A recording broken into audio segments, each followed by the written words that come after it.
walks into a corner and just like stares at it.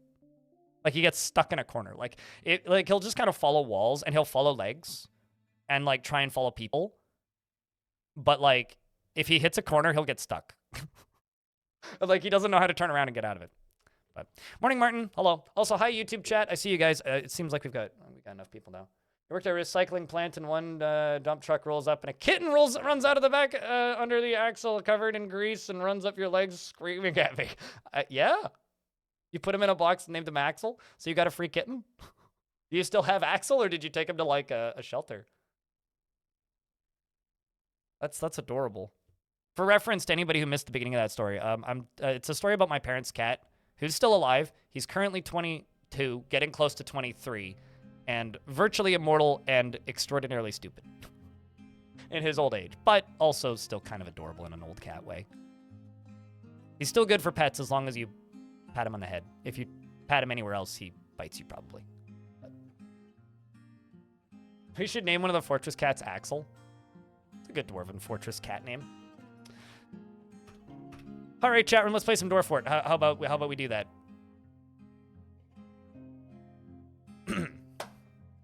So, Twitch chat, just as a reminder, we are streaming on 2 platforms. We're streaming on Twitch and YouTube. If you would like to help out the YouTube chat, it's very easy to do that. Just simply click on this link and leave a like on the YouTube stream. The higher that number goes, the more YouTube is told and informed that they should promote it. So if you would like to, help me out in a way that costs you absolutely nothing except for some extra bandwidth, leave an extra tab up so that I get the extra view count, and leave a like on the YouTube stream. Maybe click that heart button a couple times next to chat. And good to see you, YouTube. Missed you guys. Haven't seen you since yesterday. This fortress, which is the fortress of Riverdepths, is a joyous wilds biome with a waterfall on each side that I've split into a third waterfall, and one of them keeps freezing for some reason, and then not fine. Notakasa, it's good to see you. G-Fin as well, hello. How are you doing? And of course, Mouse Beater.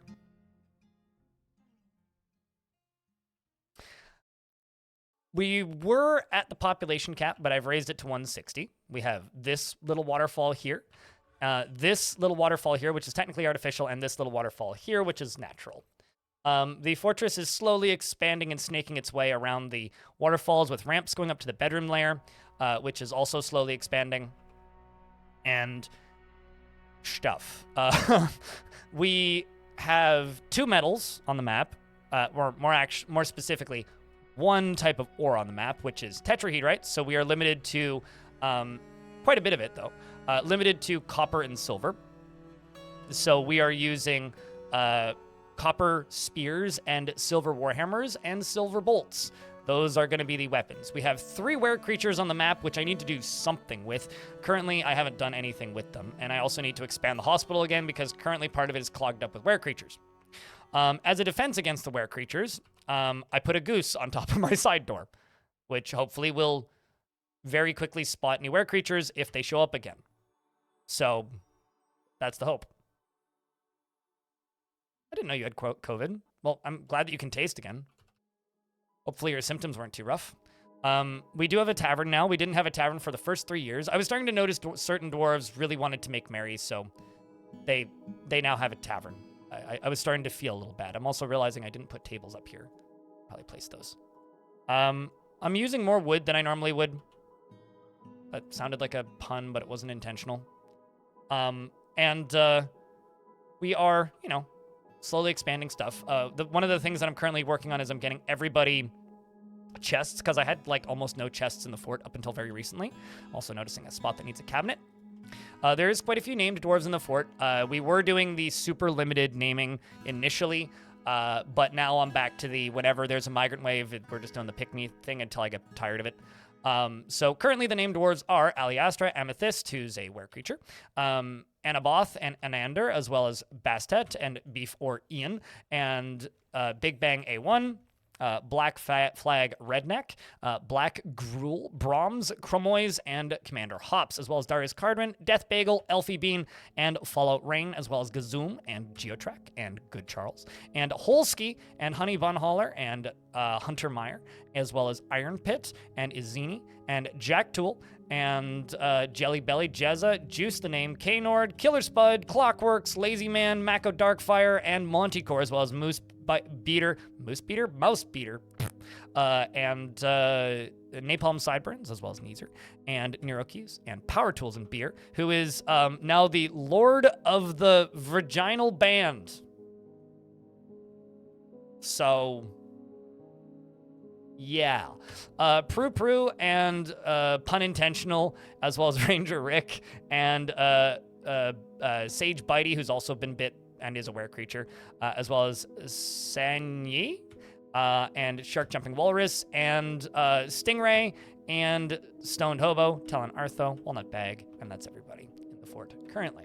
We are playing in the experimental branch, which is actually quite stable at this point, and we have 2 main goals for this fort currently. I guess I should update the goals command. But we have 2 main goals for this fort, and that is find trolls and tame the gremlins. I've caught 2 gremlins. 2 gremlins. What's up, 8-Dimension Alley? How's things? We have 2 gremlins in the fort. I'm hoping to catch a 3rd one because I know that there's a 3rd one in the vicinity. But we have 2 gremlins. They are a breeding pair. So we have a male gremlin and a female gremlin. I'm hoping that I can catch them both in cage traps. The easiest and most consistent way to do this is using a web spitter. So I'm kind of waiting for a web spinning forgotten beast. But if I don't get one at some point today, I'm going to attempt a drop cave-in trap. You literally just joined Twitch to look at my fort. Hell yeah. Welcome. I love it when people tell me that they made a Twitch account to watch my stream or some equivalent. I have this problem where I keep running out of rocks, so I've got a few spots where I'm digging out a whole lot of rocks. For more elaboration on that, this is what I mean. We've been digging out a whole lot of rocks. I'm also going to go up here again and just like low priority auto mine all of this ore because there's quite a bit of it. But we've got lots of quartzite and we're getting some schist over here, which is good. So we, really need the rocks. Aren't gremlins good for lever pulling? That's literally all that they do. But because gremlins are intelligent creatures that are pretending to be pets, they can be tamed, even though they're an intelligent creature. But you have to get them into a cage to be able to tame them. So it's something I'm trying to do. And it's something I've never successfully done before in my entire time playing this game. I have caught one before. I've never caught a breeding pair before. So this is a first for me. And something I would very much like to do, because I think that would be a lot of fun.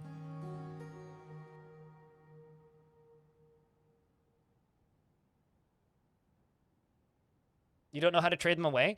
If you construct a cage, you can assign things to constructed cages, assign all of the dogs to the constructed cage, then, assuming they're tame, deconstruct the cage once all of the dogs are assigned to the cage. And then once you've done that, you can then sell the cage for the value of the dogs. That's how you sell animals to traders.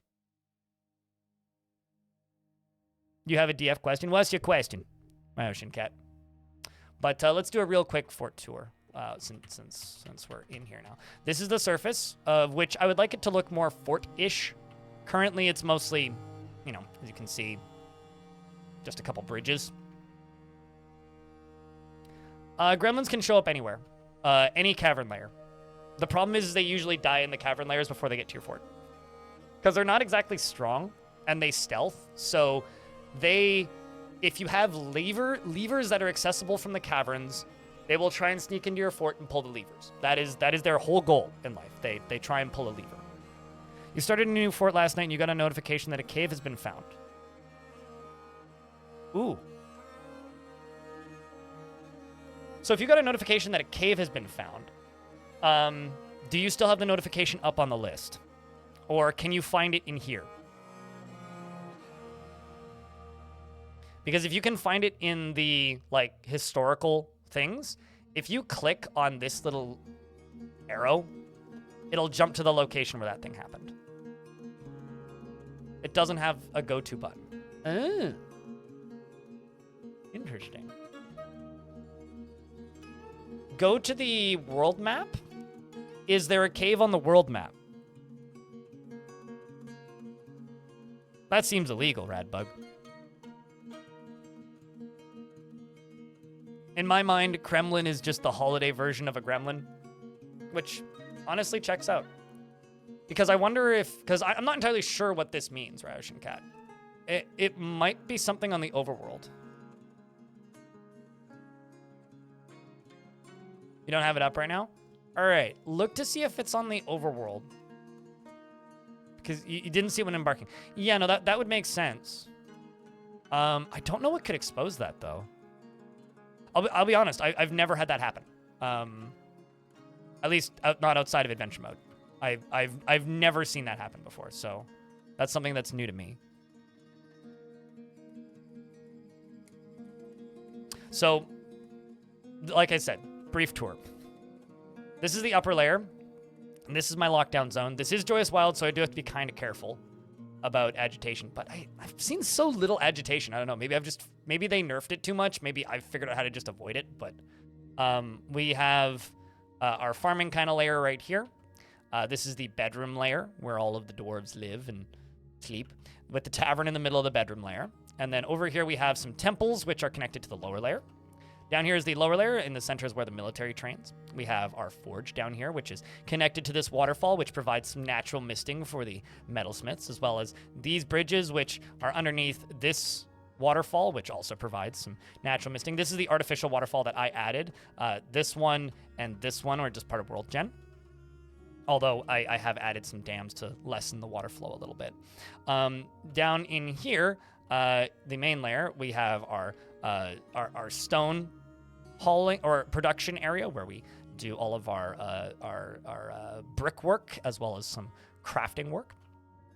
Obviously, here's the forges where we only have a single anvil in the fort, and I haven't acquired another one yet. We've got our 3 smelters. Oh, also, it might be a while before we get to trade with the Mountain Home again, because they, unless they show up in the next, 10 minutes, because they did the last ones sort of fell down the waterfall. So we got free stuff from them, which was good. But aside from that, they kind of fell down the waterfall. That's bad. What's my feeling on 4x4 pump misters? Do I find them cheaty? I made the video that taught everybody how to use them. I don't know. Use them if you want. They don't bother me as much as some things in this game. Anyway, this was the kind of initial starting area, which I kind of need to rework. I need to get all of this furniture storage and stuff out of here, and random item storage out of here. There's a lot of leather and stuff in here, and clothing and things. I need to fix that. That area's bleh. I did have the kitchens up right here until very briefly, but the kitchens have now been moved down to here, which I'm now working on. We're also getting all the food moved down into here. This is my farming guild hall. We also have 2 other guild halls. These are the metalsmiths and armorsmiths guild hall. These are temples. This is the mayor's office. Up here these are dedicated temples that have been requested by religions. We have 4 different religions in this fort. 3 of them are the same god. These 3, all the same god. This one, separate god. I've got statues of the different gods. Also, these statues are not a mod. These statues are added sprites that came in with the experimental patch. So instead of just having those little squares for statues with histories on them, they now have these Rosetta Stones, which is kind of neat. So this is the god of rivers and hunting, and this is the god of death. These are 3 different religions to the god of death, which I think is kind of great. And then down here is, like I said, the kitchens. Down here is the prisons, which go up along here. And we did actually have a crime happen, and I'm waiting for him to come back. It was a zombie who,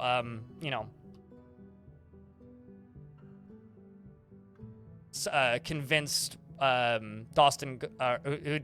who convinced one of my dwarves to steal an item, who we convicted, and this dwarf is this zombie here, Dawson Gosp, is the one who tricked him into stealing the item. This is the front door. This is our defensive area. We have dwarves that will stand here and shoot bolts at enemies that wander in. I need to go along. What I think I'm going to do here, actually, is I'm going to go along here and put drawbridges all the way along the bottom here, which will make the entryway safer. However, when there's a siege, I will remove those. So, you know, that's kind of my plan, is to make like retracting bridges on them or something. I may also get glass up and running today too. There's a lot of ways for a dwarf to die. Dumb ways to die. Yes. And I am also in the process of moving my trade depot down here.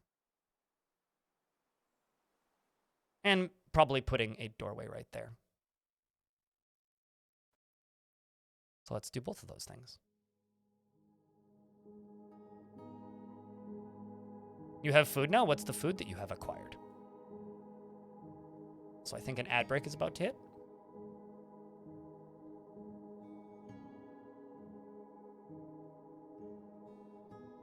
Also, hello, Sanyi.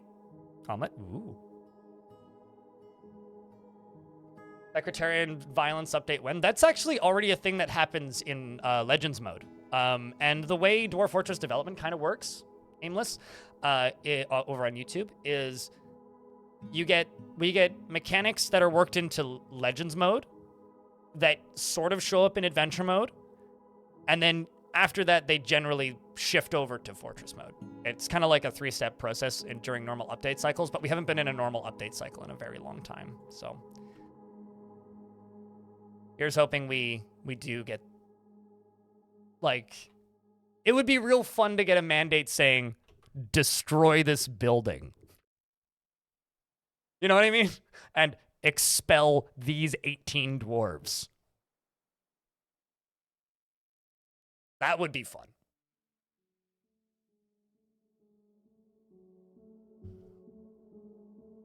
Of adding, like, tater tots to omelets? Ugh. Not a fan of that personally, but I could see the appeal, I suppose. So I'm currently in an ad break. There is an aquifer right here. What I think I'm going to do is I'm just going to dig through it all and just replace it with a wall. Because I want walls in here anyway, so. I'm assuming tater tots. They're like little deep-fried hash brown things.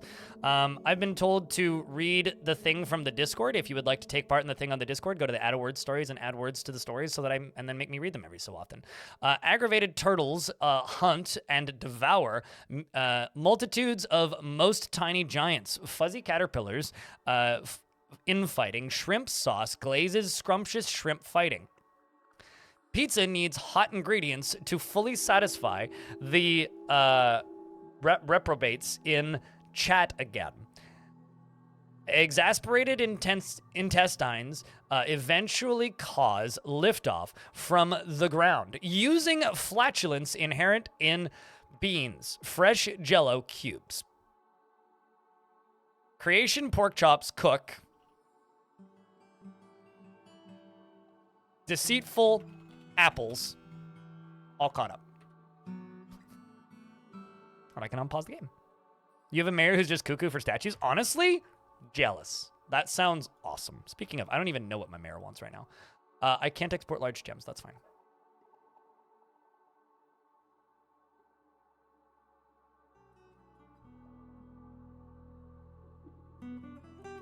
Destroy this window from blocking this massive... See, now that I wouldn't be okay. That would be a rare instance of me firing a noble into a volcano.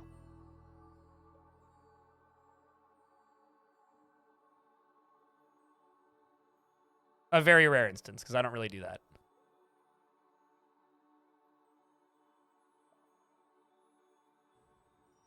Take potato, grate diced potato, squish diced potato into little cylinders around the size of a joint of thumb, fry them. Deep fry them, specifically. Don't you also have to, like... I mean, the way I would do... Yeah, it's like... It's more... I would only ever grate a potato to make tots, or to make homemade tater tots, anyway. But yeah, it's a very... It's the sort of thing... Tater tots are the sort of thing that you get in the freezer aisle at Costco in extraordinarily large quantities. And my first ever interaction and or knowledge of the existence of tater tots were Napoleon Dynamite. Also, yay, we get to trade. They didn't hate me. for not trading with them for a whole year, or not trading with them because they fell in. Actually, hold on a second. Traders do not, under any circumstances, fall into the waterfall again. I'm watching you.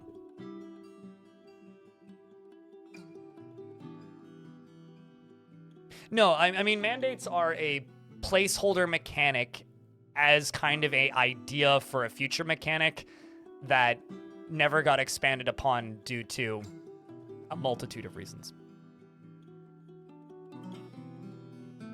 As a Canadian, I am mildly disturbed by that statement.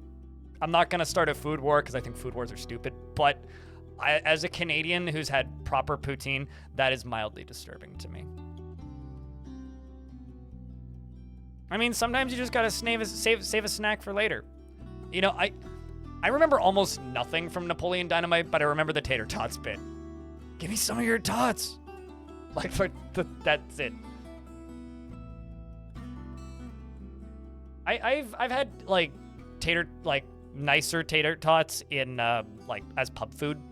Is kind of also how I think of tater tots. Spitalier, thank you very much for the first subscription of the day, actually. Resub for 52 months. What's up, dude? I resubbed to somebody for 90 months this morning, which is kind of nuts. All right, I've got a bunch of goblets in this.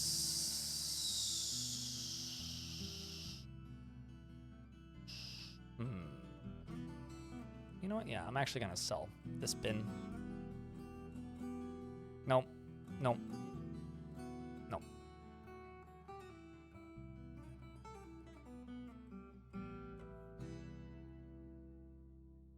You know, sometimes I feel like I should watch Napoleon Dynamite again, and then I snap back to my senses and go, no, I got better things to do with my time.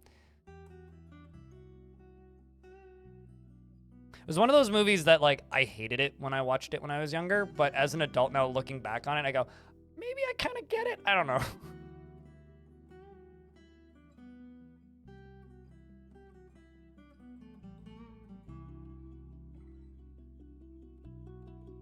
You love pub food? Pub food has its place. I will say that.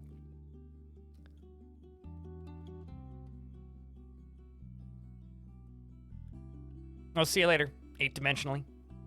Thanks for swinging by. As a Polish person, you absolutely hate the fact that sausage in English is not the same thing as kielbasa. So here we have like wieners or like hot dogs and then proper sausage. Like, when I say sausage, I think like kielbasa. Like I think of like proper sausage. It's sort of like the difference between like American sliced cheese and actual cheese.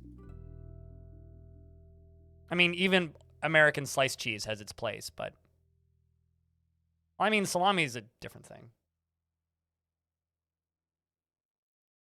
Yeah, like there's shitty, cheap, processed sausage, and there's like good quality sausage. And also for me, like, Bratwurst is probably my go-to type of sausage, which I have to say in angry voice because German.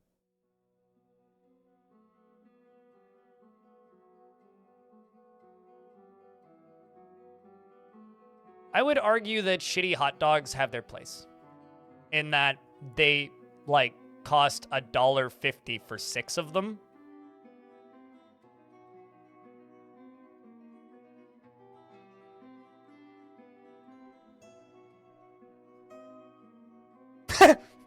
Is it because I mean, there was one video that got like 10 million views that came out recently about American cheese being made, so YouTube algorithm is just all horny for American cheese currently, I think. Sell them this gross goblin nail earring. I don't really want to sell them my gems, so yeah. I mean, one bin and a bunch of random crap. Seems good to me.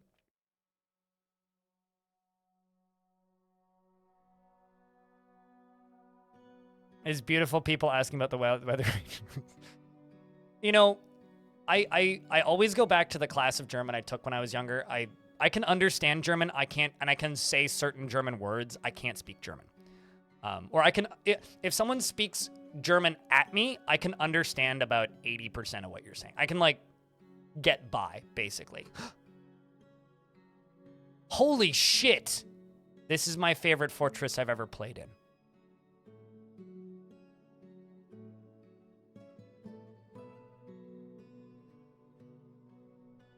So, the last outpost liaison died.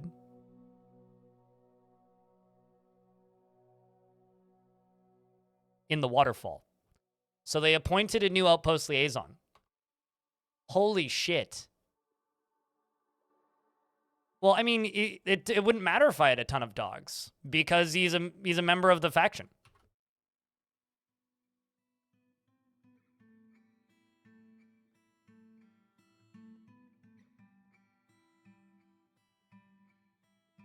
Huh. What is that? Okay, after I finish posting this bullshit on social media services, I'll give you the TLDR.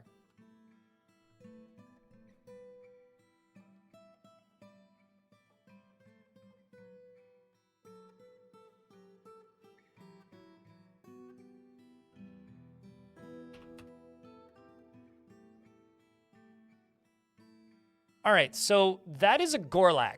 A Gorlak is a Dwarf Fortress specific creature. It's one of the unique creatures in Dwarf Fortress. Gorlaks are one of the only lawful good creatures in Dwarf Fortress. They have the maximum empathy stat. This one has a spear too, so you know it's serious. They have the maximum empathy stat. They are the... And I think I guess this one wouldn't list it because I can't see his skills, but I think by default they also have very high skills in cooking. They normally show up as wild animals underground, which is a shame. They didn't always do that. They used to be more neutral, but so like livestock and dwarves will just get into fights with them. They usually show up in the caverns. They can sometimes show up as visitors, and essentially, they're an intelligent creature that normally just, like, roams the wilderness alone. But they are, like... I'm trying to think of an equivalent. You know, like, the friendly spirits in Spirited Away? That are just, like, kind of weird-looking, but, like, the nicest thing in the world? It's basically what these are. What's the worst thing you say to a Gorlak? You related to Mike Wazowski? I don't know. There used to be a tile set that swapped all Gorlaks for Mike Wazowski, which I kind of appreciate. Oh my god, actually, chat, can somebody make me a playable Yetis mod for Adventure Mode when it comes out on Premium, and a tile set mod to make Yetis and Gorlaks look like Mike Wazowski and whatever big guy's name is. Sully. Yeah, that's his name, Sully. So I can have Mike and Sully, and then we could just go and then have a friend who's a Yeti. We can just throw snow cones at people. Seems like a good April 1st stream. No, this isn't a visiting Gorlak. This is an outpost liaison, Lanix. This is my faction's noble. Which now has me wondering if my... Holy shit, my queen is a Gorlak.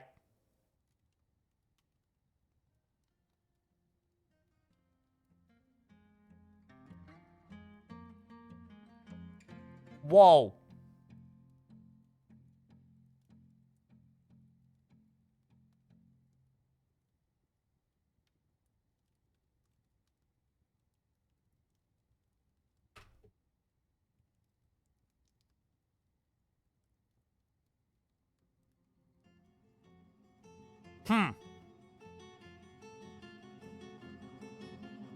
So, I'm going to do a thing.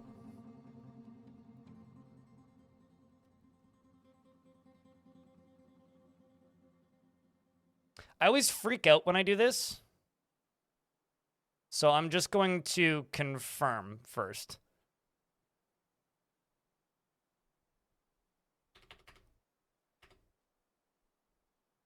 I need to know. When did this happen? How the fuck did this happen? Yeah, no, absolutely. Quick dip into Legends mode. I'm going to split the save files and retire the fort. I need to know.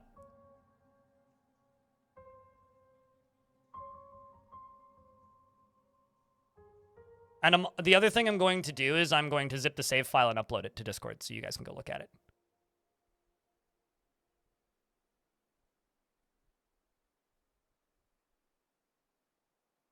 How the hell did a Gorlak become the queen of my faction?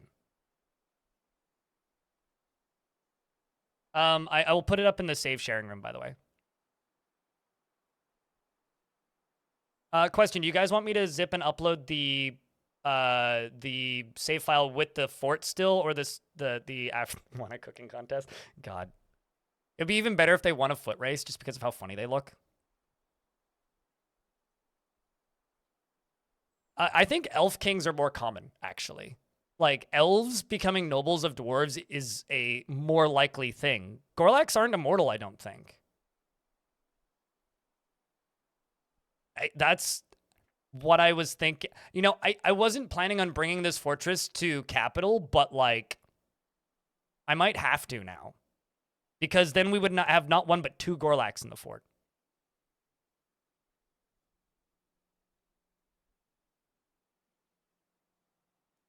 This might be my only chance ever. So, TLDR, my outpost liaison's a Gorlak.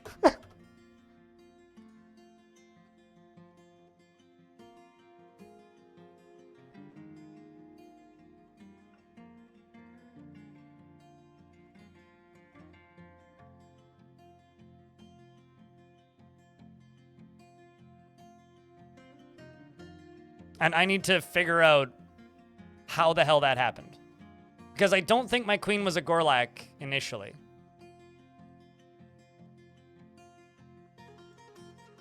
We must protect them? Yep.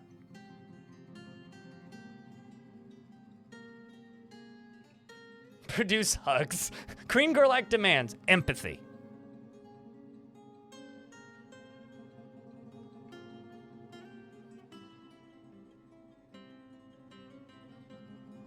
They live from 110 to 150. Well, this one's in their 60s. 62 specifically. Nomas, the outpost liaison. Also, the queen, Gorlak, is a swordsman named Imo. Opakoti? Looking at Discord right now.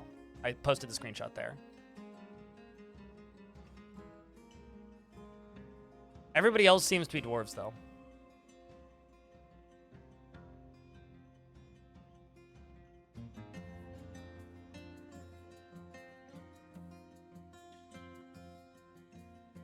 Also, I'm going to back out of this real quick. I didn't see what the name of the save was. Hold on, actually, let's just open the VOD.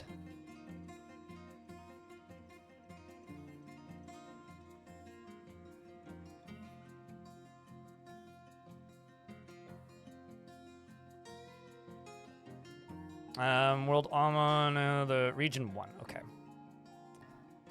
Let me just open this up real quick. So you guys can dive into Legends 2 and also dig into this.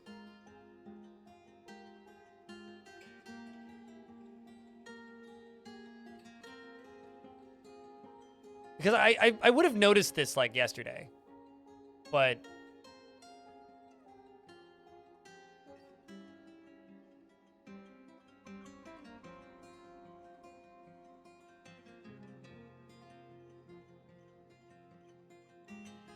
I will send this to a zip file and stick it up on Discord. Give me like 10 seconds. It's going to go up in the DF save sharing room.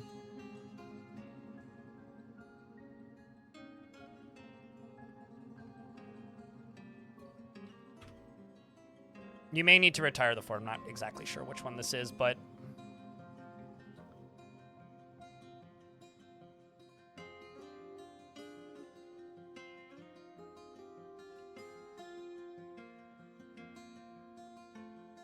it's just called Gorlak Queen Legends.zip.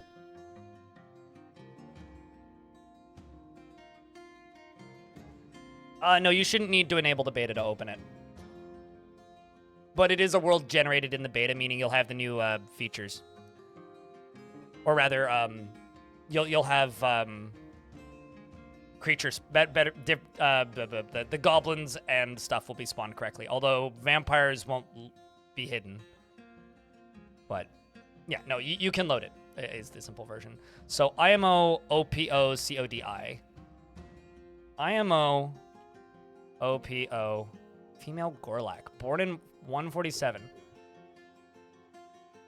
Was a IMO Frostdive was a Gorlak. She was of an unknown parentage. She settled in Page Ferns. She became this in the mid-spring of 500. She became the sheriff of the Superior Rock. So when I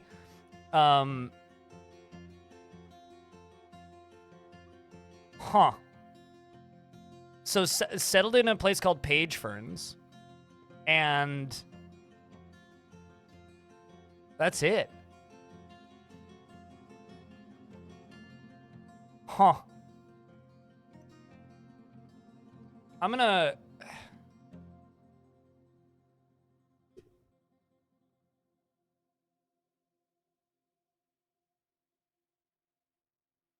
Oh. Did my...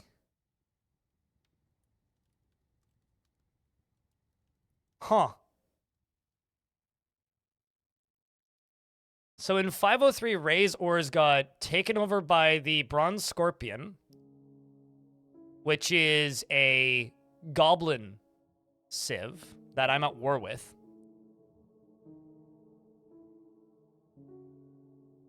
And took over it, and the new government was called the Deceiver of Crumbling.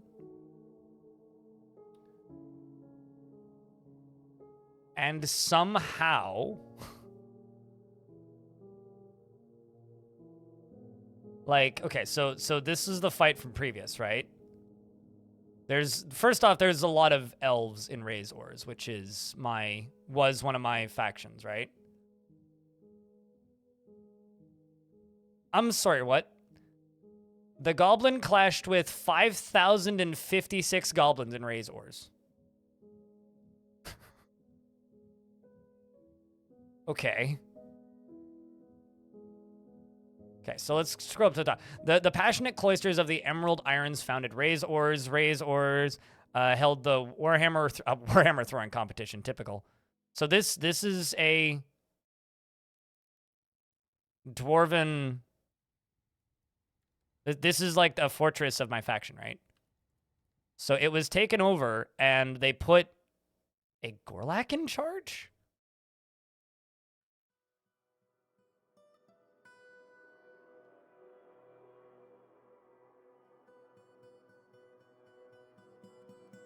Where's that other Gorlak? Nomos also settled.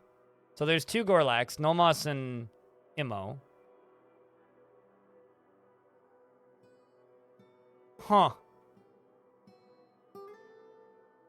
So Nomos, this is the one that is now my...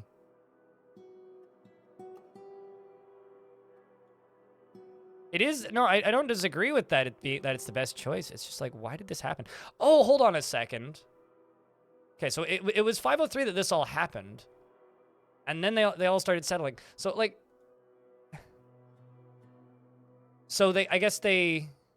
Yeah, so both of these Gorlaks were members of the Dwarven civilization already. So, like, Nomos settled in Channel Listened, which is another one of the fortresses, became the sheriff, became the militia commander, became the expedition leader. Because I'm pretty sure that Channel Listened, yeah, was a Hillix that we reclaimed, right?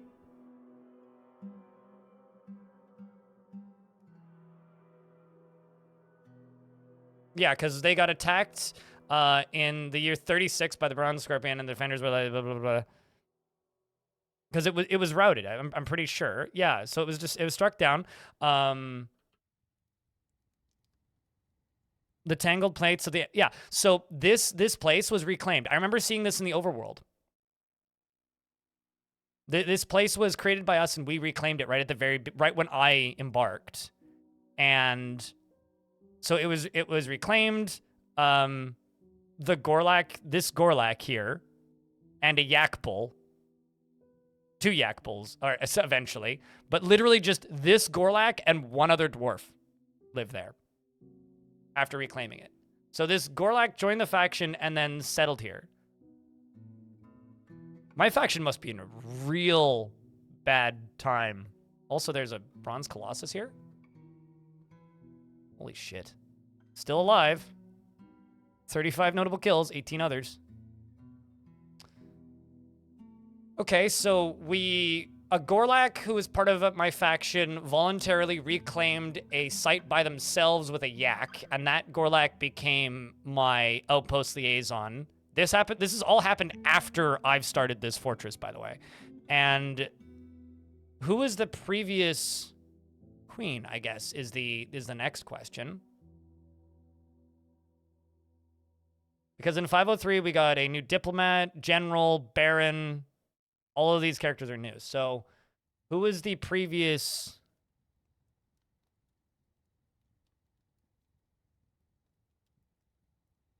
queen? Also, Black Gravel left here.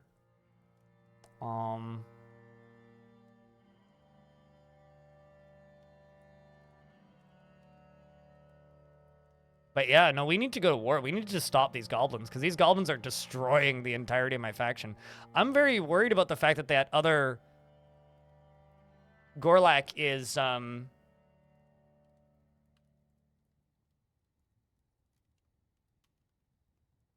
Baron, diplomat. So the dwarf niche ceased to be the outpost liaison. This was the previous one. Why did you cease to be the outpost liaison? I thought you drowned.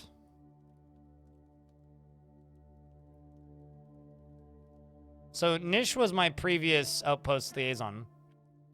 But they apparently are now the high tax of the Gilded Faith. Whatever that is.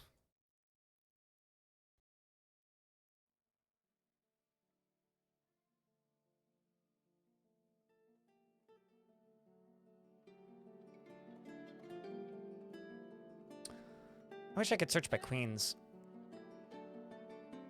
They don't know about the incident? Oh, possible. Actually.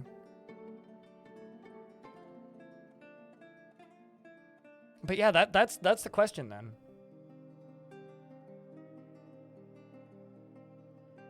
If any of you guys in chat staring at the save file, if you guys can find who the previous queen was, I would love to know. Or a previous king, rather. Because there's been plenty of, like, shifting here.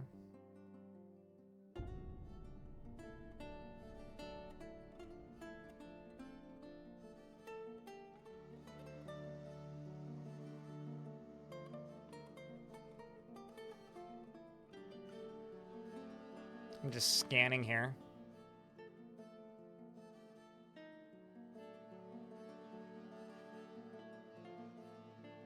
$3.99 was the victor. A lot of just, pretty standard stuff.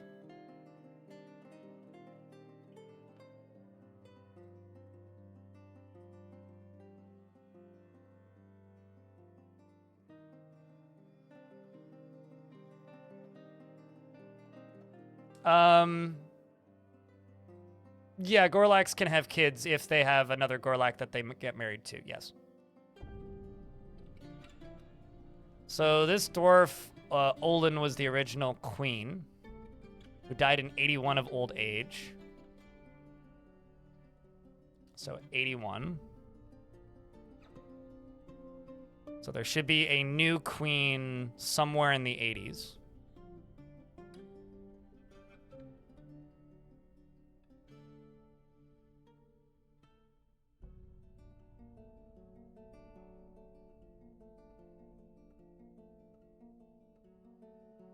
Oopsies.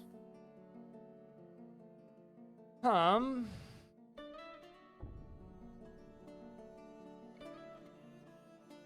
really wish I could page up and page down in here with the arrow keys, because that would be way easier to just, like, go through instead of clicking and scrolling. I know that I can shift scroll, but that's too fast. Who became the new king?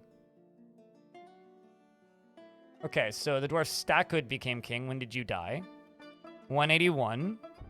Okay, so 181 is where I need to go to next.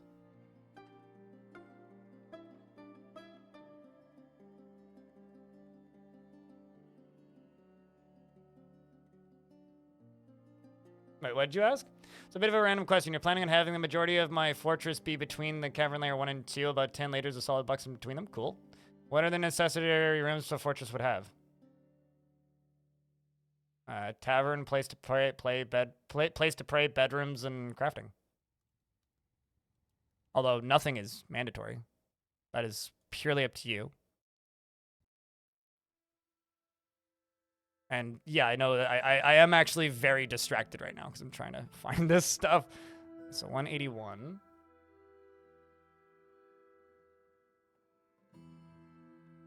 They constructed the rough tomb. Okay, so Churist became king. Trying to go through the full lineage here. Died in... That's a awful name. The King Churist fought in a battle in the vaginal jungle and died in 213 in the vaginal jungle. Wonderful. 213.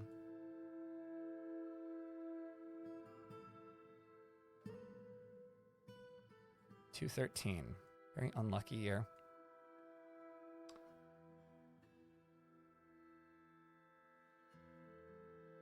Came queen, so then we got Kodal, who died in Joy Whip by an elf in 247.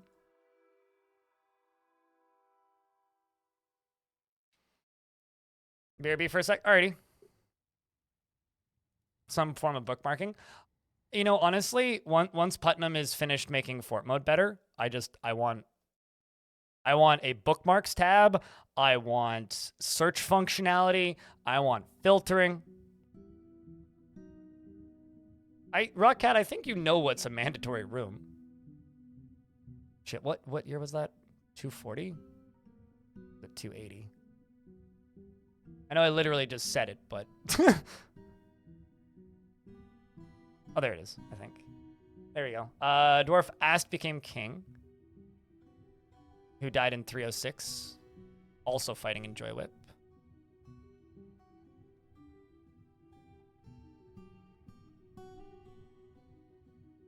Also, 10 layers is tons of space, dude. Like, you're making 10 layers sound like it's no space.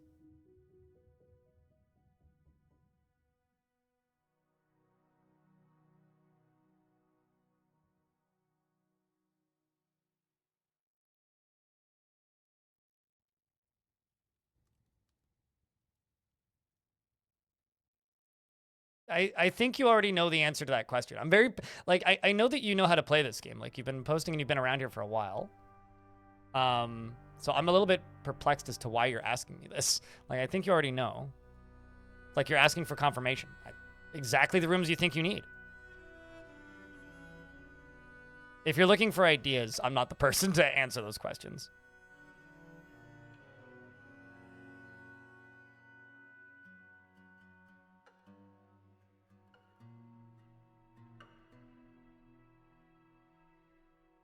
Especially when I'm trying to find queens.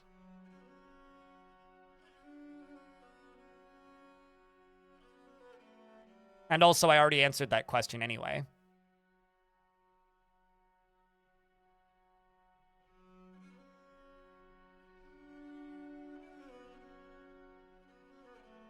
Trying to just skip to the next one.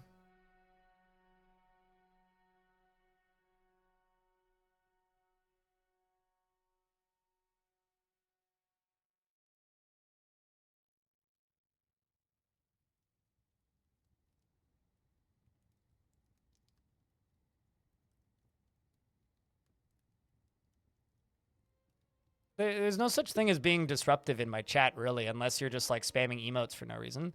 But, like, I can't answer a question like that, dude. I don't know how else to tell you. You know how to play this game. You have 10 layers of space. That's tons of space. You're not even remotely limited. I already told you what's mandatory. As far as what's nice to have, I don't know, whatever you want to build. Be creative. It's the game. I'm not here to be creative for you.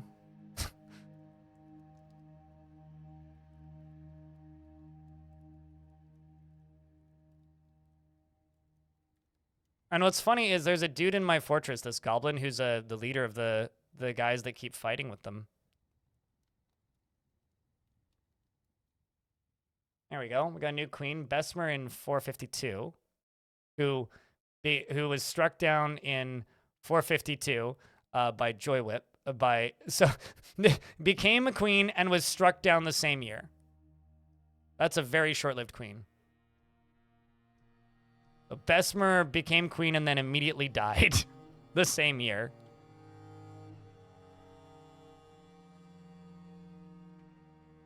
Then we got a king. Was devoured by an elf the same year.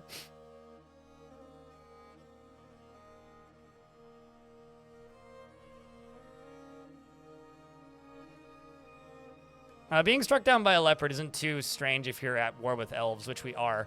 Although the goblins appear to have taken over a lot of the elves, and the elves that they're fighting with are mostly actually goblin elves. Like, just skimming these, like, a lot of these are actually the goblin faction taking over elves. Considering the people that eventually took over Razors, which is my, or was my, I guess, mountain home. Irel. Died in 464. Considering, like, the person who, the faction that eventually destroys it was struck down by a grizzly in 478, was actually a goblin faction, not an elven faction.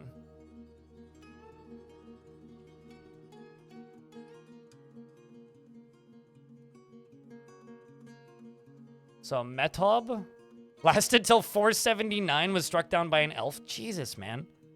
Like, the average life expectancy for a royalty in this fort is awful. It was struck down in 480, which is like the year I was just on. So then we got a queen named Id, who lasted to 491.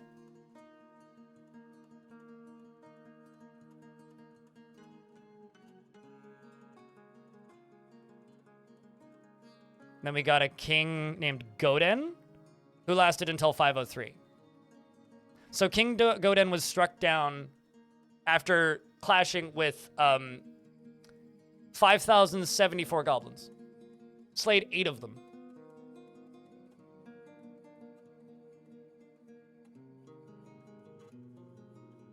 Wow. Worship the fated ghost, the god of death.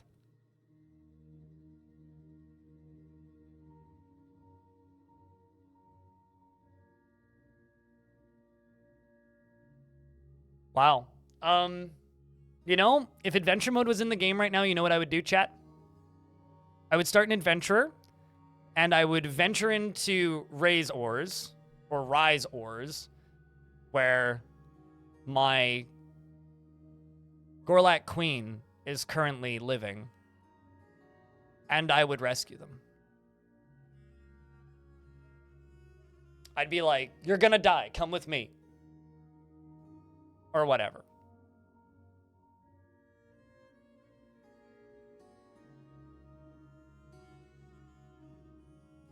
But currently my queen is a member of the Deceiver of Crumbling, run by the Bronze Scorpion, who is the goblin faction that has been invading us. No, the first few rulers had much longer reigns than that. The first few had like 80, 90-year reigns. It was like the first one did.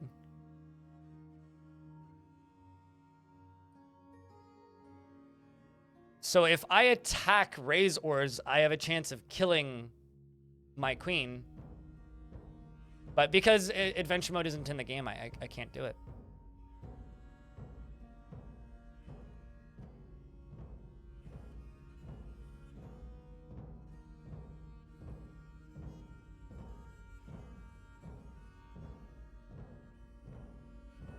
We can save it for later.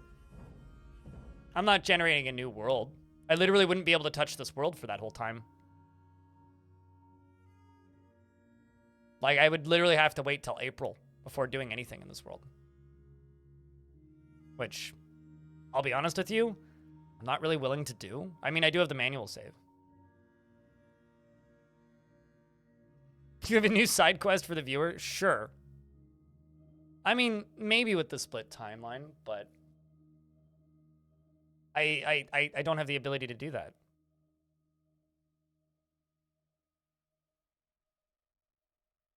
Won't the rescue prisoners missions bring her back? No, because she's technically a part of a faction that is hostile to me. So if I invade that location, they'll probably just kill her. I mean, I can try, but the other thing that I could do is okay, so I have two options of what I could try to do. I could crank my value up and just try and become a place where royalty just shows up. I could try and do that. Which is what I'm going to do. I'm going to try and just boost the value, gift a lot of stuff to the mountain home, and try and do that. To try and convince, to leave that group. Because if I attack that location, because...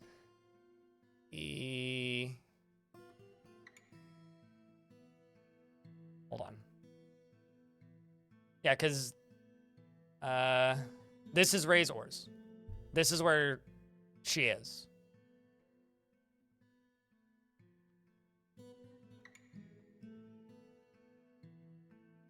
And the place... Uh-oh.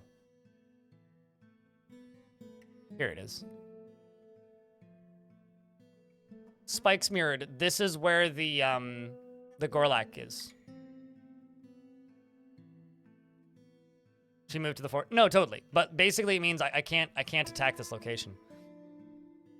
But also, looking at this, I have no fortresses left. They've literally taken over everything. And in fact, if I look at news and rumors, yeah, well, currently I have none. I guess because I haven't had the meeting yet.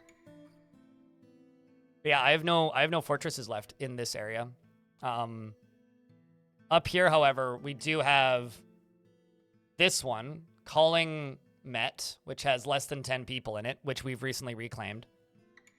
And we have this one, which is Spikes Mirrored. So I have 2 locations, which are 11 days travel up here that my faction has on its own reclaimed, but nothing else. Meaning I need a barony now to start getting any kind, like literally any kind of expansion. But places I can attack anywhere down here. But this is the faction that we're at war with. And there's 5,000 goblins there. Also, the reason goblin supremacy is so prevalent right now in this world is because they have trolls again. So, chat room, you have 2 jobs. Go download that save and take notes. I'm gonna go take a piss. I'll be right back.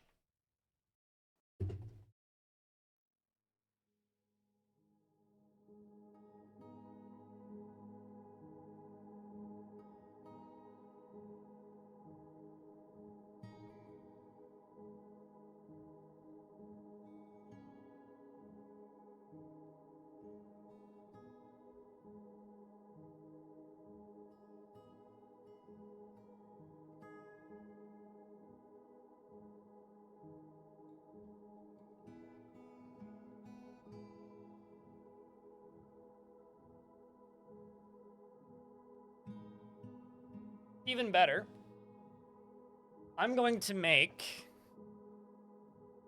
or never changes indeed. I'm going to make a thread on Discord in DF save sharing under this...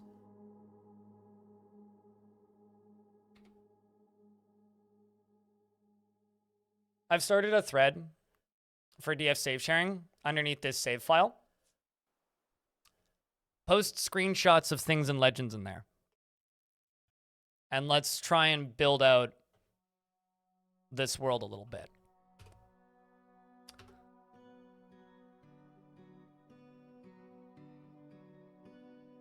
I'm trying to think, what else can I do? Well, actually, let's just let this go and follow the Gorlak.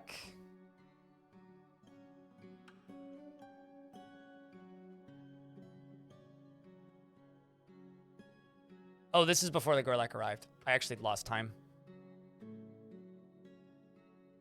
I should have gone to the manual save. Most recent one.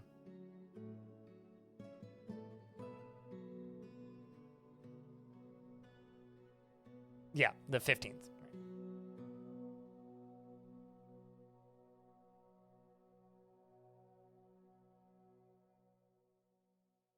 I have a very small apartment, so it's literally like 4 steps to the toilet. All right. So I need to wait for you to go attend this meeting.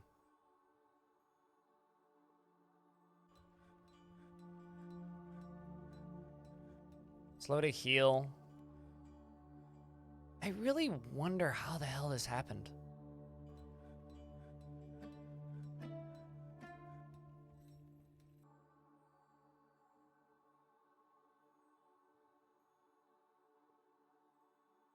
I tried to do that in Creature Keepers.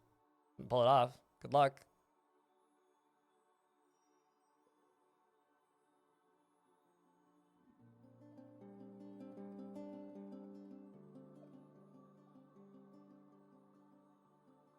Okay, well, the mayor's coming to conduct a meeting. Just waiting.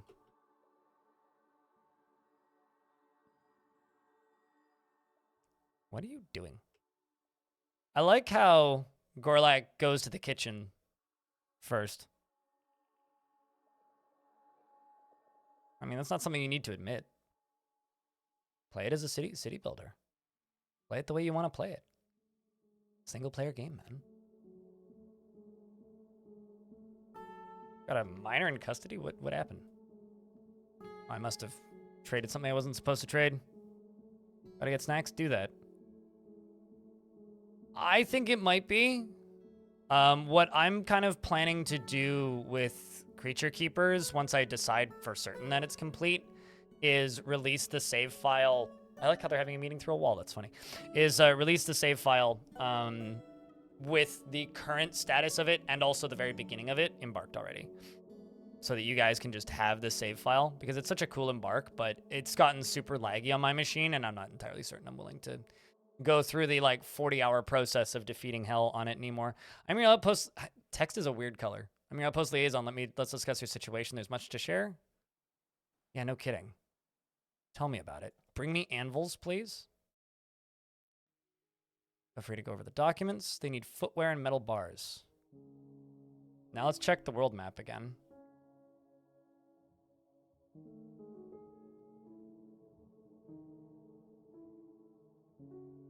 Toad Malign Spray became the holy crypt of the cult of ghosts, replacing Onglo.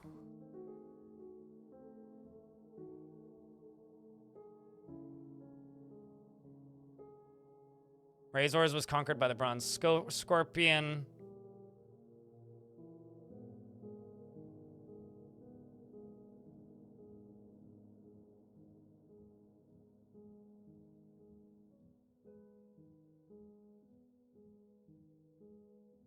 Yeah, became queen.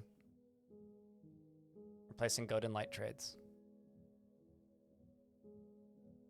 Exclamation point specs. Rock cat. Pre-Gorlak and post-Gorlak? Yeah, the age of the dwarf and the Gorlak.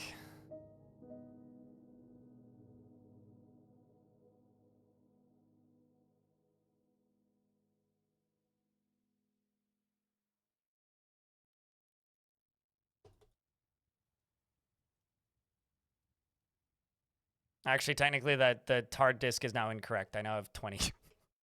I put 2 gigs in over the weekend.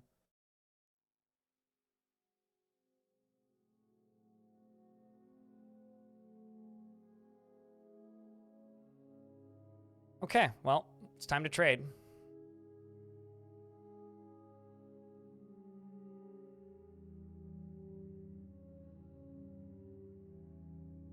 You know what's really funny is there was a comment recently on the video with Putnam where, actually, I might highlight this discovery.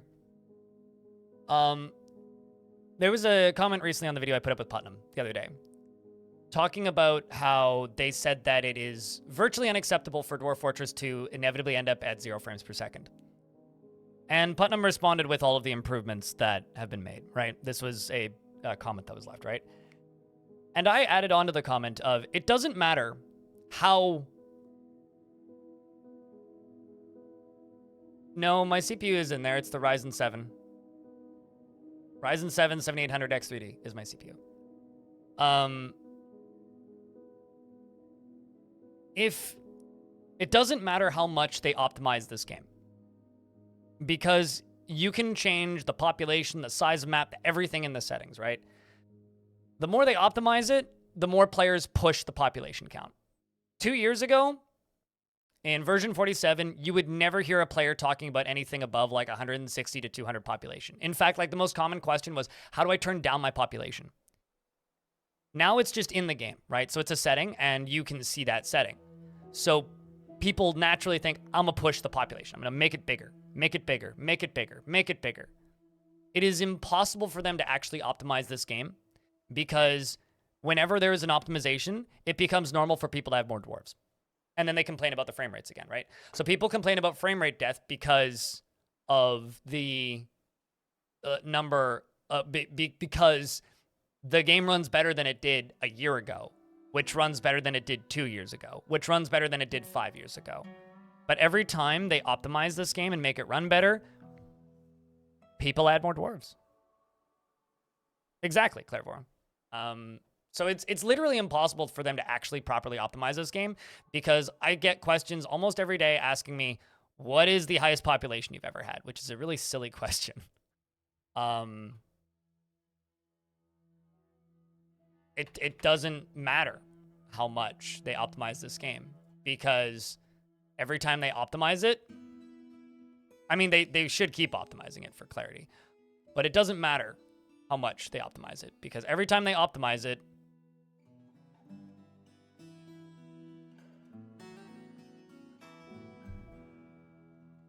more people will play and add more stuff. You hate that mindset? You hate my mindset or you hate the mindset of players? Because my mindset is, yes, they absolutely should keep optimizing it, but it's impossible for them to perfectly optimize it because people will always be like, game run bad. I mean, to give you an idea, Rockcat, before Premium, I never had a fortress with more than 170 dwarves. The maximum population I would ever allow in my fortress is 170. Because if I had more than 170, my frame rate would go below 15. Right? That was admittedly on a less powerful computer, but I would never have more than that many dwarves.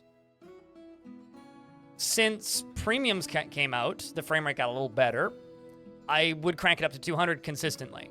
Now that we're in the era of multi-threading and SDL2 and Putnam's constant frame rate improvements, I will occasionally turn it up to about 230, 240. I'll never make it go higher than that because that's ridiculous. Straight up, like that is ridiculous. I'm buying these bucklers, buy these metal caps, buy these helms made of iron, steel gauntlets. But people always ask me, like, have you ever had more than 500 dwarves? It's like, no, that's stupid. I wouldn't want to play that. That would run awful. Okay, I don't need all of these anvils, but I do need some of them. Let's just remove the steel anvils so I can increase production. And that's probably everything I'm buying. I uncapped my population. Game devs need to optimize video game. Please respond. And it's like, you wonder why the game runs bad when you set your game so that you can have 360 dwarves. Get to 150. And then once you're at 150, if it still runs well, set it to 200. And if it's still running good, set it to 210. And if it starts running bad, stop complaining because you've set your game to run bad. Goblins are CPU amazeballs. So I don't know. People perplex me. But Animal, how you doing? It's good to see you, man.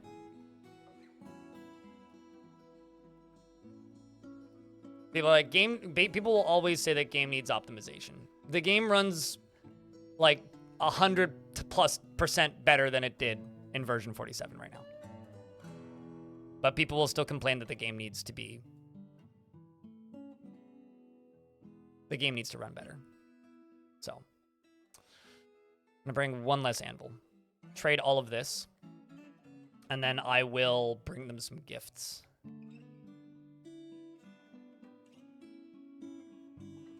Which I'm not entirely sure what I'm going to use as gifts just yet. Maybe just some cheaper gems. Braces, Pixar Jaspers. Sure, let's also sell some Zircons. No, totally. I mean, they want the game to have the population counts of Songs of Six, right? But Songs of Six has no physics, right? It also has barely any individual personality. Has some, but very little. I don't know. Rockcat, like I said earlier, I don't really have a way to answer these questions, right? If you want to do this stuff, do the stuff. But I can't directly point at you and be like, you can do this. Or do this, because one, I don't know what your CPU is. Two, I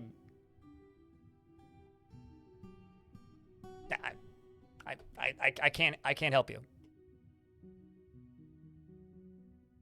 And also, every fort runs differently, right? Like, there will be points, like, I never go into a fortress and say, I want this population. If I have a fortress and I have 200 dwarves and the game's running just fine at like 60, 70 FPS, sure. I'll increase the population a little bit. Sure, but I don't see every single thing that happens in chat because there's multiple people talking. You're the one who posted the Heart Canyon on Discord. It looks awesome, dude. Probably the last fortress I built is probably the strangest natural formation I've ever had. Be the default settings, which is 200 dwarves. And currently at 200 dwarves on the default settings in the vast majority of forts, if I have the map size the default, it runs at 80 FPS for me.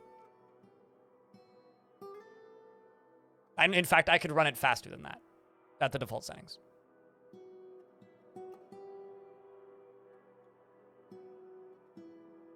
But on a lesser computer, like on my other computer setup, same default settings, runs at like 50.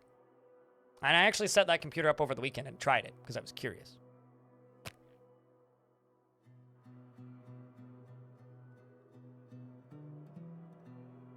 Also that, some CPUs just run the game bad. Like, this is a weird game. I think that Dwarf Fortress is a game where you should run it with the in-game setting. Like, most games these days, and this is, like, I think just kind of, maybe not a problem, but just, like, an artifact of the way games work. Most modern games that people play, you open up NVIDIA, like, recommendation engine, whatever the fuck you call it, that harvests all of your data and sells it to God knows who. And it sets your game settings to a point where it runs well. In every fort you've built, aimless gun? I don't find cleaning of objects changes frame rate at all in DF hack, but that's just me. Like, I will have a fortress, like, creature keepers with, like, 200 dwarves with hell exposed, and, like, that is much larger than it's supposed to be. Runs at, like, 15 frames a second. Cleaning objects doesn't fix the frame rate. At all.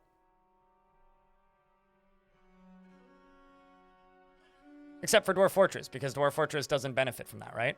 And I think people are so used to that that they don't realize that the way you make this game run well is by going into these, right? But you got to do something? Sure, no, totally. It's easy to find forts in the world with 300 to 400 dwarves. Will those just be CPU mines in adventure mode? Currently they are, which is one of the, like, whenever you hear Tarn talking about we have to make the game run well in Goblin Towers have like 1,000+ entities in them, right?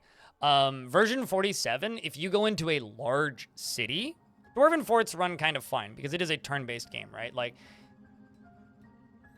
I think with turn-based games in adventure mode, you can kind of get away with cheating in some ways to make the frame rate better, right?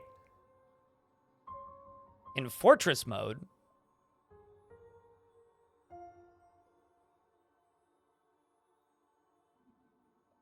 you can't get away with cheating a little bit. And also, what you need to remember is it's not the Dwarven fortresses with 200 dudes in it that are the problem in like older versions of adventure mode that they need to tackle for the next patch. It's the goblin sites or the human cities with 10,000, where you press the button and 35 seconds later the character goes kink.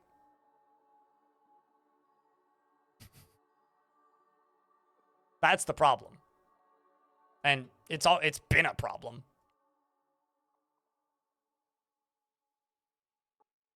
Which is also one of the reasons why I'm like, yeah, take as long as you need for adventure mode.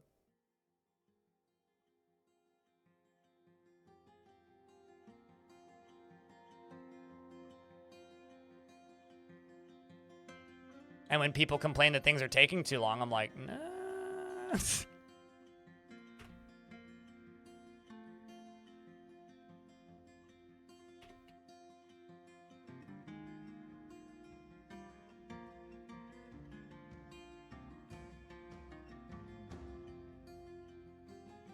Also, at what point does NASA computers become an outdated meme? Because I'm pretty sure that NASA computers are designed for very specific tasks and probably wouldn't run Dwarf Fortress that well. I'm in an ad break right now, so I'm just going to hold up. Just finish placing this. Random pillar, because aesthetics, and then I will be building more forges. Good for you, Rockcat. I'm happy for you. Equal computer, go fast? You know, people are still in the mindset of Dwarf Fortress needs better multi-threading. Yet, like, the multi-threading on my computer adds 5 FPS, if that. Which is huge if you have 15 FPS, because 5 of that is coming from the multi-threading. But, like, it is a very small portion of the performance increases that this game has had.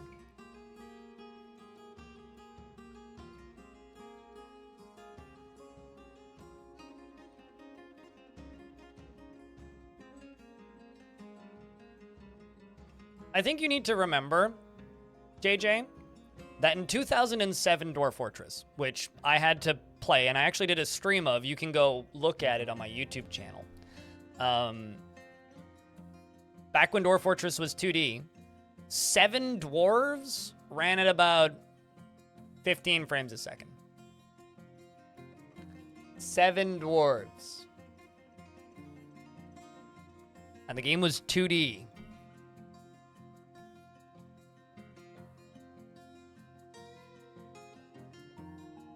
5 to 20 FPS on your city? I need to go check something. I think my blood sugar might be low. Hold on.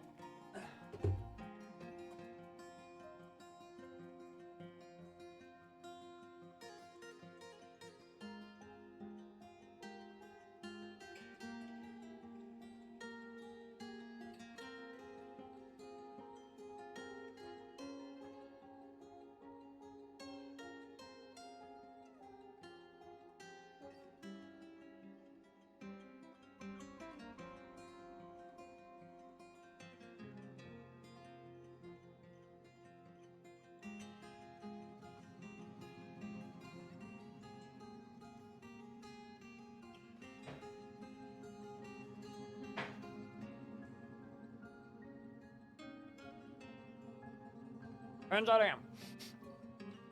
You need to cap your FPS because combat screams past at 100 miles per hour. Mm-hmm.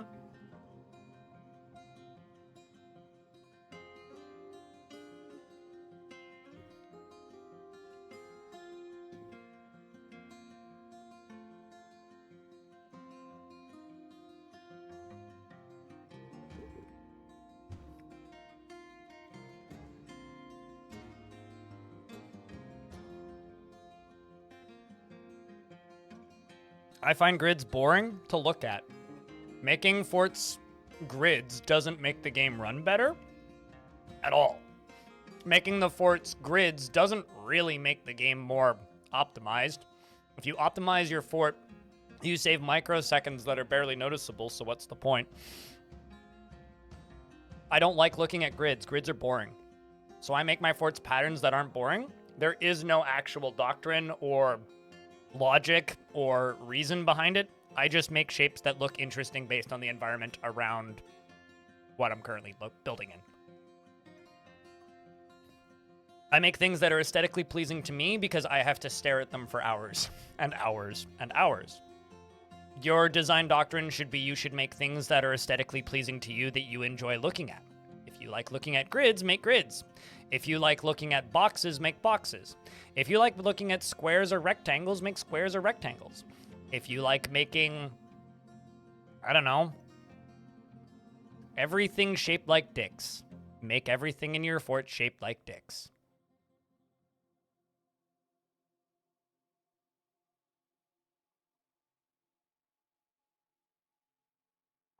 If you want peaches, make your fort look like peaches emojis. I don't know. You like coffee, make your fort shaped like coffee beans.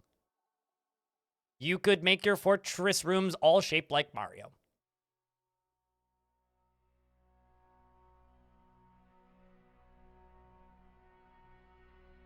Sure, you could make your forts look like Moria. Sort of like what Crundalicious is saying. You prefer bulging breastplates? They did, in fact, make a bulging breastplate in the fort. Yeah, use veins of ores as hallways. That's absolutely viable if you're using plentiful ores. I don't have enough ore to really... Well, I guess I could sort of do that in that quartzite layer, but...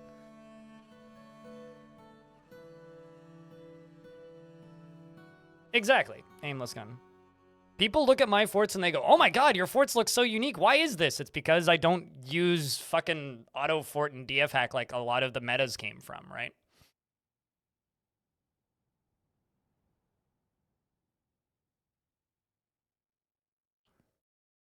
Pick a layer you don't feel like building in somewhere deep in the mountain and dig the whole thing out, Gertha.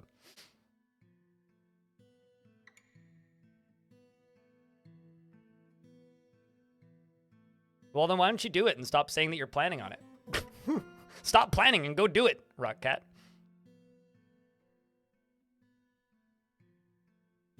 Really, Bucket Glass? That is riveting. The challenge? Oh, are you doing the only mine the rocks you need thing?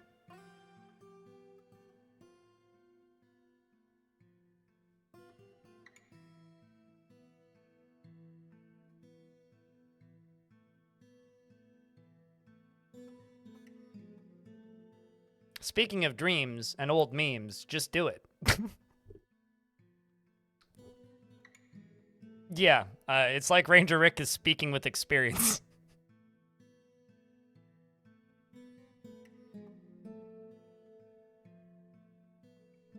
You want your dwarf fortress to look like Call of Duty?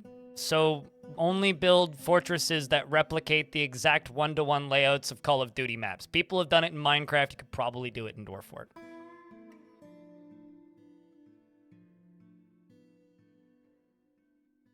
Actually, I have this vague memory in a very, very, very early version of Minecraft, me and two friends building a one-to-one replica of Dust. Or trying to. Dust 2. Counter-Strike. All right. Anyway, we have a...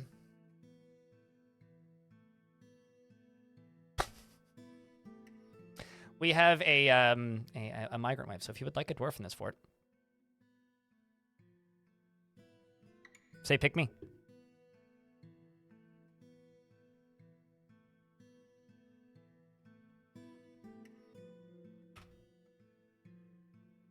And I will name a couple until I get bored. MMO junkie Ringbridge does not generally respond to emotional appeals, is very comfortable around others that are different from herself, and she lives a fast-paced life. She likes a little excitement now and then and is curious and eager to learn. She has a calm demeanor and she is not particularly interested in what others think of her.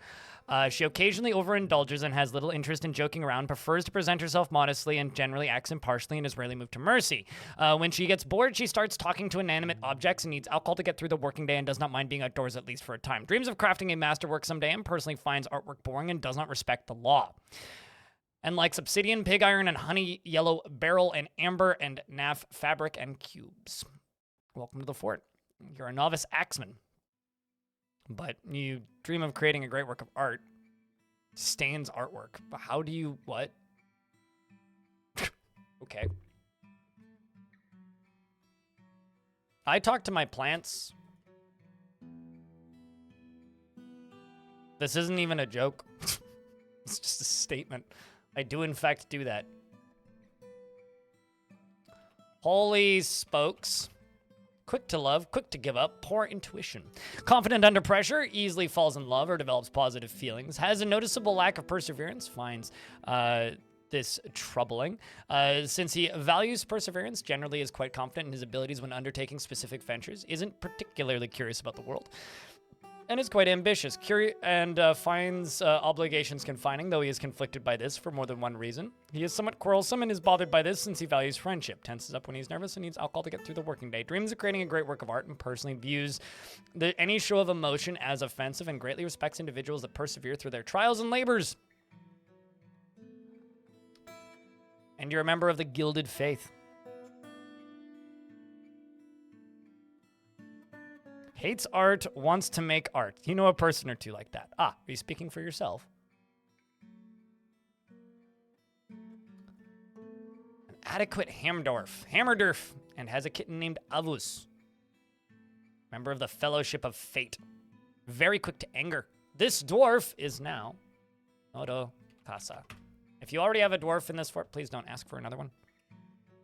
Is very quick to anger and is a perfectionist and is confident under pressure, has a tendency to go it alone without considering the advice of others, rarely feels discouraged, does not often feel envious of others, is somewhat fearful in the face of imminent danger, and doesn't seek out excitement. Generally acts with a narrow focus on the current activity, needs alcohol to get through the working day, dreams of creating a great work of art, and personally treasures leisure time, thinks it is important in life, and has a negative view of those who exercise power over others. Oh, I need to do a thing. Disable overlay. So I restarted the game. I hate what many people consider art. Novice Mace Dwarf, competent Marks Dwarf. I need to, like, check kills, because a lot of these dwarves have, like, fighting-related skills. Considering the entire faction's at war with massive goblin faction, I wonder. I'm gonna be honest with you. I think the banana tape to a wall was amazing, and I absolutely love it. As stupid as it is. Never kill a mole, stupid moles. Stupid moles. No, I spelled that wrong. Supid.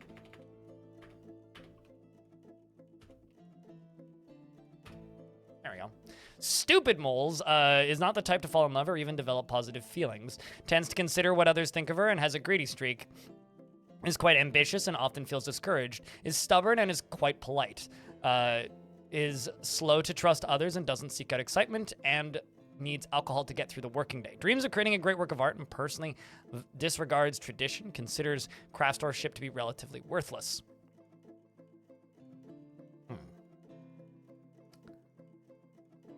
Poor spatial sense, high social awareness, slow to love. I think I'm going to throw this dwarf into the military.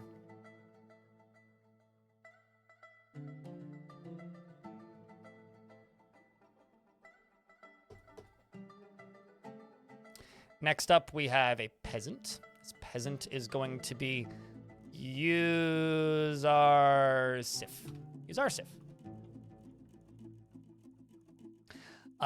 Finds something humorous in everything, no matter how serious or inappropriate, and is prone to hatreds and never develops is prone to head trip and often develops negative feelings. Sloppy with her living space, often sad and dejected, is slow to anger, tends to not be swayed by emotional appeals, and is a fast-paced life. Has a greedy streak and likes to brawl. Is quite comfortable with others that have a different appearance or culture and can easily fall in love or develop positive feelings. Can go out of her way to help others and can handle stress. Generally acts with a narrow focus on the current activity.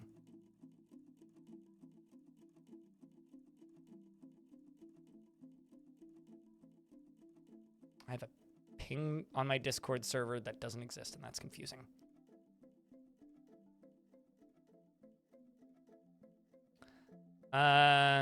She clicks her tongue constantly when she's trying to remember something and needs alcohol to get through the working day. Dreams of crafting a masterwork someday and personally lacks any respect for family, sees no value in holding back complaints and concealing emotions, and doesn't care if others take the time to master skills. Poor memory, poor intuition, hateful, zany. You can also go join the military. Go be hateful in the military. Honestly, it's a fitting task. Next up, we've got a competent fishing dwarf who's nameless. Nameless revels in chaos and discord and encourages it whenever possible. Checks out, you are a fishery worker after all. Tends to be a little tight with resources when working on projects. Finds obligations confining, though he's conflicted by this for more than one reason. Generally acts with a narrow focus on the current activity. Tends to avoid crowds. Tends to be passive in discussions and is somewhat quarrelsome. Is bothered by this since he values friendship and lives a fast-paced life. He often winks when he's nervous. He needs alcohol to get through the working day. Dreams of creating a great work of art and personally sees the following of tradition of foolish and limiting and finds leisure time wasteful. Dreams of creating a great work of art. And has no family and also is a member of the Gilded Faith. I think we're going to need a Gilded Faith soon. Go grab a hammer or something. Next dwarf has poor empathy. Well, I'm already going to put you into the military. The most recent addition to the fortress. Voltig. I'ma name you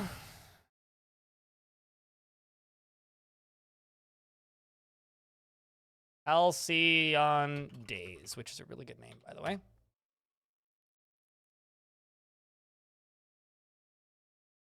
Hal has a relentless drive, completely consumed by ambition, presents herself modestly and frowns on any flashy accoutrements, takes no pleasure in her talents and appearance, and is incredibly brave in the face of looming danger. Checks out. She does not have a great aesthetic sensitivity and is conflicted by this, as she values artwork and its creation. Tends to assume that the worst of two outcomes will be the one that comes to pass, and she has little interest in joking around, and she has a tendency to consider ideas and abstractions over practical applications. Generally is quite confident in her abilities when undertaking specific ventures and tenses up when she's nervous and she needs alcohol to get through the working day. Dreams of creating a great work of art and personally sees guile and cunning as indirect and somewhat worthless. Welcome to the fortress and welcome to the military. Jumps at it. Very excited. Musical, not vain, developed empathy. Bad in the military. This next dwarf, who's Zassit, is Xylem.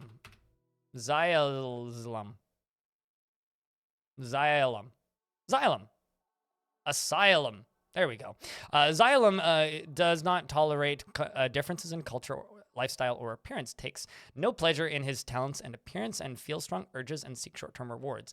He lives at a high-energy kinetic pace, and he does not often feel envious of others, likes to brawl and has a greedy streak, tends to be passive in discussions. He can handle stress, and he tends to hang on to grievances. He often feels lustful. He likes to keep things practical without delving too deeply into the abstract, and likes a little excitement now and again. Dreams of creating a great work of art, and personally is put off by trade and commerce and sees introspection as important. I do actually think this dwarf would be good or decent in the military at the very least. And that appears to be everybody, bringing us up to 108, and that'll be all we're going to do for right now. Let's get back to the dwarfing, because I got bedrooms to work on. Congratulations to the newcomers.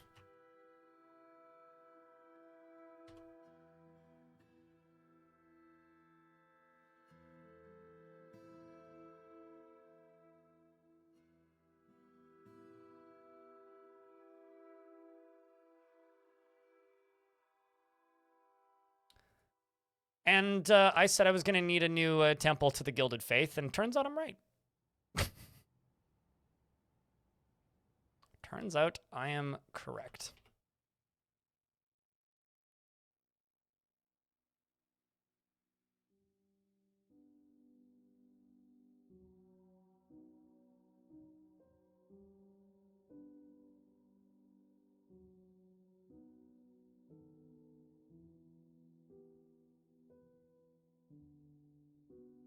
And I've got a few more spots down here that need doorway entrances, which I can do pretty easily. Let's go here, place anything.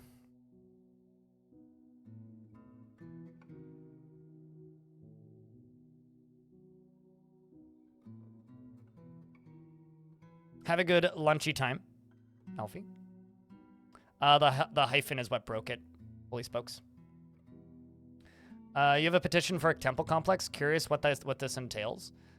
You build a temple assigned to the correct temple complex, and then when it hits the right value, you assign the religious leader associated with it to a dwarf, and then you get a noble who doesn't have any demands, who just acts as a therapist for your dwarves and calms down upset religious members, and your dwarves go pray there and socialize there, and they get happy thoughts. Very simple.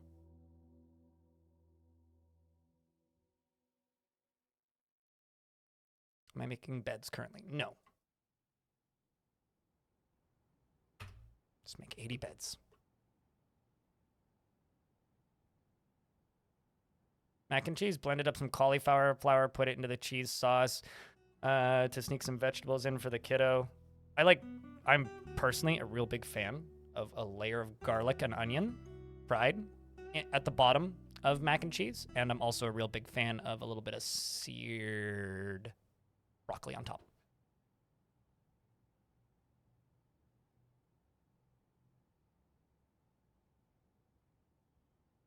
Are Drathlas good animals to keep? They're good, they're basically like cattle.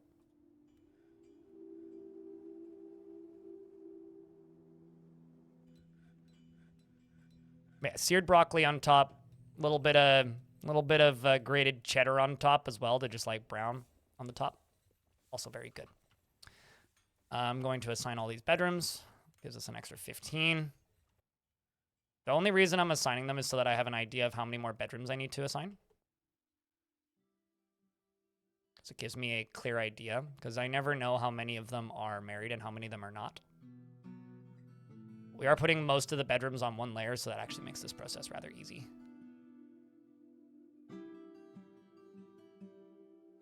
Got some pretty pissed off dwarves in the military who I probably need to get out of the military.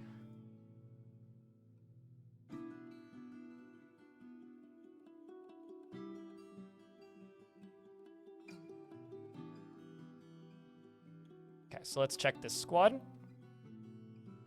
They're kind of a mix of spears and hammers. Let's go bars, see what we have. I've got some iron. So since I have some iron, just a little bit, I'm gonna make steel. And I'm gonna place some more metalsmiths down here. This is schist.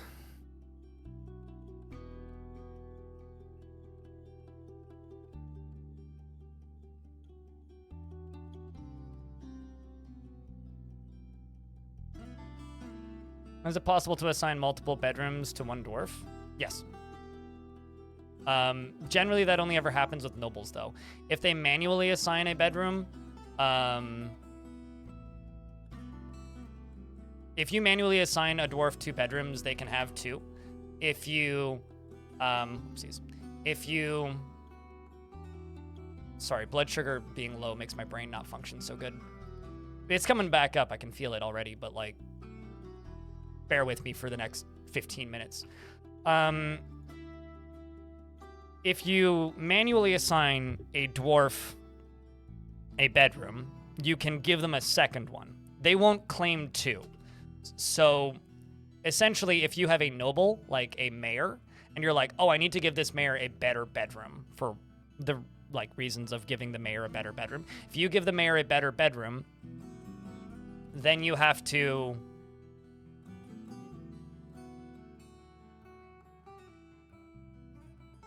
brain, please. Oh, I already gave myself the stuff I need. Don't even worry about it. Well, rabble rouser. That's none of your business, frankly. But it's coming back up. If you say assign a noble a bedroom, if they already have a bedroom, you've given them 2 bedrooms. So you need to like go to their sawed off radbug. If you go over to their to the mayor and you click on rooms, it'll tell you that this dwarf actually has 2 rooms, right? Because they have a decent study, they have quarters, and they have this. It'll say that they have 2 quarters here, so you can unassign them that way. Yeah, or the noble will just keep both. Exactly.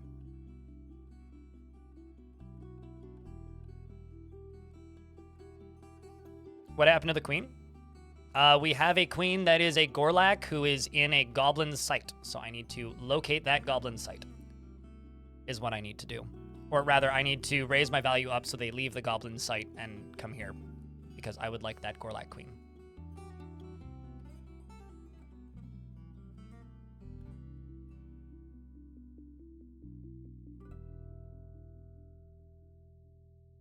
Radbug, when you get a disability that causes you chronic pain, I will mock you for it. Not being able to think straight when it is in a bad way. Because that's how what you said read. Greatly appreciated. Let's get this marked over with gist, I think. I can go on. So it matches colors. It's just you deal with it too? Well, I'm not talking to you, Bubble Rouser. You're fine. It's the here we go again comment that I'm not super thrilled with. All right. But no, you're fine. I mean, it would be super cool if random shit just stopped breaking at work. Why is random shit breaking? Is this like they're not fixing things or whatever situation? All right, so I need to get another temple going. Sneak in and break it. There was one time at my old job I broke something worse so that they would fix it. No, because we're back to the normal, just like first come first serve when there's a migrant wave system.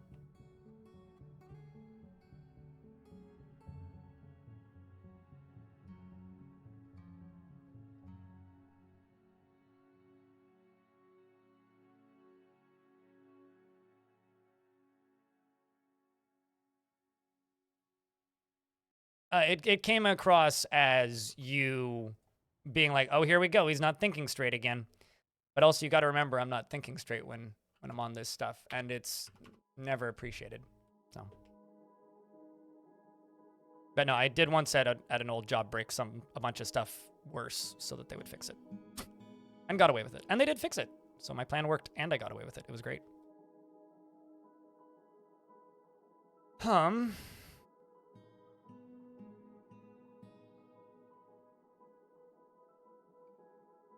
Cheers.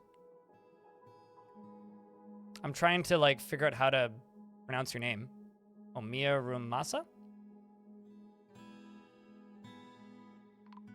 No, you're all good.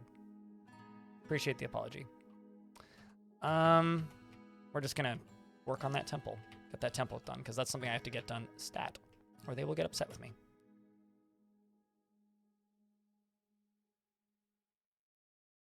You broke the soda fountain at work intentionally?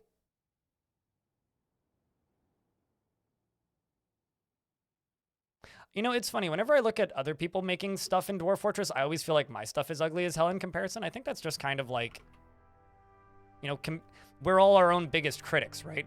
So when you're comparing your work to somebody else's work, it's very easy to look at it in a negative way. Yo, you overloaded the carbon? How did that even work? Soda machines that I used to have to clean, I don't think you could do that.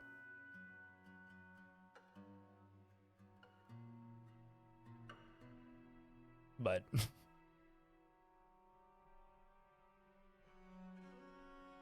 just always subtract and never add. How are the were hyenas doing? They haven't moved. There's bigger priorities in this fort currently.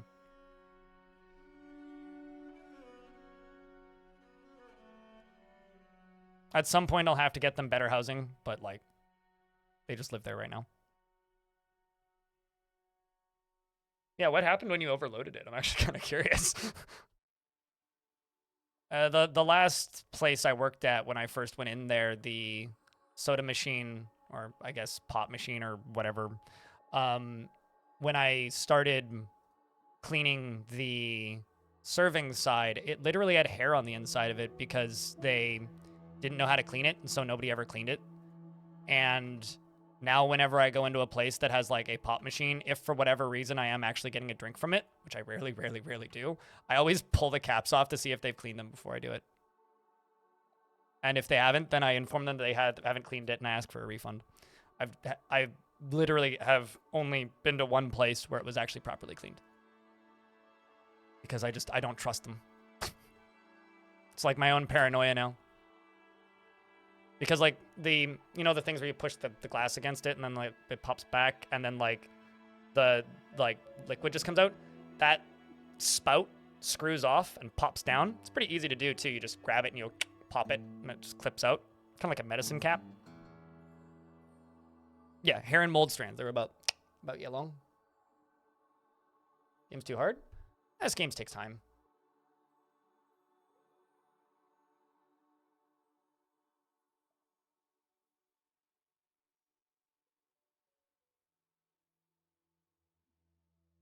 Windingism, the YouTube chat, is prone to strong feelings of lust. Is very rarely develops negative feelings towards things.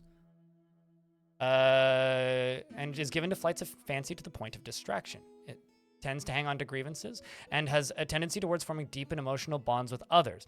Can sometimes handle stress and is a friendly individual. Occasionally overindulges. Stukos has been elected to the position of mayor of the Roof of Rivers. I need to look at where that is. Doesn't mind a little tumult in Discord and day-to-day living, and tries to do things correctly each time. Tends to assume that the worst of two outcomes will be the one that comes to pass and scratches her head when she's bored, needs alcohol to get through the working day. Dreams of crafting a masterwork someday, and we're in an ad on Twitch, so I'm not going to unpause the game for, I don't know, a minute and 10 seconds. So I just got whoever this is, the Roof of Rivers. Meaning the goblins are probably killing more people. Oh, also, I can deconstruct this. Something I will do. I've made a new one, which is down here. Oh. You would soak them in a mild cleaning solution overnight and then rinse them in the commercial dishwasher. It's stupid how many companies don't clean their soda caps. It's disgusting. I don't think it's stupid how many companies don't clean their soda caps. I think it's stupid that so many companies don't train their employees how to clean the soda caps. Like, that's the difference. It's a training issue more than anything.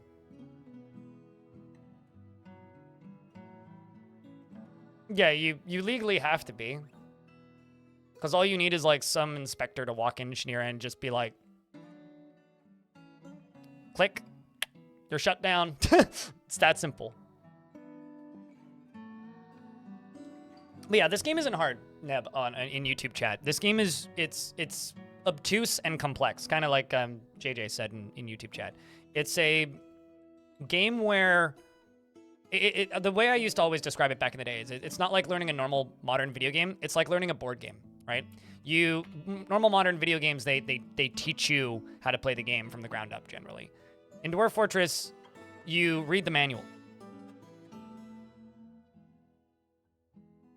And then when you're done reading the manual, you mostly get it.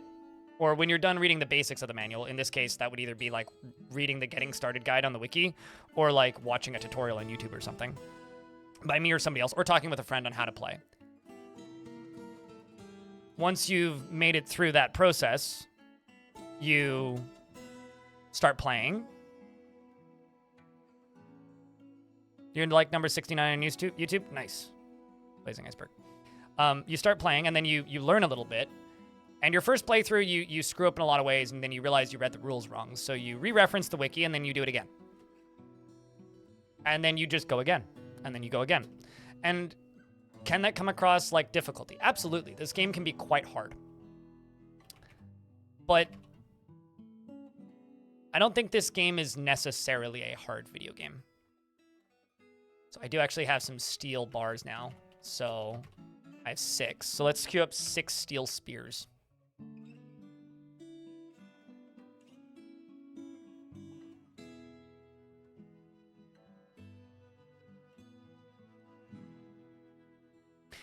Actually, I'm curious. Do I have any... I very rarely do stuff like this. Do I actually have a talented weaponsmith right now?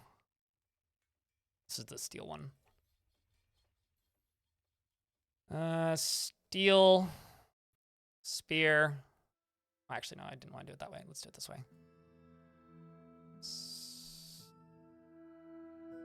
Can't type in that screen. What?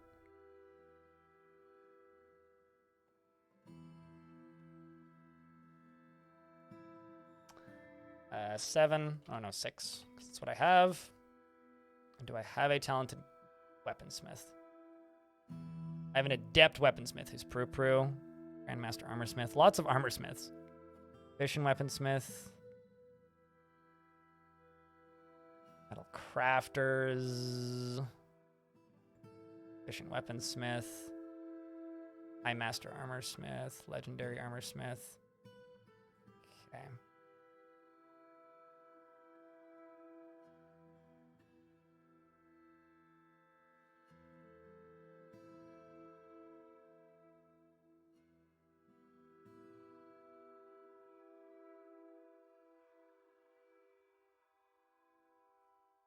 Well, I think I'm just going to go with Prue.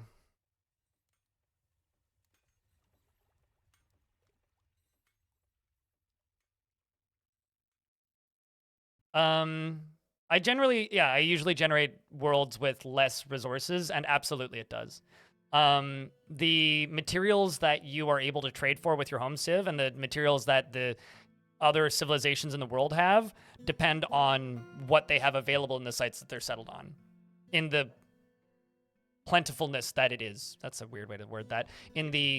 So the scarcer materials, the harder dwarves will have surviving. The more common materials, the harder elves will have surviving, because elves are strong because they have mounts, and that's where most of their strength comes from. Whereas with goblins and other things, they're there. Whatever happened to the vocal tracks from SoundSense? That's a DF hack plugin, and they're still in SoundSense. I think there's a mod that puts them in. Why?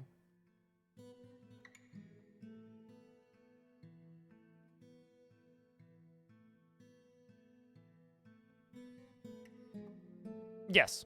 Mm-hmm. No, I mean, like, there's a lot of really interesting bits of the world gen like that. I never liked SoundSense personally, so I barely ever think about it. But like I said, SoundSense is a DF hack plugin, so it's like a third-party tool. So it's not a native thing in the game. And it's also not a native thing to DF hack. It's a SoundSense feature, which is, like I said, a DF hack plugin, which is a third-party tool for DF hack, which also is completely unnecessary now because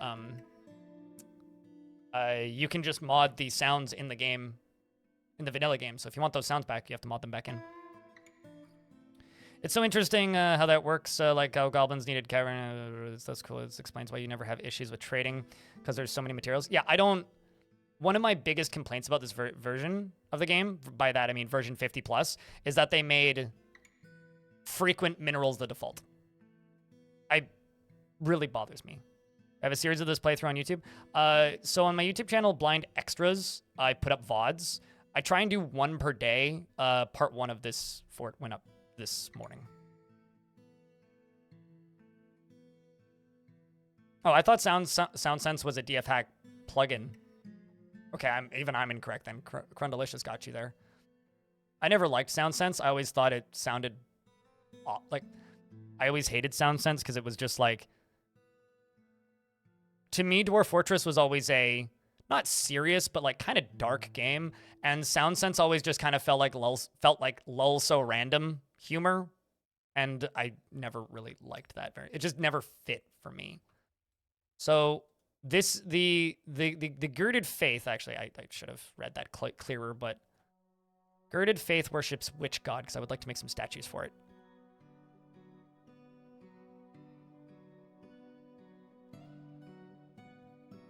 AGO, Lucky Amused. Lucky Amused. The god of luck, gambling, and games. Huh. God of Vegas. Okay. Actually, what bars do I have? Because I've imported some. Let's make a brass and... wait, no, actually, I can't do that because I need 3. Yeah, let's just do copper.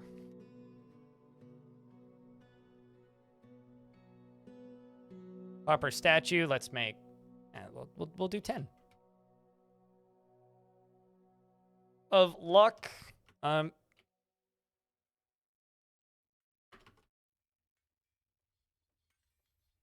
it is. Lucky Amused. Most often takes the form of a female dwarf and is associated with games, gambling, and luck. Yeah, no, Sound Sense was always built into Lazy Noob Pack. The standalone variant reads game logs and plays sounds and certain triggers. With some configuring, it can be used to do sounds for any text input file. Huh. Use it for log alerts at work? Huh. All right. Yeah, no, it was always built into Lazy Noob Pack. I never liked it, so I always disabled it. Yeah, I mean, that's like the tavern game stuff, right? That's been talked about for ages. And it's one of those things that will, you know, maybe happen eventually.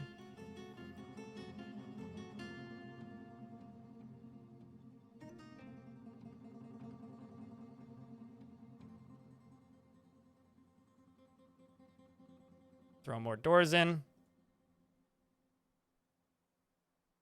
Surprised so many of these doors are the same color, actually.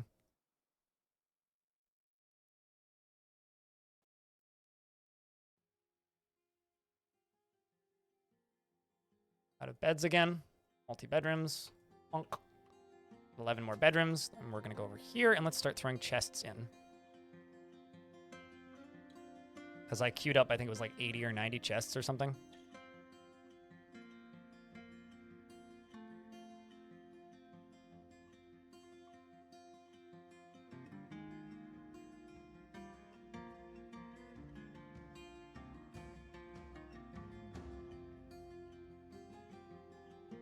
Yeah, I think that the sound stuff for premium is more than, like, sufficient.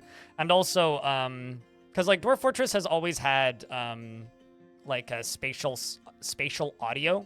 One of the, like, big Fortress mode updates that's coming with the adventure mode stuff is more sounds.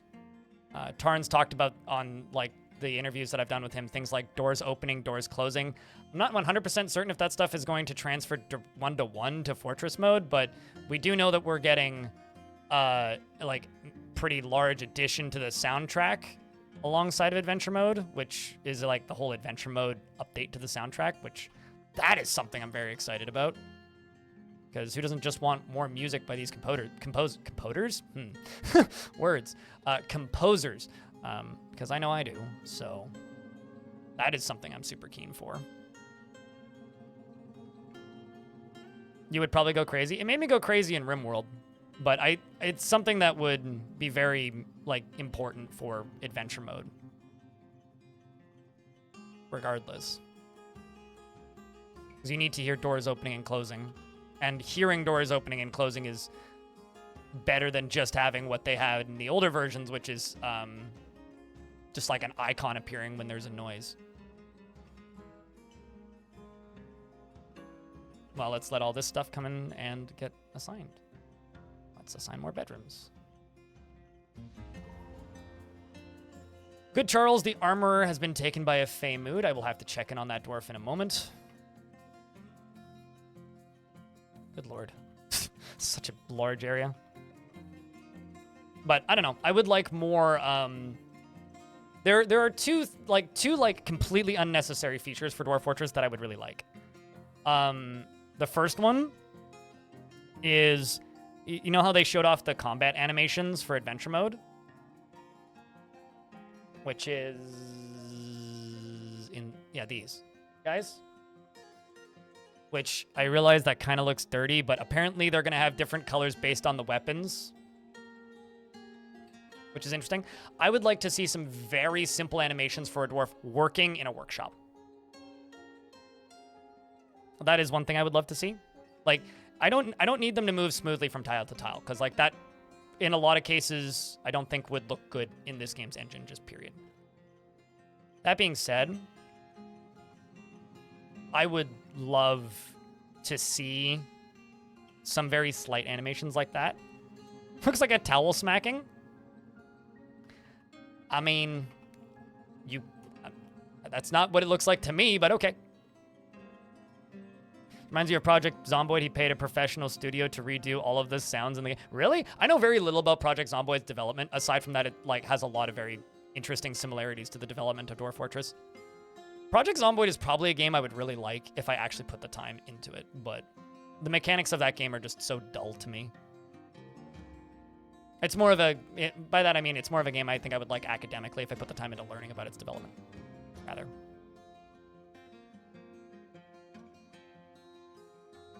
Strange, what's the difference between the different strange moods? Lore, mostly, but also the items that they actually make. You need pig iron bars specifically? Are you serious? Huh. I guess I don't have... I do have iron, though, right? Yeah, all right. Well, I'll make a pig iron bar.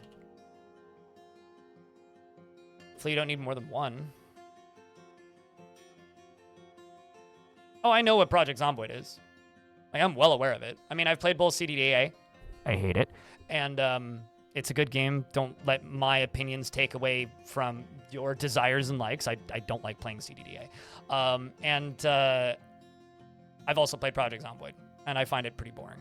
But, like, from a development history perspective, I think Project Zomboid's really interesting. Like, I'm somebody who half the games I'm interested in isn't because I'm actually interested in the game itself. It's because I'm interested in, like, the way this industry works. Like, I really, really, really, really, really, really, really like learning about the development history of games in a academic sense.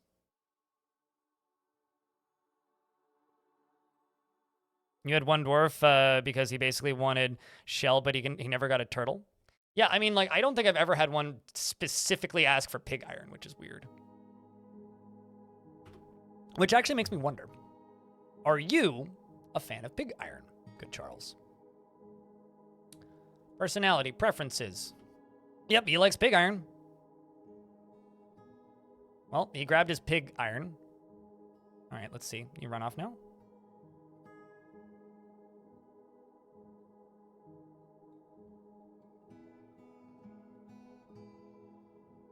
Me? Like, do I watch the streamer Pirate Software? Is that what you're asking me, Droven? He's raided me before. Fun fact. Before he was like a bajillion the famous person.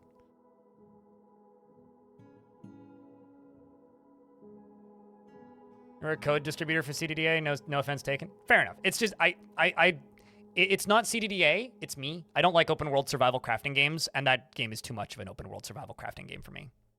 Is your dwarf still alive? Probably. Yep. You're currently storing an item in a vehicle.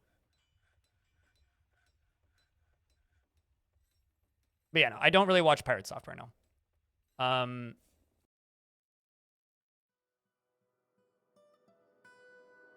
I'm trying to figure out how to explain why I don't watch Pirate Software, I guess. I tried watching his streams. I'm going to be self-deprecating rather than being mean to him. I am a sarcastic, asinine know-it-all. And I don't get along with people that are similar to me, and he's kind of similar to me in that way. So I don't like listening to people with similar personality types to me. I think is like maybe the nicest way that I could put it. Also, yeah, he does game dev streams, and yeah, he talks about a lot of things. But the equal points of accurate, good information that he talks about in his streams, I've heard reports coming from other developers who I've talked with for years saying he's talking out his ass and doesn't know what he's talking about. So there's points where it's like, yeah, I've definitely seen him say certain things where I'm like, yeah, that's a neat take. And then there's times where I've seen him, like, specifically in his YouTube shorts, because that's where he got his bajillions amounts of views and followers from, where he'll, like, have a take and I'll just be like, really? You think that? Okay, sure, fine. So, but yeah, no, he seems fine. That's my take on Pirate Software. He seems fine, but not the type of, I'd rather, this also makes me sound weird. I'd rather do my own research. Part of the fun of it for me is like reading dev blogs and like listening to podcasts where they interview people, or reading articles where they interview people, or listening to, you know, that kind of thing. Watching documentaries about things. That's what I enjoy about like game dev history and stuff like that, is reading about it. Also, because there is snow currently and ice, I'm actually going to channel down here and dig underneath my fishing area. The reason I'm doing this is because there's some dead troglodytes down here, and I want to get them out of here.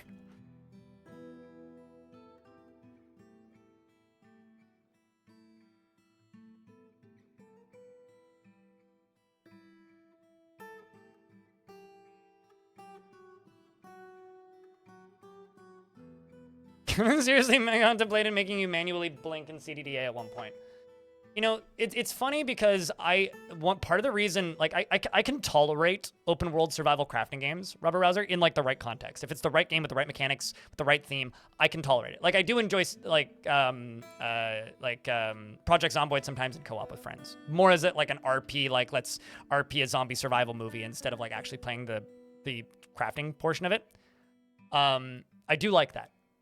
However, what I'll say is that I don't particularly enjoy very overdeveloped games, which is really ironic coming from me, the guy who plays way too much Dwarf Fortress, because to me, CDDA is an example of an overdeveloped game for me. No, I started doing fishing in the last fort, and then I ended the last fort very prematurely, so I decided to do fishing in this fort. So yeah, we are fishing. Where did the bodies go? Isn't there bodies here? Unless they're like, they happen to be like right there. But I'd swear that there was like, oh, there it is. I see. It's under a boulder.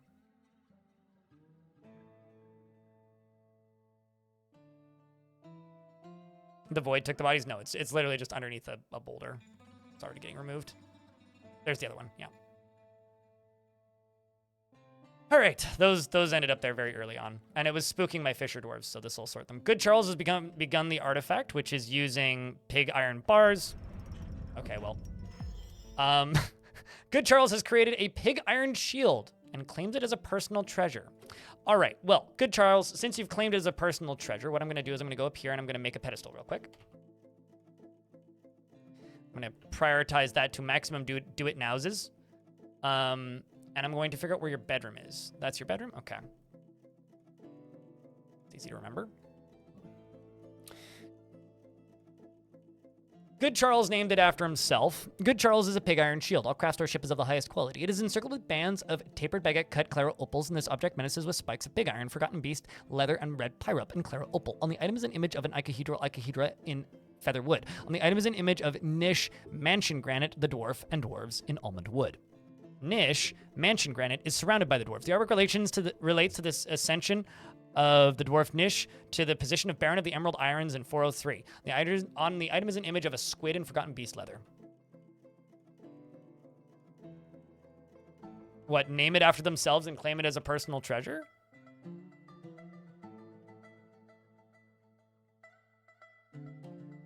You see it sometimes. It's not the most common thing,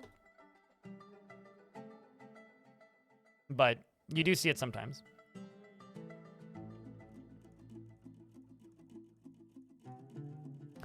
Sure. Just let me finish this so I don't get distracted and forget about this artifact, because we do have thieves here, and I don't really want this artifact to get stolen.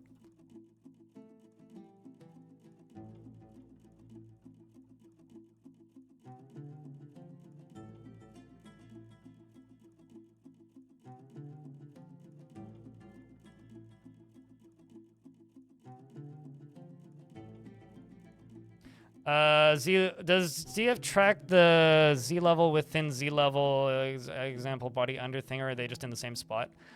I don't know, actually. You'd have to ask somebody who reverse engineers this game a little bit more. Or at all. Putnam could probably give you an answer for that.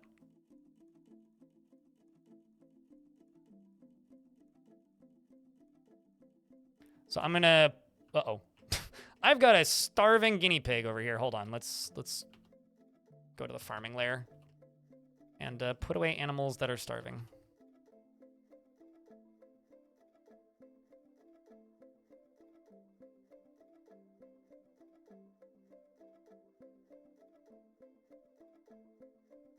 No, that's totally fine. Did you see the bit where we have a Gorlak queen?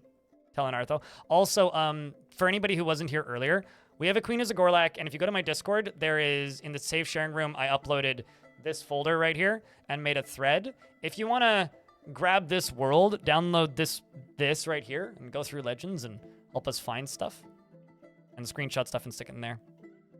Saw the details on Discord? Gotcha.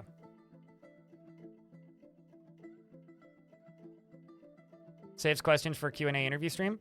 For whatever it's worth, I'm planning on doing another one mid-late March, or sometime in March.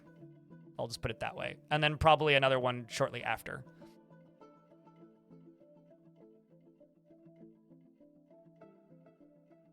Hello, everybody. Hello. How are you doing, Fire and Ice? Thank you very much for the 5th month. Welcome back. So I guess it would be this one. Wait, no, it's still forbidden. Duh. As I forbid it so that it didn't end up elsewhere.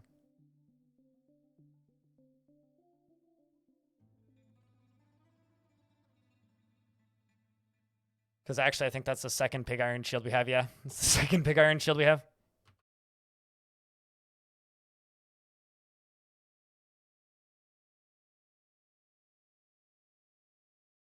Oh gosh. Oh, I hope you feel better. I feel like everybody's kind of sick right now. Like that's a very common statement. I feel kind of sick. Don't feel good. Oh man. Feel better, dude.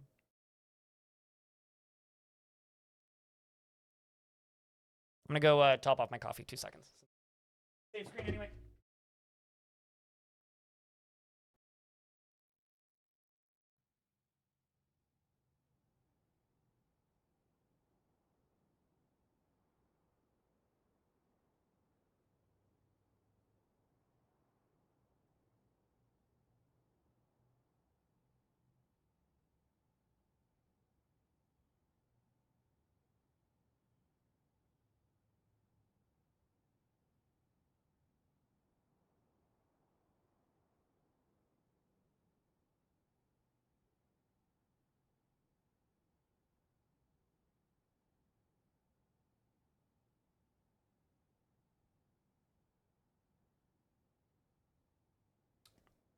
Kind of a slow save on this, but this is a big world. You're in bed sick? Oh boy. I mean, I guess it is that time of year. We'll see you later, JJ. I probably missed you. My bad.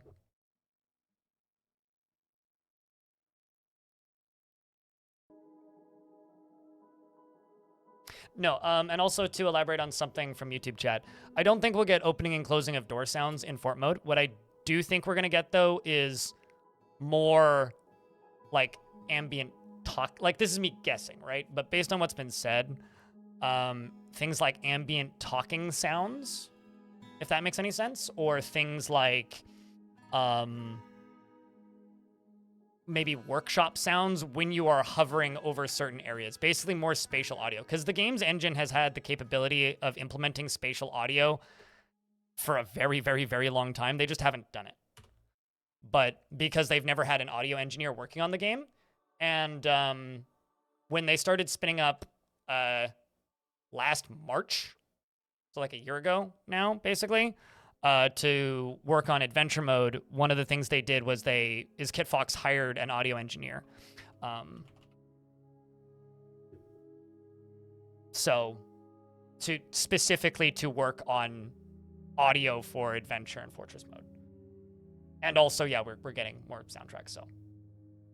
Because like we do have some very simple spatial audio, like there's some ambient sounds that can happen if you're looking at the cavern specifically. There's some that can happen on good biomes, evil biomes, and all that. But that's just like Tarn not saying Tarn not knowing what he's doing is mean.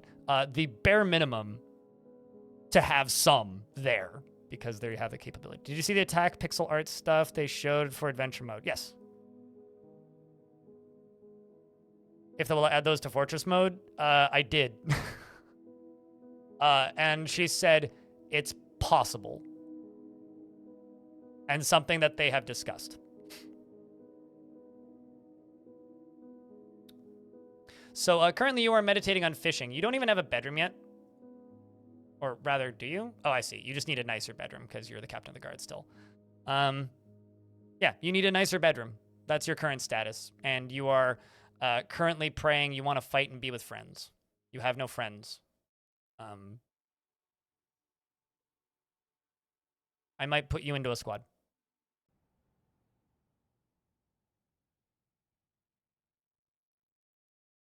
Yeah, I mean, like, you know, Tarn, I don't think has ever developed a game, or hasn't developed a game with sound in like 40 years. Outside of music. For the Queen, thanks for the $1.50. Appreciate you. It's a... Oh, Quendelf has a pile of gold emote. That's pretty. Elfie Bean has cooked a masterpiece. Look at that. Let her cook. Who's pissed off in the fort? Man.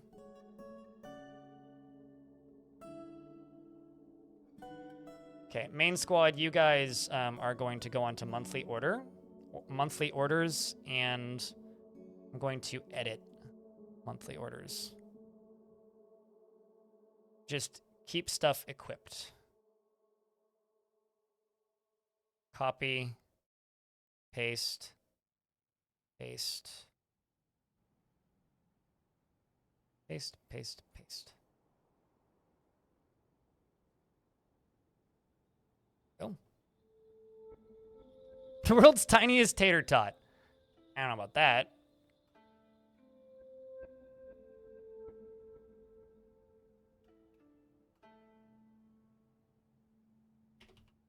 We could see what she, well, she's preparing fine meals.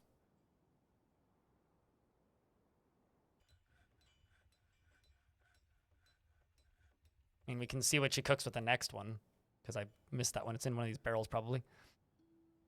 Oh, tastiest. Oh, I heard tiny. I read that as tiniest. That's my bad. Meal, single tater tot. I mean, she's crying.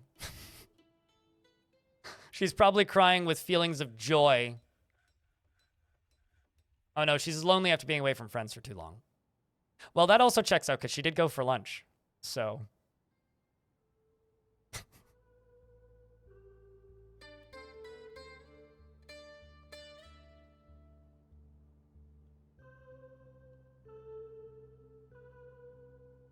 Yeah, I have no idea what format it'll take in Fortress mode, but, you know, you need another banger like Industry.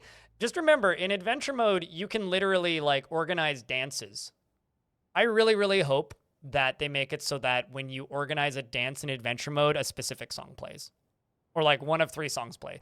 You know what? Okay. I'm 1,000% speculating. So, none of this is a confirmed feature for this game. It would be really, really, really, really fucking funny if they made it so that when you as your adventurer start singing, no, not procedural music, start singing, they have 3 different versions of a song. One that sounds great, one that sounds kind of bad and slightly out of tune, and one that is awful. Like, very out of tune, poor beats, poorly sung, like, just sounds terrible in every way. So that if your adventurer is bad at music, or like have like 4 different layers to the track, and depending on what your adventurer is doing, if your adventurer is bad, they play it poorly. You know, like have like 3 different tracks that are like we could have like a beat, we could have like an instrumental, and then like the vocals. Like, wouldn't it be rad if like your adventurer is really bad at singing, but you make your adventurer start performing and you decide to sing? So, like, imagine you're hearing Eluncanem, right? The beat is, like, almost in time, Or like the drinking industry. Beat is almost in time, but slightly off because they're doing it okay. The instrumentalist is great, but your dwarf is going like super out of tune, sounds awful, and like everything. I'm not gonna try and mimic it, but that would be so funny. I wonder if this game's capable of stuff like that. What are you grabbing for your meal? Turkey hen egg. Oh, someone's making omelets. Now I want to know how big a turkey egg is. Ooh. A dorky vial of darkness has arrived. Oh, and they left. Well, that was an accidental invasion.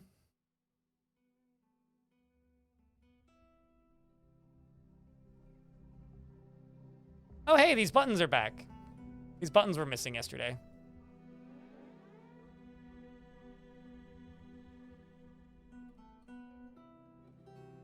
Also, the chains are back. Yay! Because yesterday I noticed that it didn't say how many of these were up here. And I DM'd it to Putnam, and her response literally was, whoops, there was a bracket missing, so. All right. A vial force of, whatever. Are you conducting a meeting? No, okay, I misread that.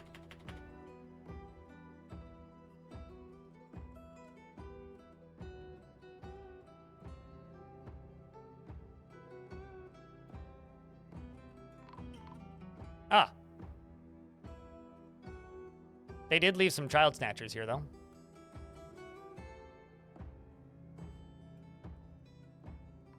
Actually, hold on. Does kill order work yet? Never mind. I don't feel like killing the monkey. I'll just tell him to station up here. Dwarves are running through, and these goblins aren't even going to stand a chance. A bolt went flying.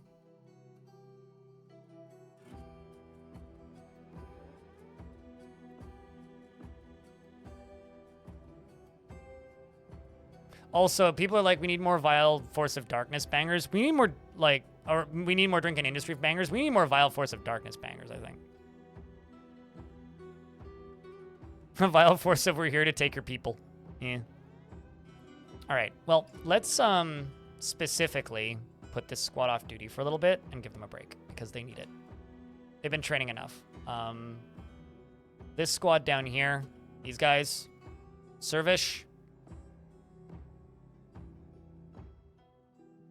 Who actually feels funness after becoming a parent. Married to Neezer, they have a son named Rith. I mean, okay, so that would probably be in... Here, hold on. Let's just see if I can find a random animal on the surface and see if I can tell them to go kill it. There's literally just the one monkey in the cage. There's nothing really I can just tell them to go attack that I'm willing to do that with, so... We'll give it a bit. I will definitely try kill order. It's probably been fixed because there was a patch last night. If she said that she had a fix for it yesterday, I almost guarantee you it's in the game now. Vile Force of number 1. Yeah.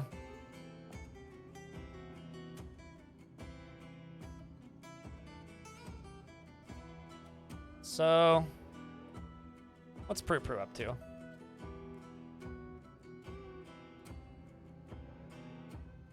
Remove you from other tasks, because currently you're just hauling stuff. I don't really want you hauling stuff. Please go forward to those steel spears for me.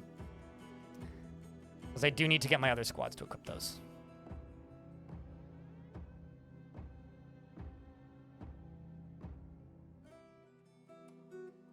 I feel like there's plenty of things with a common-ish sounding name like Otherworld out there. I should also probably make a weaponsmith's guild. What's the value of this up here? Not too high, not too low, though. Okay, we got a couple copper statues, which I can just throw in. So this is the temple to the god of games and gambling. The god of Viva Las Vegas. Viva Las Vegas. Offering place. Okay, don't actually have an offering place currently. Just put a bunch of... I should forge some coins and just put the coins on this. Should do. Maybe a gem.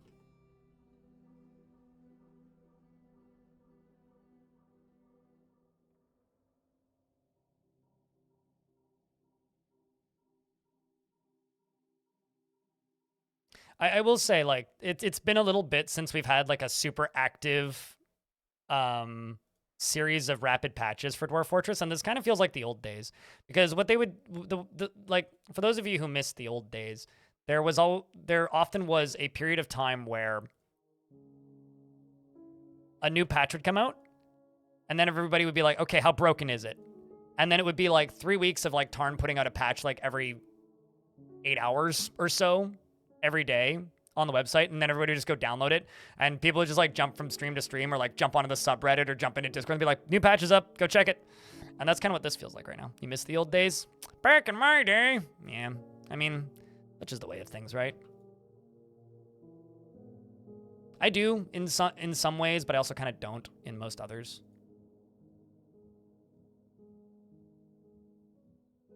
Like it's obviously easy to, to just point at things and be like, I missed this, right? But the game is so much better now. Like there are parts of the old days that I kind of miss, but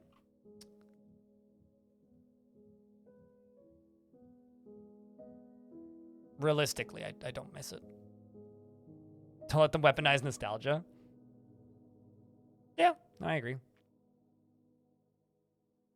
The old days for me, though, to be like fair, I guess, was also a lot of pulling teeth and explaining to people that this game isn't that difficult. And yes, you do in fact want to try it, even though it looks scary. Now, at the very least, I don't really have that. I still get, obviously, there's still people popping in saying this game's hard, but at least now it's like possible to convince people otherwise, whereas previously it wasn't.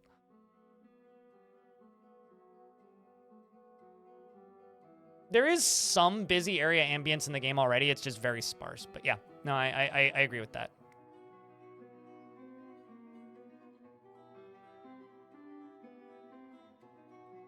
Imagine you're just like trying to sleep in your bedroom and then suddenly the dwarves mine through the wall. Sorry, installing new wall.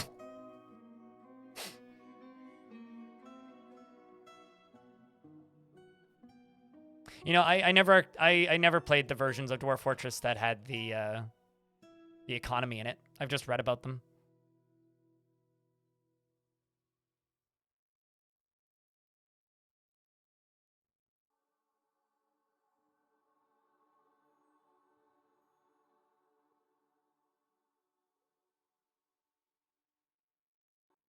I don't know why there's a guinea hen here, but is the square ASCII tile set you made? Yeah, I could see that.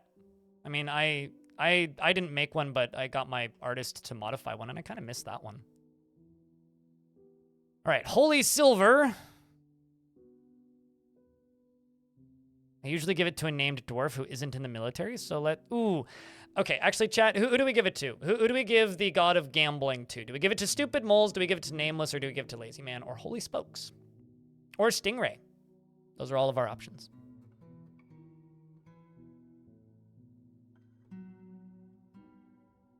Boat Murdered wasn't from the era of the game that had economy, though.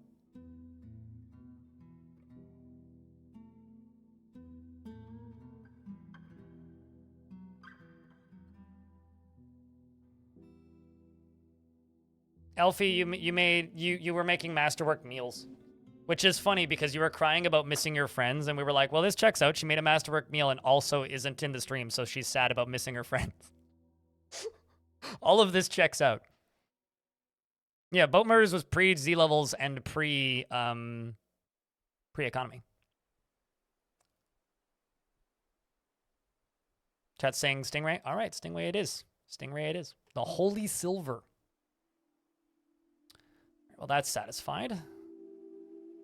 We made those steel spears, meaning I can take these guys and update their equipment, because I'll bet you a bunch of them are going to grab those steel spears. Actually, I'm gonna give them a new uniform. I'm going to go with bodywear, breastplate, headwear, helms, legwear, greaves, handwear, gauntlets, footwear, low boots, shields, and weapons will be spears. And this is just going to be called spears, and it's going to be replaces clothing. But I'm not actually telling them to equip it just yet, because I also need to make them shoes. Let's say, can I make high boots? No, I can't. Low boot. Okay. Copper, low boot. And let's do 20.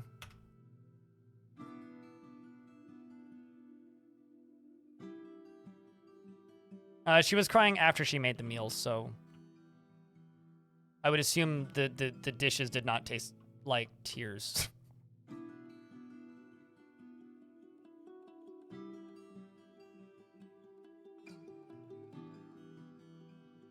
Did I make more chests? Not that many more. Am I still making chests?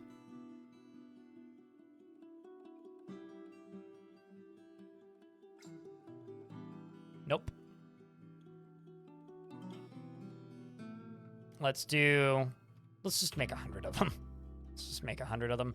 Make 100 of them out of the quartzite. Shouldn't take too long. High dresses or high boots and dresses. In the last world I was in, the only clothing item for the upper body that was available was dresses, which was kind of funny. So everybody was running around in dresses.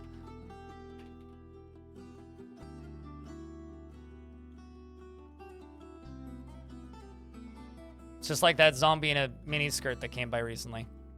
That Elfie did us the disservice of drawing in Discord. If you would like to see it, it's in the arts room.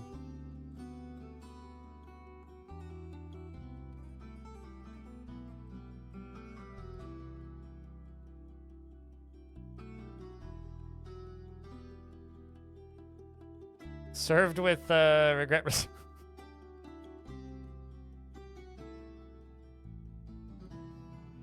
Also, we are finally caught up, and almost every dwarf has a bedroom. Hallelujah.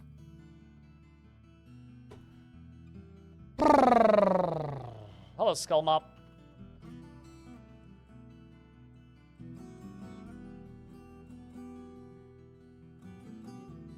All right, well, that's good. That's not good. The Marsh Titan or Odd Shit Thgembish. Odd Shit Thgembish. Nethagen. A giant humanoid composed of mud.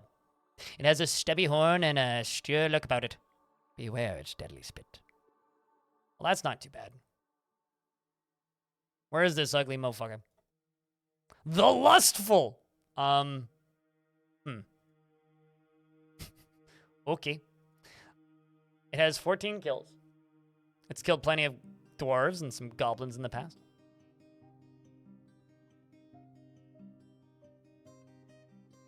Just a nasty old man.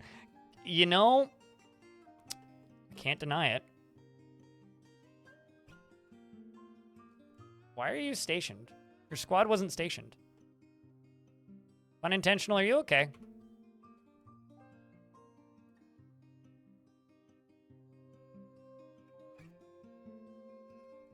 I mean, I guess you're stationed now, but like...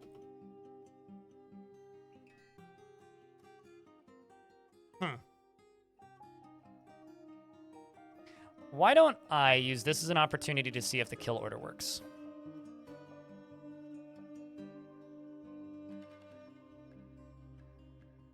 I think pun intentional is stuck in some analysis paralysis. We'll need to look into that. I'm a little bit concerned about them fighting on the edge of this cliff, but... Servesh dives into combat with the creature. And, apparently fell off of something a while ago. Bashes the Titan with a silver warhammer, chipping it. Honey Bun Hauler stabs the... Okay, that's a Forgotten Beast. Stabs the Marsh Titan in the left hand with a steel spear, chipping it, and the force bends the lower arm. The Marsh Titan, injuries-wise, is already very broken and falling apart. The Militia Captain bashes the Marsh Titan in the upper body with a silver warhammer, chipping it. Bolts are already being loosed. You feel hopeless. Clam Seal the Lustful. Rest in peace, Clam Seal the Lustful. For you are no longer in the realm of living. And pun intentional is still stuck. Okay, well, I'm just going to remove pun intentional from this squad because you're one of the most upset dwarves in the fortress, and now you've forgotten how to dwarf.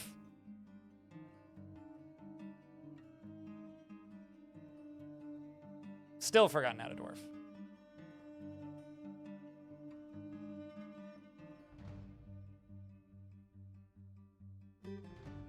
No burrow.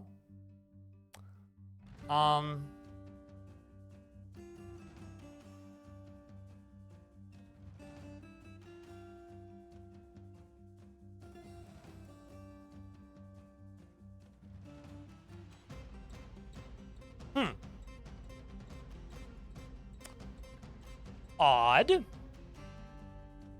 I'm pretty certain that this is like a...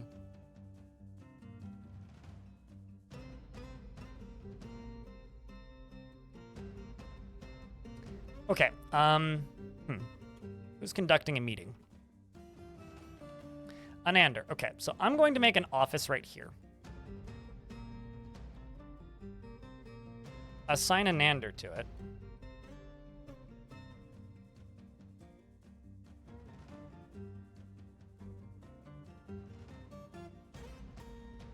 And say, your office is here, right? Okay, so I'm going to remove you from that. And then follow you. Found a bug? Oh, definitely. Certainly seems that way.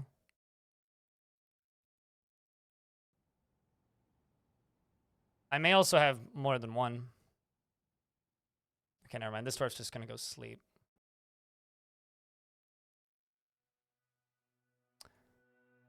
I'm just gonna delete your meeting space then.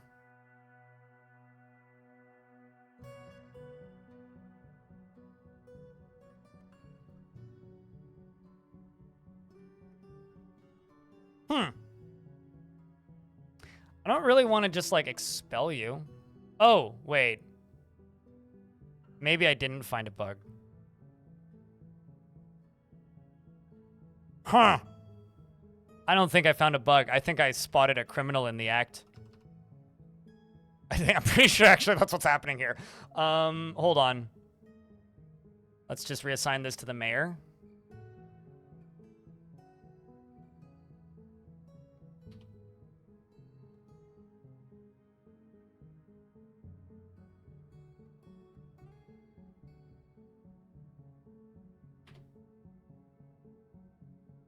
This is so much easier now that you can just like type in the person's name. So there's a goblin criminal here. This goblin criminal is a legendary spinner and also a legendary maceman. Criminal of the Dungeon of Twinkles. Definitely. Also the laborious wraith and a the lieutenant of the lauded poison.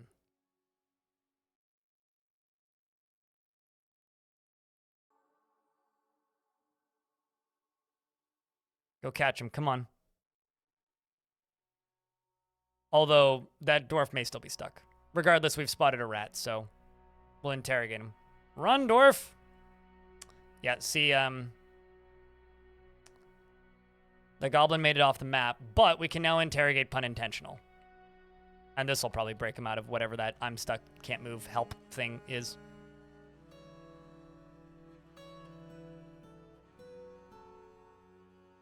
And I can just put him in prison, and then we'll figure out the problem from there.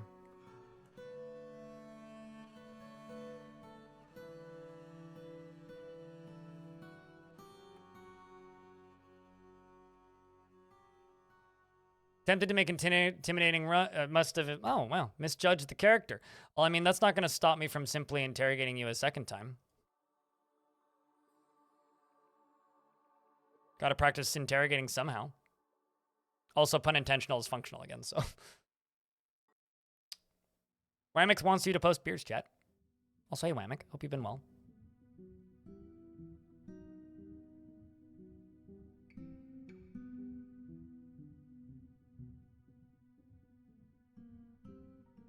Can be stuck in prison? No, totally. And we're just going to keep interrogating this dwarf until we figure it out. Because they just spoke with a goblin criminal. Obviously, there's some criminal shenanigans going on here.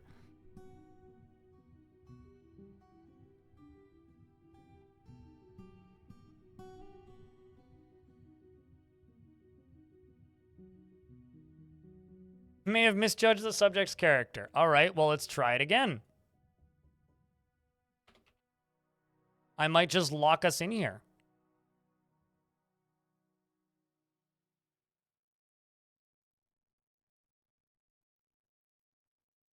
Have I had any trolls yet? No, but I'd be willing to bet if we're going to, we'll get them on the next siege.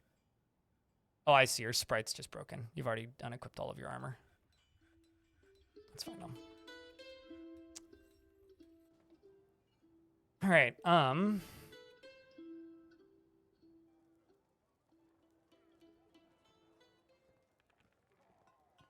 just eating. Real quick meal.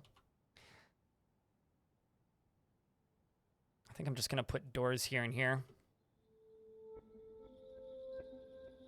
Yep, the journey to find, because we need to get a pretty large siege. What we do have, though, Walnut Bag, is our outpost liaison is now a Gorlak, and so is the queen of my faction. That's what did happen today. Is there is... We have a Gorlak queen. So I suddenly went from, like, not really caring about, like, becoming mountain home in this fort to, like, all right, well, I guess I get to be a mountain home.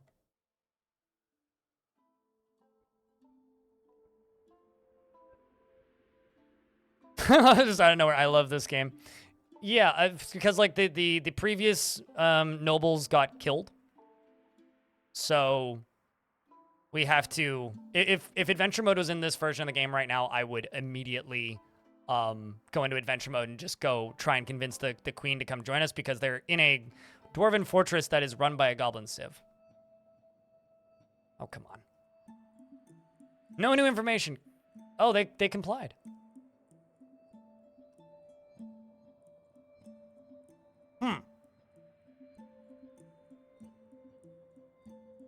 Then...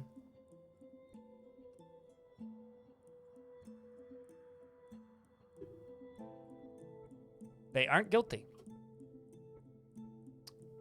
That is interesting.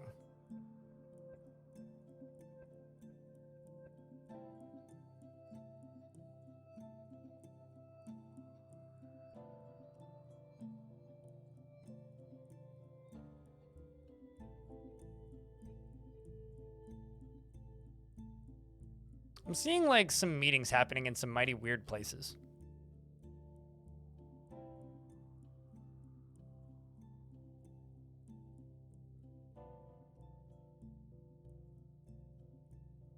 You know what? I'm going to do a thing. And I'm going to do this because it's very easy now in the game. I'm going to interrogate. We're just going to do some interrogation training. The problem is this is going to make that UI unusable, but that's okay. This is a problem of my own making.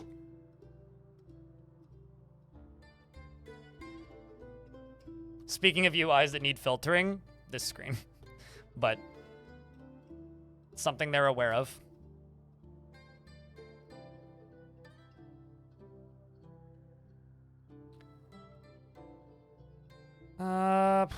Let's use quartzite for this area. Here. But how you doing, GeoTrack? Happy Wednesday.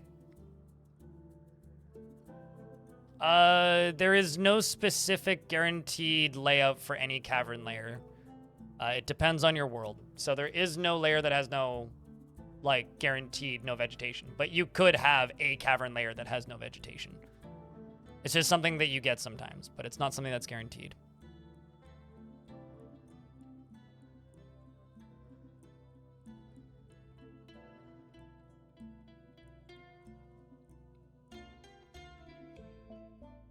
No. I haven't even tried to move them yet. I've been way too busy with important things, Shaku. That is, like, one of the lowest priorities in this fort. Because it could kill the fort if I do it. Chat room, you guys have a job.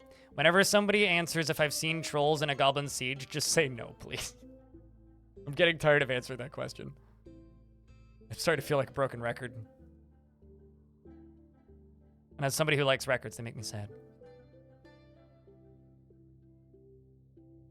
You can't find the vile force of Mug. Sure COVID brain ain't hurting?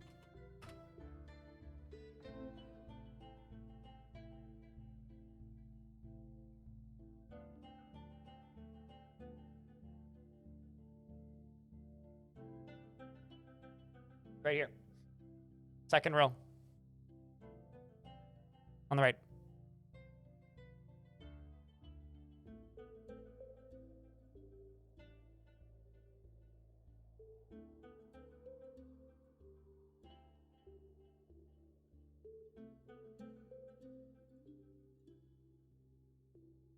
But I don't know, maybe there's some weird availability issue with it.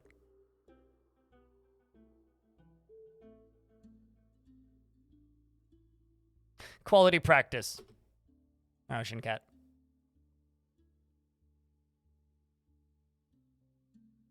You'll be more present. Your antibiotics are finally working. Well, that's good. Yeah, no, the were hyena thing is a very low priority. It isn't something I'm going to worry about until like I have enough bedrooms for every dwarf and I've like actually got my defenses up, because currently I would say we don't have adequate defenses for the amount of dwarves in my fort that are well, not dwarves in my fort. The amount of dwarven forts that my faction has lost since I started this fort is kind of astronomical, most of them. So I'm kind of currently the main and only priority is make this fort sustainable, which it currently isn't.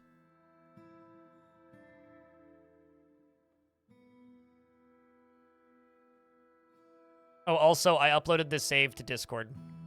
If you would like to go mess around in Legends, read about the Gorlak Queen.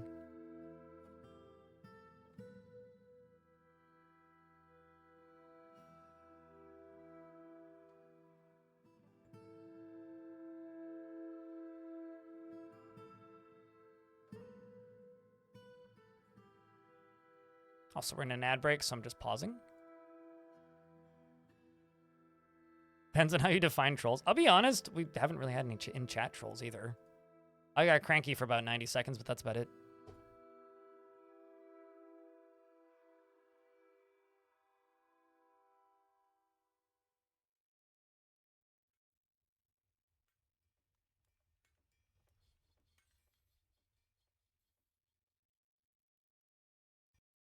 If I was working on a were hyena over and then forgot to finish it, and then a full moon yeah, everybody would die. I mean, not everybody would die. It's just gonna be something that, like, when I do it, I need to only do that. From chat to goblin forts. Okay, here. I need to update the goal command. Let me just do that. That's something I should be doing.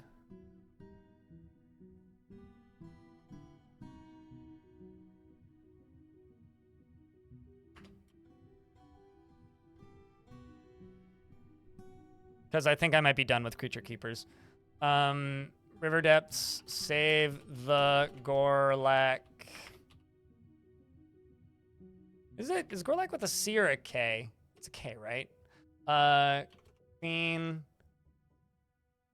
Tame the Gremlins and defeat maybe not defeat. Hold back the goblin onslaught.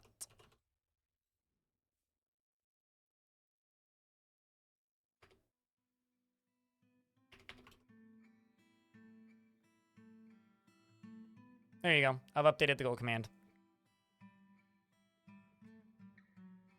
Saving Private Gorlak. There you go. We fixed it, craft law.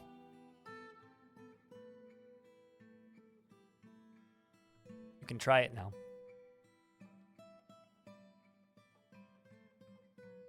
I'm not gonna lie, I haven't looked too much into how the humans and elves are doing. I mean, these elves down here are getting kind of wrecked. It is nice to be back in an era of goblin apocalypses, though. But yeah, I mean, the elves down here are having a rough time. These ones up here are all elven, and they're trading with me. It's kind of hard to tell about these areas down here because I honestly don't know too much.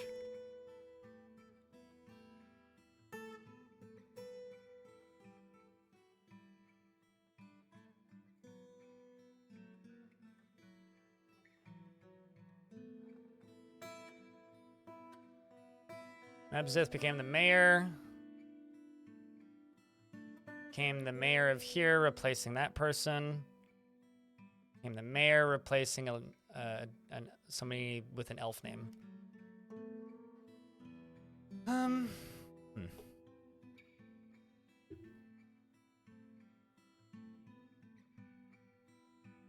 don't know. I just suddenly have this dream now about having a Gorlak queen and like a Gremlin baron, which means I should actually be prioritizing getting a Gremlin into the fort.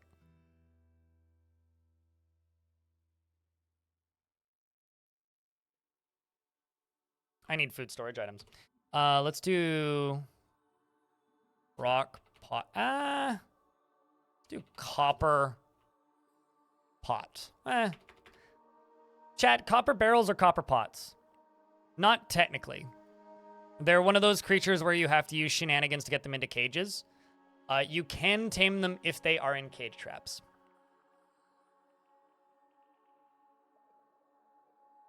Pots, okay. I'm just gonna do, I think 100.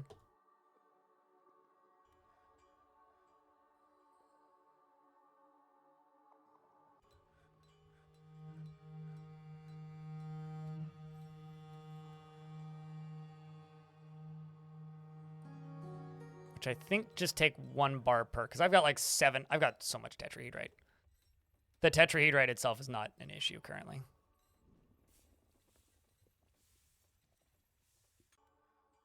I'm just seeing how many bars it takes. I'm pretty sure it's just 1, but make Electrum with what gold do you suggest I make Electrum with? All I have on this entire map is tetrahedrite. So how exactly do you explain or tell me to make Electrum? Like it's the only metal on this map is tetrahedrite. So where exactly am I getting this gold from? It's the use of Electrum in the game. Furniture, crafts. Throwing it in the volcano because it's not super useful. All right, well, now that I've done that, did not know. Now you do. Congratulations, you've learned. Or learned, I guess. I don't know what that word was. Let's encrust finished goods with cut gems. Cats in the Trees, thanks very much for that brand new Prime subscription. And for the 3rd subscription of the day. It's like the slowest day for subs I've had in recent memory. Also the first Prime sub of the day. Appreciate you. Yeah, that's also on the to-do list when the goblins finally show up.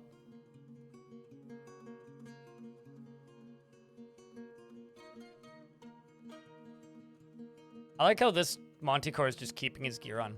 I find this kind of funny.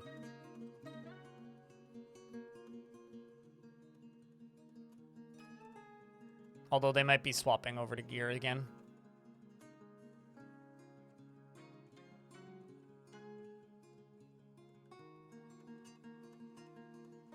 So I now suddenly have a whole bunch of different interrogations happening.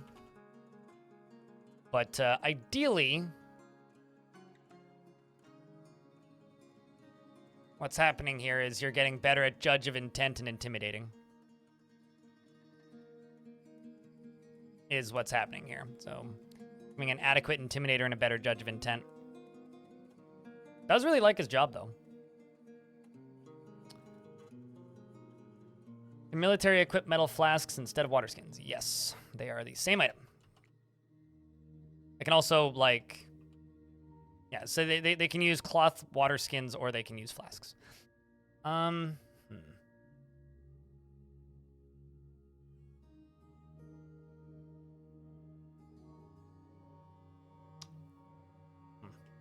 do I do this?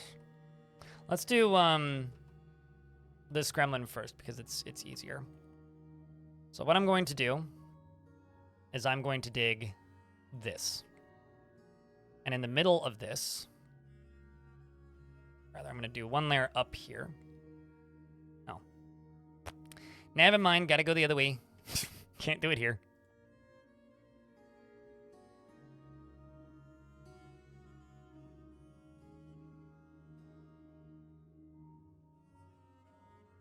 You are, in fact, like hours behind in this stream, Nickman. But the problem isn't expecting the game to run solid on default world gen. That's not the problem. Like, that's understandable. The problem is it doesn't matter how many times they make the game run solid on default world gen. When they make the game run solid on default world gen, people will expect the game to run better. That's the whole point of that discussion, if you're still listening to it. We're going to do this. I'm going to try this. And I need to connect to this in an area where the gremlin can't get to it.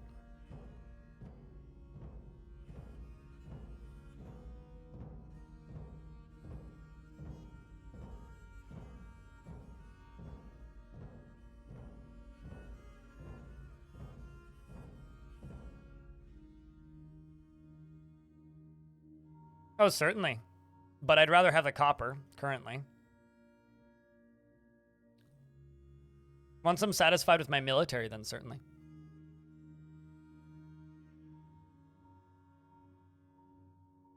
Oh, actually, I should just use stairs for this. And then what I'm going to do is I'm also going to channel down this side. I'm just going to cut out this. This is going to be smoothed and turned into fortifications. And what's going to end up happening is this is all going to be fortifications all the way along here. There's going to be a lever right here, and then cage trap, cage trap, cage trap, cage trap, all the way along. This is going to cave in, or cause a cave in, which hopefully is going to knock Mr. McGremlin here into the cage trap. Or it'll kill him. But I'm going to put down a save first. Here's hoping it doesn't kill him.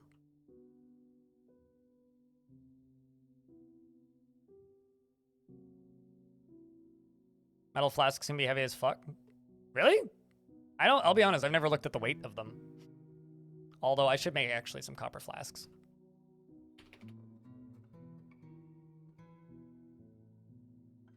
And let's double check. How much coke do I have?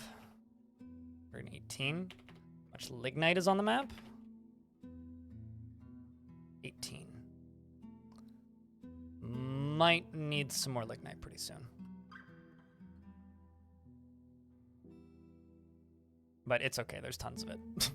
Like, tons of it.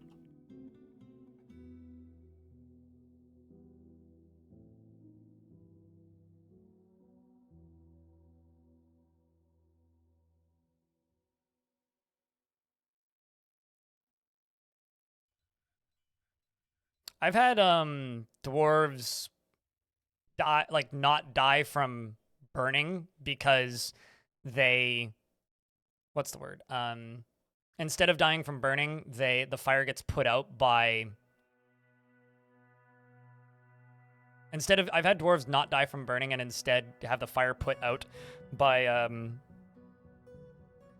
the flask that's in their pocket, which I think is cool. What's up, Vaxes?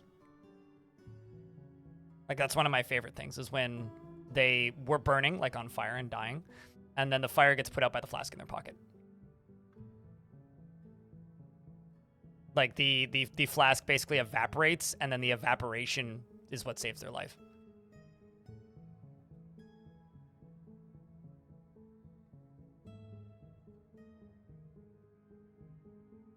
Here comes next dwarf.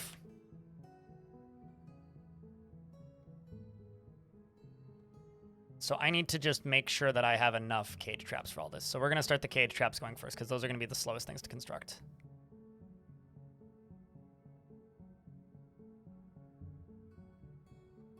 But I also need more rock mechanisms.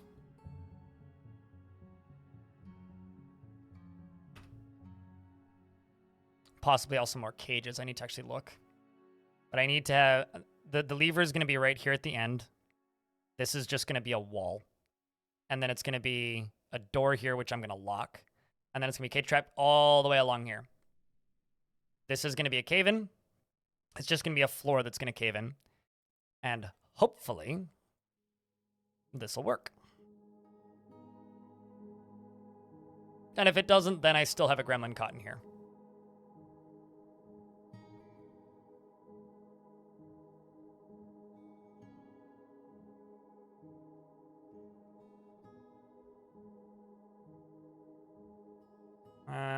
Cage trap. Well, something I need to do, I guess. I need to make more cage trap stuff. Let's actually just put that stuff up here because this is all rock salt. I could just put some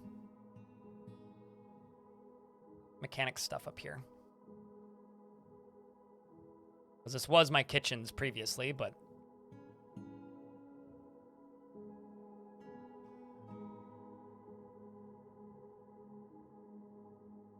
what's up, Monkey Monk, by the way? Chat, can you give Vaxes a TLDR on the new patch?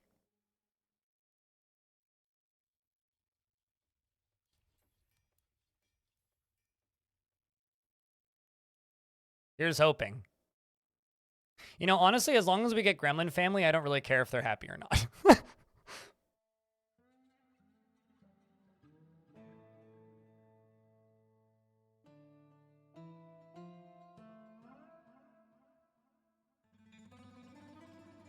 Everything is going to break. It did on the first day. What? That's not the current state of it though. Almost like I think every single one of the like game breaking bugs was fixed by the end of the first day. And then there was like now there's just like the occasional oddity. But I think saying everything's going to break is a bit of an exaggeration.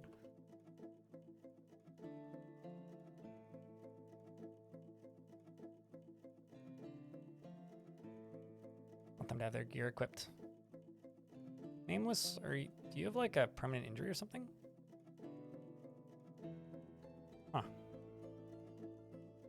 Maybe you're just like on the edge of being tired. Prue, the metalsmith has been possessed.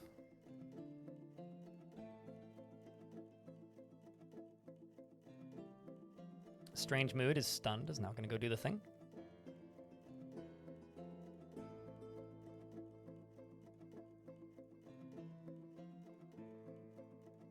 That's what chat's here for, Vaxes. Bugs bad, patch good.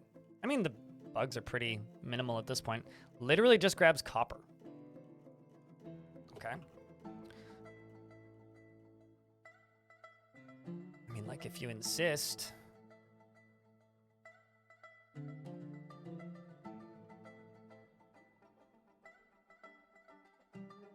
So just gonna get rid of this one.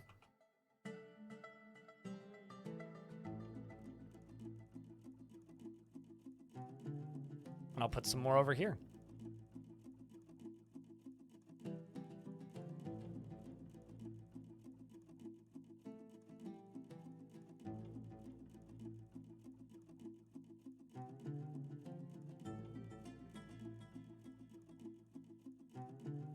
As I slowly pave everything.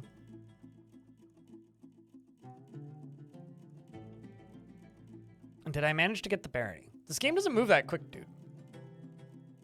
We're in late winter. We started giving donations to the mountain home last trading. It's going to take like minimum 2 years probably.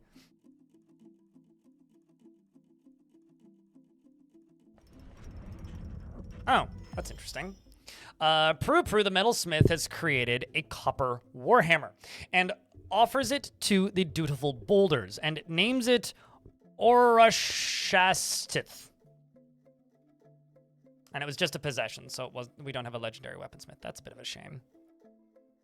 This is a copper warhammer. All craftsmanship is of the highest quality. This object menaces with spikes of copper.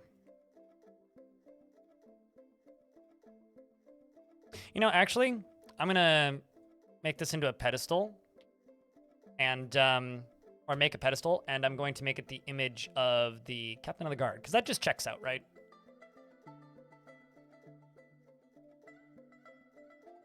That just is fitting.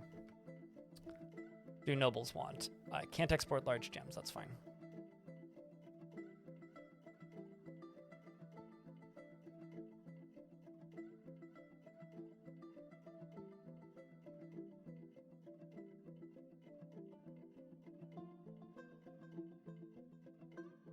There we go. Now they're happy. Yeah, no, we're not gonna have the barony for a couple hours at least. Assuming we even get it. Mostly right now, I'm just worried that like my faction's gonna die actually because of the amount of combat that's going on. But not really the faction dying. More accurately, I'm worried that my nobles are gonna die.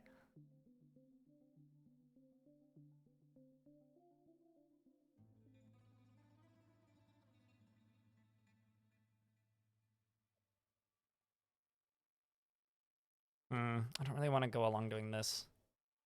Let's just do it this way.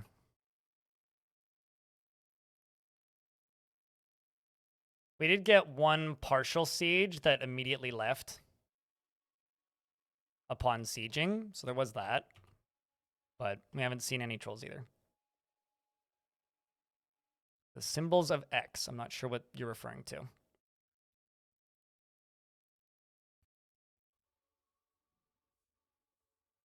Chat, do you guys know what Craftall is asking about? Wait, you mean at the edge of the clothing?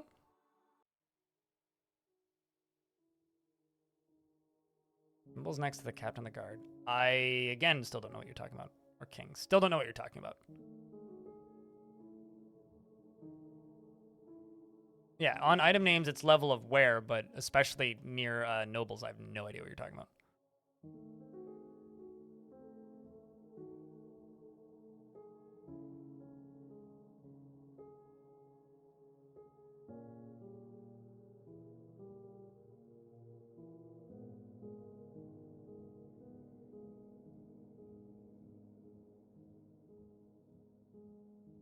Yeah, I'm kind of a bit at a loss, I guess.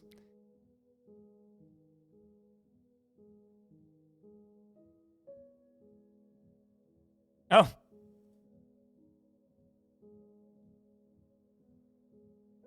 Who did this doodle? I need to...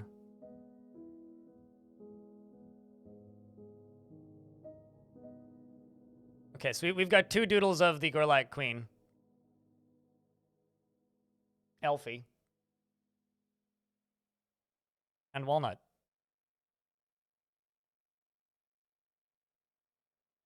Ain't she purty?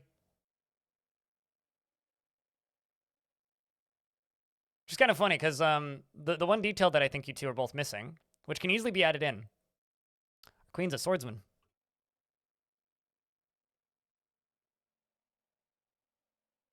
I don't think I've actually had an unkillable echidna in this version. I don't know. I haven't seen one.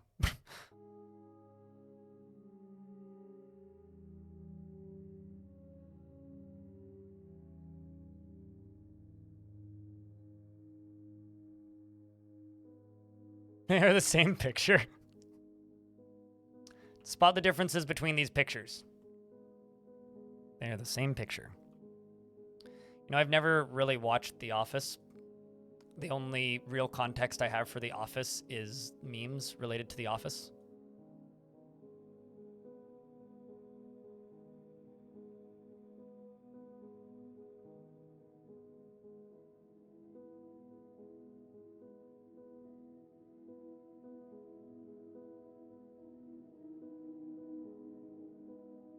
You hate The Office? Yeah, that's fair. I've just never seen it, so I don't know why. I have no real opinions on The Office.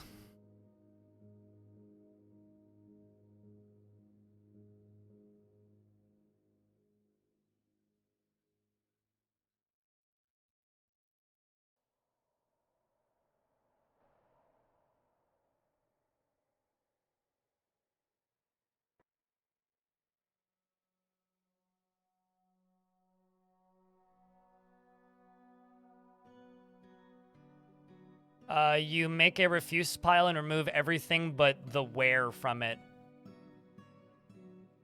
Also, it doesn't instantly get rid of worn clothes. What? It just makes them degrade at 10 times speed.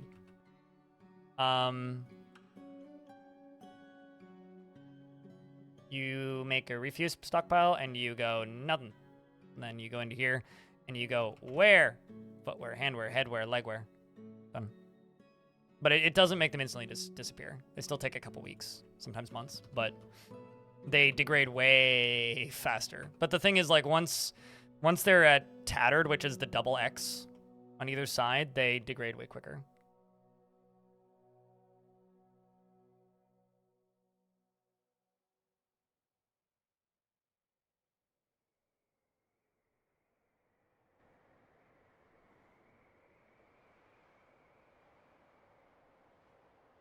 I will say I tried watching that Space Force show on Netflix back when I used Netflix, and that show was really bad. Like, really bad. Like, it was just very boring. It wasn't funny. It was just uninteresting. Like, jokes barely landed. It was a bad show. It can be anywhere you want it to be. It's like any other stockpile. You put it where your heart wants the stockpile to be located.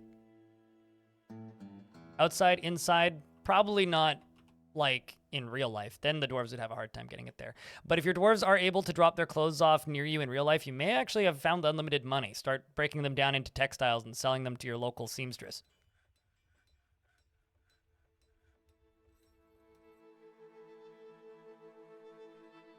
Especially that silk. And if your dwarves have gotten into real life, you may need to stop doing the drugs that you're currently doing, because you might be hallucinating. Maybe speak with your local physician. Or therapist.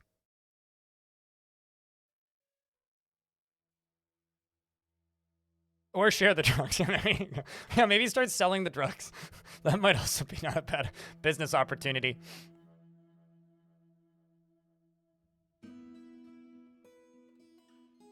Just don't tell your local law enforcement at that point. Spoke with your local bone doctor and you said you were fine. I think the real life equivalent of a bone doctor is like a chiropractor. Because I kind of like the idea of just like, oh no, you have a broken arm. All right, I'm here. I'm just going to suplex you. Hold on. Breathe in. Thonk. Kind of checks out to dwarven medicine, you know?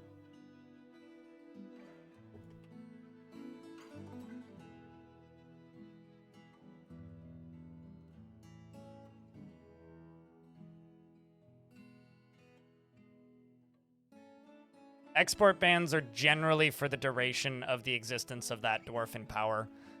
Unless they fixed a bug related to them. They're technically supposed to be only while they're active, but there's a bug related to them where they can retroactively count against your dwarves that took part in the export bans. Basically, just don't sell that item. If you want to get rid of it, throw it in a volcano.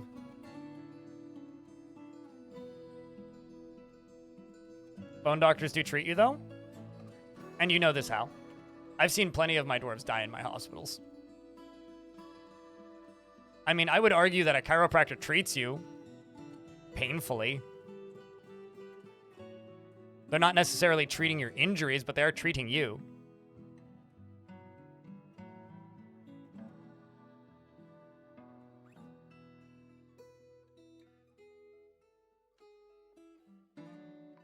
Evolved from the bone doctors of old. See, there you go. At least they're not...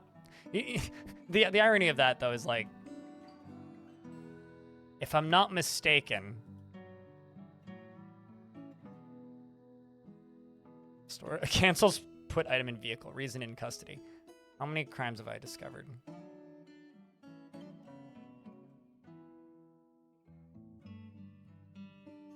don't know why that canceled them.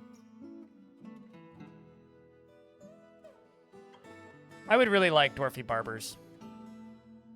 Having a dwarven hairstylist would be nice.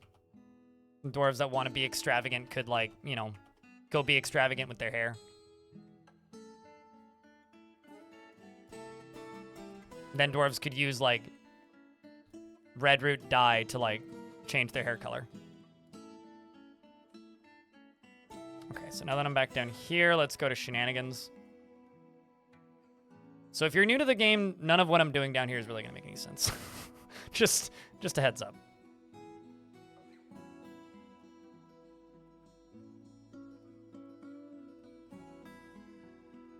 I'm gonna do this, this, this, and this.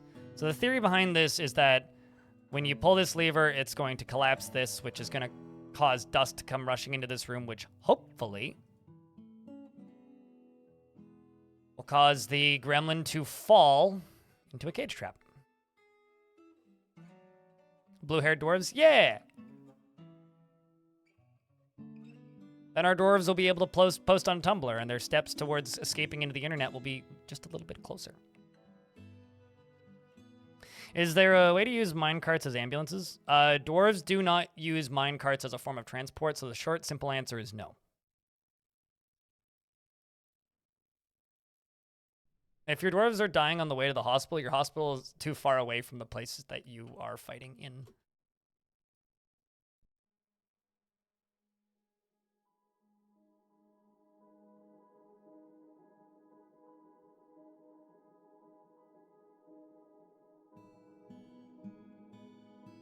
Dwarves hate public transport. I don't know if I'd say that.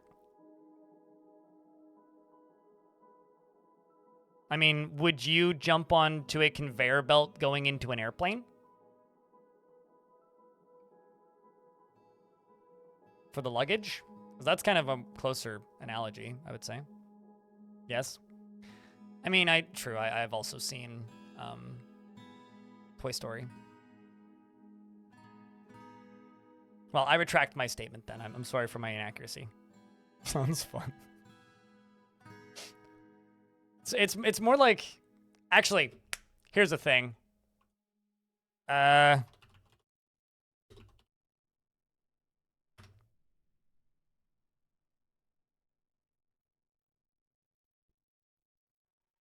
in an ad break right now, so it's fine that my game is paused. Would you jump into one of these? Or maybe one of these? Because I think that's probably actually a closer analogy to Dwarven minecarts. I absolutely would not. It's the forbidden slide that you only ride once. You know what I mean? Like, that, to me, like, that is closer to what minecarts are, you know? Like, just the perfectly vertical straight into a dumpster 10 years ago. Actually, hold on a second. Do I get one of those giant inflatable balls? Because if I get to sit inside of one of those giant inflatable balls, maybe. If I know for a fact it wouldn't burst on the way down. Maybe. We're in an ad break for another 30 seconds. To anybody who, you know, got stuck in an ad break, you just missed a great bit. Also, speaking of bits, chat, we are, this has nothing to do with bits. We're at 82 likes on the YouTube stream. What are the odds we could get that up to a hundo? There's like 70 people watching on YouTube. If you're watching on YouTube, leave a like. Catch us up here. You had the unbearable giant inflatable, but, wait, what? You would just go off the roof. I've always wanted to roll down a mountain in one of those things.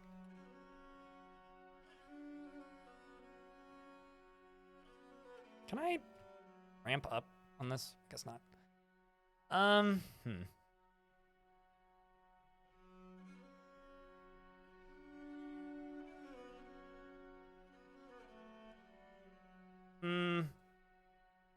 I think the way to actually do this is this.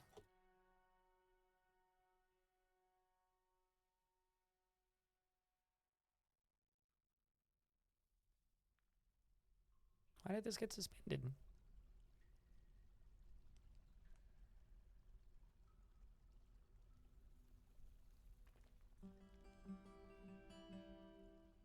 You return with chicken wings. I'm jealous. What sauce is on those chicken wings?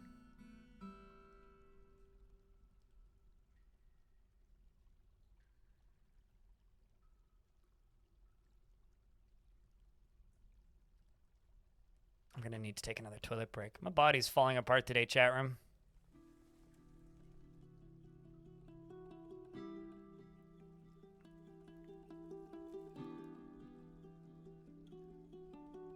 All right, I will be back in a moment.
Holy shit.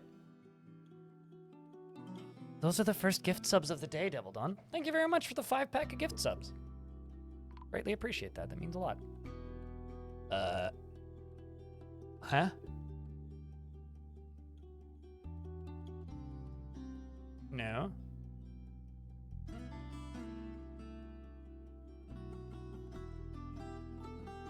Oh. I picked a bad time to stand up and run to the toilet.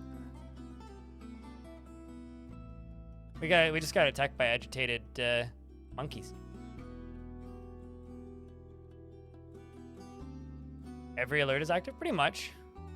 Although I don't really check them as often.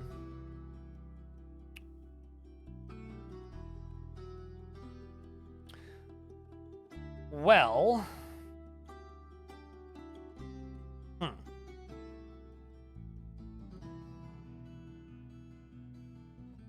is there any more agitated giant monkeys?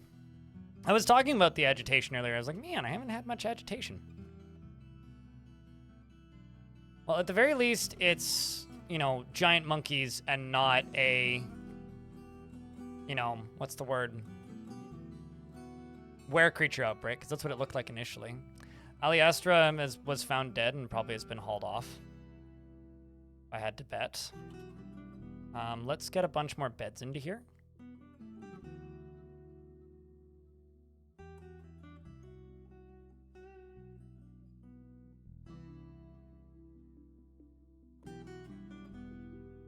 One right there, one right there. Okay, not too many dwarves. Well, this is gonna be fun. Now that we're at the era of the agitation. Kind of surprised it took so long. I was starting to like just get complacent about it. Giant steel monkey when? You mean like a statue? Oh, do you mean like a forgotten beast? The Iron Monk? I think Iron Monkey would be better because it's easier to say.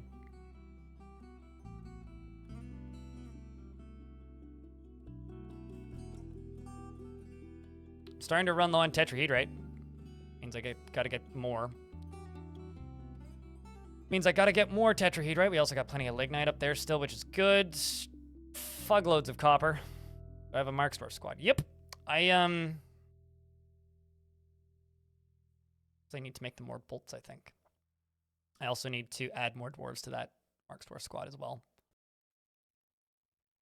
In fact, MMO Junkie, congratulations. You're now a Marksdwarf. And let's also throw in Stukos. Just random dwarves at this point. Not random, but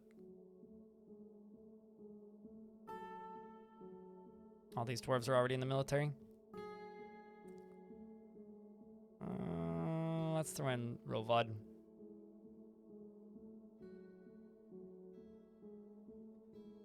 $5,025 goblins. Honestly, then the game would have paused, and I wouldn't have lost a dwarf. And also, they would probably parlay first. One of the nice things about Marks dwarves is they're more open to messing around, or not messing around, but like they don't have to be as skilled to be a Marks dwarf.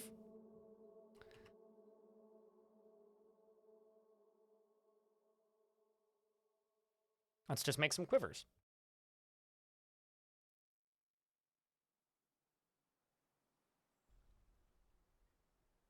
And let's also make sure that that dwarf got buried.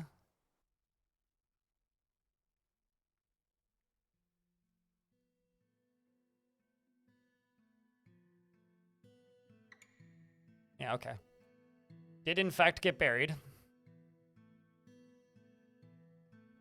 We're also getting muscle shells, which means if I wanted to, I could start making shell crafts. Currently, I don't really want to, though. Dwarves are also bringing those heavy as hell monkey corpses down here, but let's get rid of all these bodies so that we don't need to look at them anymore. After a few years of service, I find Marks dwarves are easier to keep happy, but I also rotate out my military because you kind of have to. Well, you don't kind of have to. If you're very, very, very particular about who ends up in... Do you have, like, no grasping ability? Why do you still have your armor graphics on? That's so odd. Oh, maybe because you're technically a militia cat. Oh, I see why. I need to remove you from militia captain. You're not a militia captain no more. There you go. Now you have the correct sprite. Yeah. Okay, weird.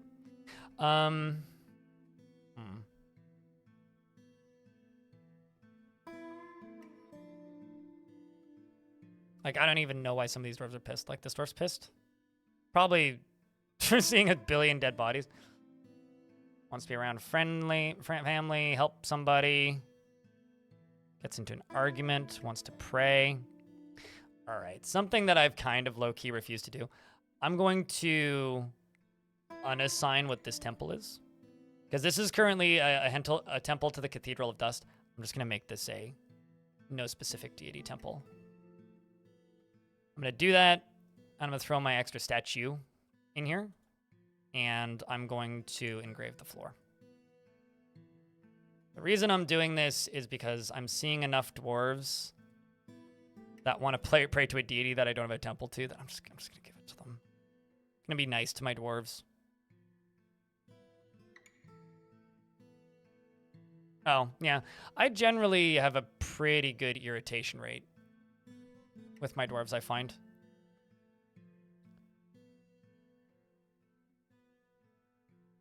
Receive stitches. Right ankle is messed up. Do I need anything?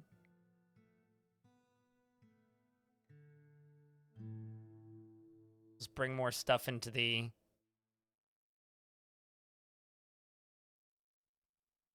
into the hospital. More thread, more splints, more crutches.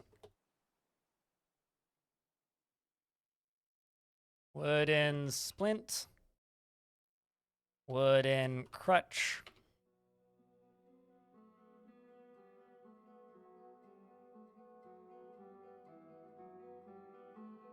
Yeah, that's literally just a habit that I have, holy spokes.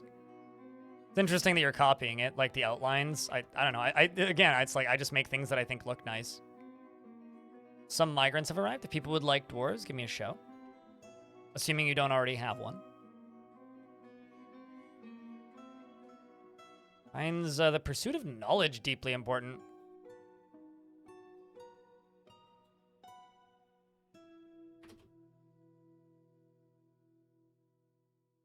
I'm putting library in your name so that I know to assign you to the library.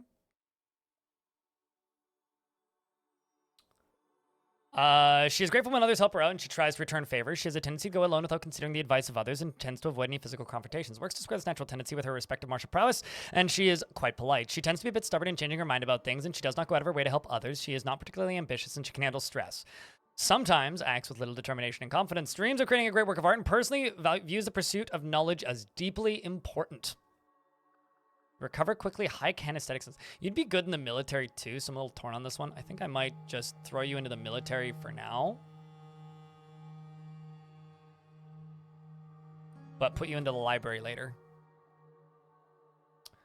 We got a dwarf named Dodok. Dodok is going to become Chenier.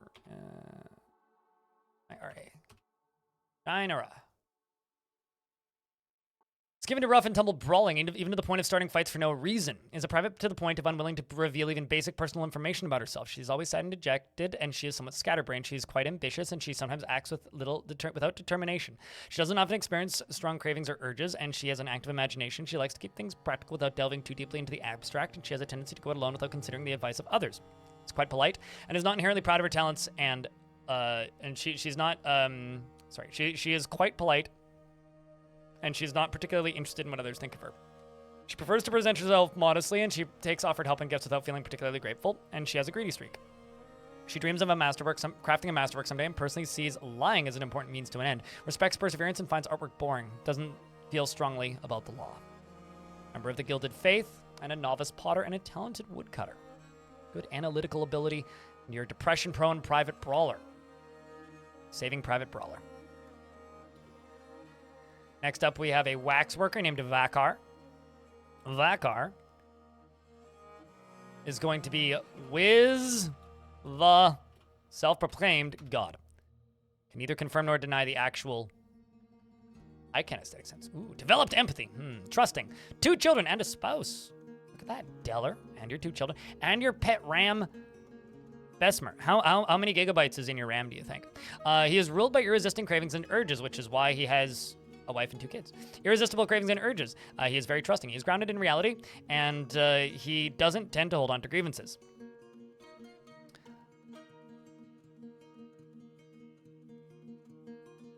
He is quite polite, and he tends to be swayed by the emotions of others. He tends to be a little tight with resources when working on projects, and he tends to avoid any physical confrontations. He works to spread his natural tendency with his respective martial prowess, and he generally acts impartially and is rarely moved to mercy, and he has a tendency towards forming deep emotional bonds with others, and he is stubborn. He lives a fast-paced life, and he clicks his tongue occasionally when he's bored. His voice trails off when he's thinking about something, and he needs alcohol to get through the working day.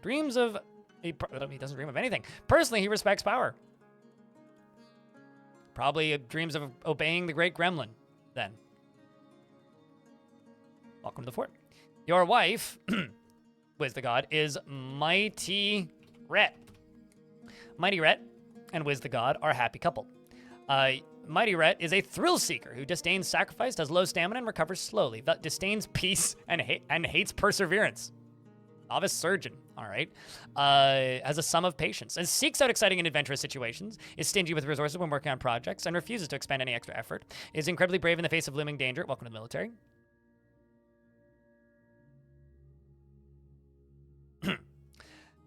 Perhaps a bit foolhardily, is a perfectionist and doesn't cling tightly to ideas and is open to changing her mind. Tends to assume that the worst of 2 outcomes will be the one that comes to pass, and she tends to ask others for help with difficult decisions. She can handle stress, and she doesn't often experience strong cravings or urges. She has a calm demeanor, and she generally acts impartially and is rarely moved to mercy.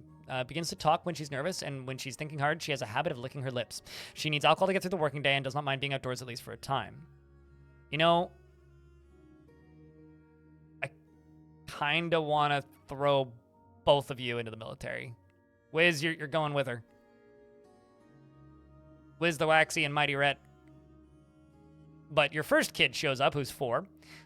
Your first child is... this is very funny. Darth Plagueis the Wise.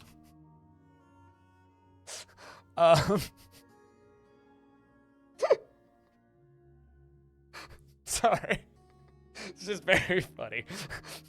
Child seen some shit, I suppose. Mom and dad join the military and Darth Plagueis shows up. Desires little for herself in the way of possessions, is prone to strong feelings of lust, as an overinflated sense of self-worth checks out. Easily falls into love and develops positive feelings. Well, that's obviously why you're a Sith, clearly. Often acts with compassion, and that's not true. And is quite ambitious, tries to do things correctly each time, tends to avoid any physical confrontations by use of lightning power instead of, actually fighting hand-to-hand, and works to describe his natural tendency and respects martial prowess, is assertive and likes to take it easy, is discouraged and is slow to anger and prefers that everyone lives as harmoniously as possible, and is not inherently proud of her talents and accomplishments, and needs alcohol to get through the working day. Dream personally considers craftsmanship to be relatively worthless, values artwork, and doesn't care if others take the time to master skills. Is 4 years old, has good memory, proud. She will lose empathy from trauma. I mean, that would check out. Right, well, anyway, her younger kid, Cuddle Golf Mines, is also here. And the younger one is...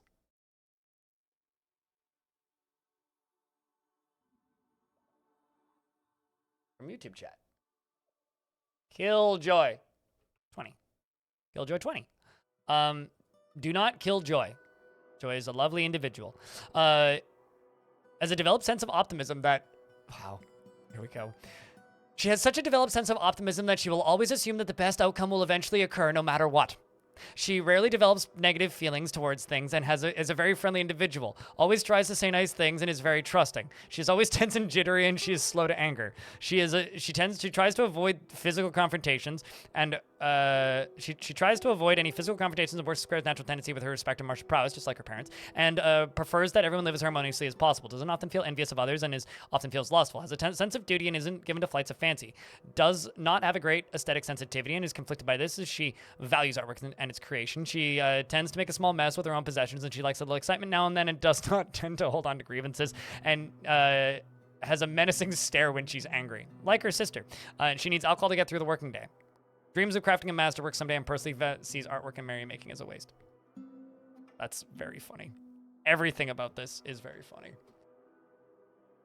Anyway, there's not bunny, the sheep.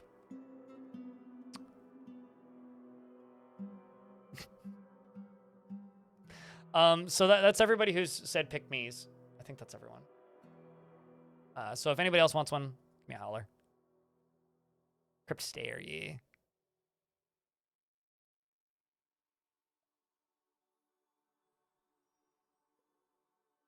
Rules strong, values independence, overbearing, anger prone. Cool. Star Samar is as an overwhelming personality, sometimes cruel, tries to keep her things orderly. She is quick to anger and she doesn't handle stress well.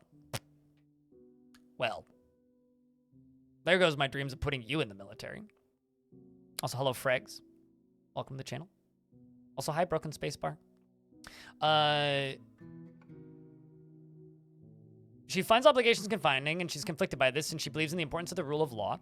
She tends to avoid any physical confrontations, and she works to square this natural tendency with her respective martial prowess. She tends to be a little tight with resources when working on projects, and she tends to ask others for help with difficult decisions. She is pleased by her own appearance and talents, and can easily fall in love and develop positive feelings. She is somewhat uncomfortable around those that appear unusual or live differently from herself, and she tends to avoid crowds. She laughs very loudly when she's nervous, and she needs alcohol to get through the working day. Dreams of creating a great work of art, and personally values independence, and does not particularly value loyalty. Right up here, we have a talented jeweler. So what I think I'm going to do is I'm going to take this second squad, and I'm going to move their barracks to that area underneath the side stairwell that the monkeys came in, so that, like, if the monkeys come down, they just get murked by the military anyway. Military will help her cope with stress.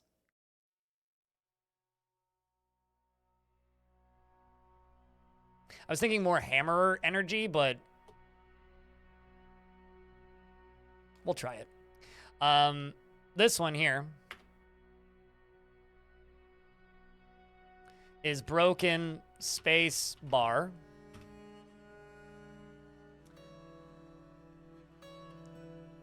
She never deliberates before acting, to the point of being considered thoughtless. She is dour as a rule, and she's conflicted by this, as she values parties and merrymaking in the abstract. She has a tendency towards forming deep and emotional bonds with others, and she doesn't cling tightly to ideas and is open to changing her mind. She is brave in the face of imminent danger, and she could be considered rude. She tends to assume that the worst of two outcomes will be the one that comes to pass, and she does not often feel lustful. She occasionally overindulges and tends to avoid any physical confrontations. She works to square its natural tendency with her respective martial prowess. She taps her feet when there's a lull in the conversation, and she begins to stammer when she becomes exasperated. She dreams of creating a great work of art and personally values independence, but has a negative view of those who exercise power over others and thinks friendship is important. I'm going to make a new squad.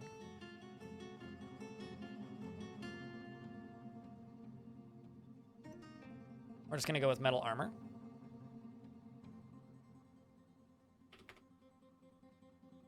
Broken Spacebar, congratulations, you has your own squids. You have your own squid. You have no family. Welcome to the fort.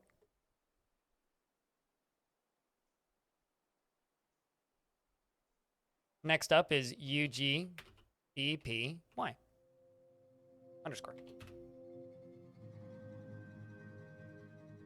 You know, you can really tell when a faction is military based, right?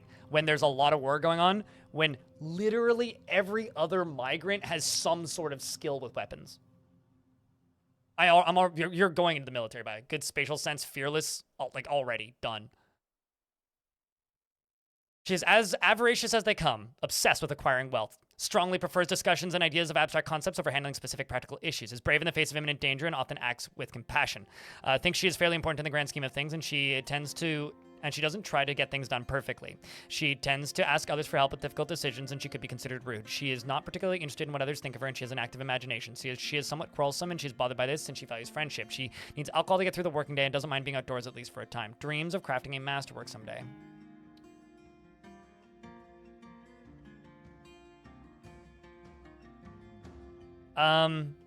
That's not true at all. I'm using copper spears, which are actually pretty good, believe it or not. You're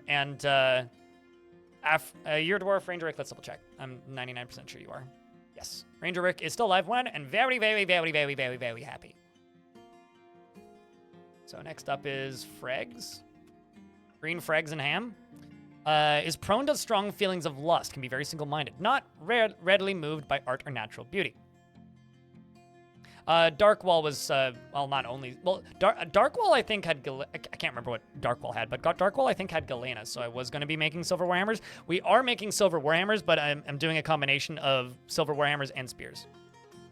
Your last opinion option is always Spears. I rotate. I don't know. Sometimes I do swords. Sometimes I do only Warhammers. Sometimes I do a combination. In this one, we're doing crossbow dwarves and spears and hammers. Like the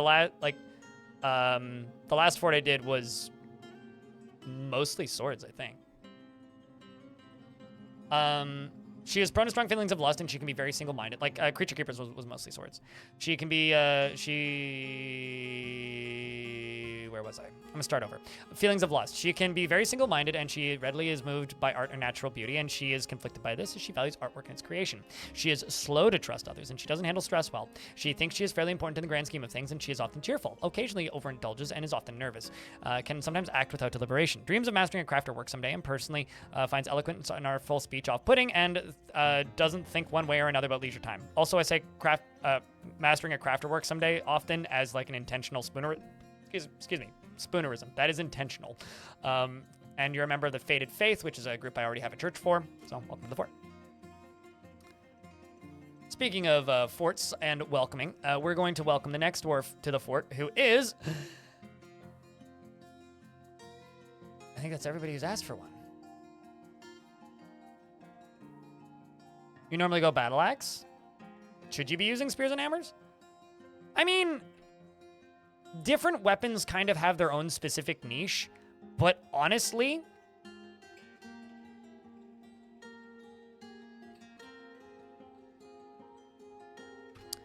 it doesn't matter, really. I mean, there are some foreign weapons that dwarves can't normally make that are weirdly overpowered in comparison to dwarven weapons, like whips, for example. But outside of that,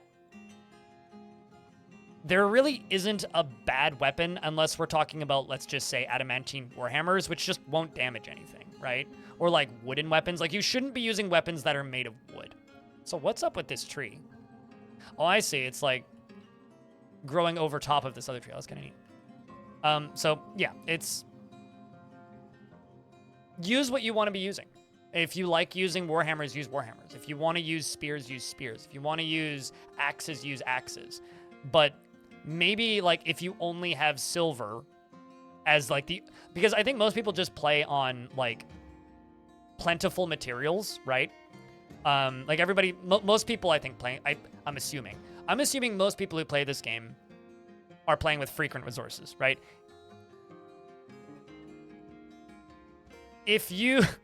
That's not true. Craft lol.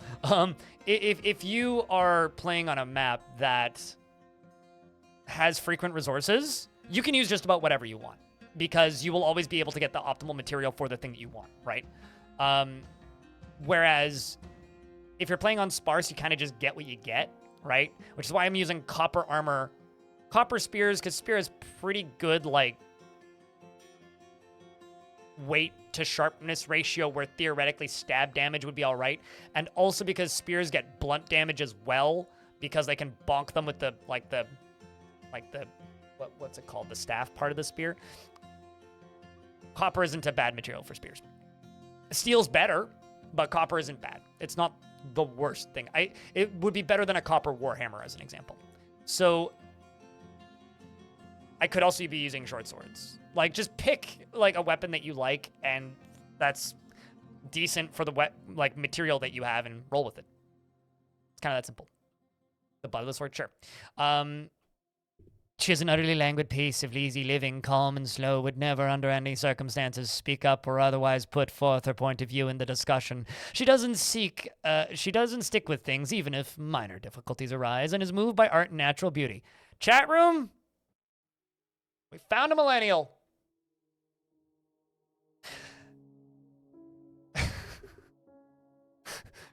She prefers that everyone live as harmoniously as possible and generally acts with an narrow focus on the current activity.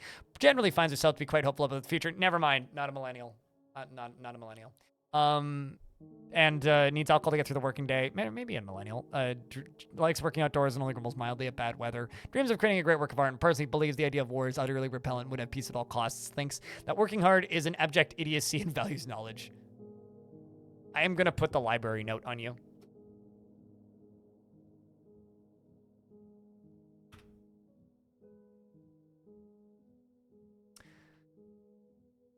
Anybody else?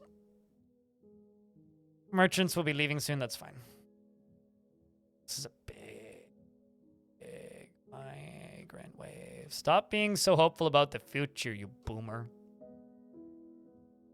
You're a bone doctor, hey? You know, I've got very few like dreams of mastering a skill,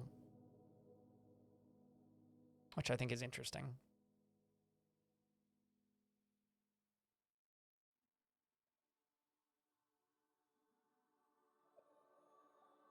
Ah.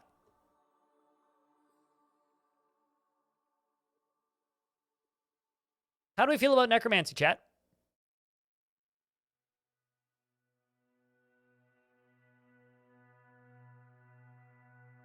Why would I waste time thinking about myself? Because you're a necromancer.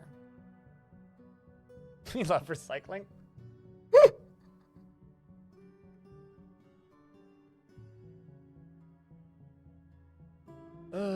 Boy.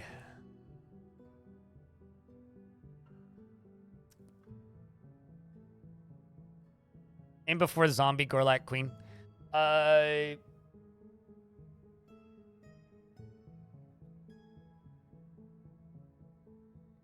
Chabra, as in the Chabra from the YouTube chat.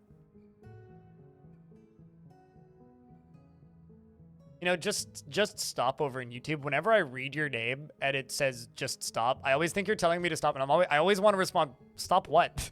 It's really hard for me to tell like where usernames begin and like text begins because it's almost exactly the same color and font in the YouTube chat. YouTube chat is hard as hell to read. What's sus about this doctor? You mean the necromancer?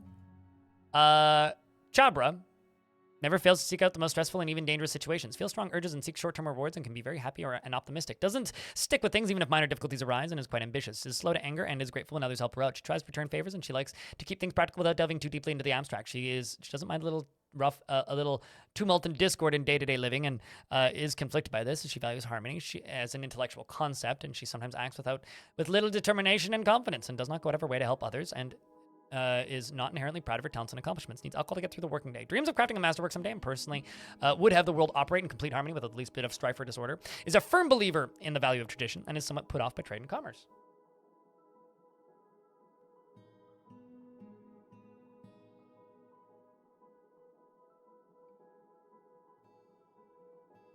How you necro feel about it? Hardy, hardy, hard. Apparently more anxiety prone.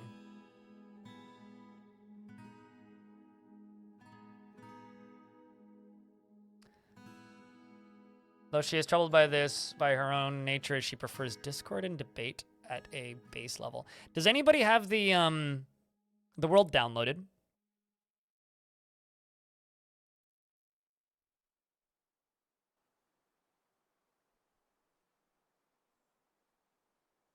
The Tummies of Romance. That's a former warlord of the Tummies of Romance.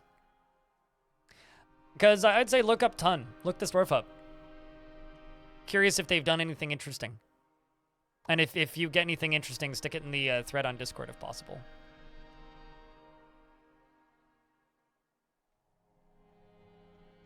If you happen to have it open.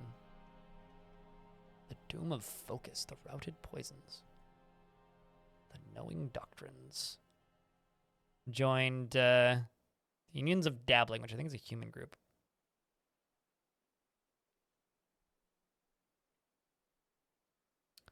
Has 2 apprentices.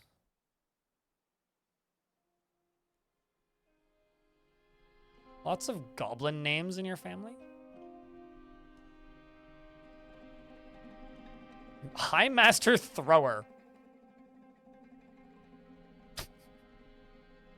That's kind of funny. Can Gorlaks be a necromancer? Anything that can read can be a necromancer. I don't think elves can. Or at least not normally. Poor empathy, that part checks out. How's the schemer skill? Schemer skill? It's an other, right? High master musician. Oh boy. I kind of want to put this person as a bard in my tavern. I feel like if you had a necromancer bard in your tavern, they're just going to be singing black metal, right?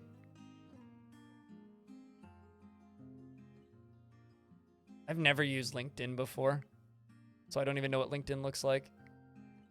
You would go to that tavern? Oh yeah, no, totally. They'd probably be playing. It'd probably be a lot like listening to the local band Tribunal, actually. Holy crap! This migrant wave keeps going.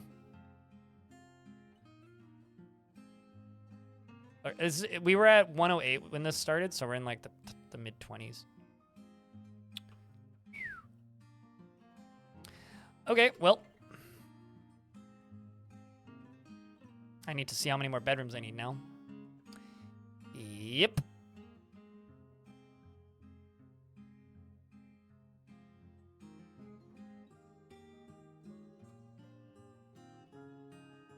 So I'm gonna make this into a barracks for the National Canyons. And then I'm gonna start moving this stuff.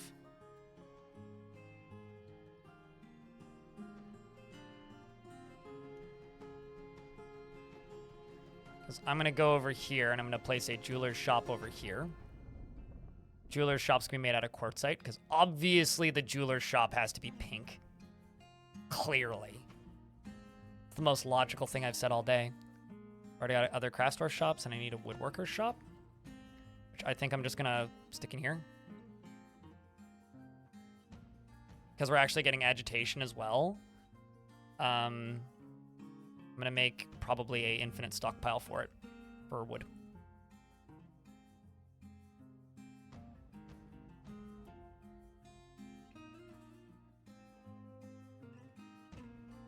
What are you asking me? Wait, are you asking me if I'm in my mid-20s or if the number of dwarves that arrived were in the mid-20s? The Cult of Ghosts has many members and now requires a temple complex and high priest. Which one was that? This one. First one. So I need to get the value of this room up to higher than it currently is. All right, well.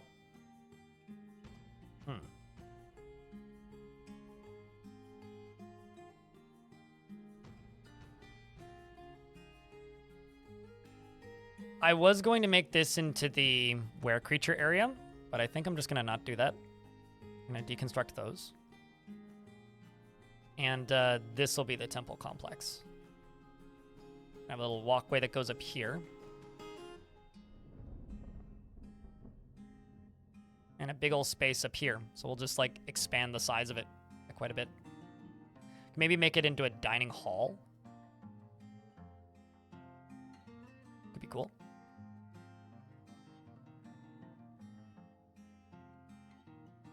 Question that was asked was of you regarding what was previously said on the stream and what was appeared on this stream either previously or earlier or some time ago. Got it. Thank you. It was very, very, very, very, very riveting. Oh boy. Okay, so while I'm doing that, let's also check down on here.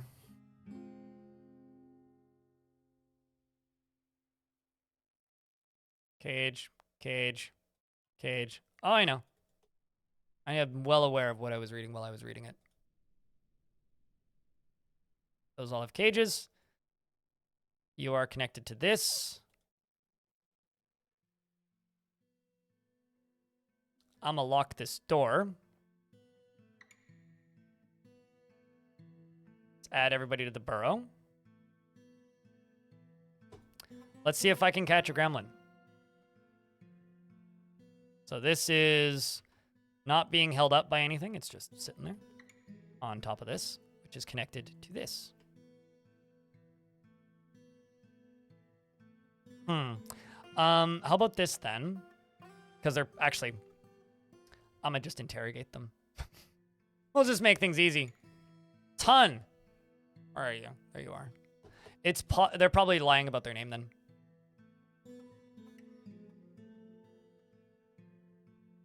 Let's see if I can cage trap myself a gremlin.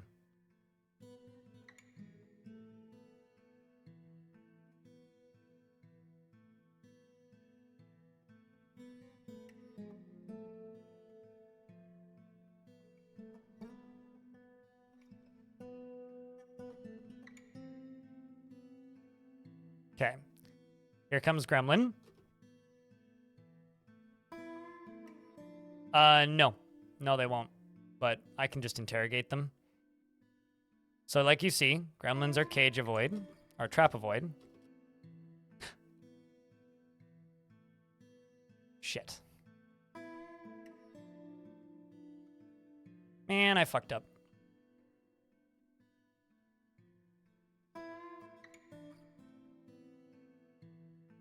I thought I locked that door, but I clearly didn't.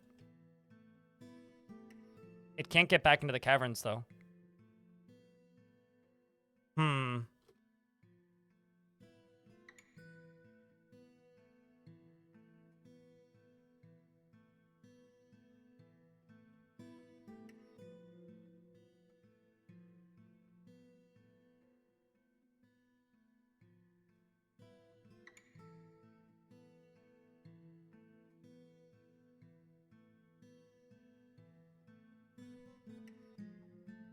Fuck.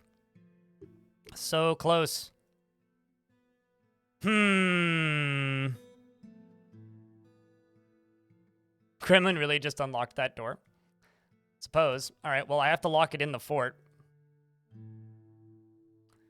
Here's hoping none of my creatures kill it. I may have just lost my entire chance to get this gremlin.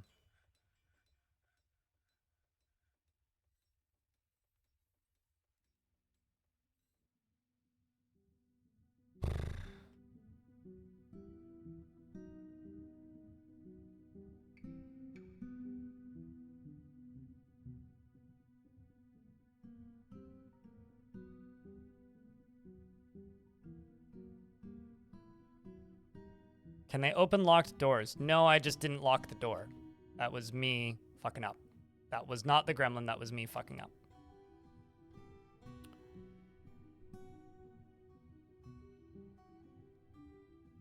Okay, well, you can't get out that way. So what I'm trying to do is I'm trying to force it back down to where it was, basically. It can get out of here. If it gets out of there, we've lost it. It's gone. So I need to deconstruct this. Deconstruct that. Cancel this. Cancel that.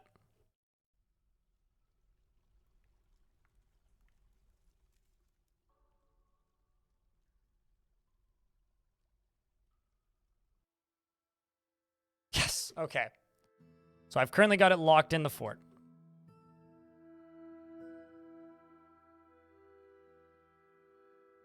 And in before I end up just locking it in a bedroom. Should I just lock it in a bedroom?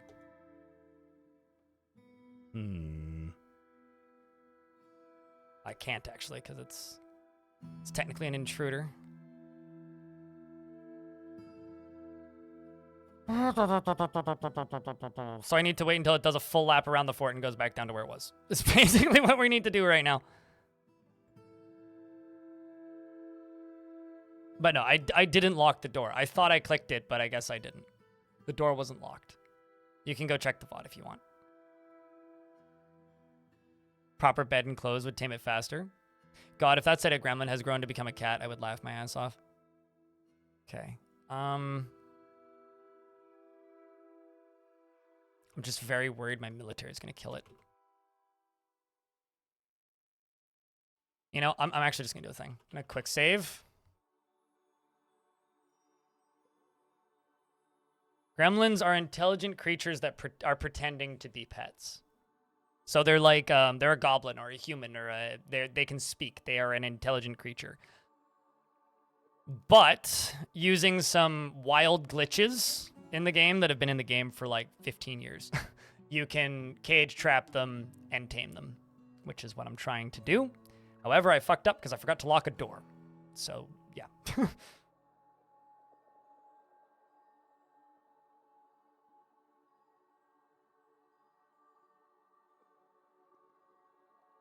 No, the door to the left was set to the forbidden. The door to the right wasn't.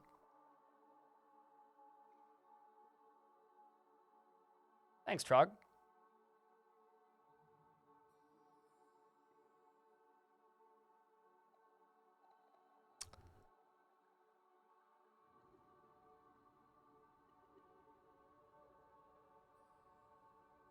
This gremlin is in adventure mode. Yeah, this gremlin's looking for an exit and instead playing adventure mode, so looking for one. I 100% did. Okay, I guess believe you, but I mostly don't.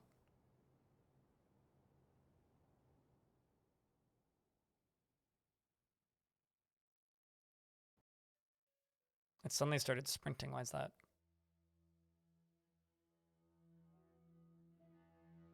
You want to pull the lever, Monsieur Gremlin.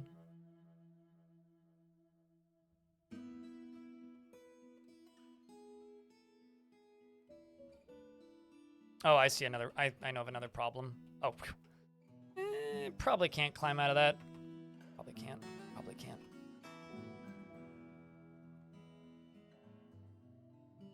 I mean, I still have this one down here. I still have Lady Gremlin.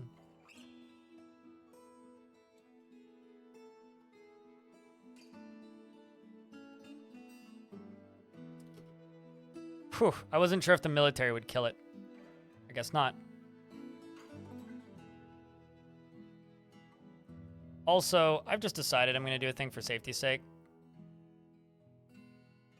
Just for safety's sake, because you've got me all nervous about locked doors.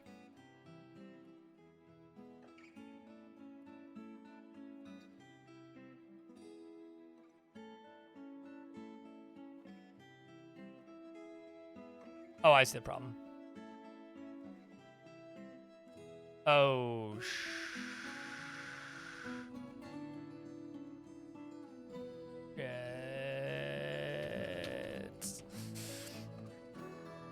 I have a feeling it can get up.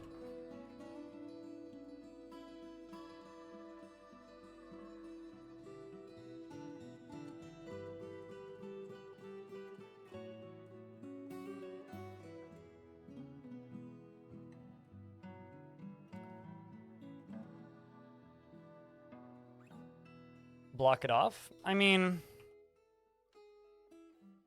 Chat, remind me in like 5 minutes to build stairs up down there. I don't know if it can. It maybe can. If it gets out, I'll reload the save. It doesn't have any climbing skill, so... It probably can't climb an overhang.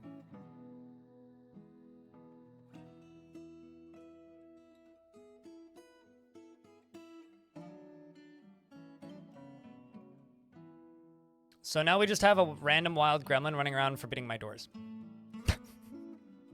Which is kind of funny. And I've had to lock my manager's office.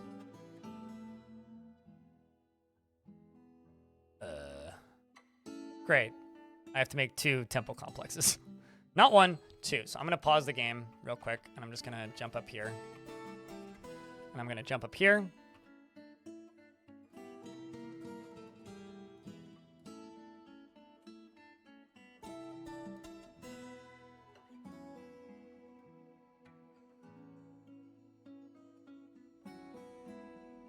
And this here is going to be connected to whatever this zone is called. Which is the Ashen Temple, which is also going to be expanded out to here.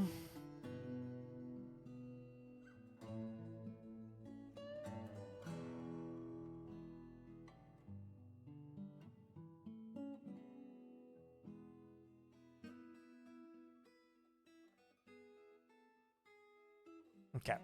Now that I've done that, let's jump back down to this goblin. Or gremlin.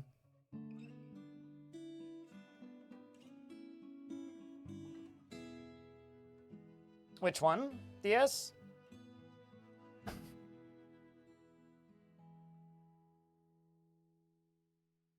It's less of a you never know when they're going to fix the bug and more of a do they know the bug exists? And also, is it even a bug? is often the question that I have when I run into weird things in this game, because it might also be like an intended mechanic that's just behaving improperly. Which I guess also probably counts as a bug. So once that lever becomes possible for it to pass to again, it should just pass to the lever.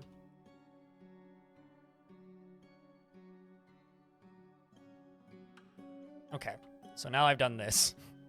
And I can make stairs up.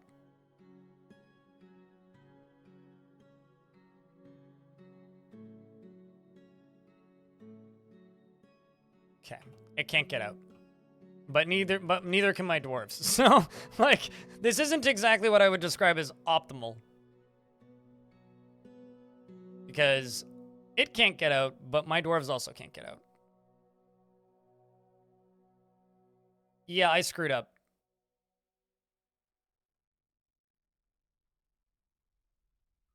Darren, I let the gremlin out. Which is, admittedly, kind of hysterical in its own weird way. It's oddly fitting.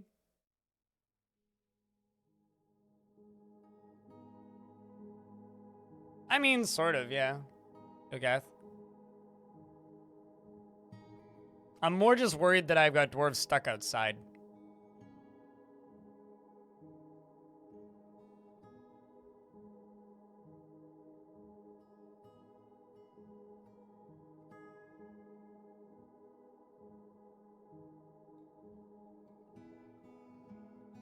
That's honestly my biggest concern right now.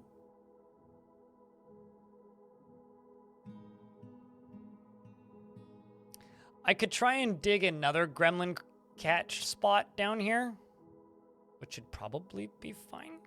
What do you think?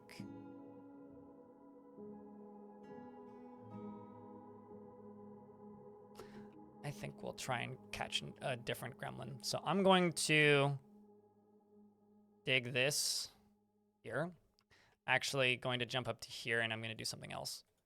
I'm going to grab this stockpile, and I'm going to embiggen it a bit.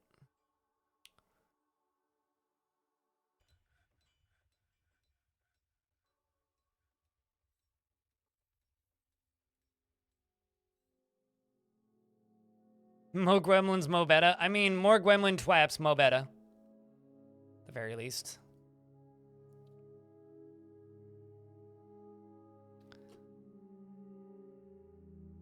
So I'm gonna do this, this,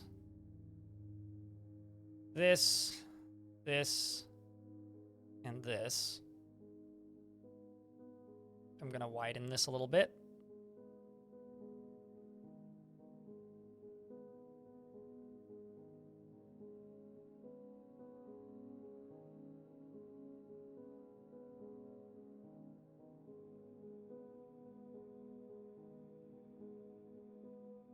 Send this around to back here with a little walkway into here. Actually, I don't need to do that because they can enter on that side. So then just a little walkway into here.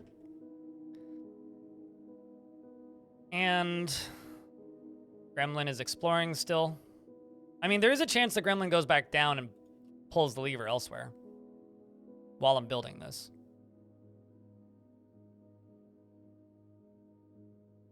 There is a chance Gremlin goes and does that, but I will just simply watch this Gremlin zip around. The thing is, the last thing I can put in is the lever, because all the Gremlin wants to do is go pull a lever. What if you capture the Gremlin and throw him in a pit with water? But Gremlins are extraordinarily rare, difficult to catch creatures, so why are you suggesting that I kill him? Like, if you catch a Gremlin, and if you go through exploiting bugs and going through all of the rigmarole to get a Gremlin in a cage, and you decide you want to kill it, be my guest. What if I do that? My time would be horribly wasted.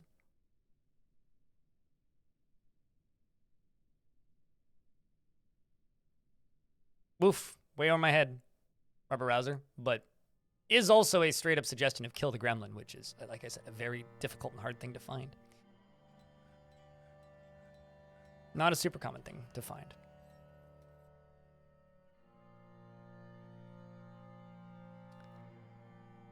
Okay, so now that I've done that, let's smooth this, this. This, this, and this. Jump up to here.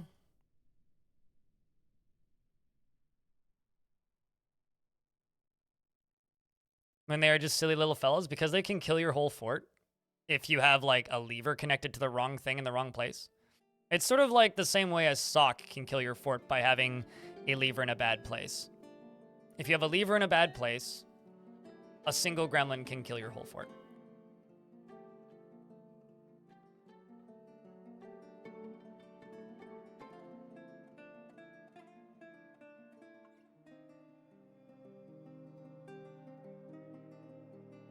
Cage traps are what I want.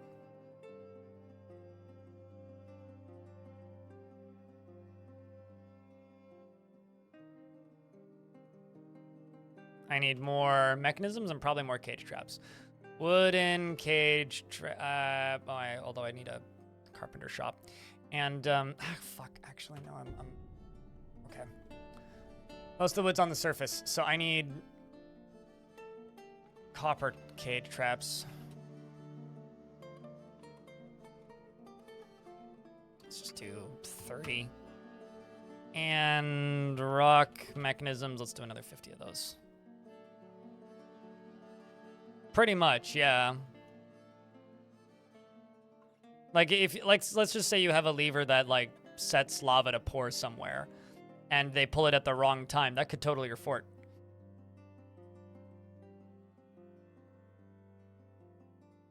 No, there's a gremlin loose into my fort that if it gets to the surface, then it will just leave the map. That's why I can't go to the surface. How about I just do this?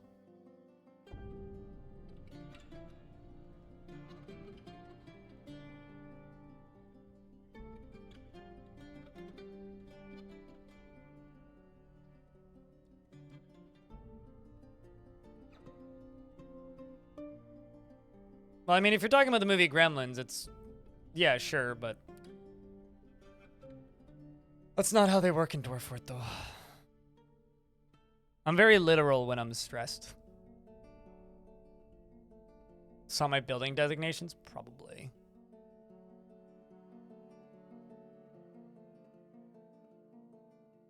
Probably. All right.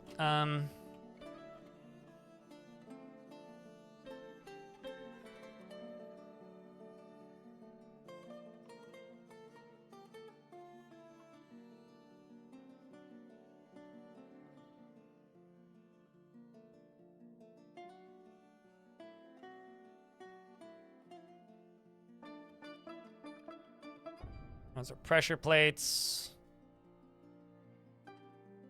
Cage trap. Okay, the next thing I need to do is this.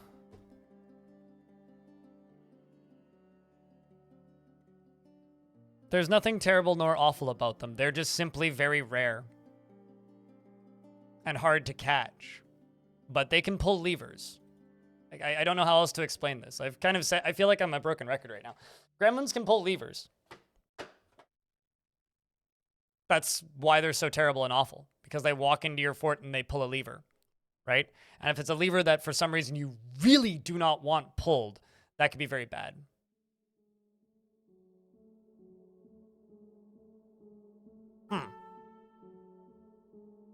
You're kind of sus.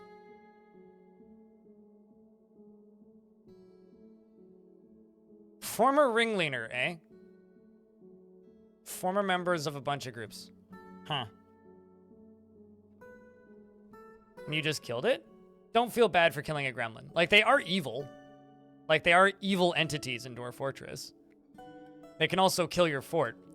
They're just rare and kind of hysterical, and me being somebody who's spent way too many hours in this game, I've always wanted to try and catch one. So this is like me trying to complete a long desired goal in this game that I've been doing for a very, very, very long time. This is not something you should really attempt if you are a new player in this game. If you see a gremlin and you're a new player, lock the door. So they speak? Yes, they are intelligent. They're basically a miniature goblin.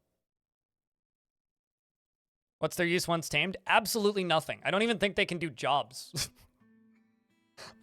They literally just hang out in your fort. It's just like personal goal here. That's it.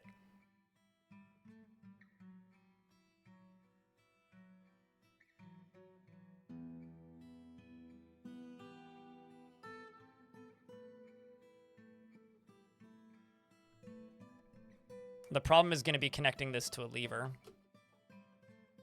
I think what I'm going to have to do is actually make a stockpile for 3 mechanisms right here. Put it, well, okay. Let's delete this one. Expand this one.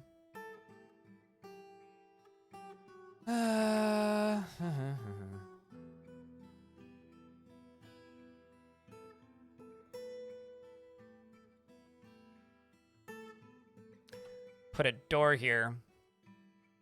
And then when I tell them to start building it, lock the door.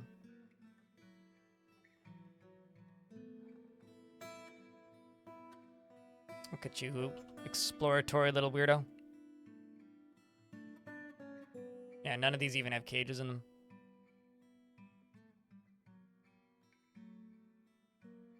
You know, actually, I'll bet you. My work orders aren't getting assigned because this is my manager's office. Okay, well, manager, you need a temporary office.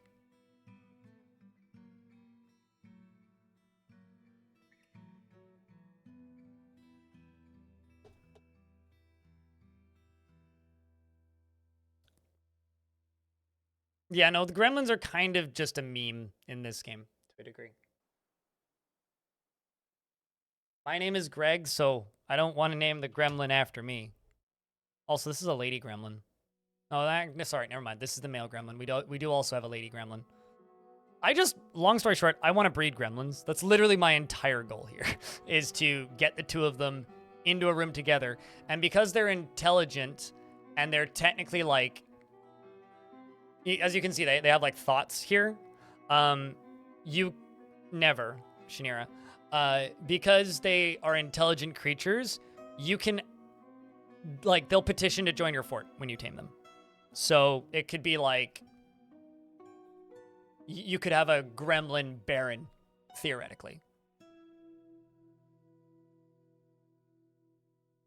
Me and my chat literally started that. If you've seen a meme about Gremlin from Air, that is my chat. That is a meme that we started here. Like, 4 years ago, 5 years ago, maybe longer. It was like early 2020 that meme started.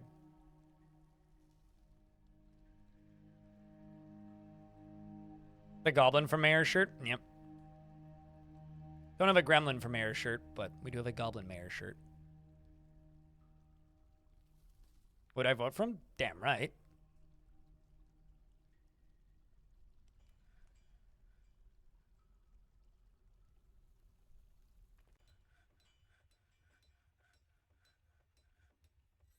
So none of these have cages in them yet.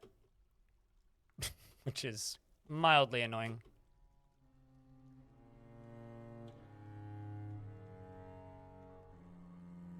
There you go. Now you can manage work orders even though your office sucks. I'm also going to move livestock up here. Oh, yay, you can now see that they're assigned to things already. That's good. Another bug I reported the other day.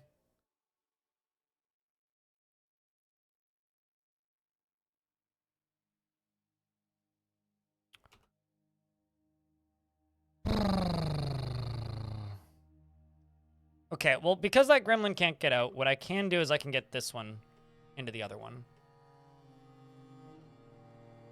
So what I can do...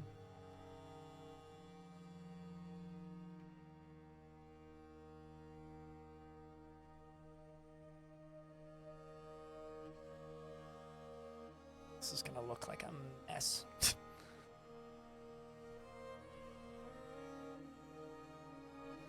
Let's actually just do this from here.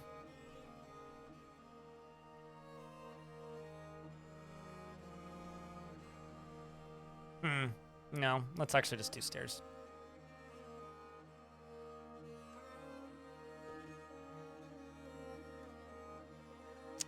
This door is currently passable.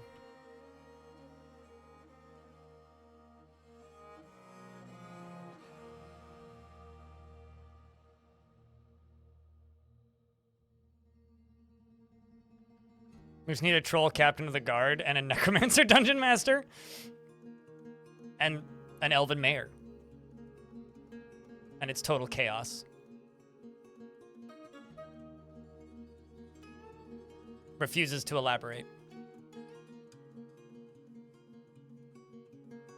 Oh, Necromancer is absolutely the easiest of those to achieve. But trust me, if we can get a Gorlak Queen into this fortress will be legendary. That's crazy, actually, that that door opened.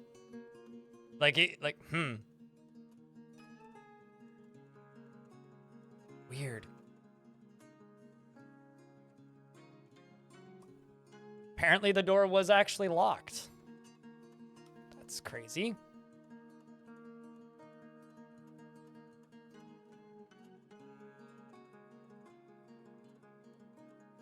It's just the plot for Men at Arms. Not familiar.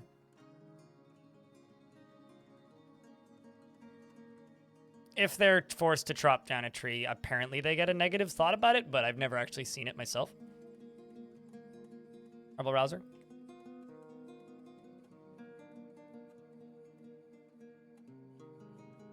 But it's not a major negative thought. It's just like mildly upset kind of deal. Although I think that that can happen to any dwarf who values nature.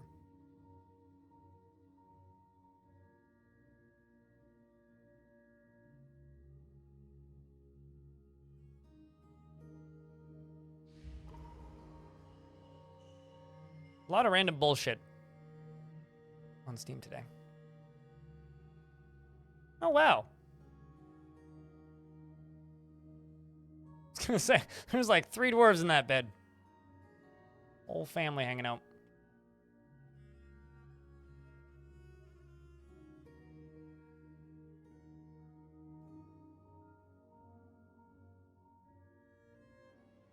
Oh. A force that is dark and vile has arrived and immediately left. I wonder if they immediately left because they can't get into my fort. It's kind of funny.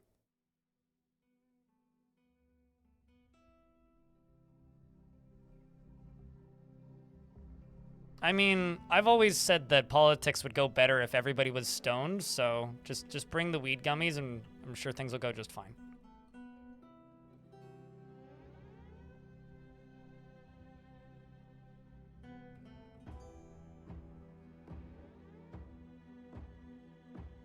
Yeah, I mean, I've never seen Gremlins lock doors, but I've got backup doors this time. In fact, I may actually bury this dwarf in here. I may actually just do it this way.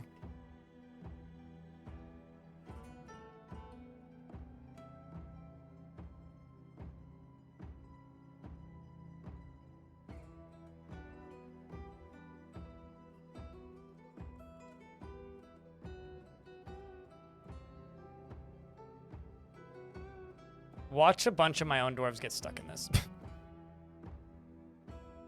Oh, dwarf's leaving to go get a drink. Okay. You know what? Let's just do it this way. I'll wait until the next dwarf is in here, and then I'm going to lock this door. Why just the continent? Why stop there? Also, did we ever interrogate the necromancer? Ton. Revealed that Ton is in fact an assumed identity. The subject's true name is Bosa Obeymenist. The subject revealed that in the mid-autumn of 76, they began embezzling funds as the broker of the natural fierce trumpet. Well, that explains that. My necromancer's actual name is Bosa. Bosa Barbosa. Hello, Arende, how are you?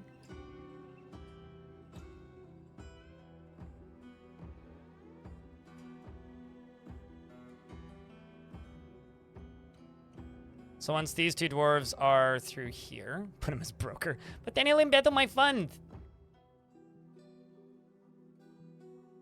I'll overvalue my items and then pocket the difference.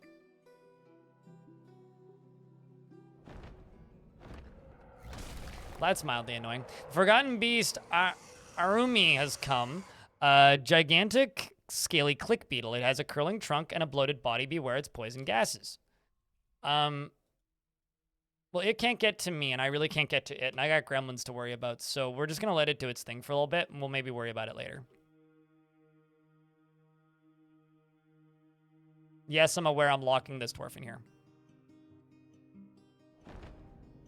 I beg your pardon. The Forgotten Beast Siwat Namarumo has come. A towering, hairy, scaly flatworm. It has thin wings of stretched skin and a bloated body. Its cinnamon hair is long and shaggy. Beware its poison sting. I don't think I've ever seen two at exactly the same time before.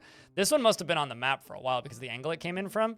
Anyway, they're gonna fight now, but I got a dwarf doing a thing. Like, why is everything happening at this exact minute? Like, a click beetle and a flatworm, yeah.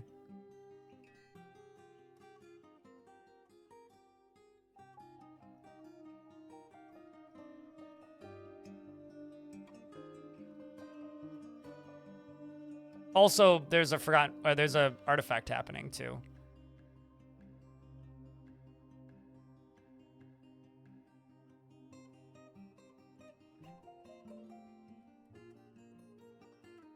All right, Gremlin.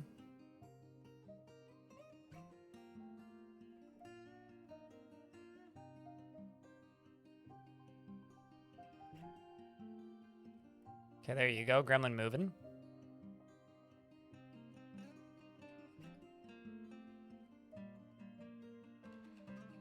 So it is locked in.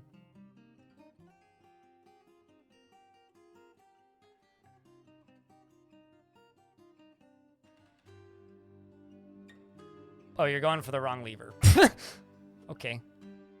It's okay. You can do that. It's not going to do anything, I don't think. What's this lever connected to? Nothing.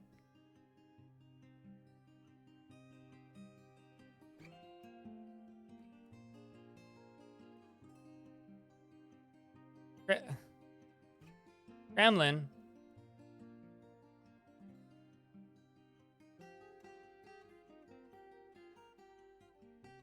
Gremlin. Black Flag Redneck, as the armorer, has created a copper cap and offers it to the dutiful boulders. I will look into that after this.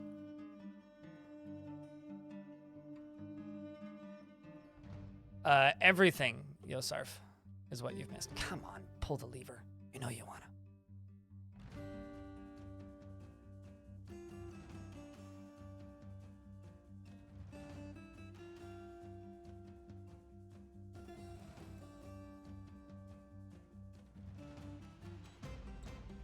What are you trying to do?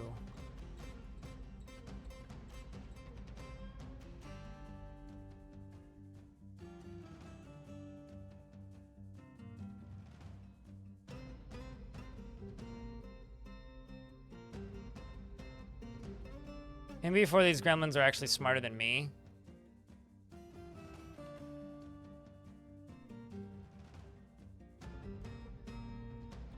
Gremlin.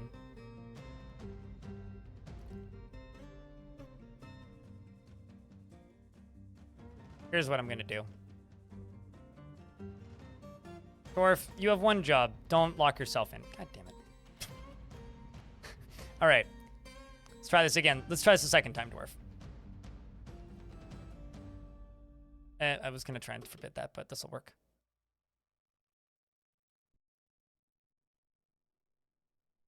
Okay, so.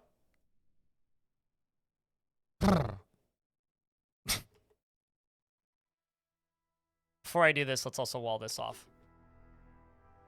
Maybe don't wall this off, but like let's wall this off for my own sanity. All right, so now there is a lever in there. Gremlin is locked in there with a singular lever. So here's hoping something positive comes from that one. Where's the other one at right now? The other one is here. Still booking it around. My God, I hope you guys are entertained by this. This whole like sequence just needs like yakety sax playing. What's the name of this copper cap? Tatlos. Okay. Cap. Copper. Tat loss? No.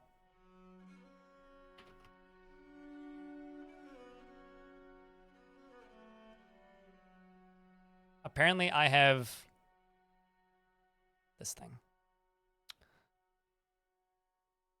This is a copper cap. All craftsmanship is of the highest quality. It is decorated with giant cave spiders silken encircled with bands of cushion, lignite cabochons, and almond wood. This object menaces with spikes of copper and claro opal and giant Rios macaw bone. On the item is an image of Good Charles, the pig iron shield in Rios macaw bone. On the item is an image of 2 giant Gila monsters in quartzite.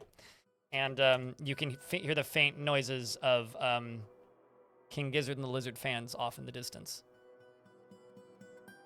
All right, you gremlin.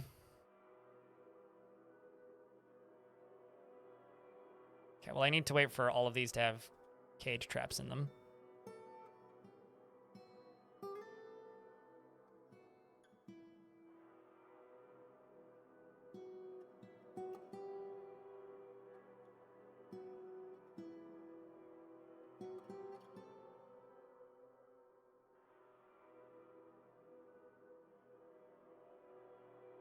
Don't forget the kaiju fight. I think it's probably over already. That or they're both off map because I didn't actually see. Yeah, I don't see either of them on map anymore. So, or I only see one of them on map. Wait, actually, never mind. Sorry, I lied. It appears that the beetle won. The beetle won, in fact, by kicking the Forgotten Beast in the body, bruising the muscle and bruising the brain. Probably because it's a flatworm. Flatworms, don't they have brains throughout their entire body or something? Didn't we talk about this before once? I feel like we've been over this, where a dwarf just stabbed it in the body and hit its brain. It's like, how'd you do that? Well, they have like multiple brains, which makes them very weak. Right. I still need to...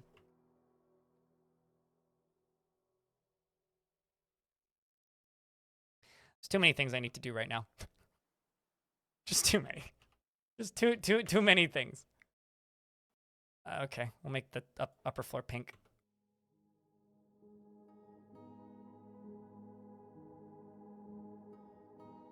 I have to try and re-imprison this gremlin, basically.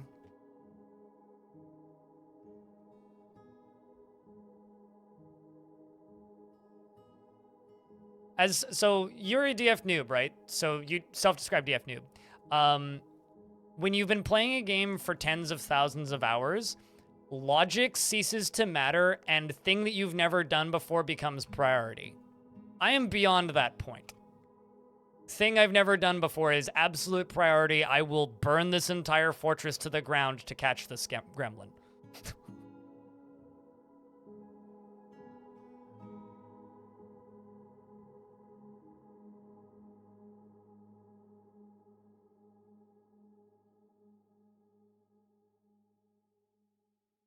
There's 2 on the map, yes. And that's why I will burn the fortress down to catch this gremlin. Because if I manage to catch this gremlin somehow, then theoretically, there's a chance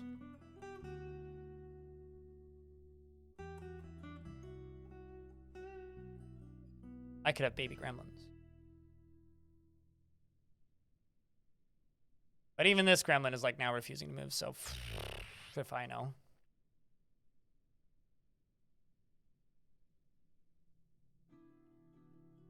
Even if I could just like stick them in the same room together would be something. I just want to have baby gremlins running around. That's literally all I want.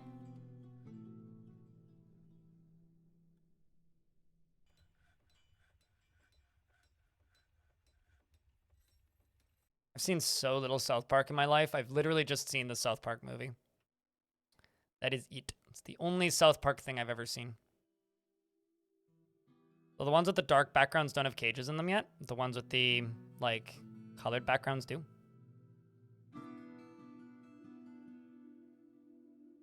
Gremlin Barons.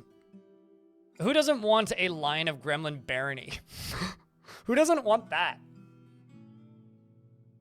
And come on.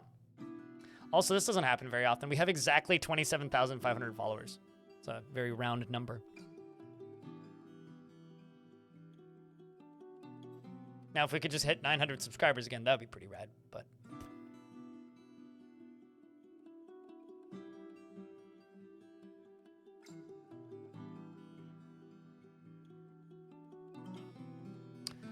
Well, the main issue with this is that I can't really open the doors to my fort right now.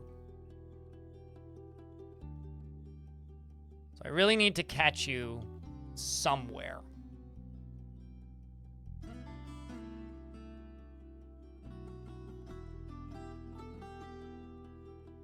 Man, Ori, thanks for the 5-pack of gift subs. That's the second round of gift subs today.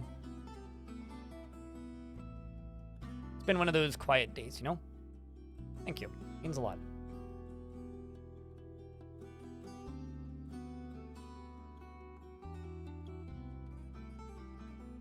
Although, actually, I don't know. Is the correct sub count listed? No, it's not. So I actually... I need to turn the sub count off. You guys have to use the below the stream reference goal because my software isn't working currently. Need to figure out why that is after the stream. But I was 2 below the needed amount. We're at 903 subs currently. We were at 898 before. There's a little widget beneath the stream, though, that should be accurate. Fuck! This is definitely what I was worried about. All right, well.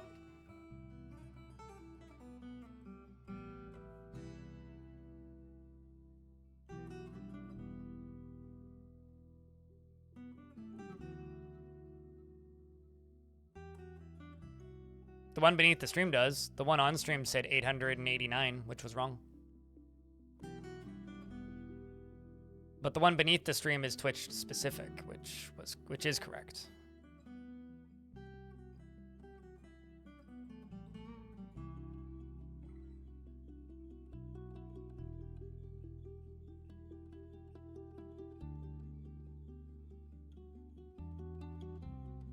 So I have to get these dwarves out of here, and then I can open up the locked area again. Assuming it's still in here. Watch it just leave.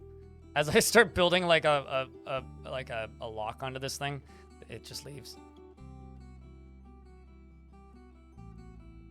So you know what? We'll just lock this door and dig into here from underground.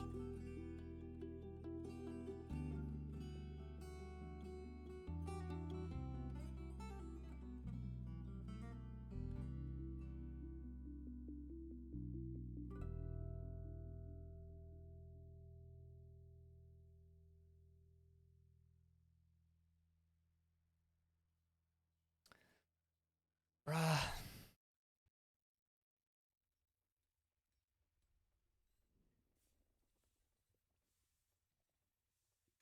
What's the other gremlin up to?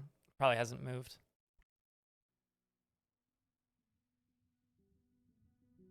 Guessing what I gotta do to make it move is...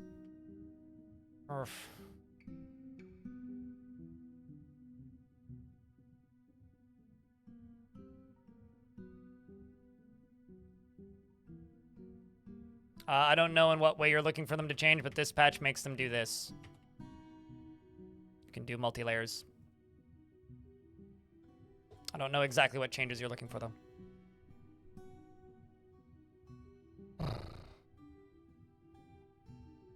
They also stopped working entirely for a minute, but that's been fixed.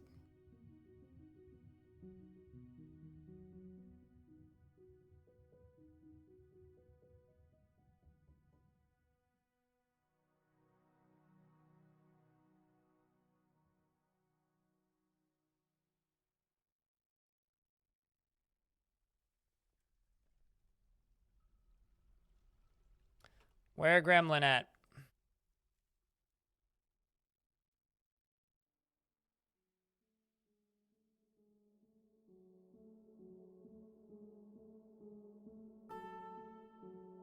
God, these things move way too quick.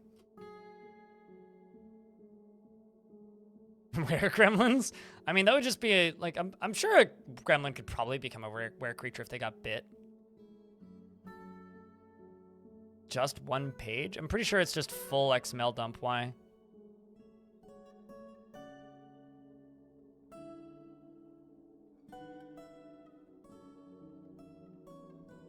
You have a good one, Walnut. Is your chance to leave now? Because I'm building doors to lock you in.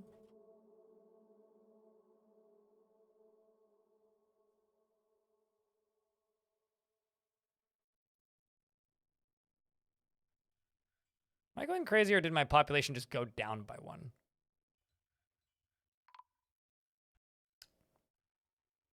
Cool. Chat room, we have a vampire.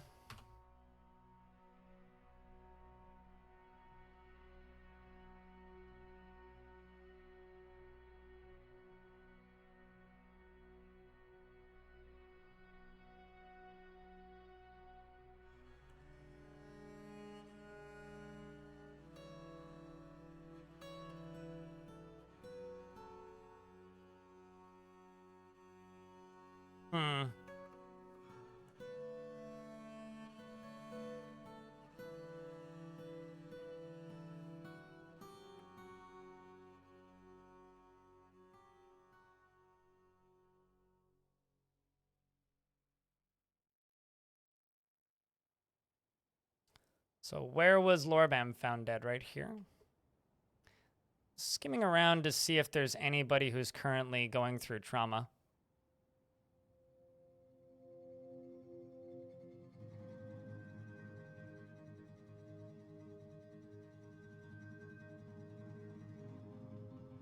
Because now you actually have to look for dwarves.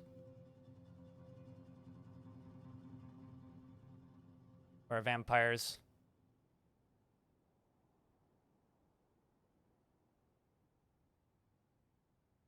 Right after experiencing trauma. No, reliving after experiencing trauma. Frustrated, lonely, frustrated, blissful, content, sympathy, euphoric. It's probably not you. Don't feel anything after seeing a dead body. Hmm.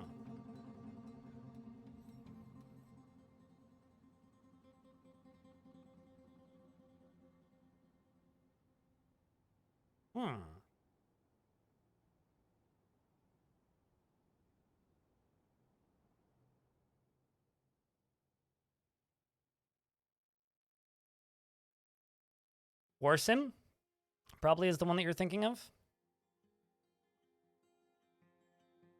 Normally, whoop. Oh, it's not you. All right. Well, who reported that they were dead? There's no witnesses. What about the armorer?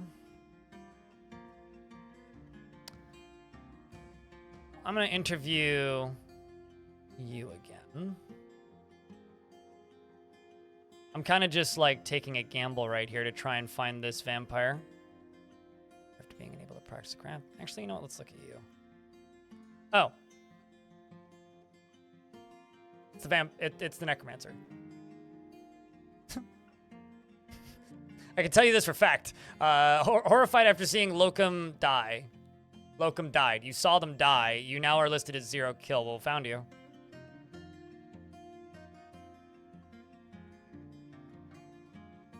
Busted.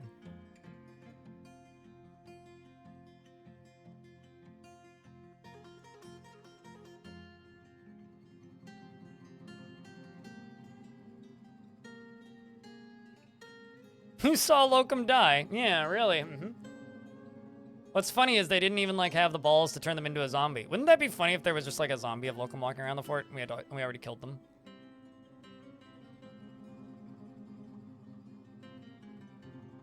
Just waiting for the captain of the guard to catch up with this dwarf.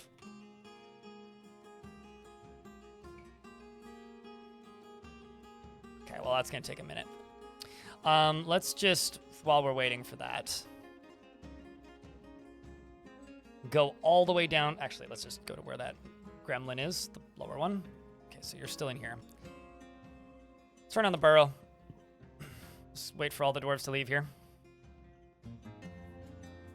Then I will lock it in here.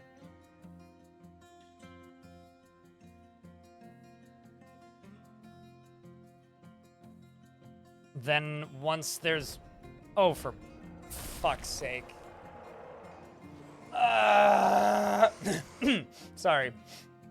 So this is bad because there's a bunch of migrants on the surface.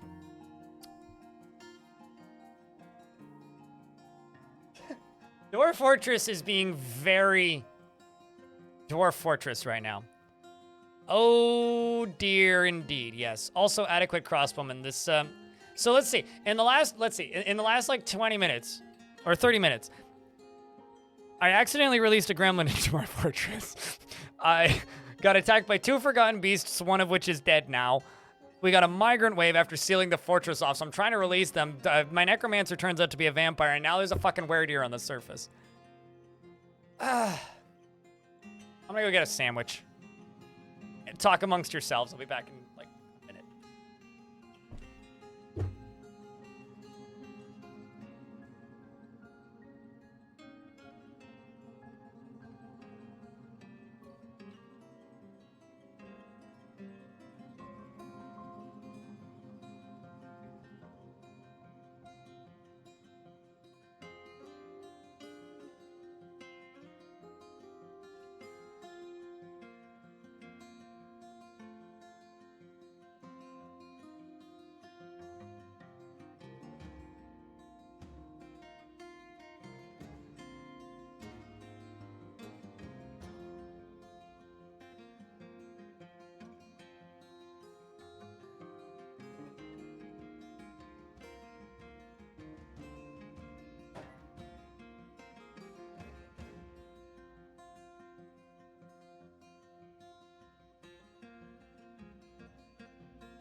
Ugh. Is this? Oh yeah. I mean, it's not a Gorlak fort yet. I need the Gorlaks to show up.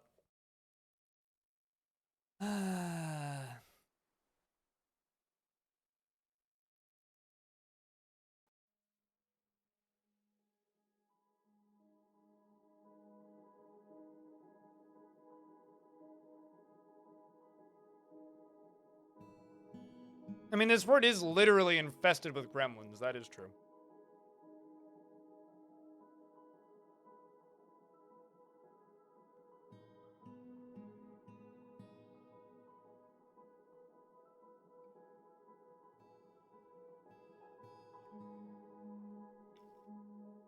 Creatures? Where? I don't know what you're talking about, Shadow.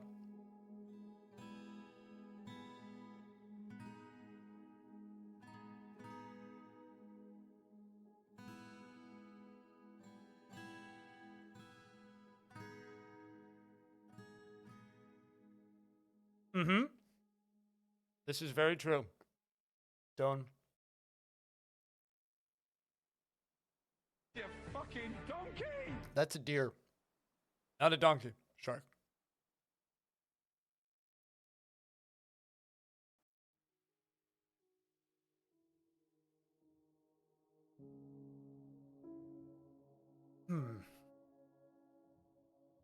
I will say, like, the last 90 minutes have been the most Dwarf Fortress I've played in a while.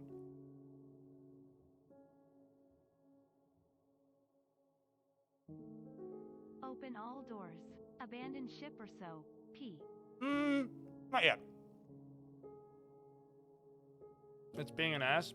That's a deer, not a donkey. I've told you this already. Come on. Can't you read? Cramp, thank you very much for the 37th month check. Can I get a round of beers? Cramp.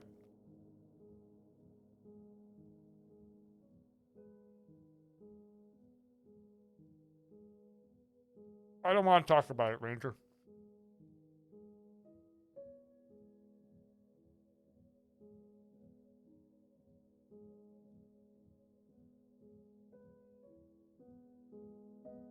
You cannot turn a forgotten beast into a were creature. Killjoy.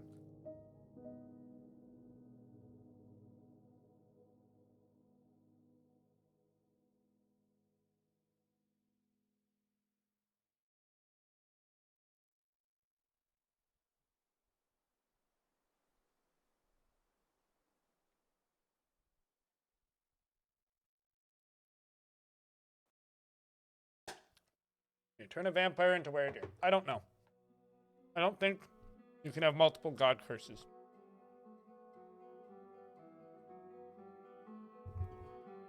But I'm not sure. I've never tried.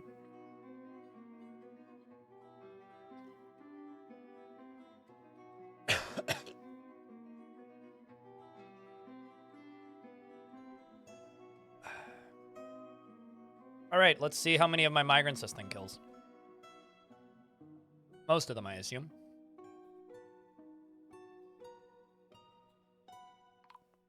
One.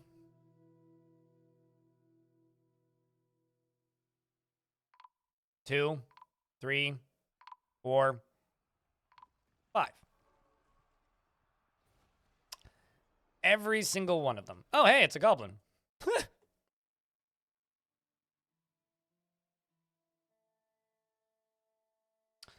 Well, there goes those you know,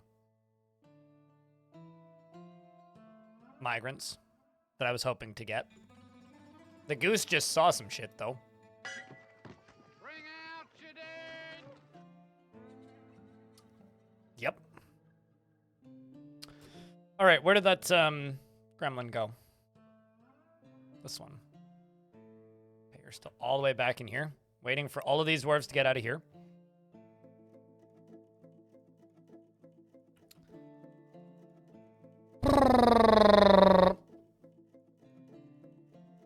If a necromancer killed and made a zombie, would I get an alert? Pretty quickly once the fighting started. But the necromancer's not going to kill and make a zombie unless the necromancer is actively under threat. Just because the necromancer is a vampire doesn't mean the necromancer is going to resurrect a zombie that it kills. It'll only do that if it's actively under threat by said zombie, and there happens to be a body nearby. So if I tell a dwarf to go kill it, if I tell one of my dwarves to go kill the necromancer, and there happens to be a, what's the word I'm looking for here? And there happens to be a corpse nearby, then the necromancer feels threatened, then the necromancer will raise a zombie. The necromancer won't just raise a zombie for no reason. What's next for this Summer of Doom? I'm putting a wall here, and then I can open the fort back up, because I will have both of the gremlins trapped again. There we go. 1.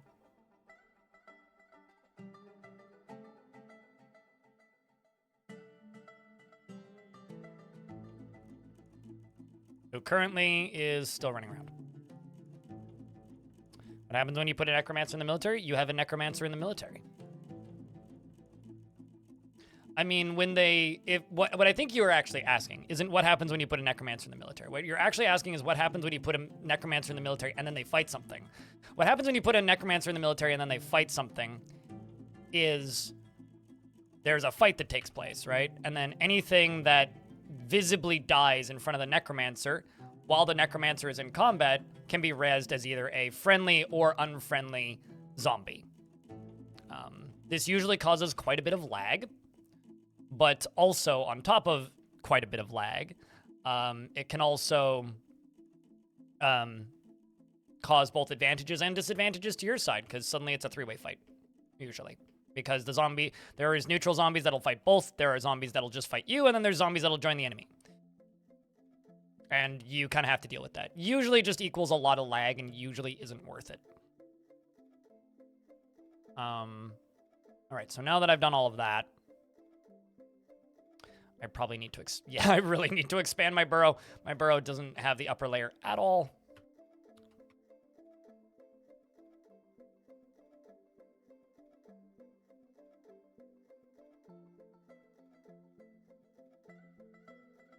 Okay, so now that I've done that, excuse me, I can scream profusely, because what else did I need to do? Right, yeah, I had 2 temples I needed to make.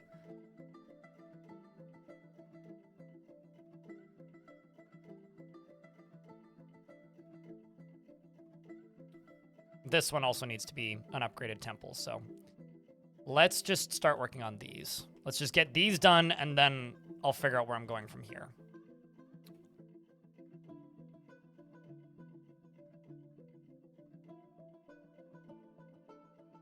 Yeah, I would tend to agree. It's like, it's one of those things where it's like, necromancers in the military is something that I think most people do once. And then after that, if you have a necromancer, you're like, man, how about instead of putting you in the military,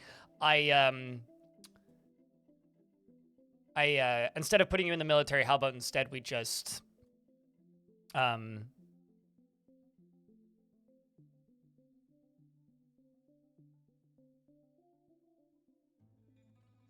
about instead of putting you in the military, we just make you a librarian or something?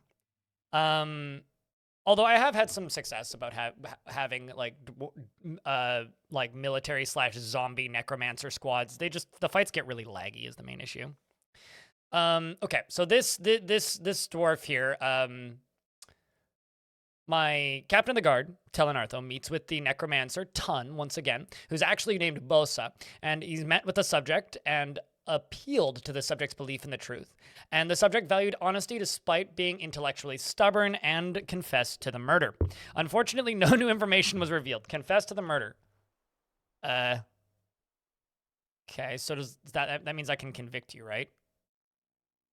Okay, well, I'm going to interrogate you again. Because I would like to discover you as a vampire instead of just, convicting you of the murder.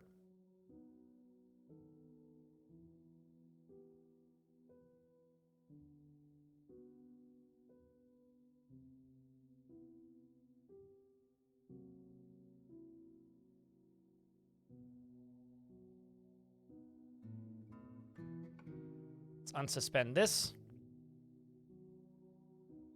Get all of this stuff smoothed.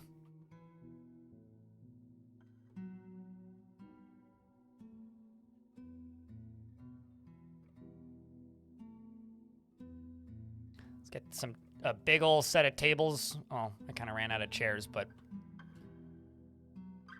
what else can I do up here? Oh, this is the god of death, so let's put a pedestal up here.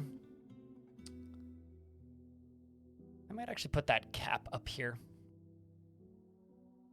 You're a scholar of bones. It's oddly gothic sounding. Very Dark Souls.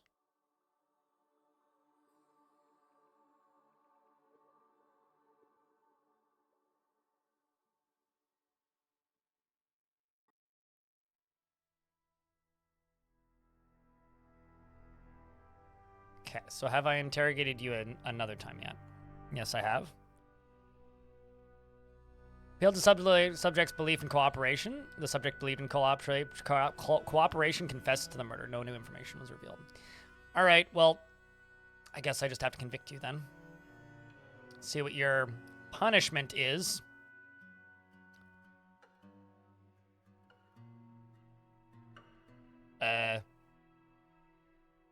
Doesn't say what your sentence is yet.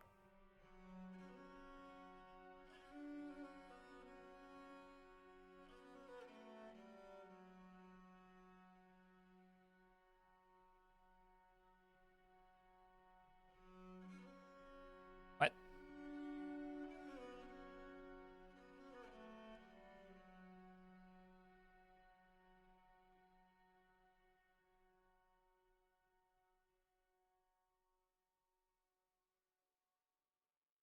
Wait, are you telling me you don't get a conviction? Putnam, did you break something?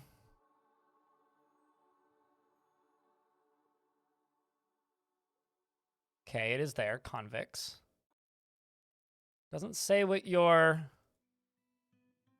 sentence is.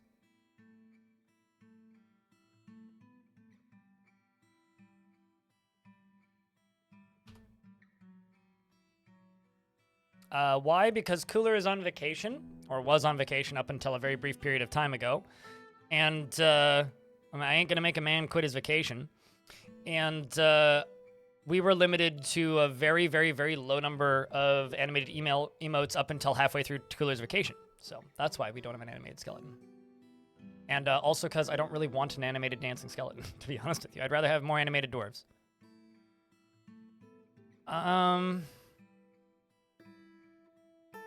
Mostly because, believe it or not, the skeleton emotes on my chat are the least used ones now. I'm suddenly wondering...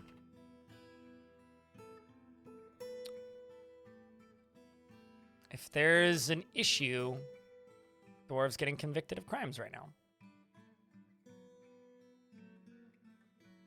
If the skeleton emotes ever move up above the like top 10 most commonly used emotes, I would consider making more skeleton emotes. But currently, skeleton emotes are the lowest priority because, frankly, in comparison to the majority of my emotes, nobody uses them.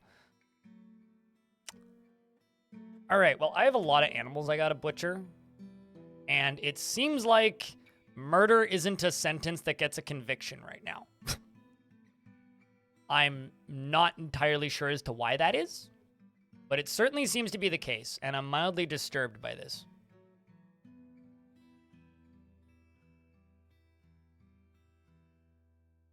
Like, okay, more than mildly disturbed by this, quite disturbed by this. It's gonna eat all these stupid KVs. And also an alpaca, apparently.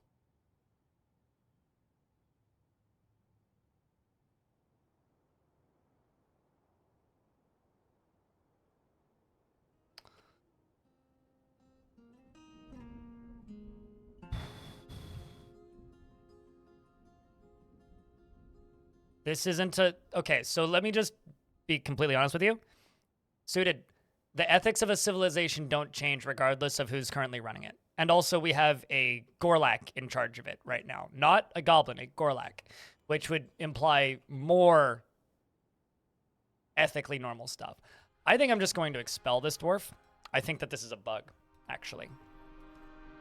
No, it's not time to update the ethics page. That is wrong.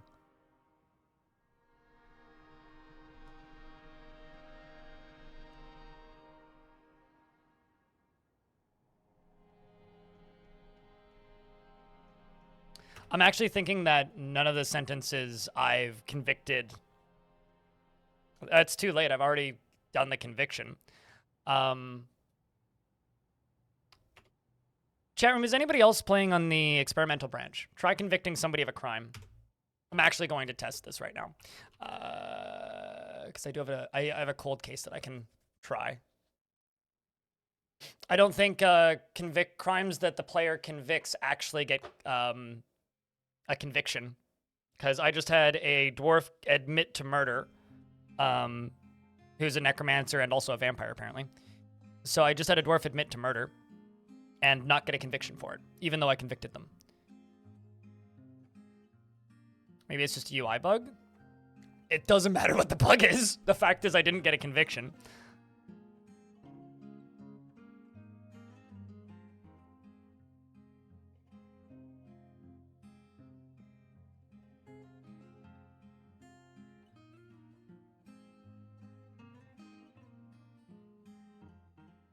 Perhaps he threatened the captain. That's not a mechanic that exists in the video game.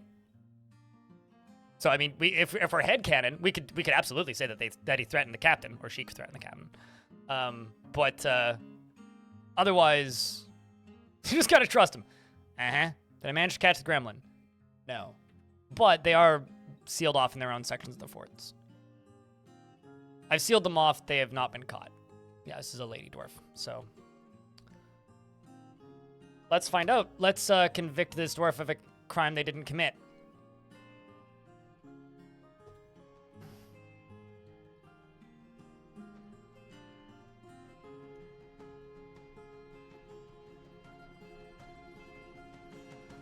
I'd rather report the bug, but sure.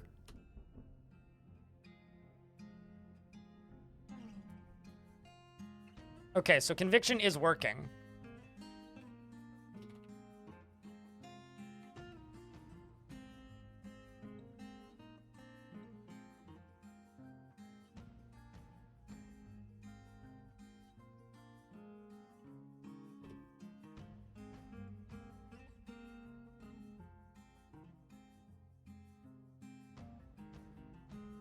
So now the question is, do I let this...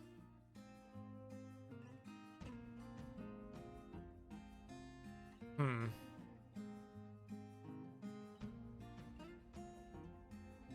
think it's vampire specific. Maybe? But, hold on. I'm just typing out what happened to Putnam.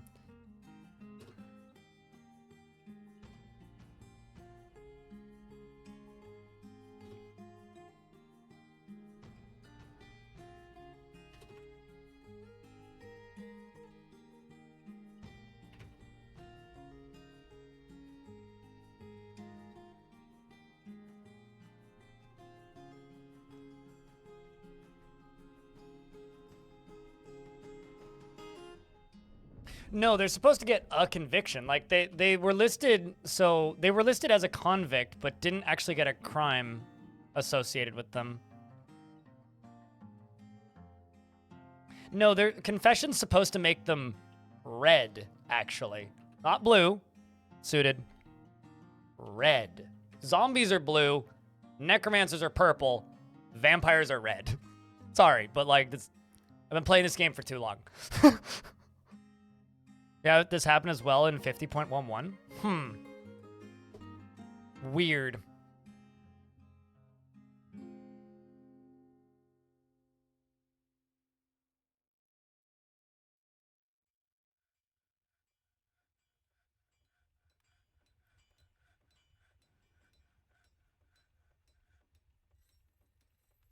Jeez.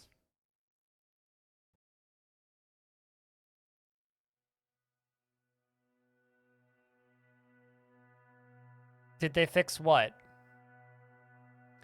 So, the entirety of the existence of vampires in Dwarf Fortress, with the exception of V50, vampires were red. They were always supposed to be red. That's how the game always was.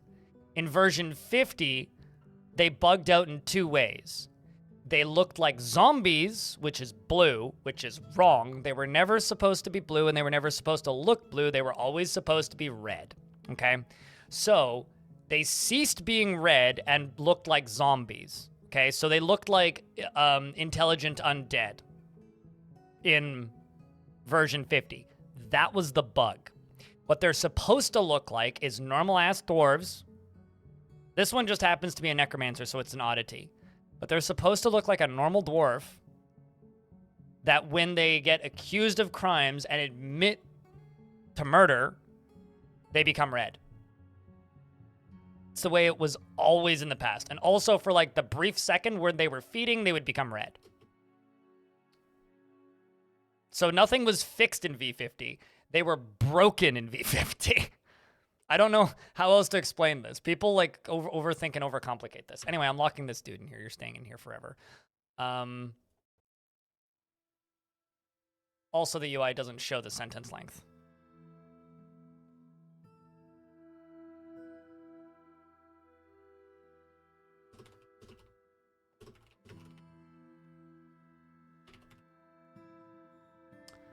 Putnam wants me to send her the save, so I'm just going to... I'm not going to quit without saving because that's a long time. So I'm going to save and exit to the main menu. And just send these last 3 saves real quick. So Putnam can fiddle with it.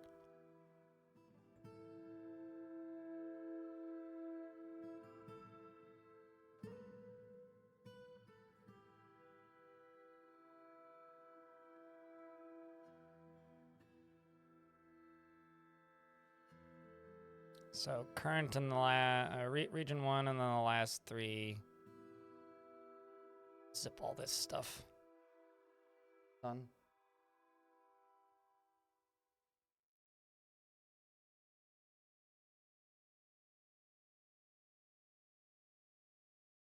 Come on, game, save, please. They're talking about how they said they fixed vampires in experimental. They just fixed them now, showing up as blue. They're supposed to look like normal dwarves. I feel like an idiot whenever I have to explain this for some reason because it's like, to me, it's just a very simple concept, but everybody who isn't used to this from older versions of the game thinks this is the most complicated thing in the world. And I don't get it. Do I need to draw you a visual example? You know what? Actually, here. I'm going to do a very streamer thing in a second here. I'm going to open up, like, MS Paint after I finish zipping this. Shut up. Russian cat. I don't need it from you right now. Our goal's supposed to be red. You're supposed to be purple. Why do you ask? No, you're not. If you were sorry, you wouldn't have done it, Ryoshin Cat.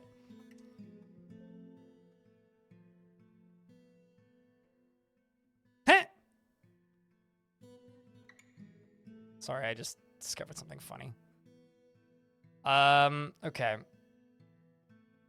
Where the hell did Discord go? There it is.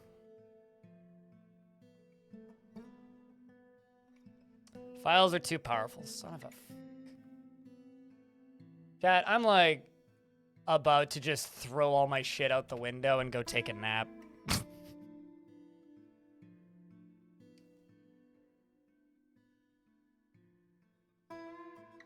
Between you guys making shit impossible and my brain just falling out of my ear, I'm just like, ugh.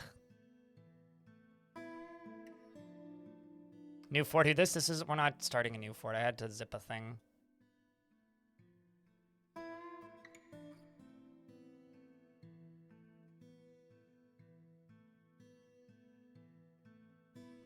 No, because I've made shit all for money today, so gotta keep streaming. Darren, give me 500 bucks and I'll turn the stream off. All right, game's started back up. That's uploading. Just gonna wait for another 10 seconds until this is done uploading.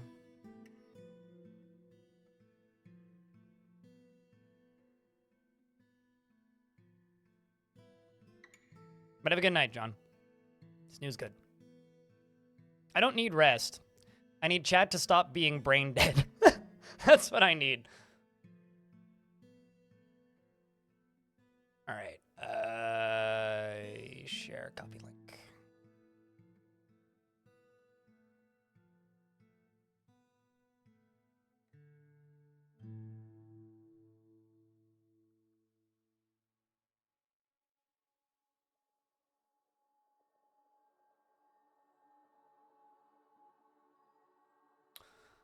Okay. Now that that's done, let's open this stupid software. 1/10 of the way there. Mm-hmm. Closing parenthesis. All right. So.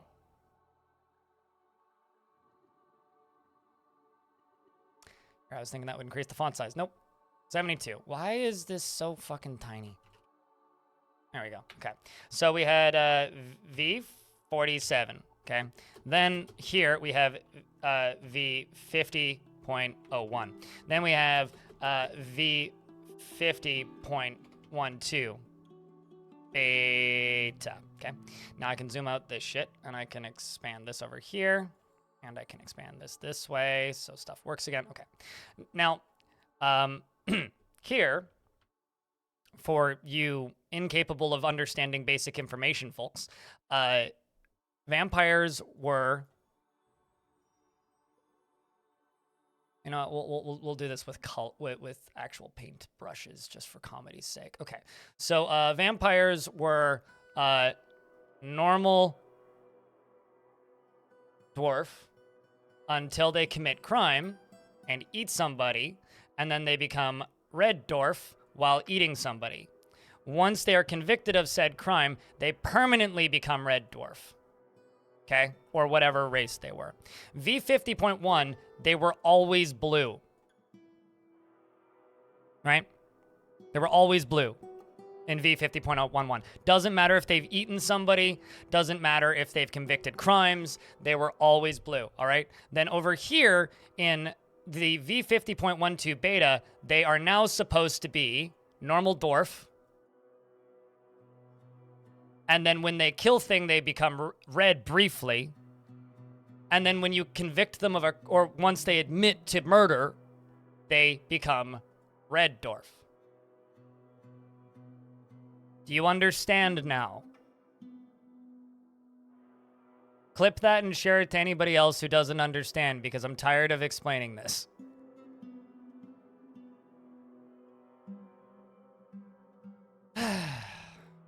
Admit to being a vampire. Yes. As in the sprite changes color and so does their name. This one is a necromancer, so that might probably be causing it to not work properly.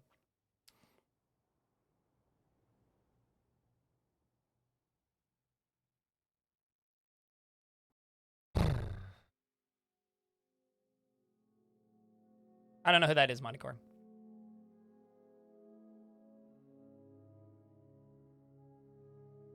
Because if you ask that question again, I'll ban you, Shadow Observer. Or maybe not ban you, but time you out.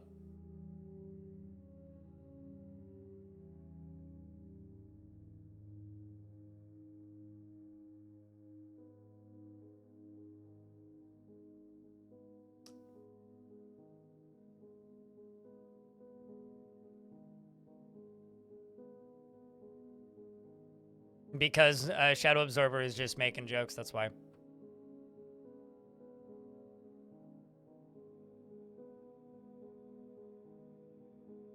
This is Sparta! I'm almost more just mad at the game right now than you guys, don't worry. I'm just tired of explaining this. That's all. Oh, interesting. Huh. Why did that happen? I hit J and the game crashed. Game had enough.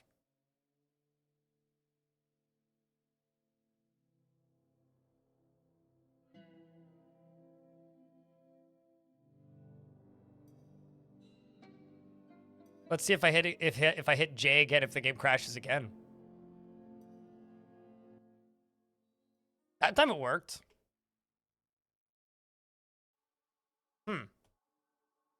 The hell caused that? Weird.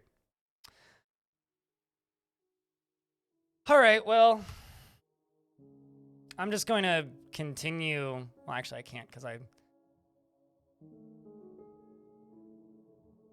should.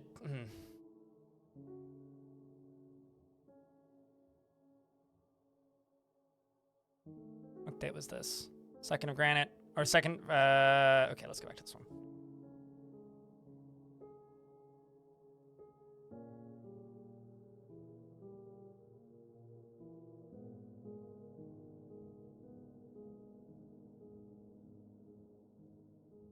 Anyway, I'm just gonna keep repeatedly interrogating this necromancer. Is what I'm gonna do.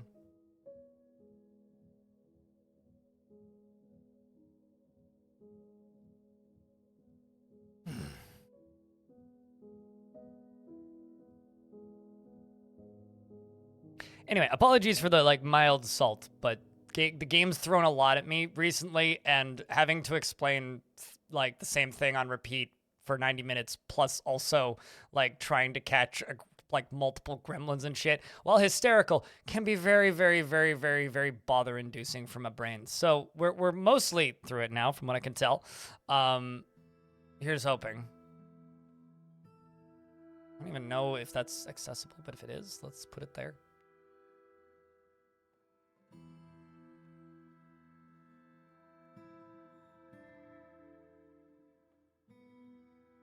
I'm just gonna keep interrogating this thing. See if, because I'm willing to bet because it's a necromancer, I won't be able to expose it as a vampire, but I want to try.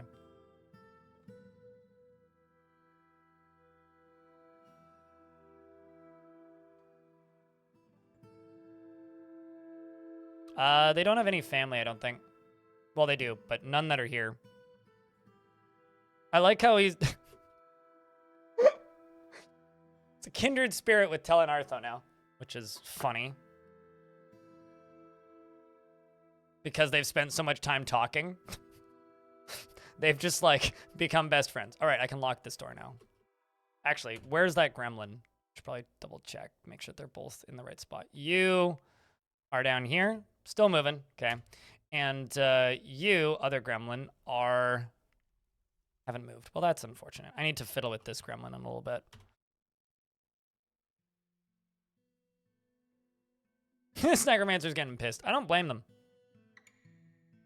In before Tel and Artho falls asleep and then the necromancer eats them. Wait, what? Wait, are you getting your prison sentence now?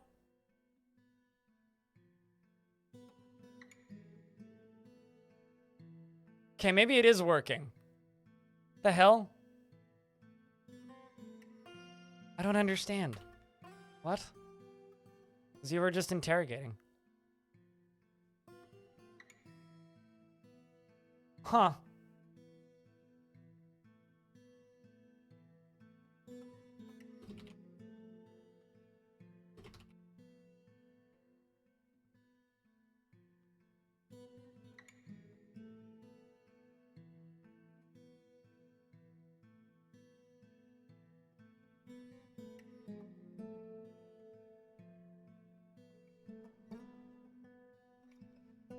Maybe someone was too busy. They literally had no job. Air quotes, no job.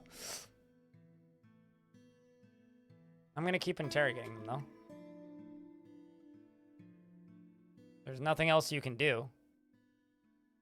Regardless, it still doesn't say how long, what's the word? It doesn't say how long they'll have the sentence for.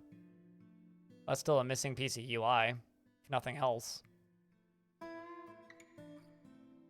Because it should say up here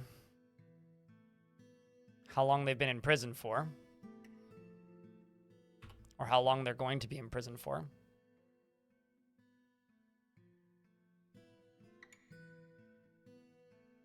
But yeah, I mean, it's possible they were just too busy. I'm just going to lock them in there regardless.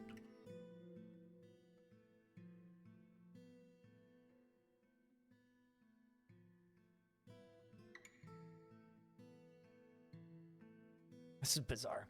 All right, well, strange. I think probably the actual situation here is just the UI element is missing. Oh shit, we actually are getting fish this season. Raw mussels. Should start making shell crafts. You didn't get paid enough for this? Yeah, if I was the captain of the guard, I'd be thinking the exact same thing. All right, let's try and kite a different gremlin, shall we? Let's get back to this.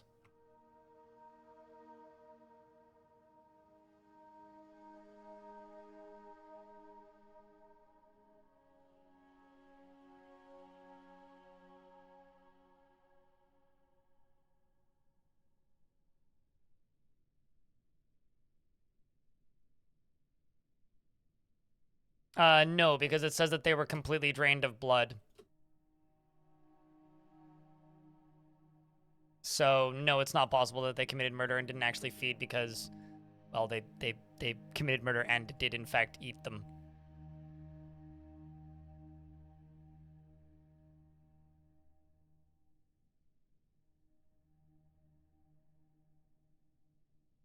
Let's see. Do you unlock this door? Oh, wow. They can, in fact, unlock locked doors.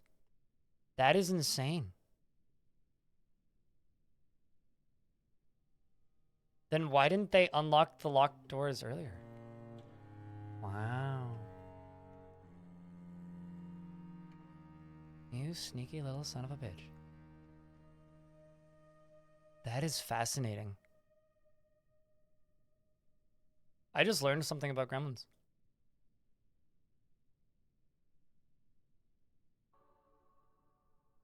Well, the front door is currently unlocked, so let's see if I can lock this guy back in. So now we've got, actually here, you know what? I'm just gonna jump back to the save. Because fuck it. We've done so much of that in the last 10 minutes, might as well. Can they do that with hatch covers? I bet you they can't. Let's do the science.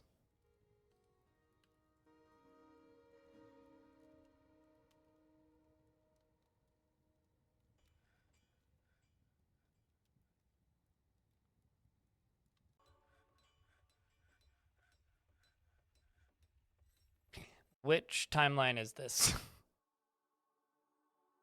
Okay, so this is after I convicted you of the cold case. I don't want that to be the main timeline. I'm gonna go back again. Sorry. I think this one.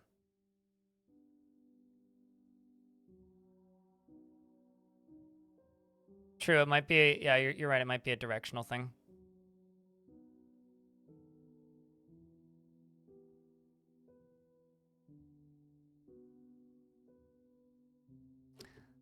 Let's just see what happens. Actually, hold on.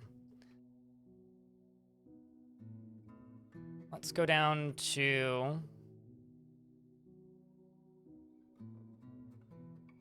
here.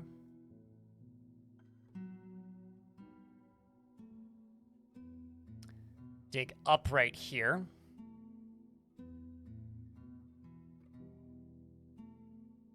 Dig back down right here. Oh, never mind. Can't do that. Too much in the way here.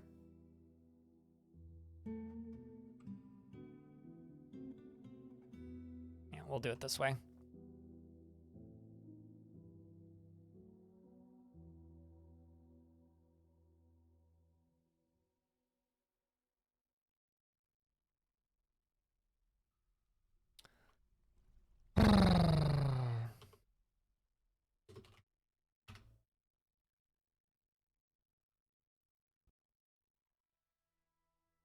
Almost all of your nobles are obsessed with beds. It's an interesting obsession. I'm pretty obsessed with clean sheets, but that's not quite the same thing.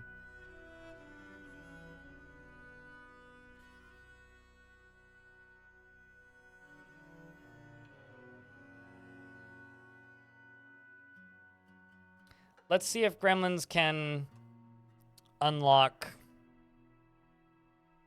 hatch covers.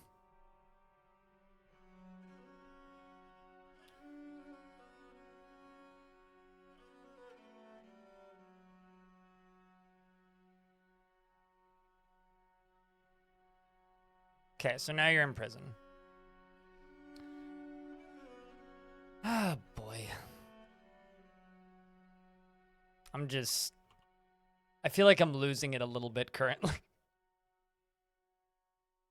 What do you want? You want large gems. Okay. Let's make copper large gems. I think I can do that, right? Copper large. No. Maybe it's large copper gem. Yeah, there we go. 3 large copper gems.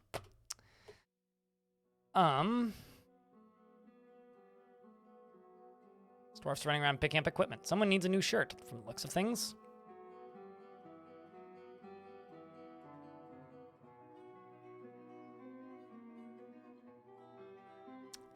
Is this before or after okay. Something else I need is down here.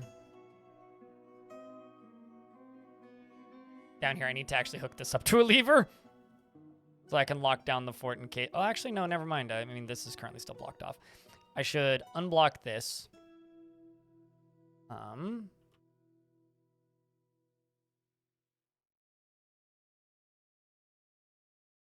Click this button.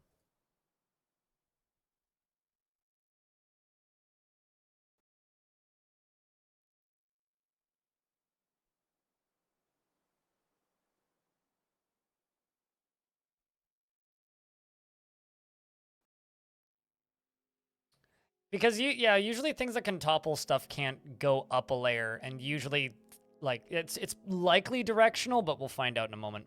I mean, I was unaware that gremlins could open locked doors. So, I mean, this is just, like, very interesting and academic to me at this point. Got a bunch of random monkey childs.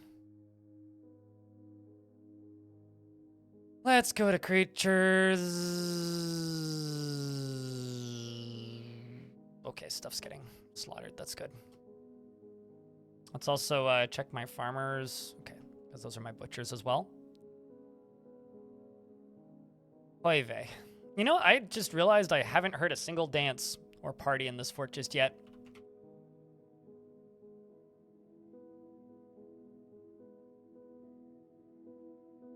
It's an academic level ability.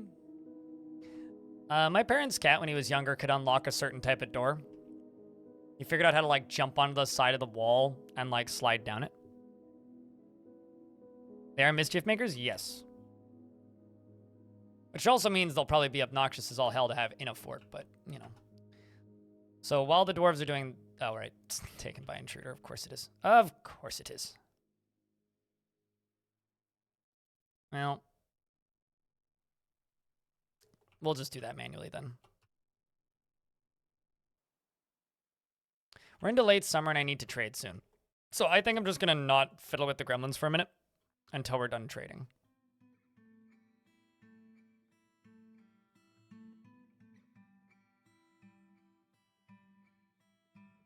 Figured out how to turn the lock on his old habitat from the inside. Really? Snakes can be some pretty crazy escape artists. We used to catch garter snakes and keep them when I was little. And we definitely had a couple of those that were pretty talented escape artists. It's like not even because they want to get out either. It's just literally like boredom, from what I can tell. Let's encrust furniture with gems and also go work on those. Furniture with cut gems. Okay, let's go up to here. 5,000 value.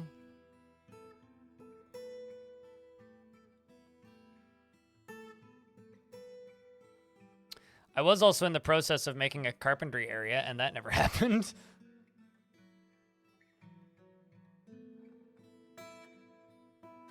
What? I see a value on that? All right, well, I'm just gonna do the thing I don't generally do because I think it looks ugly, but I need something right now.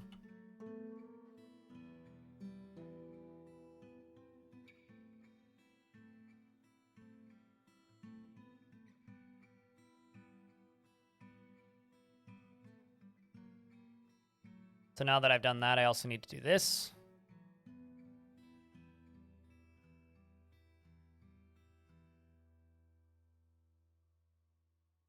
Get this dug out. Thanks for the 50 pennies. I appreciate you, man. So give them a little walkway here, which is why I made it to the bottom. And we'll give them a view. This is for the god of rivers, so might as well let them look out on the river.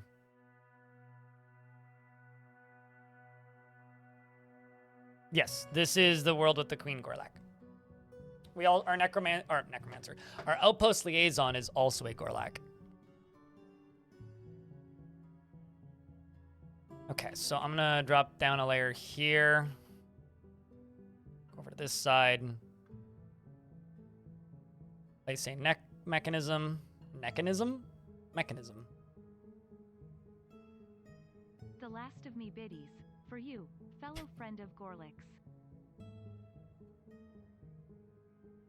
Just because I rambled about money earlier, don't worry about it. We're okay. It's just me making excuses more than anything. Elfie and Walnut did the arty, yes.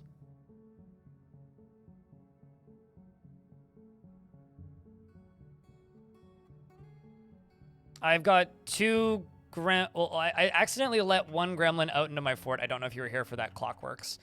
And then caught it, and then I almost released a second one, but no, I haven't actually managed to cage trap either of them. I'm kind of leaning in the direction again of my plan of knocking them into a thing ain't gonna work. So I think what I'm gonna have to do is make them run past a forgotten beast with webs. I'm pretty sure that's what I need to do. So I need a creature with webs. I'm kind of going back to that strat, which is pretty simple, admittedly. I just need to catch a forgotten beast who happens to have webs. That's it. So, which means I should probably go down into the caverns and kill that beetle, actually. This thing. So that nothing else, you know, causes us problems in the future.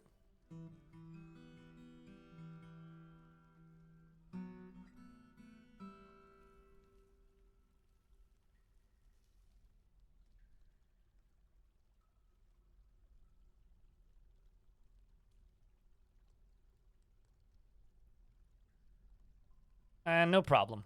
The last 90 minutes has been a lot.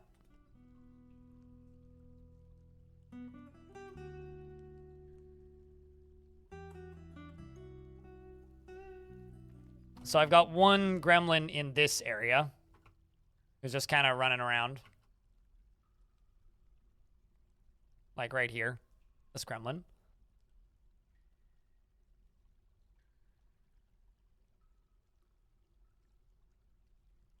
Just check Webster's dictionary. Wait, what? Is there an entry on Webster's dictionary on how to trap a web slinger? That seems odd. Why does that exist?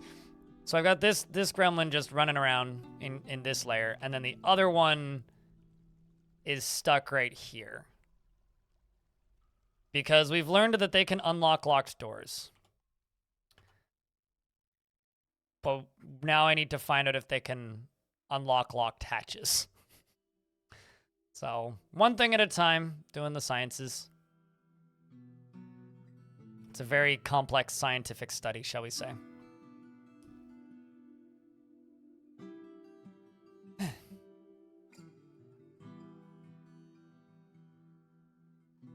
Meetings all day, you weren't able to keep up with the stream in the background? Ah. I mean, appreciate the thought, though.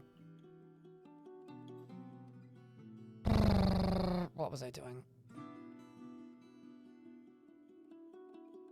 What? Hilmerin single blind studies? I'm confused. What does that mean?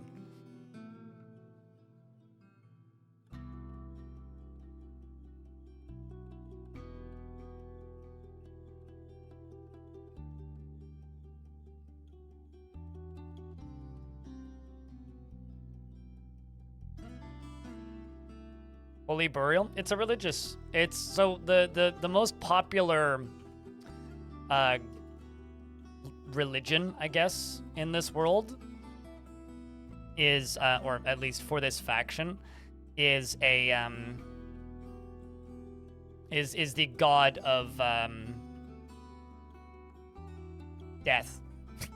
Basically, the dwarven god of death is the most popular religion. So the result is the dwarves are all, you know, their religions that are based off of this god are all really, you know, ominous and dark sounding. The second most popular is rivers and lakes and fishing and hunting, so, you know. Also kind of death, it's just death of animals instead of death of oneself, I suppose.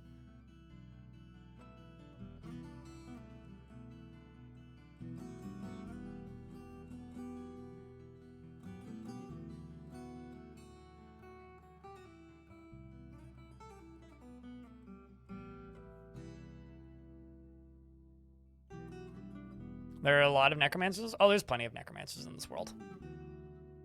There's, actually, if I look at the world map, right now we are, like, right here. There's not a ton in this area, but, like, where is it?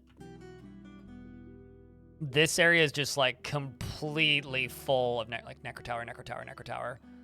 Necrotower, Necrotower, Necrotower, Necrotower, Necrotower, Necrotower, Necrotower, Necrotower. There's kind of a beat in there somewhere. Yeah, more. They're all the way up here.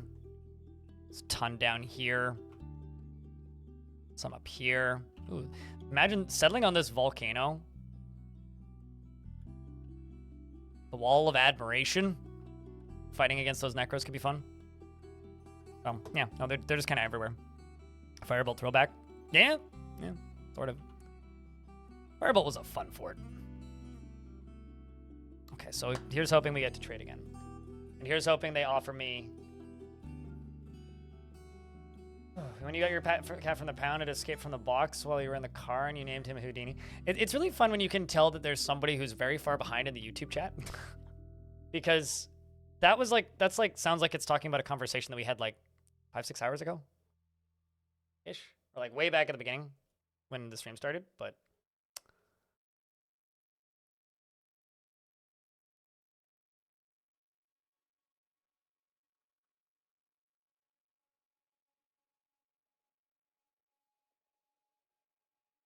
You had a weak and frail migrant show up, immediately made her my hammer, and now I've noticed a significant decrease in dwarf death.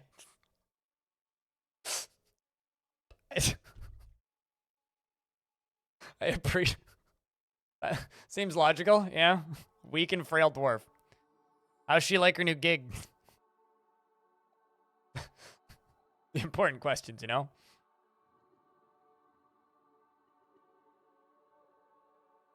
Hopefully she's physically weak and frail and not mentally weak and frail. Because if mentally weak and frail, then may go insane upon having to beat dwarves constantly. It's like one of the funniest moods to me is disillusioned.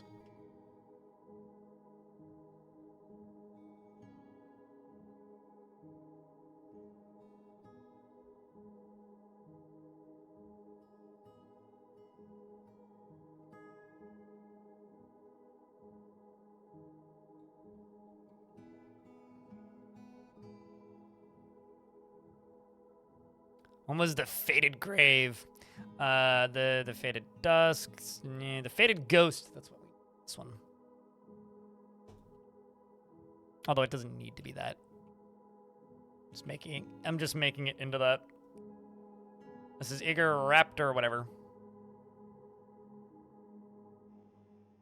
Oh, well, there goes trading this season.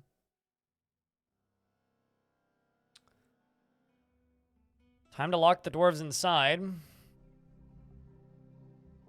Although this appears to be another small siege.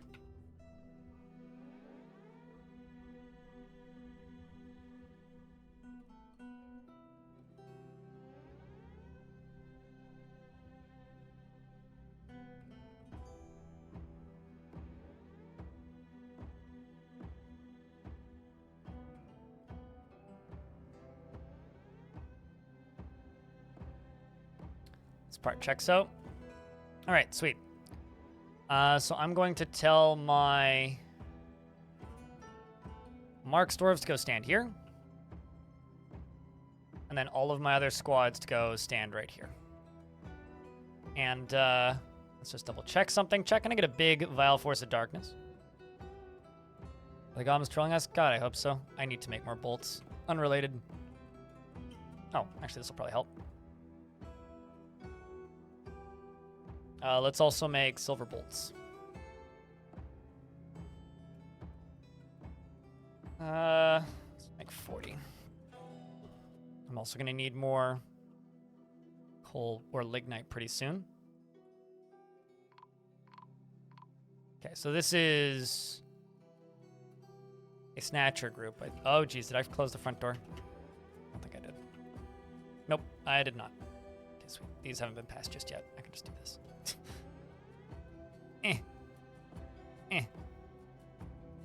And lock this, please. Also this. Have you been hooked up to that other bridge? Yes, you have.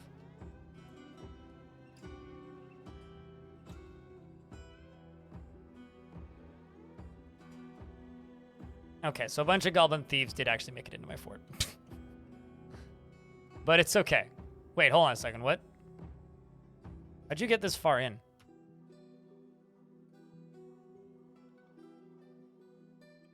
That's impressive. Oh, I guess they... Are thieves not considered invaders? I guess thieves are not considered invaders. All right, anyway, we're killing all of the thieves slash snatchers in my fort. Apparently these goblins were attempting Ocean's 11. Doesn't seem like a very wise decision, but, you know, they're goblins, so why is that surprising? Oh, that actually broke the siege.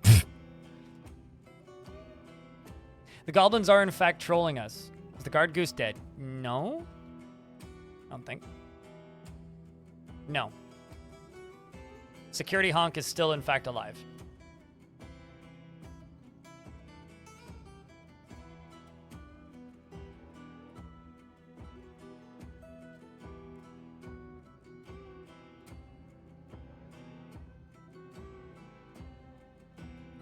I'm still not sure how they... No, I guess, like, goblin snatchers are not considered hostile enough to... Or, I guess, don't block doorways from being locked, which is interesting.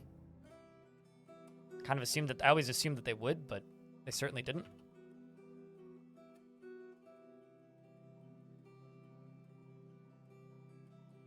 Hopefully we did that quick enough, though, and broke the siege quick enough that I can still trade. We're about to get hit by an ad break. Hey, Sax. Long time, dude.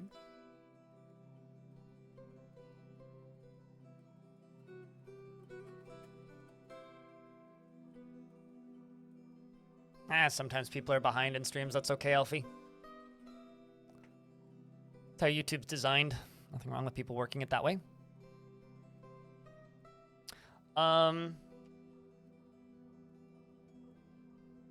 You are, in fact, the sacred burial, yes. You are the sacred burial of the Fellowship of Fate.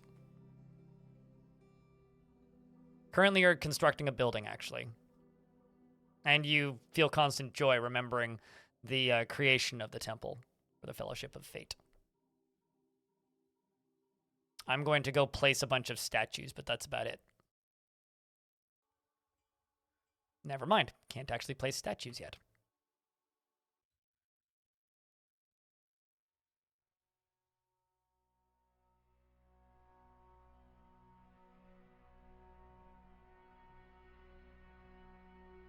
Structural support? Yes. Now we're in an ad break.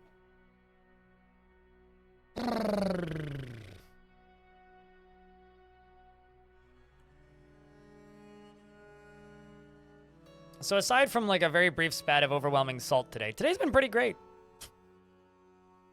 Hope you guys are having or hope you guys are enjoying the stream as well, as much as you can.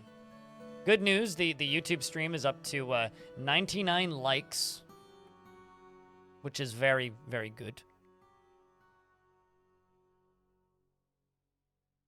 And my brain is tired.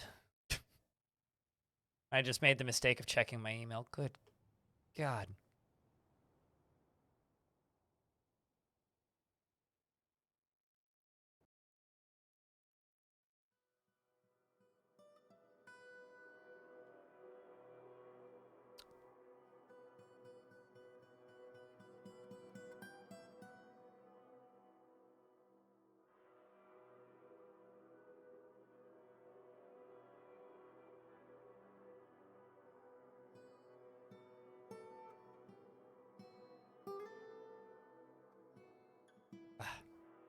This was a good stream. I am like... I feel like I got hit by a bus. I don't know. But, Yosef, we'll see you later, dude. Thanks for hanging out today. Salt and all. Uh-huh. The idea is, salt doesn't need to be, like, a positive thing for me. As long as you guys are entertained, then the world's winning. I suppose. I hope.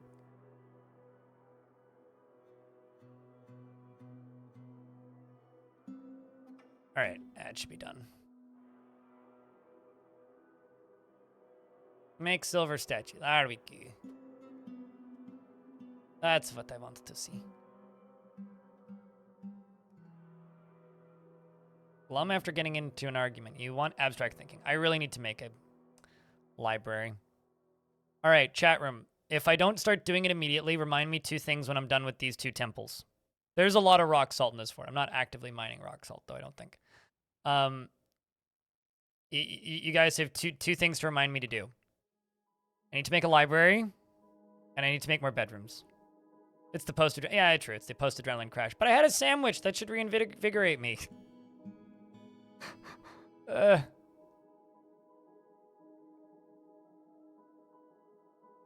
least you'd think, right? Sandwich should help.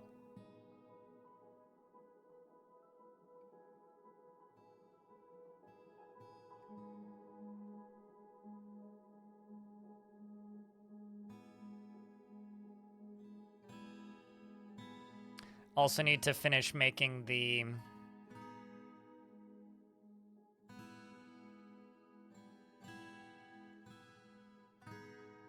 I also need to finish making that carpentry area that I started and never finished.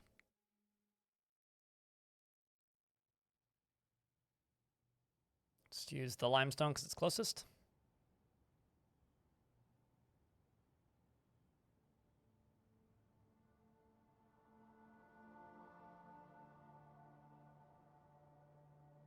Not right now, Bastet. And like, once I'm done with those temples that I'm doing the expansions on, which are these.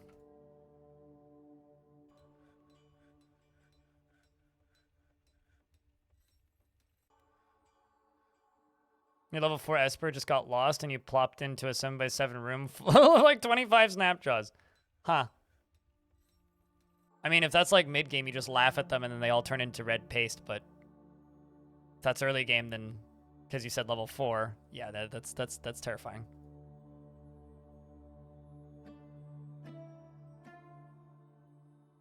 Remember there was one time I tried to fast travel to Red Rock and got lost in the swamps on the way there and dropped down right next to a crocodile, and the crocodile bit me and did a bunch of damage to me, and then I took a step forward and got impaled on a spike.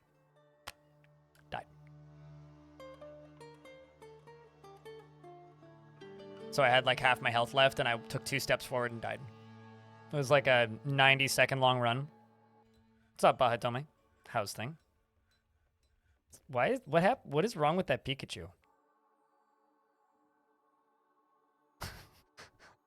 Initially I thought that Pikachu's mouth was a nose.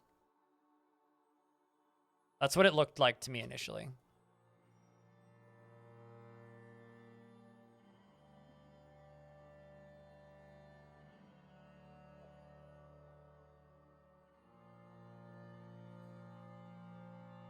Oh, this is overlapping. The one below it down here.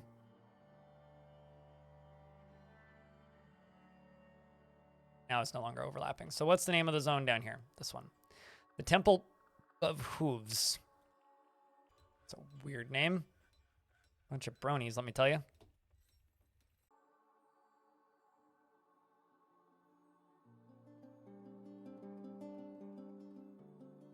Pikachu? It's a Pikachu face on a goblin? Huh. All right. It's just like, it looks like, okay, who got Pikachu drunk? Like, why does Pikachu have like a disgust face? Like, why is Pikachu green? I guess too many questions.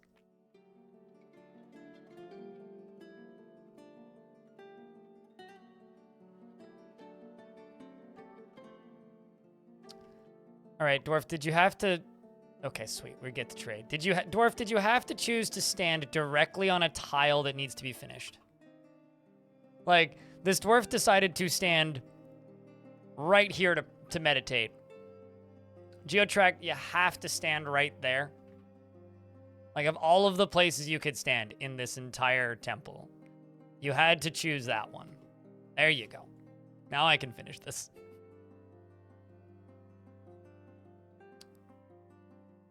Please don't puke at you. That's gross. Or at me, for that matter.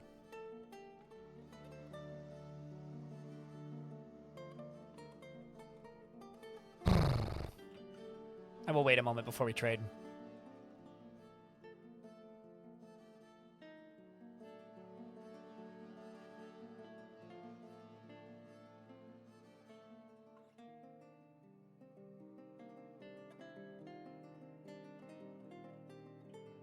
Oh, sweet.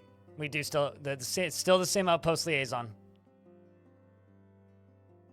The world is sort of at peace. Why do you move so slowly? For a second here, I thought the game was lagging, but why do you move so slowly? Like, seriously, this Gorlak moves really... Actually, hold on. Are you strong? Low stamina? Maybe it's just the low stamina and the fact that you have a copper spear and a copper shield. Also, more importantly, why are you wearing troll fur trousers?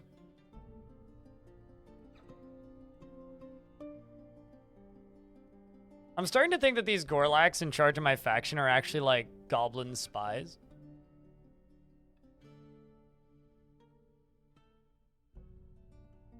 I have a question, chat. Is like the mail armor a helmet for the Gorlak? Or is Gorlak-sized armor real small and helmet really big? Where does helmet go on Gorlak?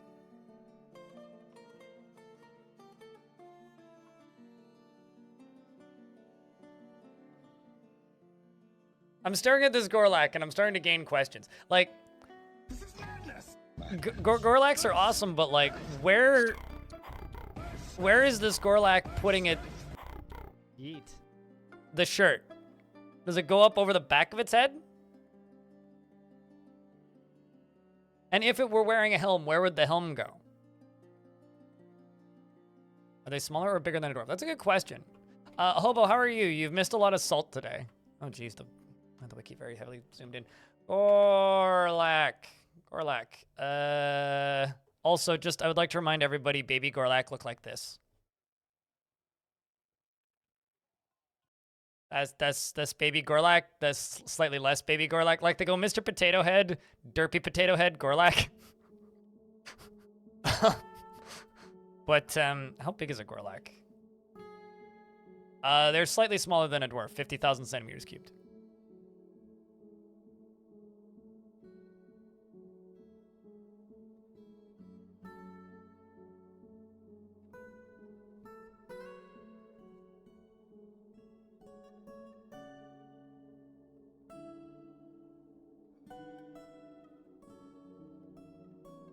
It's still the Hydra, but that comes close. I need to remind myself what the baby Hydra looks like. I wonder if I've even seen this one. Yes, I have seen this one. The fact that it like wraps itself up in its tail. This one.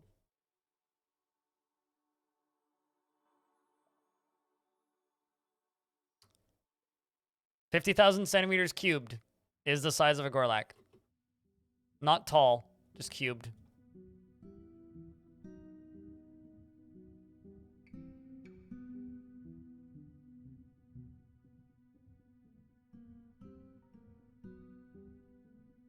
It's a weird place to attend a meeting.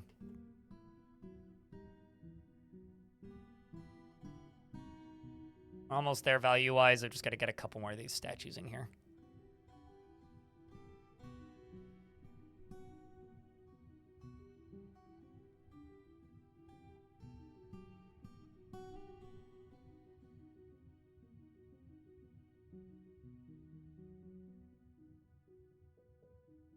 Rotund, definitely.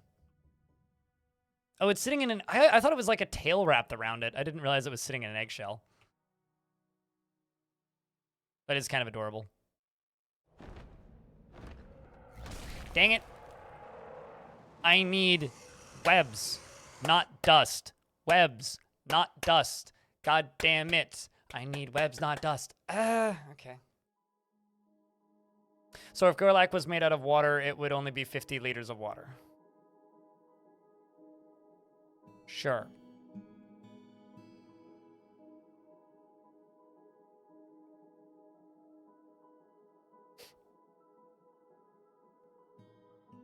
The Forgotten Beast, Anna Spus Magaspust, has come. An enormous skinless panther. Ooh. Giant kitty. Has a gaunt appearance and beware its deadly dust.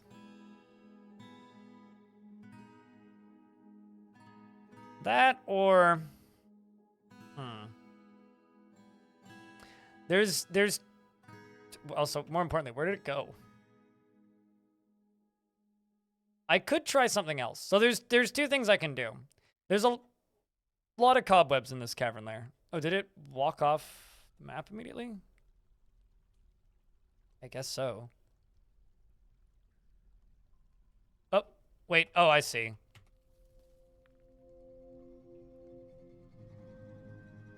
It's fighting with something. Ah. Cave swallow people. Well, that's concerning.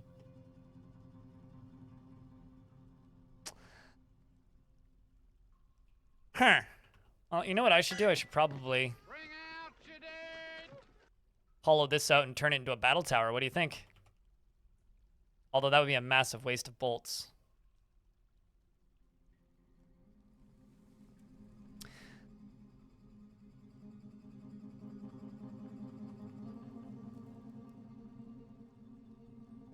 Well, I got another project, I will say.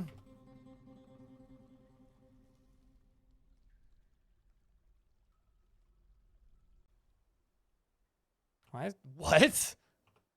That's a weird place for an aquifer. Other news, we got some migrants. So, I need to... Okay. I'm going to finish this thought. Then we're going to worry about these migrants. And then I'm going to go back to that temple. So, I need to clean that cavern really badly. And also, I haven't nerfed the cavern creatures in this run. So because... No, it has pants, Killjoy, I'll have you know.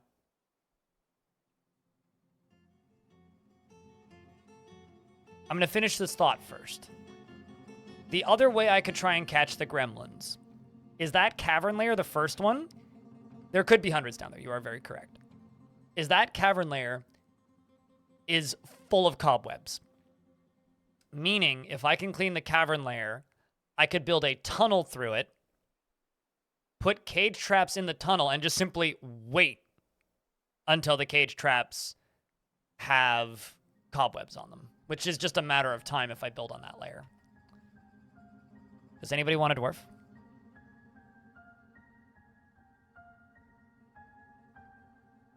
Rabbler. Hauser. GT. For some reason that reminds me of like OnlyFans racing. Is not careful with resources when working on projects and often spends unnecessary effort. Does not often feel lustful. Has a tendency to go it alone without considering the advice of others.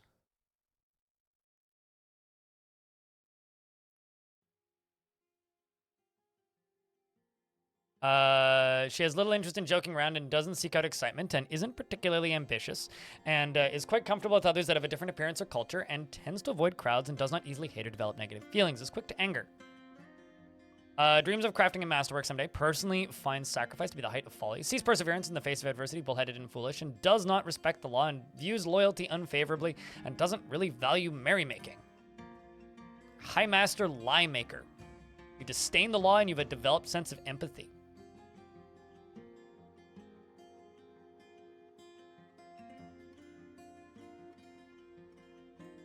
Gorlaks are 10 bowling balls in case you want a comparison. I like that comparison. 10 bowling balls.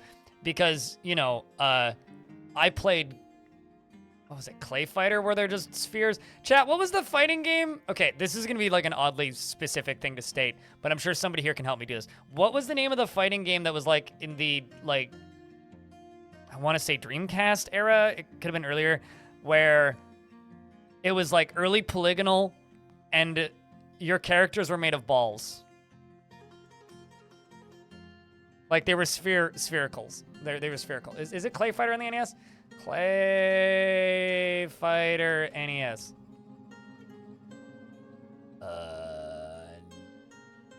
No, that is not what I'm thinking. Virtua Fighter. Was it Virtua Fighter? No. Balls with a Z and 64. Oh boy. N64. Yes, Balls for the N64 with a Z. You are correct. That is exactly the game that I was thinking of. Yeah, you're ball people fighting ball people. Burnaby Kelly, 18. Thanks for the 14th month. Welcome back. Thanks for the support. Cheers.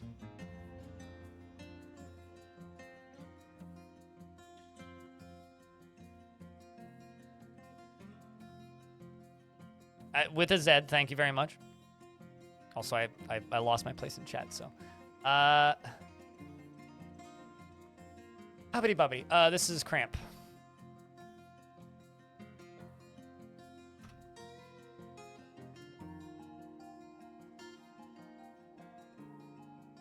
Balls with a Z, yes. She lives at a slow-going and leisurely pace and tends to assume that the worst of two outcomes will be the one that comes to pass. It tends to not be swayed by the emotions of others, is somewhat fearful in the face of imminent danger, has little interest in joking around, and does not focus on material goods. Is moved by art and natural beauty and is slow to anger. Needs alcohol to get through the working day. Dreams of creating a great work of art and personally sees the pursuit of good craftsmanship to be a total waste and respects the law. Certainly hope you respect the law.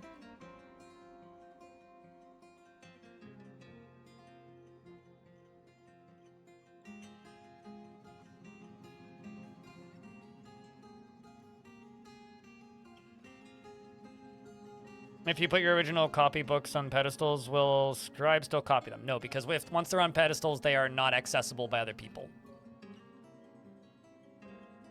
All right, so next up we got Fried. I wrote friend. Fried onions. Feels best when everyone gets along without any strife or contention, prefers to be alone, and is not readily moved by art or natural beauty.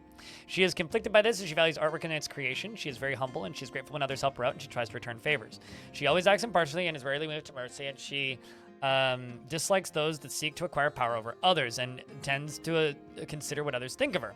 Is somewhat quarrelsome and is bothered by this since she values friendship, has a tendency to consider ideas and abstractions over practical applications, and is quick to form negative views about things. Occasionally overindulges and tends to be a little wasteful when working on projects. Dreams of crafting a masterwork someday, and personally is disgusted by the idea of fairness and will freely cheat anybody, anytime. And has a negative view of those who exercise power over others. Doesn't feel strongly about the law and does not really value skills related to fighting. Has a good memory and disdains power, has no family. Next up is a dwarf with a big beard. This is ice hockey player. Chat, can I get a round of beers for Burnaby Kelly, by the way? Will they make copies of copies? If there are copies of it that are not on a pedestal, yes. Copied books are just books. I'm assuming you're trying to keep the originals, like, safe or whatever. Ice hockey player is always tense and jittery, can be very single-minded, dislikes helping others, actively avoids exciting or stressful situations. I almost always read situations as secretions for whatever reason. Tends to make a small mess with his own possessions, and is a friendly individual and can handle stress. Doesn't tend to hold on to grievances. Dreams of creating a great work of art and personally sees competition as wasteful and silly and sees guile and cunning as indirect and somewhat worthless. I still need to trade, good lord. We'll name one more and then I'm going to trade. Last one. Bonedall Finn. Bonedall Finn. This is the last dwarf I'm naming because I need to trade. Form strong urges and seek short-term rewards. At times for a detriment, is unfriendly and disagreeable, and is bothered by this, and she values friendship. Generally acts with a narrow focus on the current activity and is not particularly interested in what others think of her. Often it feels discouraged, can handle stress, and has little interest in joking around. When greeting others, smiles nervously. Needs alcohol to get through the working day. Dreams of crafting a masterwork someday, and doesn't really care about family one way or another, and does not care about merrymaking. Has a pet kitten named Eurist. That's just the Swedish public library? We don't have boats. How can I be a pirate then?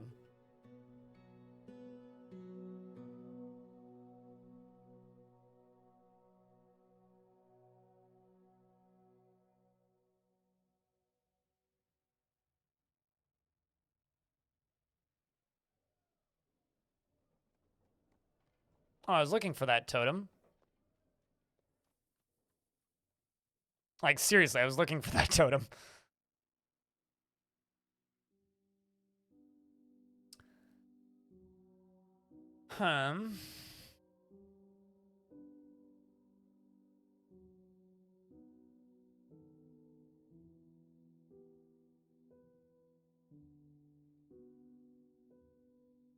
You know what? Honestly, grab one of these, like 2 of these finished goods bins. They're mostly clothes and flasks anyway.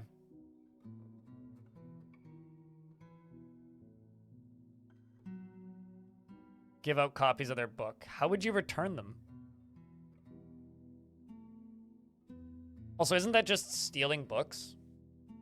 Because, like, I do that in most forts. I mean, like, to me, that just sounds like a library fortress. But, like, maybe giving gifts of books to people would be, like, a thing that you would do? I don't know, that seems oddly tedious. You haven't figured out that part yet? Gotcha, okay. I'm your liaison from the Mountain Homes. Let's discuss your situation. Merit deserves reward. I have come empowered to establish this colony as official land of our realm. Can you imagine the trade wagons? Of course, there are responsibilities, and the nobility must live well. Do you have anyone suitable to recommend for this elevation? So, Talon Artho dreams of attaining a rank in society. He ain't no gremlin. Actually dreams of ruling the world, actually, more specifically. So she dreams of ruling the world. Huh. Trying to remember if there's anybody else who dreams of attaining ranks in society.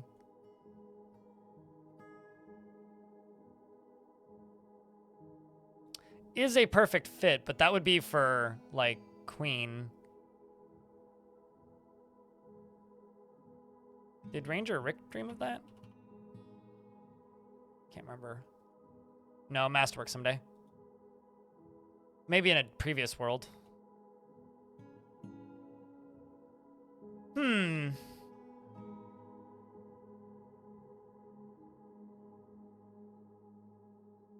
You know what? Let's try something real quick.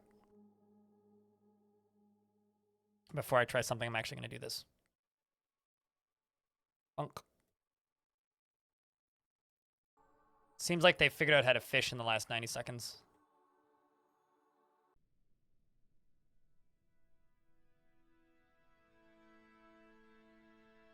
Just going to do a real quick save.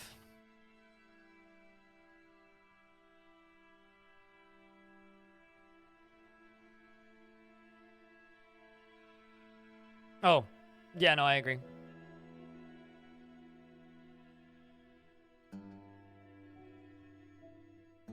I definitely agree with that. Clockworks. I definitely agree.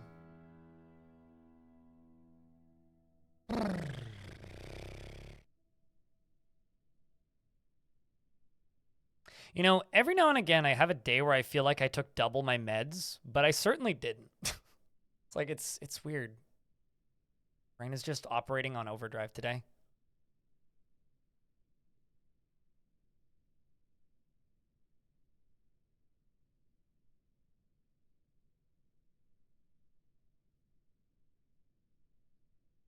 Sure, lazy man.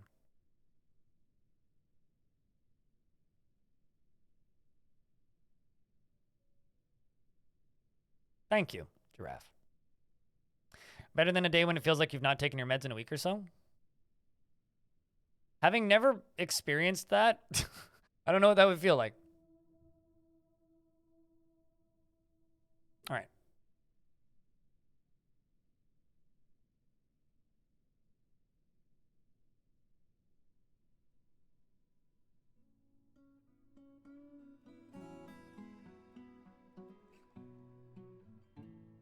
Well, they should be able to get down here. It's pretty good at this point. It was kind of clunky initially. But at this point, I think it's more or less fine. Making sure they can get down here. Oh, that's why. Look at that burrow on.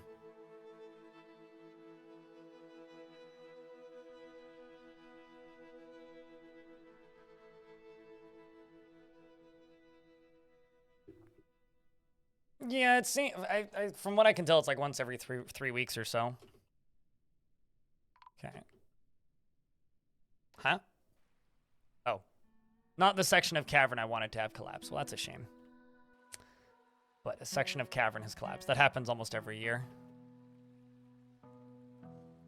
Let's forbid this. Non-forbid this.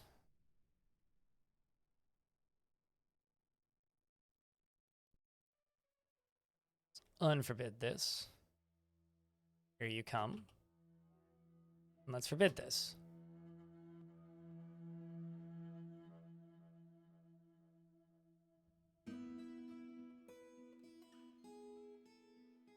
Okay, so update.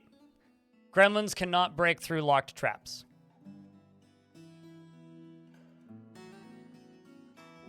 Forgotten Beast died to cavern creatures, which are stealthed, and there's probably hundreds of them, who I'm probably going to just train my Marks Dwarves on pretty soon. There's still gremlins in my basement, and I have to assign a...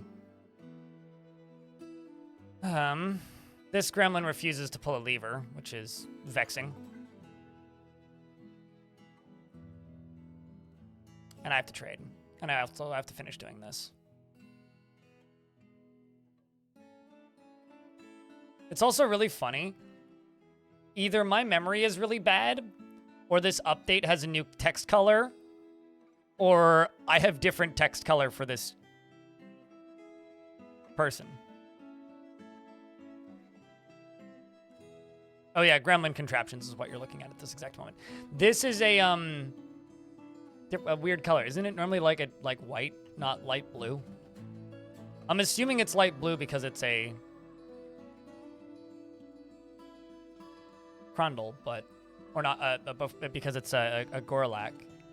All right, I'm just going to do not the Necromancer. I'm going to give this to. You know, I wish it would say their dream on this screen. That's what I wish. gonna find Tellan. We're gonna give it to Tellanarth, though. And I'm going to request steel bars, iron bars, and bronze bars.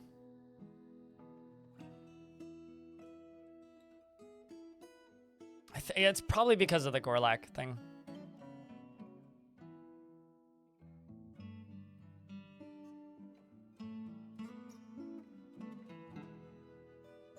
The burrow's off, so you should be able to do this after you store item in bin.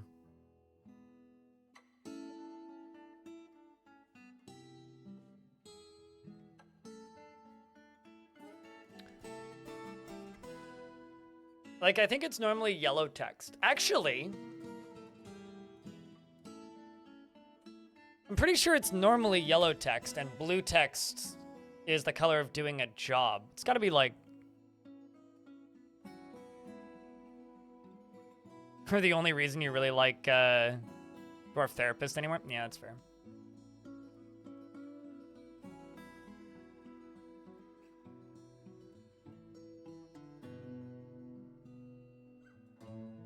THC and potentially get rid of your meds. THC helps in some ways, but it also heavily hinders in others. It's like anything, positives and negatives. All right, let's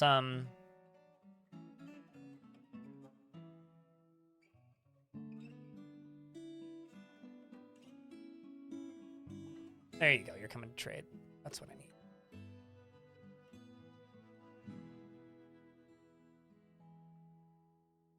Nyum. Anything I really don't want to sell that's in here. A bunch of copper gauntlets. Do not want to sell you, so... In fact, I would like to put that totem on a pedestal. Then I need to finish making those two... Then I need to finish making the two temples. I need to... I'll probably make some more goblets, I suppose. Need to finish making the two temples, then make a library and also bedrooms.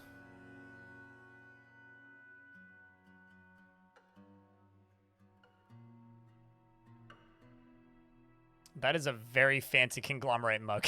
It's covered in every gem. All right, let's grab these steel and nickel bars.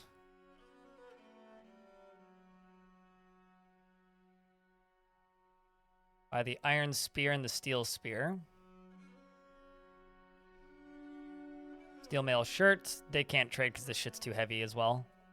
But I can sort this out by, boom, buying the manvils. Which is still too heavy, but that's okay.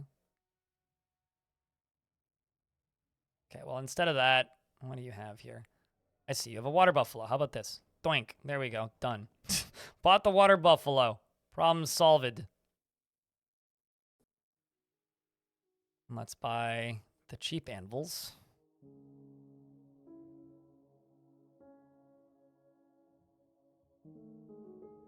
They didn't bring no books, which is unfortunate. I have plenty of cheese, but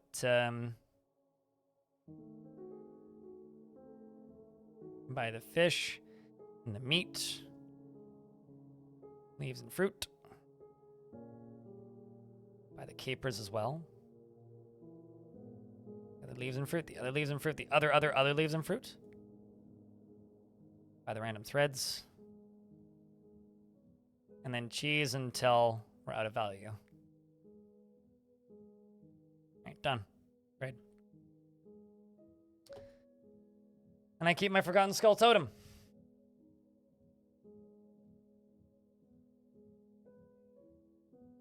Yeah, no, most meds are a matter of personal brain chemistry.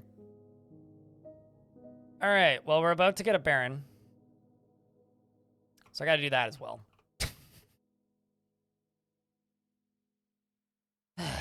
Okay, do I have an extra one of these lying around? No, I don't. Are you good to go? Sweet, okay. I now get in the Holy Crypt.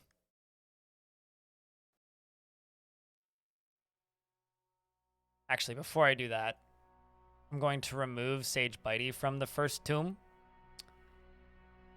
I'm going to make,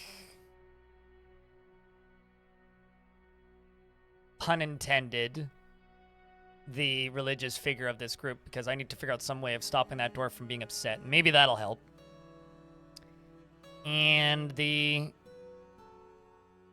second one is going to be Windingism, who's now the Holy Crypt.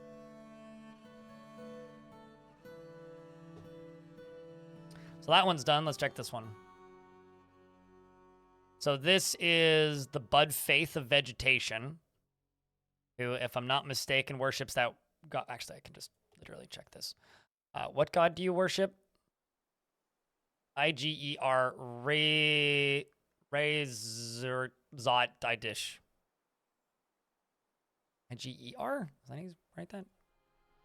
Iger. We're going to make copper statues.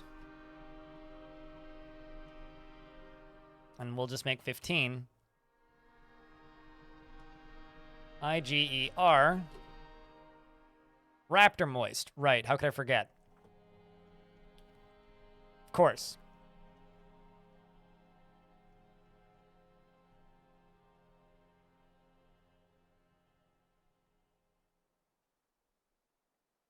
I'll get all this rolling. I'm gonna get this all engraved around here.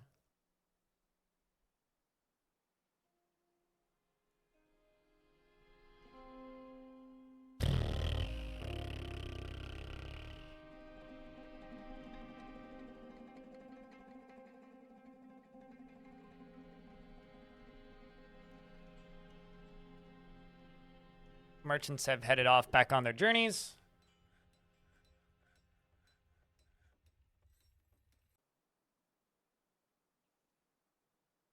Those Werehyena notifications will always get upset, will always scare me. The priest of the cult of ghosts is ready to be recognized from the temple's location menu. This will satisfy the request, which I think I've done. Yeah, that should have satisfied that. Wait, what? Why are you overlapping again? You weren't. Oh, right. What? No. Weird. So I accidentally put I put a meeting zone there, and I thought I deleted it. Apparently, canceling the building zone makes the zone count as overlapping until I rebuild a thing on that zone, even though there isn't actually another zone right there. So I started building a zone, canceled building the zone, but the zone that was there previously still is presumed that that zone was there, even though the zone was no longer there because I'd removed the zone already from the zone. Ow, my brain.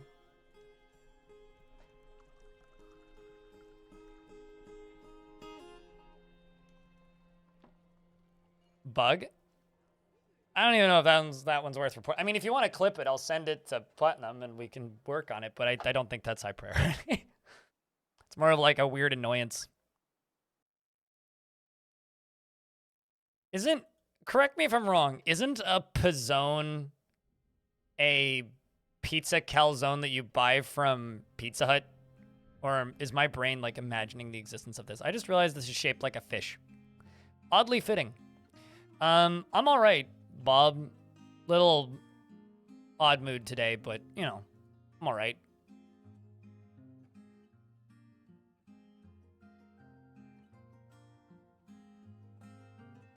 I'm trying to give the fish a mouth. Mine is in a strange mood. Shh, yes.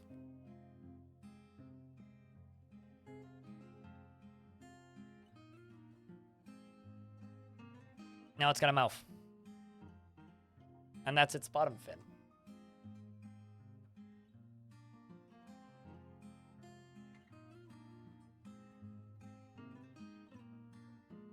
I mean, I can't really deny that I'm in a strange mood. I am, in fact, in a pretty weird mood.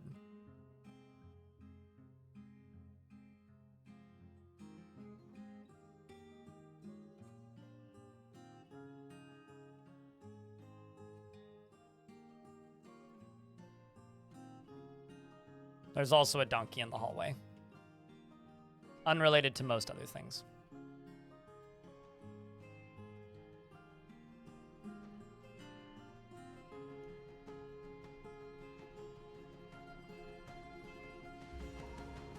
Meanwhile, Bim the Armorer has been possessed.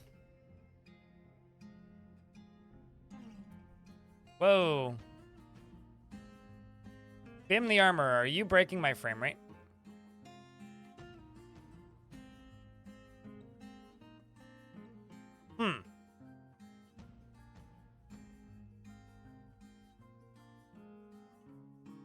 The hell?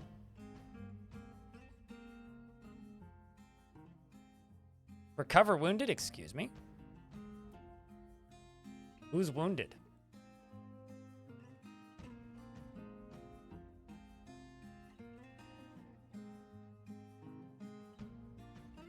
They've possessed my computer.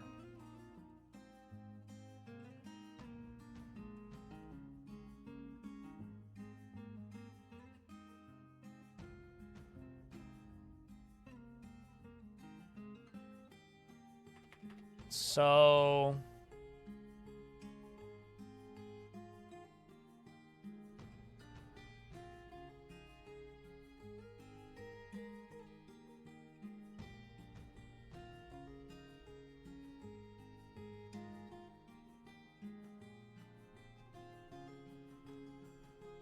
yeah, the frame rate's just tanking again.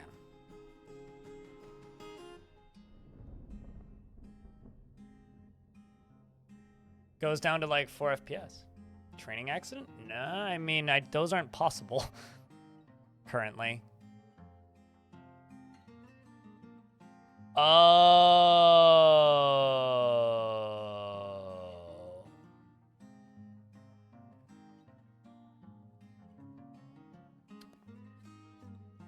Well, that explains it.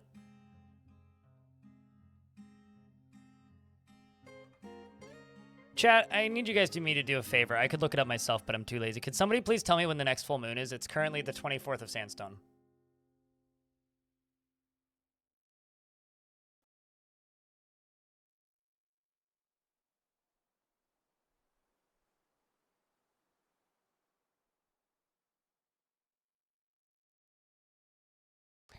For reference,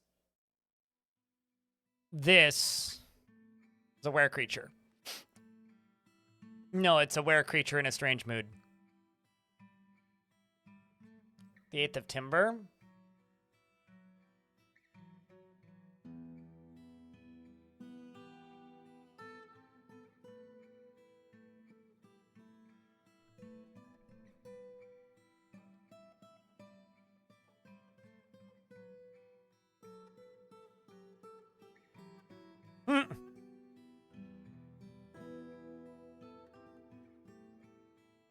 No, you'd be in the right part of the wiki.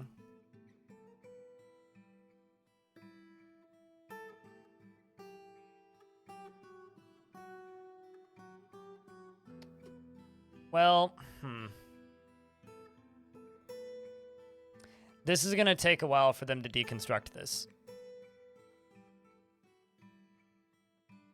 I mean, look at my frame rate, Shadow. These are my options. Do you want to sit here for like 7 hours before he goes insane?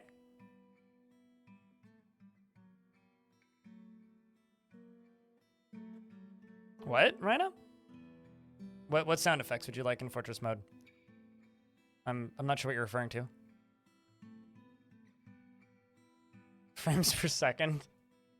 Frame per minute?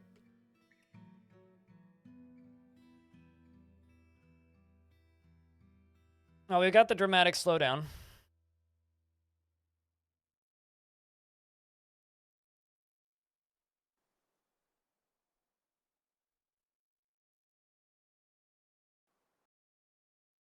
I'm going to wall them off in some area. Actually, you know what I'm going to do? I'm going to station my military over there once this door's been knocked down. And then what I'm going to do is I'm going to immediately deconstruct the workshop this guy claims. I also now I want to know, like, will it go? No, ASCII's not going to change anything. Okay, I mean, I could do this.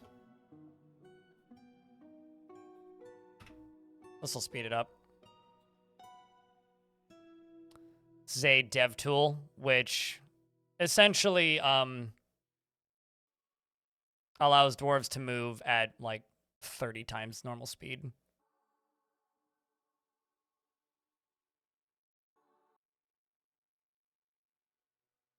Where'd you hear this? Rhino?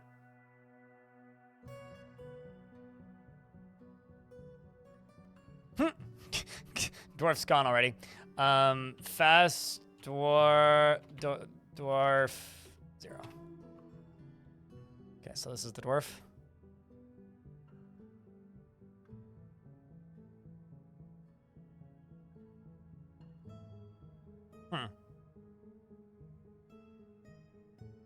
For some reason I can't.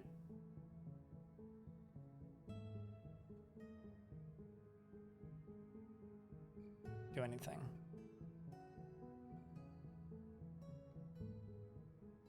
25th.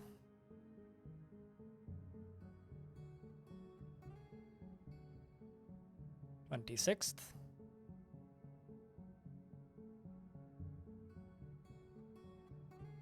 But yeah, where'd you see this, Rhina? Did you see something on Reddit or on the Discords or something about this? Because I know we were talking about it earlier, but that was purely me speculating.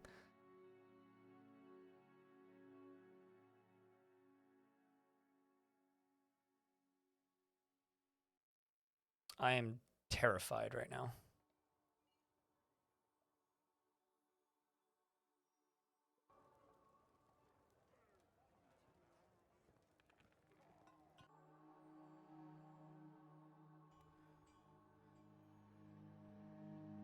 Okay, so what I'm actually going to do is I'm going to do this.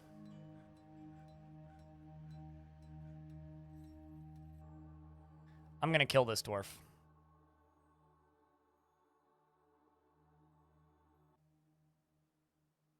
Forbidding everything here will make this dwarf go insane, probably. Running around obliviously.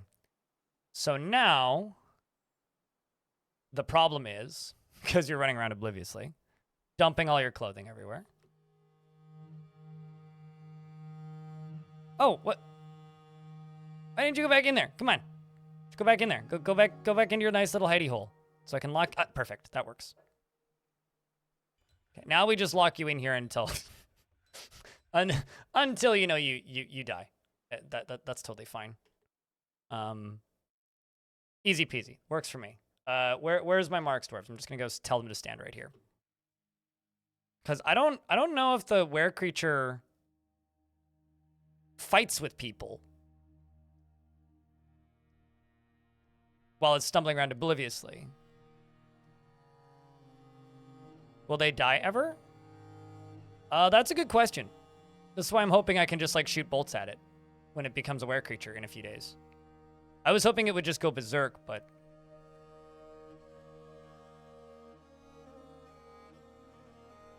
Fifth, because we've got 3 more days. Yeah, no, they can't starve to death because they eat less than once a month.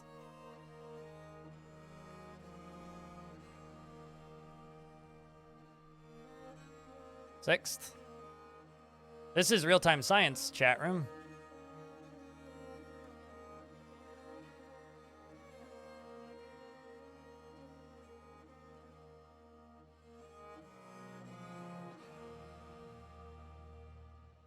Because I don't actually have an answer for you.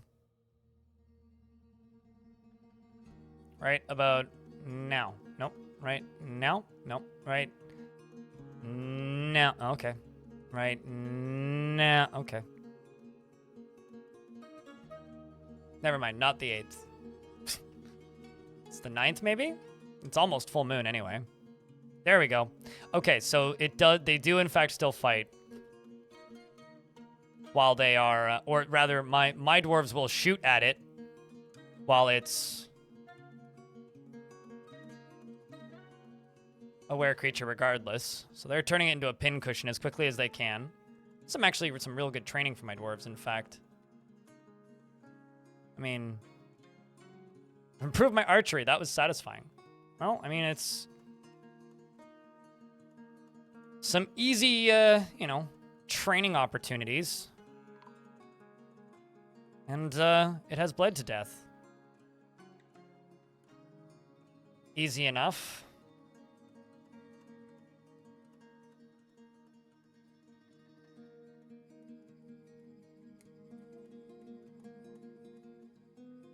Sorry, Bim.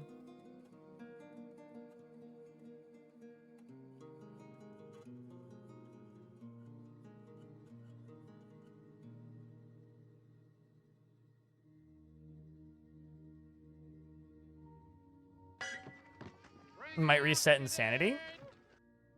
I don't think so, because I've had them go insane, or at least they didn't in the previous, because I've had them go insane because like I locked them in a room by themselves and they were still insane when they popped back.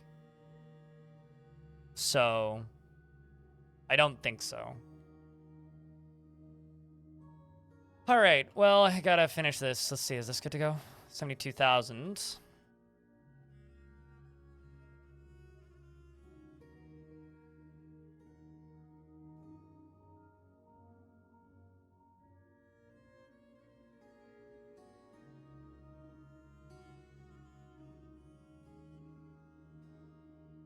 Let's get some more things up in here.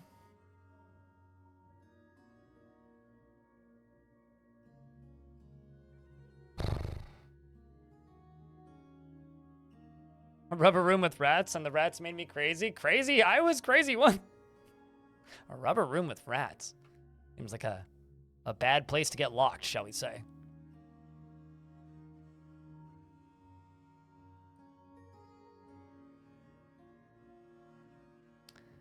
$7,500. How much? What's the value of these per? About 50. About 60. Dwarf bucks is the value of these. Also need to make these dwarves gloves. Then the next 2 order of operations is clothing, or the next 2 things I need to do is library and bedrooms. Was noticed to... Wait, what? You just found out that your entire company is on notice to be laid off? Guess you're off to attempt getting affiliates so you can make some sort of income and if push comes to shove? Oh, shit. Is this one of those, like, you were gonna be doing layoffs notices? That sucks. My condolences, Lanix.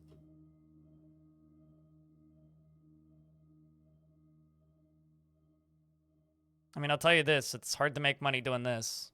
You're probably better off just gunning to try and get a new gig, but regardless, good luck. You're just hoping you don't need it in the first place, right?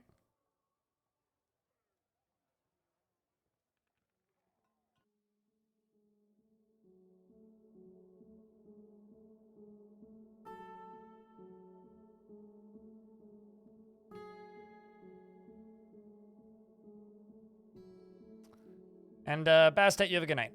Sleep well.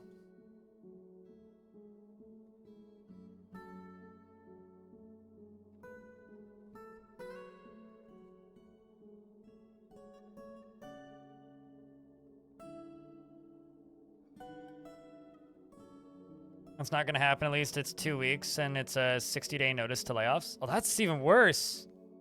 Wait, hold on. Do you know for a fact that you're getting laid off? Or is... Because 60 days, that is way too much time.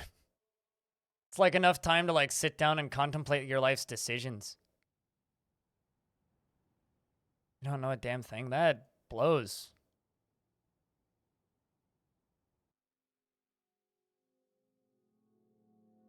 Because that's like 60 months of just, or sorry, not 60 months, 60 days of like not knowing. Fuck.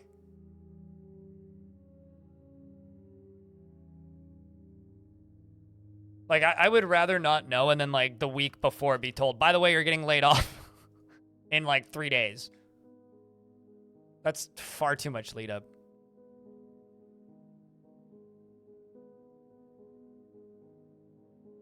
They won't give answers because they haven't talked to the union yet about the plan.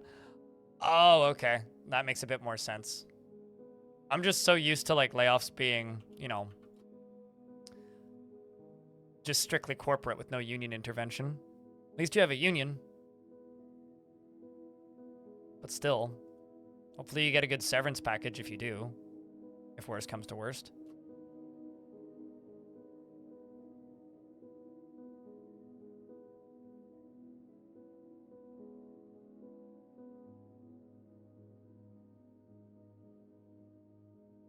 Oh, and for whatever it's worth, it's not hard to get affiliate.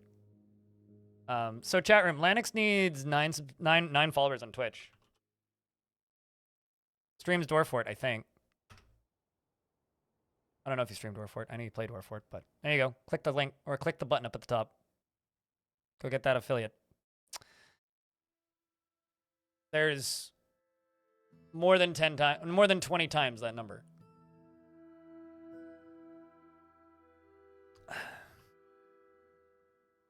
There. Minimal pushing need done. You got the 54. Easy peasy. Now you just need you and a phone and a friend to be watching, and you can get affiliate. Tomb Raider Definitive Edition? Gotcha, there you go.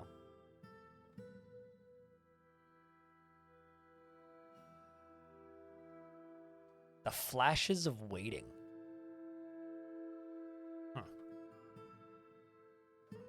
To 9,000 value. Come on. I could just like pave the rest of this, but I kind of don't want to. He says as he does it anyway.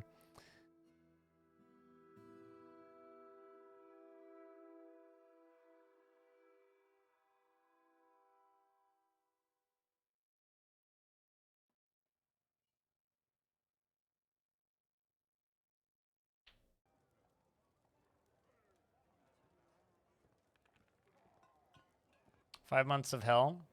5 months of a lot of streaming, though.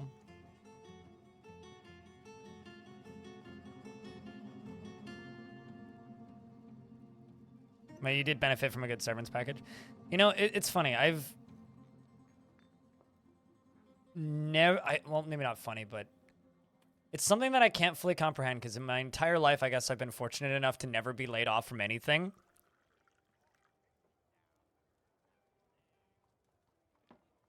But I've only ever had aside from this job, I've only ever had jobs that I've kind of hated. There's been points in my life where it's like, man, I wish I could get laid off and just not have to do this job for a bit. Fortunately, I really like this job, so it's not something I hope for. But I once knew a guy who was a manager at the McDonald's I worked at the time, quit the job, and got hired at Target because Target was aggressively hiring and trying to poach all the McDonald's managers. Worked at Target for 2 years until Target shut down in Canada. Then he got it was like a full-time, 1 full year severance package. Like, it was a pretty big severance package. So he quit McDonald's for a raise, got the severance package, then got hired at Canadian Tire. Then that Canadian Tire closed. He got the severance package of that. So he was unemployed for like 2 weeks. Got the job at Canadian Tire. Worked at Canadian Tire for 6 months, got a 3-month severance package from there, and then got the job at McDonald's again. So within like 2.5 years, he was back at McDonald's, but got a significantly higher amount of money in that period of time because he got laid off twice. I've always kind of been jealous of people in that situation, but these days, especially in tech industry jobs, that just doesn't happen.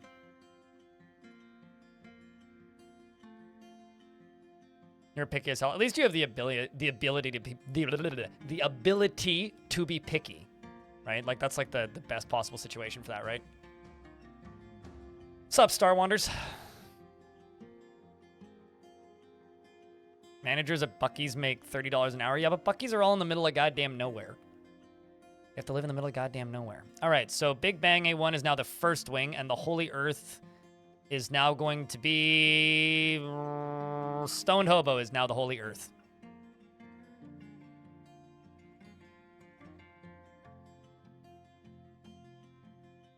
Oh, co-emotes. I don't generally see co-emotes around here. There used to be somebody who would post GG all the time, though. Or is that it?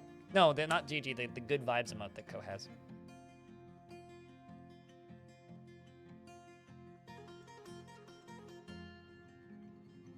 This is the situation you find yourself in now. Not sure what direction you need to go in after being at my old. End up spending time in DF while job hunting. I mean, at least, like I said earlier, right? Like, if you have the ability to be picky or take your time, like that is like the best possible situation to be in after being laid off.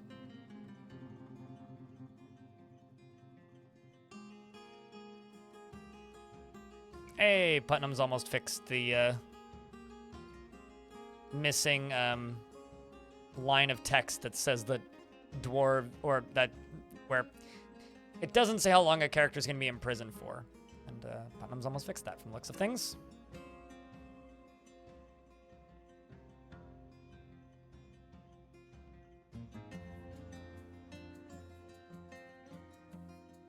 We're hella stoked to be making $21 an hour. It's a massive leap over your minimum wage $8 an hour job. Jesus. And your brother pointed out Bucky's was hiring for the same price, and I got sad, so I went to move and can't afford anything. So now you want to move and you can't afford anything, and you got more sad. One of the... I'm extremely lucky, right? I have a job I very much want. I have, and love. And I generally live somewhere I like. The problem I have is I hate the apartment I live in. But my rent is so low that I'd be stupid to move. Like, genuinely stupid. If I moved like that, that would be like the most idiotic thing I could possibly do. However, I hate this apartment because this apartment is full of terrible memories that I don't want to remember, period.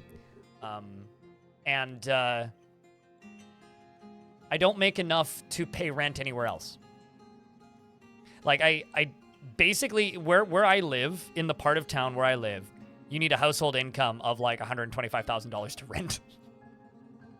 Which I don't have. Like, reasonably. So, it's like, I'm doing well. I'm doing about as well as I'll ever do in this industry, but I'm basically just like, assuming my income doesn't drop, if I stay where I'm at for like 5 years and save very intelligently,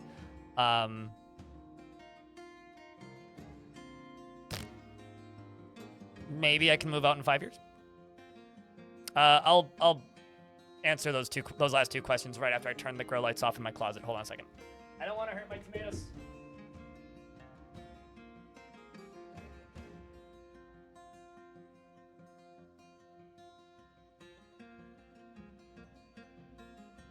Simply put, the average rent for an apartment the size that I'm in right now is about $1,800 to $2,000 to $2,500 a month, give or take, on how greedy the landlord is and the street that it's on, and its proximity to public transit. I pay $1,000 a month rent, flat. They can legally raise my rent by 4% per year. So, even if they were jacking up the rent prices, which really they haven't, 170. Struggle.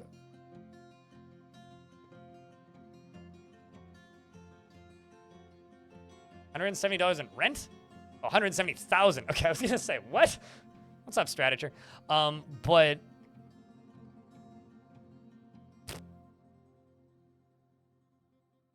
it's just a tiny void in Canada. Yeah, so I'm paying like $1,000 a month flat, and I actually met my landlord for the first time, and they said they'd rather I stay here than they gouge me. Like, I literally asked them about this. I'm like, have you thought about selling the place? Because I was gonna make them an offer.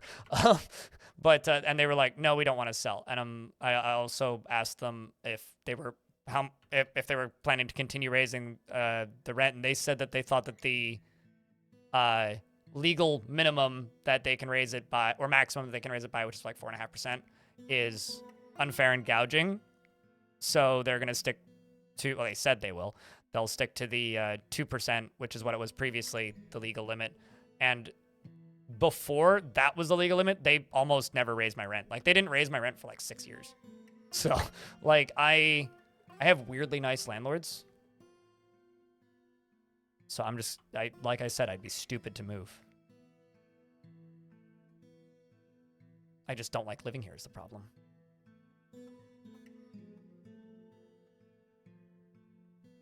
What, my landlords? Eat them last? I'm like I said, I'm really lucky.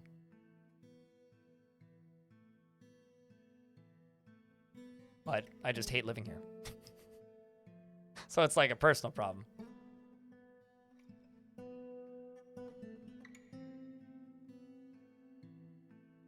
Apartments next door. To give you an idea, when this apartment, this particular unit that I'm in on this floor, was $112,500 when it was new. On average, they sell for like recent sales, like 350 to like 500,000 ish for this tiny ass unit that's one room. And I think the situation that my landlords are in, like, because they're a younger couple, they're like maybe a couple years older than me. The situation that I guess they're in, or that I'm guessing that they're in, is that it's fully paid off. So if all they're paying is property tax, that's really low. And the strata fees in this building are nothing. So, all right, so we've got this sorted, this sorted. Let's just do that library next. I kind of want to put the library on this layer. Maybe cram it into here. Like, that's the tavern. A dwarf walks into a bar and orders a drink. The bartender says, "Sorry, we don't serve magma here." The dwarf replies, "That's a load of schist."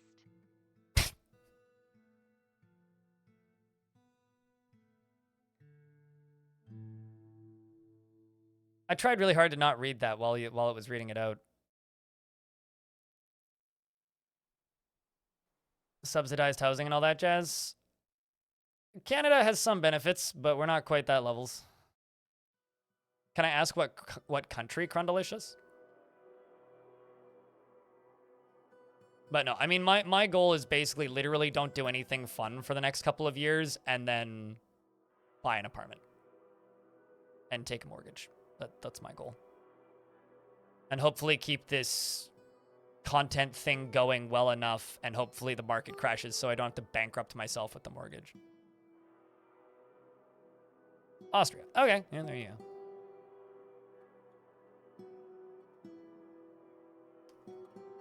I know a couple streamers from Austria. Looks like a weird dinosaur. I'm gonna remove the top half of this.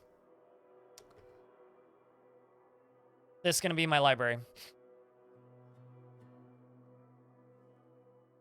Who just charge rent to break even? The idea that they make money off of the appreciation in the long-term thing? Oh, trust me, they've made a fuckload of money off of the long-term value of this unit. Like, yeah, no, they've absolutely done that.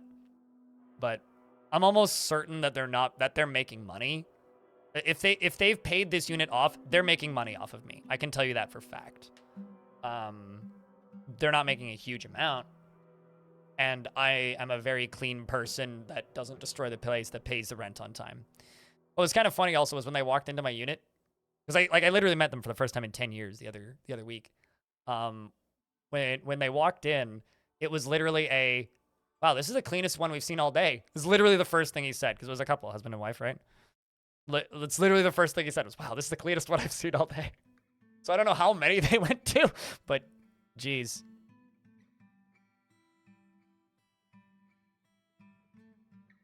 $33 square meters? I don't actually know what my unit is in square meters, because everything here is footage here.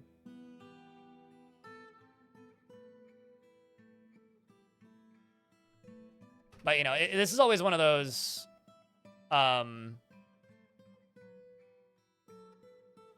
this is always one of those, like, conversations that what other people are paying in rent is generally not relative unless you're literally in the same city. But my apartment is 39 square meters. 39.39 square meters, specifically. It's 424 square feet. But I have a patio, so... yeah, that's what I thought. Is it's pretty similar in size to mine. So yeah, we're roughly the same. Ondal. Or comparable, anyway. But, for reference, it's about a quarter of what I would pay if I lived in Seattle.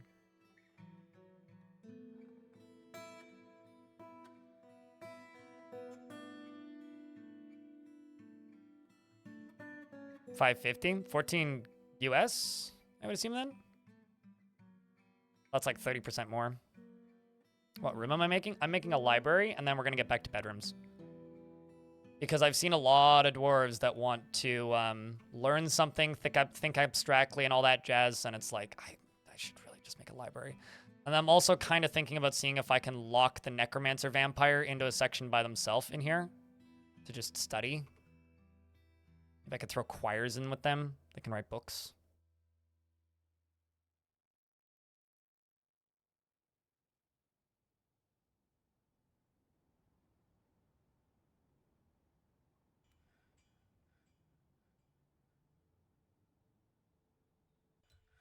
Oh yeah, no, I mean, rent prices are ridiculous almost anywhere.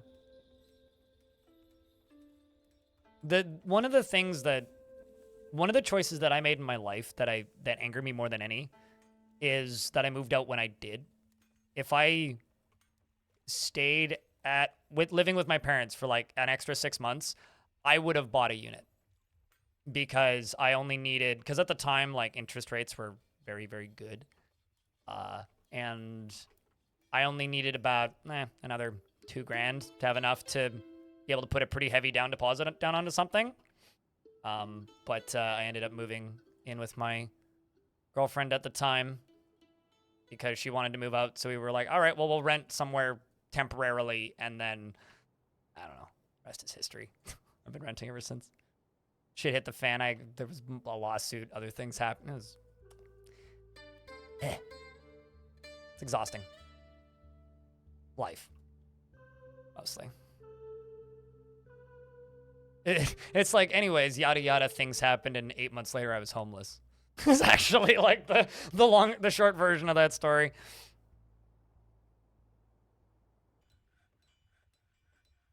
Let's do this. Oops, nope, not that. Wrong button. This.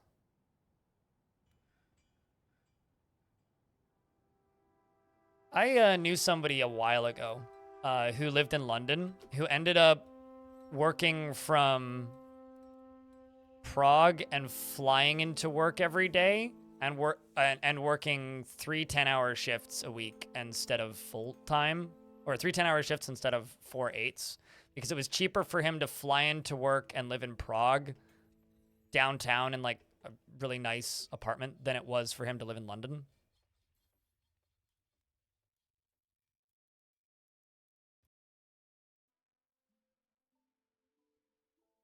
It just released Gmail. I mean, I've talked many times about my opportunity to buy Bitcoin, but like that's not really a regret. That's more of an investment hindsight. I think everybody has that. I mean, like you could say that about literally every single year and be like, why didn't I bet X amount of dollars on the Super Bowl on this team or whatever?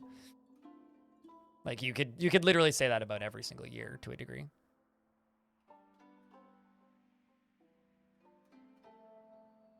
There's some kid who's flying from Calgary to Vancouver to go to UBC. If you're flying Flair and flying into Abbotsford, I could see that. I have a harder time believing Vancouver because Vancouver flights are pretty expensive, but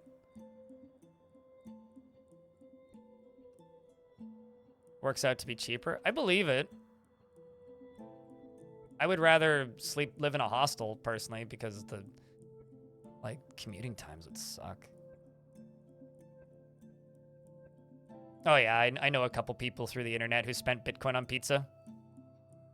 There's somebody I know who used to work for Twitch, who basically lived off of Bitcoin pizza while attending. I think we talked about this before. While attending university in Florida. Like he did the math once and said that it worked out to it was like almost like the hundreds of millions of dollars he spent on pizza.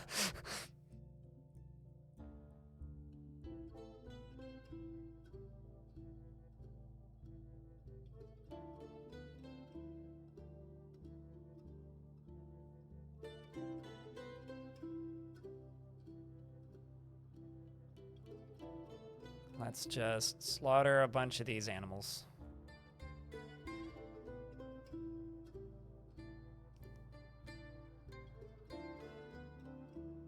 It's one of those things that if that one guy spent Bitcoin on pizza, he would have never gotten big as it did. Oh, totally, probably, yeah. I mean, it was corporate investment that made it big. Do you guys remember when you could buy games on Steam with Bitcoin? That didn't last very long, but there was a period of time where you could buy games on Steam with Bitcoin. Which kind of freaks me out that was a thing at one point. Let's do rock throne. Rock table. That wouldn't be easy for me because I can't drive. And Toronto suburbs are like a 30 to 40 minute drive in some cases outside of Toronto. So if it's like a 20-minute drive to the nearest grocery store, that's like a hour-and-a-half long walk. So I would starve. Oh, you had one of those? You're one of those situations where like you had a wallet that got lost. Yeah. I don't know. Cryptocurrency is such a weird thing. I made a bit of money on cryptocurrency, but nothing crazy. Paid rent for a month or two. What was I gonna do? Right. Thrones, tables, both quartzite. Let's do book. Let's do wooden bookshelves, actually. Wooden bookcase. Let's use birch. I like the dark color of birch.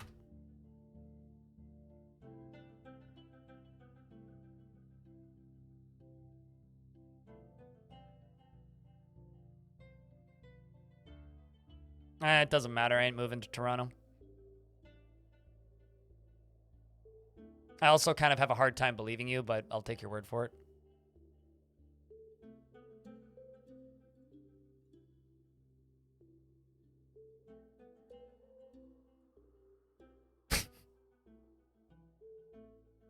Made enough of you made enough off of Doge and Shiba, and because of idiot roommates that I had, to call an accountant. Wait, hold on. So your idiot roommates invested a fuckload of money into Doge and Shiba? Oh, okay. Well, I mean, that's how much you're paying. I thought you were actively like, look, that makes a lot more sense, Beeforian. I thought you were talking about, what do you call it? I thought you were talking about like currently up for rent. I was like, I don't believe that. That doesn't make sense. Is the borough still on? No. I thought you were talking about like, it's currently up for that amount. I'm like, that seems hard to believe.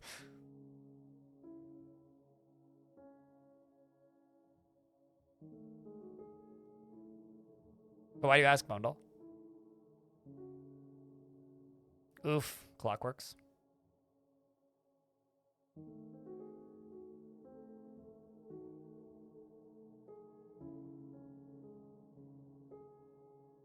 Yeah, see, that's more the pricing that I was thinking, which is why I said I have a hard time believing you, but I thought you were just like being like, you could move in right now. It's like, at this price. That's the gist I was getting. But I missed the detail at the beginning, I guess.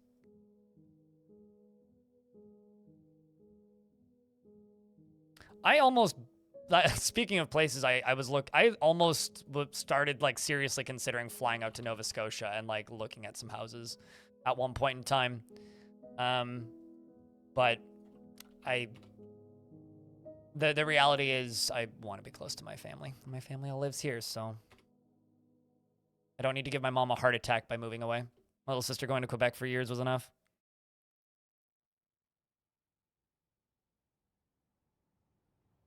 You've been like spot on with your tax holdings. Last year you got $8. This year I owe $3. Why can't they just tell us? You want to know how much money I owe in taxes?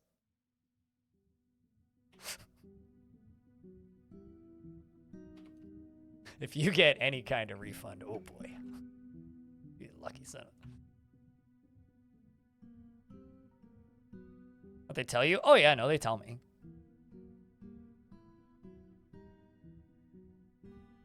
No, I have to file them myself, so I know exactly how much I owe.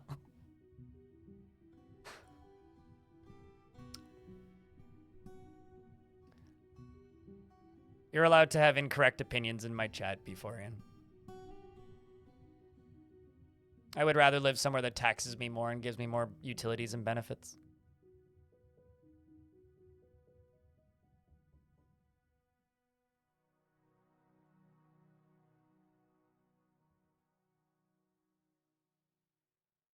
I like roads. I like public transit. I like free healthcare. I like, you know,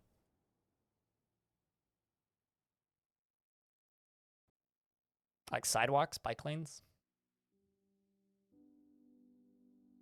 Do you want a good tax return? You want a zero balance at the end of the year? Makes sense. I don't know if that's worth fighting with your wife over. Yeah, if you're getting taxed heavily and you don't have free healthcare, that's fucked.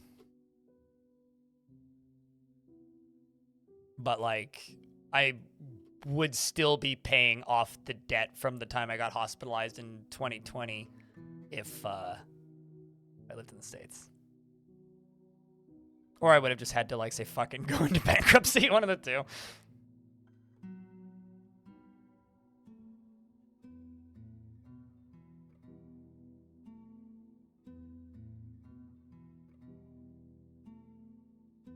No, I don't feel like learning Swedish. I'm good.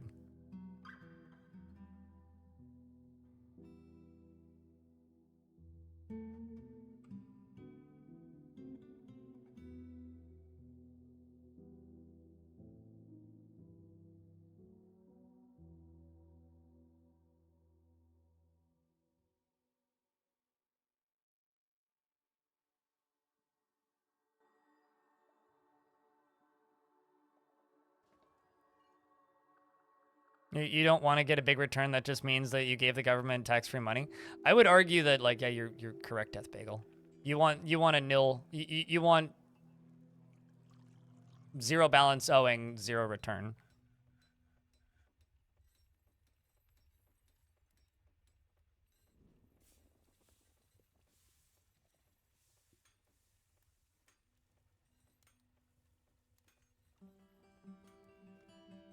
If you woke up and they announced that was happening, you'd wonder who invaded and took over. I'd say less likely that and more revolution, but then again, which state would even be revolting at that point? I don't... okay, if you lived in California and suddenly one day California decided to separate from the rest of the U.S., that's maybe a possibility, but that's... I think there's a few different states that could, like, separate and become their own country that would do that.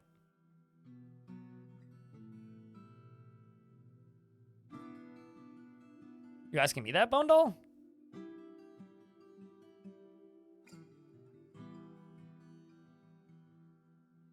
Also, I'm good. I don't need to move to Finland. Too many vowels and syllables.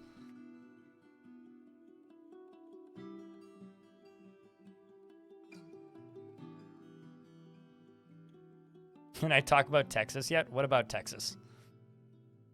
Oh, Crundalicious got it. Yeah, no, Austria is what they were saying earlier. I was gonna say, because I'm from Canada. What? Talk about this all the time. All right, so let's get those tables and chairs in here, because I got these quartzite tables now.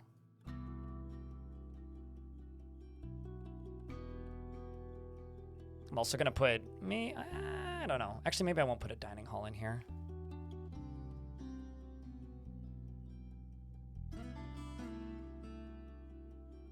Fill up on samples. I mean, that's what Costco wants you to do. You're going to Costco. You're filling up the parking lot. I can't stand Costco, and just like looking at the outside of that building scares me. So going into Costco to me sounds like an anxiety attack that I'd rather not have. So if you enjoy going into Costco and getting free samples, more power to you, dude. More power to you.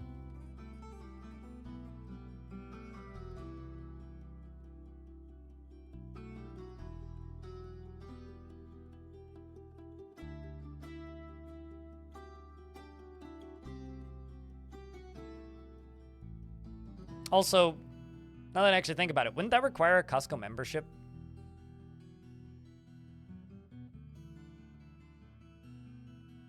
I've only been in a Costco once, and it was a terrifying experience, and I'd rather never do it again. Used to make her lunches be Costco samples while she shopped. They can't bar you from entering? No. Okay. Costco is like a war zone. It's like Walmart on hard mode.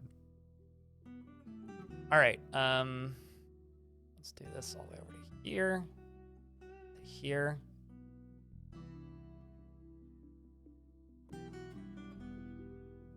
Yeah, I don't understand how people can like say the words Costco and enjoy shopping in like the same sentence. There are people out there who like Costco and like enjoy going to Costco, and to me, I'm like, I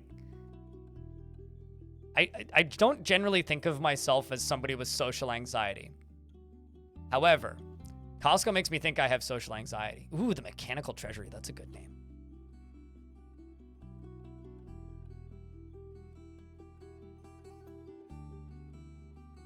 So I've got 2 dwarves that are going into the library. Craftlaw and Insulina. We'll also make our Baroness, Telenartho, that as well. Now we have to get back to bedrooms.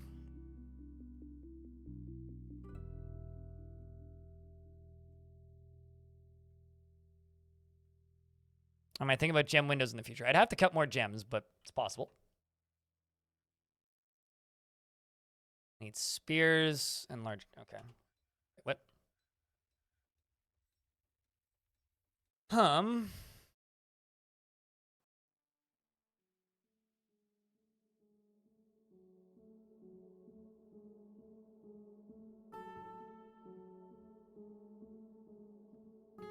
Discussing negative quantities.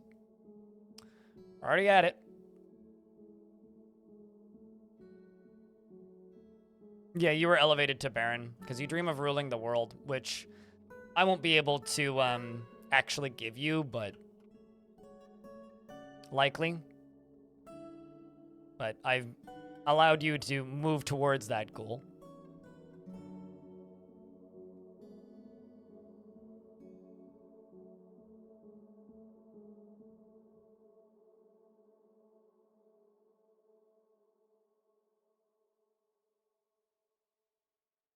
It's time to make more bedrooms. Has anyone ever seen that dream fulfilled? I had a king show up once who had that dream fulfilled. I've never managed to fulfill it, if that's what you're asking.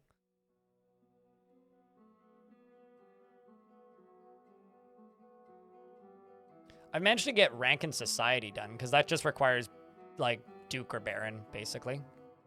But rank in society is the only one along those lines I've managed to do myself.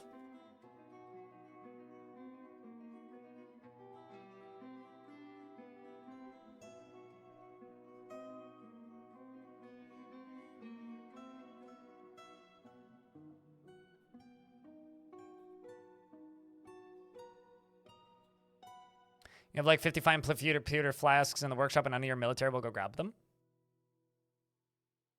Have you clicked update equipment? I don't know what would cause that. I wouldn't use a pewter flask, but that's just me. Do they already have water skins or something? That seems odd. They should, but I'm not sure. I'd have to look at it.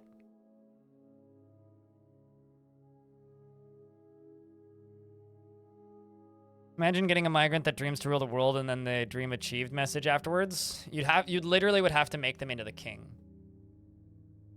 Or queen, basically. Which is very difficult.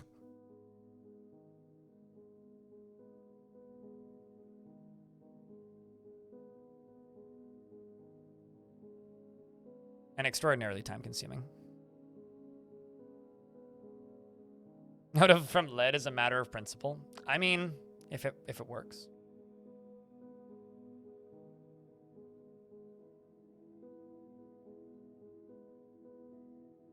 Lead makes wine taste delicious, ask the Romans. I've never met a Roman in my life. So... Actually, that's not true. I used to know a kid named Roman, but not the same thing.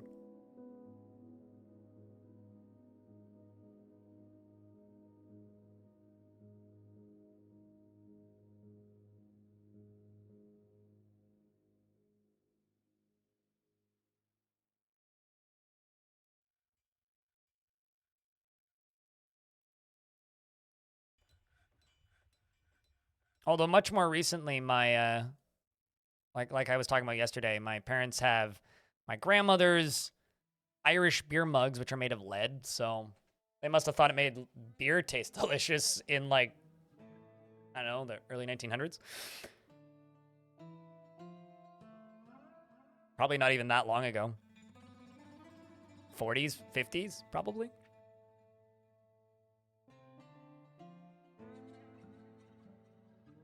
One was even named Roman.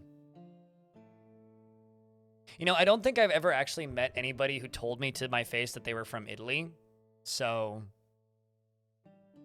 but that's just, you know, a result of living in this part of Canada. It's like, it's hard to be further away from Italy.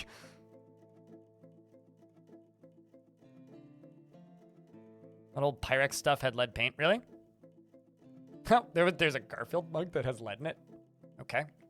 I remember that there was an issue with Soylent, the meal replacement stuff. We're in an ad break. I'll unpause the game when we get through the ad break. There was an issue with Soylent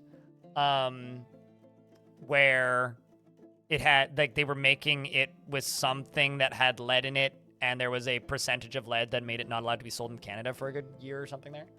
Is the optimal 3x3 room for regular dwarves is the ceiling?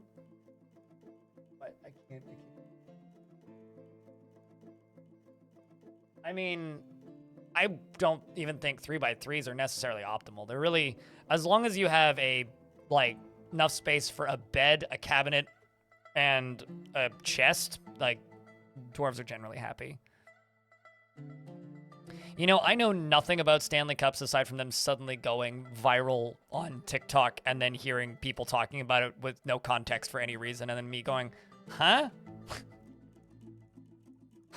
And then immediately forgetting that they existed until you mentioned them just now, so thank you.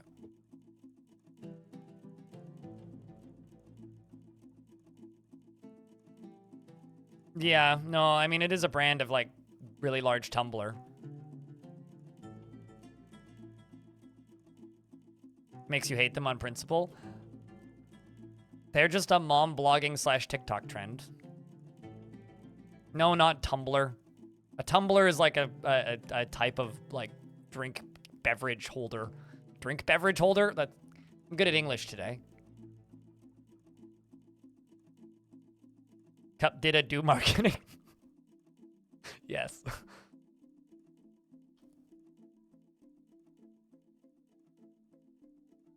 TLDR, as I understand Stanley Cups is a drink holder with a straw in it that they sell at Starbucks, and they blew up amongst mom bloggers a bajillion years ago. By that I mean like in the era of Blogger, initially because they fit perfectly inside of a, like, soccer mom style car cup holder. Beverage thermos. There you go. They keep your drink hot or they keep your drink cold, and they have a straw so it doesn't fuck up your makeup. It's also the name of the trophy that they give out at, like, the end of the NHL. Yes. It is both of those things. It's a brand of cup, beverage holder, and it's a hockey trophy. I assure you the two things are completely unrelated.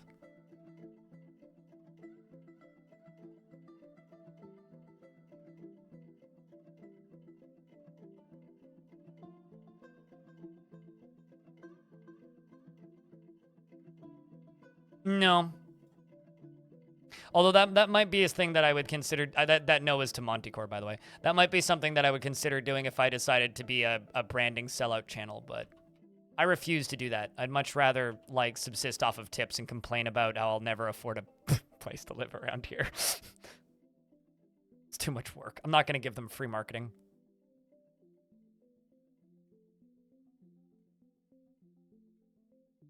I mean, for whatever it's worth, I don't know shit about things from the South, so.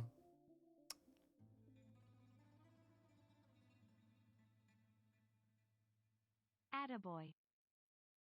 You know, it kind of makes me sad sometimes. Ultra Dreadnought, I'll look at, like, other creator, like, Discords with other, like, peers in it, and then one person will just be like, ew, Raid Shadow Legends, and then somebody else is like, Raid Shadow Legends? They pay my rent all the time.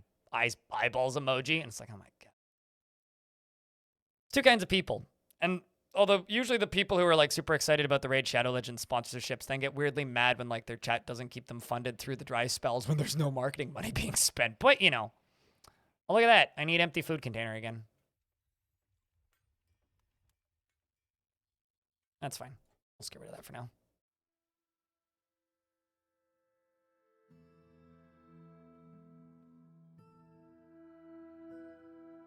Let's check armor statuses. Most everyone needs helms. Bottom squad is like nothing.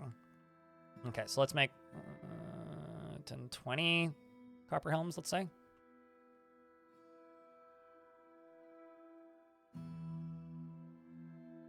Thanks for the $1.50. Double down. You've done enough recently. You're all good, dude. Let's do 30 copper helms. How am I doing on coke? That's the next important question. Decent from the looks of things. 119 coke still. That's pretty good.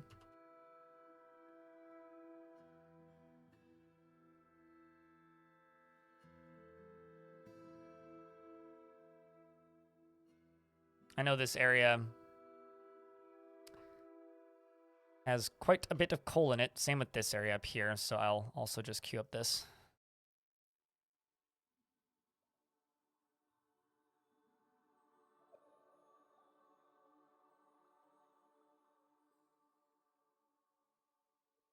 Ironically, I know one person who unironically enjoys Raid Shadow Legends. It's just like, it's a mindless clicky game. It's literally the way he described it.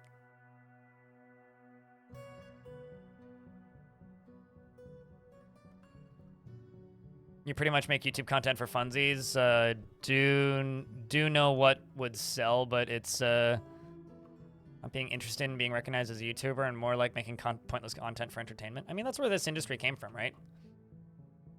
I mean, it's also a large part of the reason that you see a lot of YouTubers like, I don't know, Matt Pat, air quotes, retiring, is because a lot of people who got into this industry because they wanted to make funsies content for funsies for themselves. And then suddenly they realized they actually were like a business manager, which not everybody wants to do. I know it's kind of surprising to some people, but not everybody wants to be a business manager. Some people just want to, you know, go make fun content. Have a good afternoon.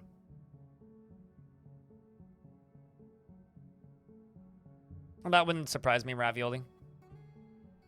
I've never looked into their parent company ownership. All I know is that they have more they're one of those companies, kind of like actually the Finnish company, Supercell. They're Finnish, right?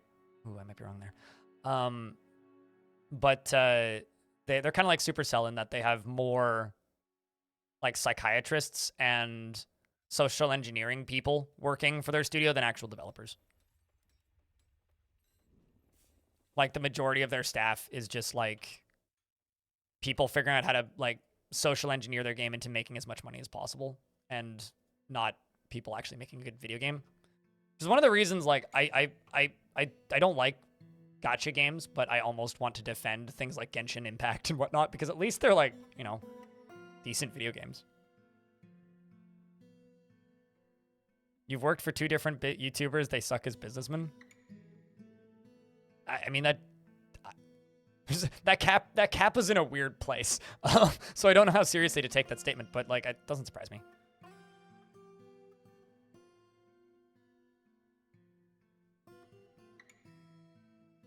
Of course they would tailor new content to their whales.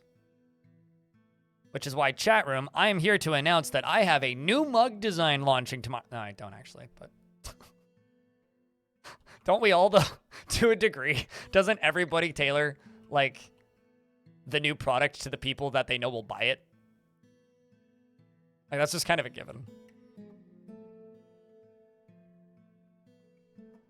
Oh, God. I don't feel like getting sued by Raid Shadow Legends. That seems like a bad idea.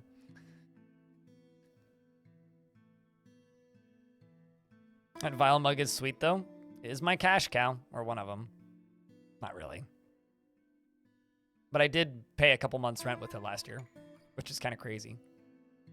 Like that one mug, maybe like a month and a half's rent or so last year.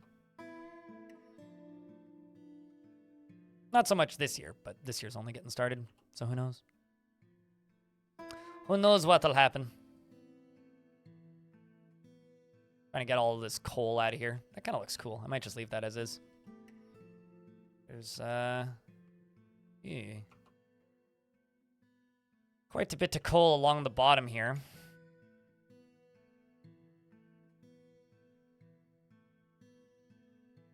You're making your game almost purely for you. I respect that. I mean, like, it's like the Songs of Six dev, right? He's making his game for him, which is why his game is so weird in a lot of ways. And the fact that it ended up, like, being a decent business success is just, like, gravy to him.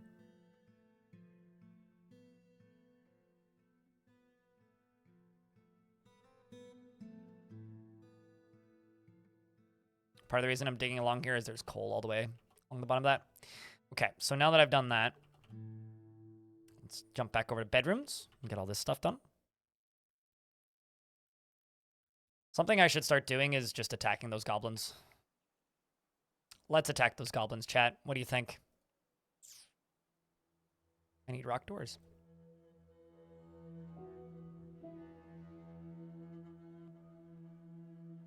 Woo!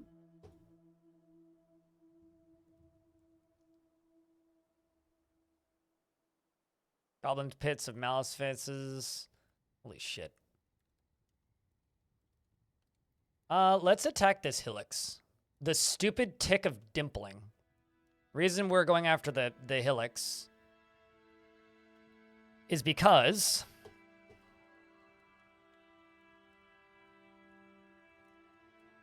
it's mine. They took over my space. Let me at him, more or less. Are you in that squad, Kaynord? Yep, you are in fact in that squad. You get to go at him. You and your talented Spear Dwarf skills. You want to acquire something. Well, we'll have new clothes ready for you when you get home.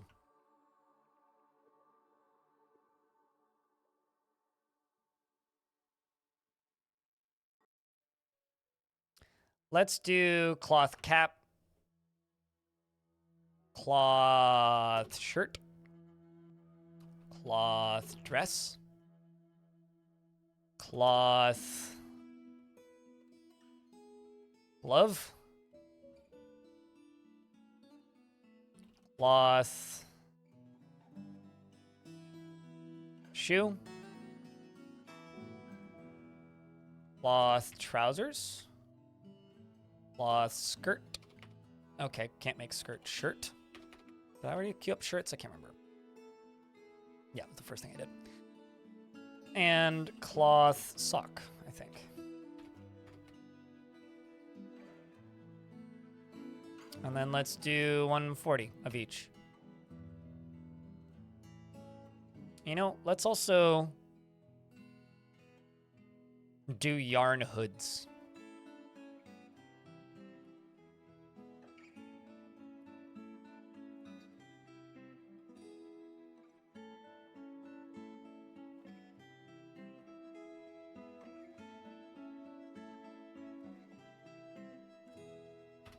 Of them.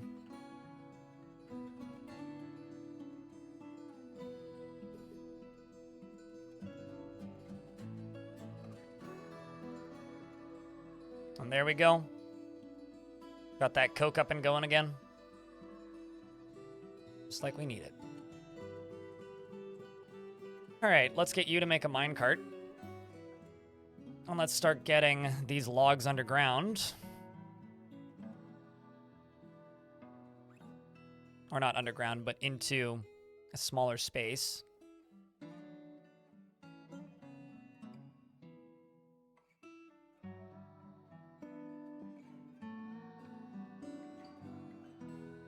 Gonna load from there. Minecart there. Telenartho is not the necro-vampire. No. You are still the captain of the guard, yes.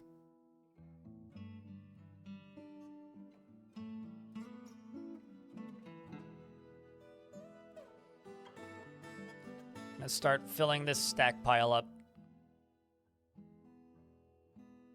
I'm still honestly like the thing that I'm waiting for the most right now is a forgotten beast that shoots webs.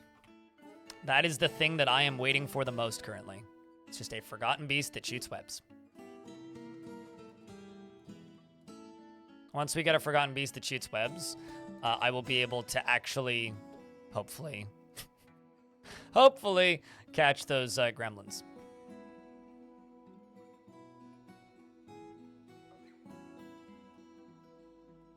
But yeah, you are still the captain of the guard, and the reason you are still captain of the guard is because you automatically have an office and everything assigned, and I didn't want to assign all that stuff. Neezer withdraws from society. Probably was going for wood. Withdraws from society, so that's, I guess, going to be... Well, you're already a legendary armor smith, but... Going to get to do more armor smithing. The other thing I'm about to get going is glass. Probably just get them making... Well, actually, I don't really want to waste my... charcoal if I don't need to. Although we do have a lot of it. I hope today's stream has been entertaining, chat. Been all over the place for me, that's for sure. Been a roller coaster over on this end, but hopefully you guys have been entertained. And Cave Spider Silk. Also, I didn't really say anything, but Suited Giraffe, thanks for the 25 bucks. I realized that was like 40 minutes ago now. Neo Kai, thanks for the $2 and doubled on with the $1.50.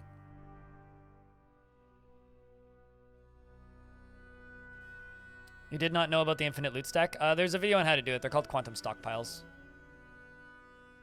Let's just let that dwarf do this thing. Because the way it works is you get the minecart to dump it over, and as long as they all end up in a stockpile, they'll just be left there. So all the items go into this stockpile, go into the minecart, and it tips it over into this stockpile, and then they just stack infinitely.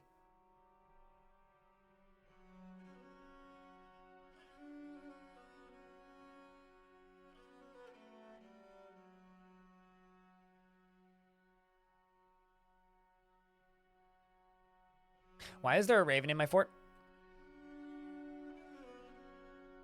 Now's a good opportunity to test the kill command again, which I'm pretty sure already works, but... Please go kill that raven. That raven shouldn't be in the fort. I guess the raven's dead now. Yep, raven is in fact dead. Goodbye, raven.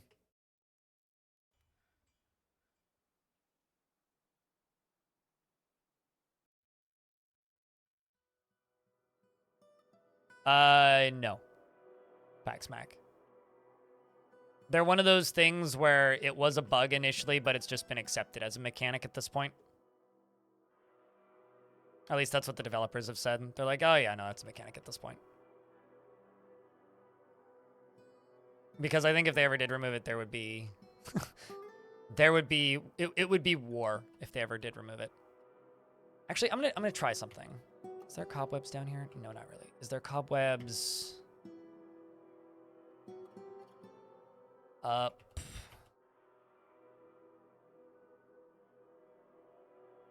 Okay, so there is, in fact, cobwebs all the way along here. So what I'm going to do is I am going to get to here, right? No, I can't. I can, in fact, get to here. I'm going to dig, get a dwarf digging all the way over to here. Dig down to here.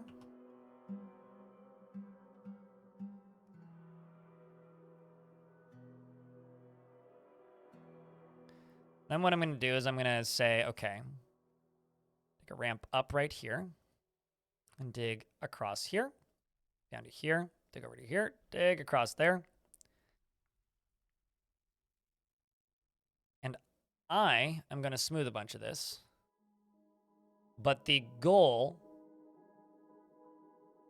is going to be, when I smooth this and fortify it, how many, like, cavern critters are going to expose themselves? That's the first thing I want to know. Second thing I want to know is once we know how many cavern critters are down there, and I send in my Marks Dwarves to shoot at them,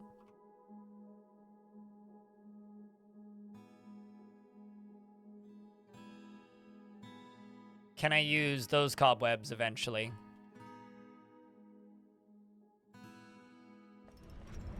to deal with them? Ooh, a steel left gauntlet. Neezer, the armorer, has created Sun New Ghoul, a steel left gauntlet, and offers it to the dutiful boulders. I didn't know I had a gauntlet. I didn't know I had steel. So I don't know where you got that steel from, but that's kind of magical. This is a steel left gauntlet. All craftsmanship is of the highest quality. It is encrusted with rectangular limestone cabochons and encircled with bands of steel. This object menaces with spikes of cave spider silk, rock salt, harlequin opal, and pyrite. On the item is an image of of alpaca bone in pyrite. On the item is an image of an alpaca. Sorry, and on the item is an image of blank in an alpaca bone. The blank are traveling. The artwork relates to the formation of the Guild of Amethyst at Riverdepths in the mid-spring of 502. The image on the item is an image of an impala in maple. Aside from like weirdly missing text, that's kind of neat. Can I throw that into the Armorsmith's Guild?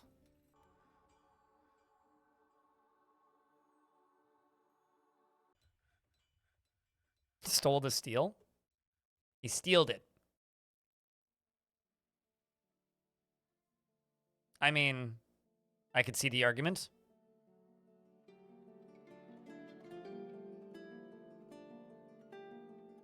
Mayor wants large gems, and Baroness wants spears. Copper, spear.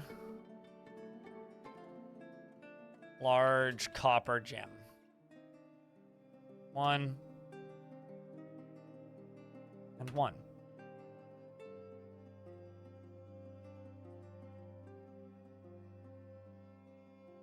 was gonna say, I literally have one clothes shop. This is a problem. Clothing and leather. Another clothes shop up here. Be another one over here. Can hang out with the monkeys.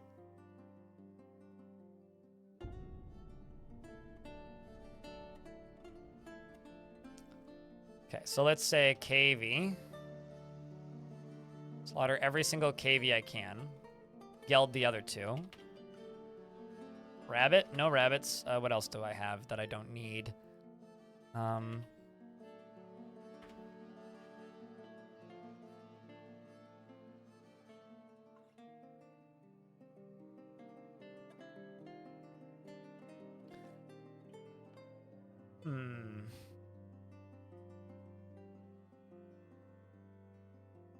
I'm gonna slaughter all of the trained monkeys. And geld 2 of them. Oh, actually, let's slaughter these 2 as well. Keeping the domesticated ones.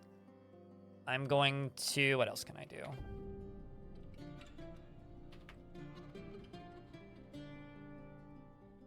I have 1 yak. There's a cow. I'll keep you alive. Might as well.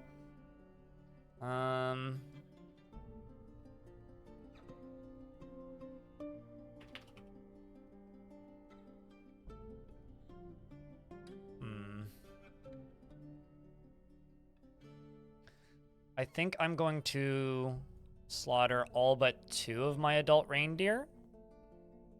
And I'm going to slaughter 3 of the young ones. 4 of the young ones.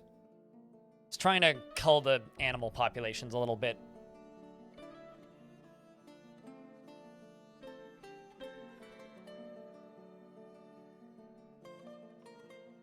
Doran, why haven't you left the map yet?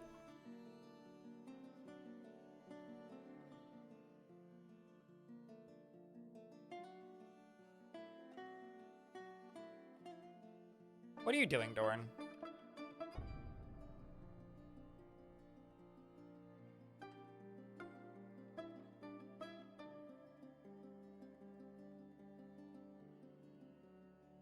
I mean, you're a proficient spear dwarf. Where's your gear? I mean...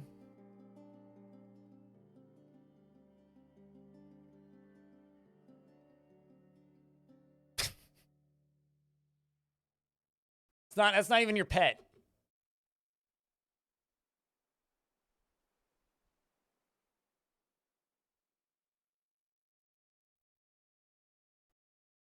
Are you going to leave the map?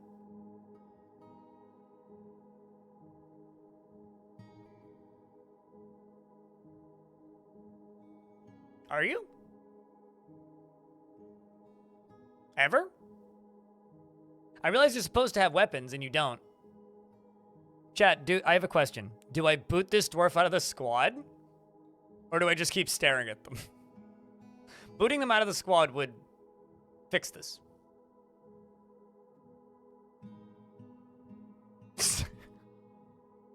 I mean, we get to stare at them throughout the entire, Chat, just you guys argue. I'm gonna go use...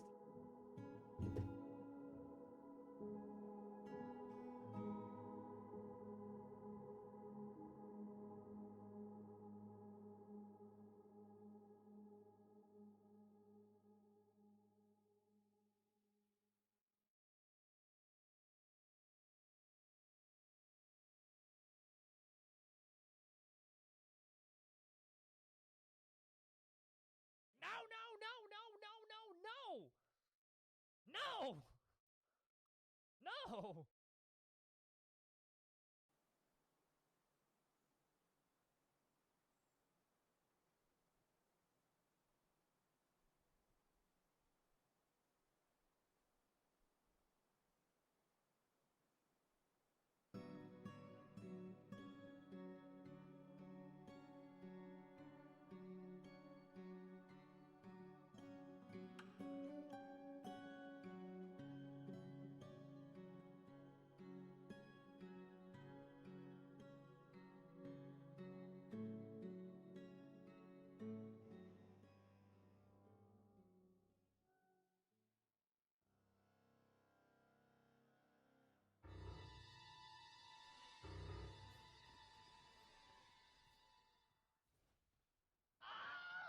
Ah. Back to the raffle. Yeah. Well...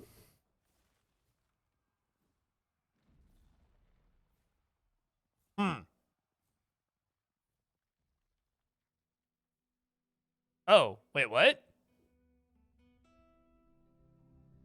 I'm so confused about this dwarf.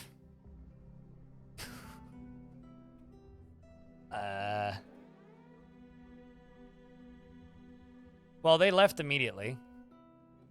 Which is even funnier. They're like, oh god, they're attacking us. Over here, he has a sword! Yeah, it seems that way. Okay, well, we are in fact getting attacked by goblin thieves who just ran into my hammer dwarves down at the bottom. So, Jabra, Broken Spacebar, and UGDPY are all at the bottom. There's also a bolt being fired by Rovod over here. And these goblins are having a rough day. My dwarves are getting the great opportunity to train on them, thankfully, which is very good for us. And we get diplomacy, excuse me? Okay, you have disrespected the trees in this area. Yeah, I know. But this is what we have come to expect from your stunted kind. Further abuse cannot be tolerated. Let this be a warning to you. Am I getting to trade with them, or are they just leaving then? I'm assuming they're just leaving then. This text is green. Yeah, because elf. Elf text green. I guess elves would use the green heart emoji. The elves have a very short temper for the dwarves. All right, well, I can't wait for the goblins and the elves to show up at the same time. You son of a...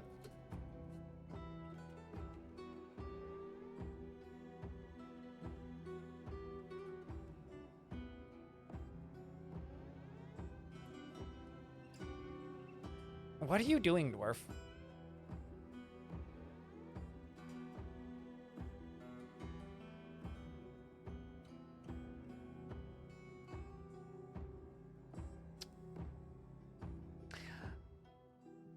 I think that this dwarf has forgotten how to dwarf, so I'm just going to remove this dwarf from this squad.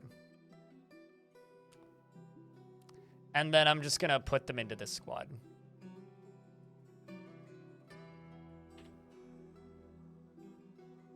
Here, join this other squad. Completely unrelated. Go drink and do the things that you need to do, because I need this squad to come home.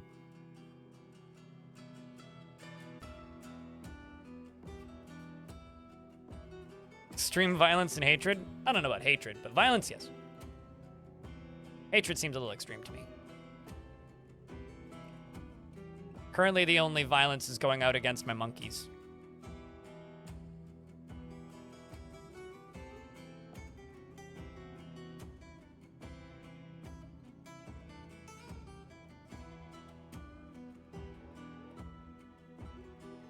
Nobody really hanging out in the library. It's weird. Those goblins have done that to me a number of times now. They've attacked and then immediately left. Which is always a little perplexing. We're also in an ad break right now, so I'm just going to hold up. Another thing I'm going to do, actually, that I don't have enough of in this fort is I'm going to remove this area from the tavern. And I'm going to grab this button. I'm going to untick that setting. And I'm going to add this to the tavern. And then I'm going to click this button, and I'm going to link it to the tavern, which is the Bronze Cinnamon, meaning they will still use this as the tavern, except they'll get happy thoughts from eating there.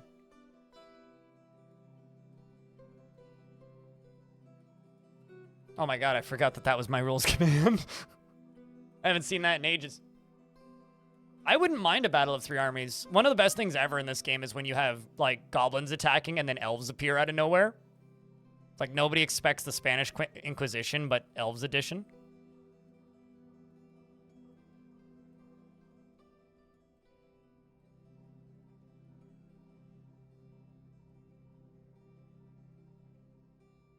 So I assume that that dwarf just, like, sat there for a minute and then just started sprinting in the other direction with no logic behind it, yeah? I assume that's how that went.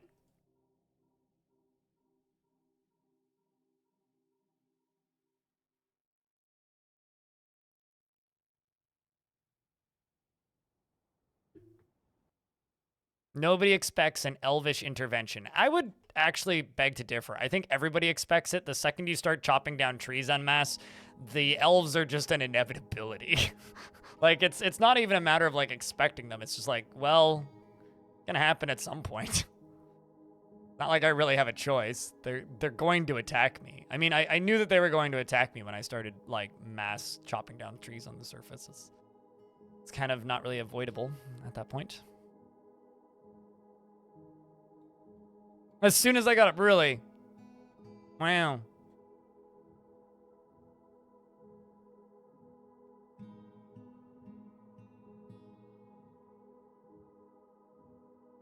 That's very funny.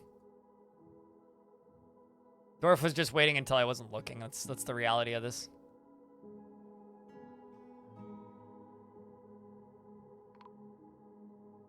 Oh, hey. The elves are here to trade. Make up your damn mind, guys. Come on. Are we friends or not? I guess for the time being, we're still friends.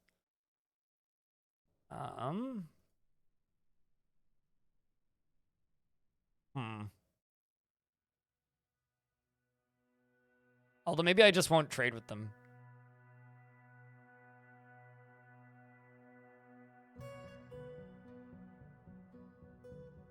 I mean, I'm not going to intentionally, like, aggravate them. I haven't really done anything to aggravate them in particular.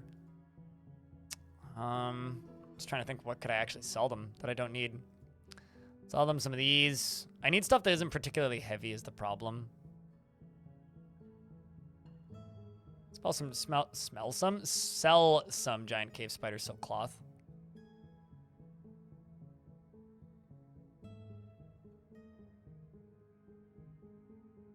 Sell them a bunch of blocks.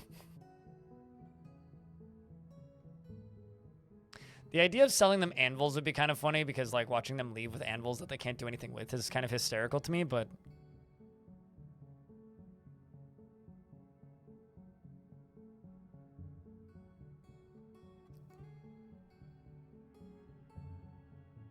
Is this an agitated raven? Nope, it's just a raven.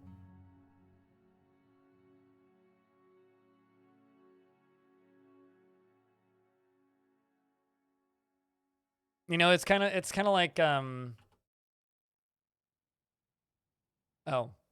Stone, did you pin something on accident?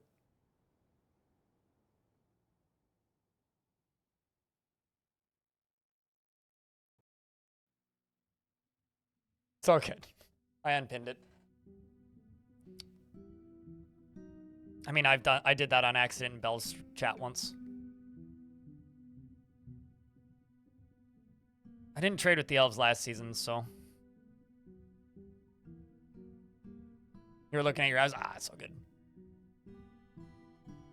Like I said, I've done that by mistake before. Honestly, like the slight shifts to the look of the trading depot is one of my favorite changes in this version. I absolutely love the way the trading depot looks.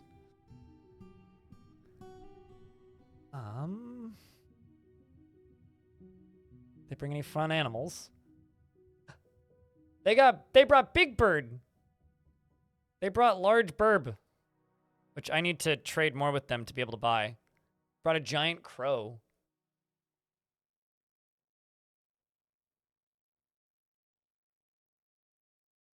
I'll sell them these grates because I ain't using those anytime soon.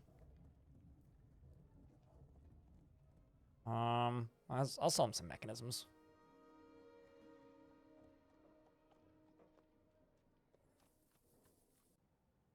They will always react exactly the same way. Have you ever, I mean, obviously you've seen the meme from Far Cry 3 where he goes, "Do you know the definition of insanity?"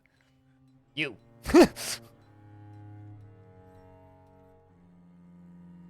I don't think they're war trainable, but I know that they're mounts in adventure mode, which is pretty cool. The idea would be, like, if you want to, like, get one over on the elves, the idea would be make something that wouldn't offend them. Like, let's say figurines of an impaled elf chopping down a tree or something. Or, like, a stone statue of that. So that's getting one over on them. If you're just, like, intentionally being mean to them, that's not getting one over on them. That's just expecting the same result every time. In which case, I mean, more power to you. I would rather buy a giant crow from them before I have to go to war with them. Because giant crow egg omelets, if it's a lady crow, I didn't even look. But giant crow is pretty rad. We'll put giant crow in with other... Oh, hey, I caught a goblin, apparently. There it goes. It's only needed once per fort. You find that enjoyable? I mean, I guess. Not my personal cup of tea. Oh shit, they've returned. Okay, so this is good news. They have a spoils report. Them having a spoils report means they were likely successful. So they went and they attacked. The Emerald Irons slipped into Dreamy Attics undetected by the stupid tick of dimpling. Well, that checks out. Of the Bronze Scorpion in the early spring of 506. The forces of the Dutiful Boulders searched, and they found some books. Well. And a giant Ulm leather low boot. Hey, okay. Let's attack them again, except this time we'll pillage.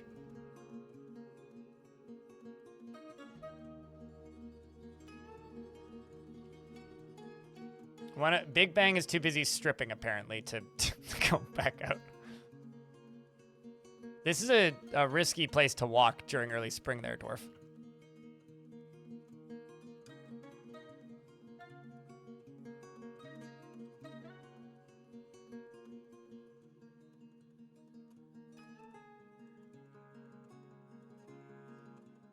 We're all going around picking up equipment real quick.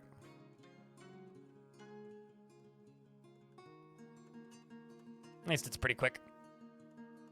Off you go.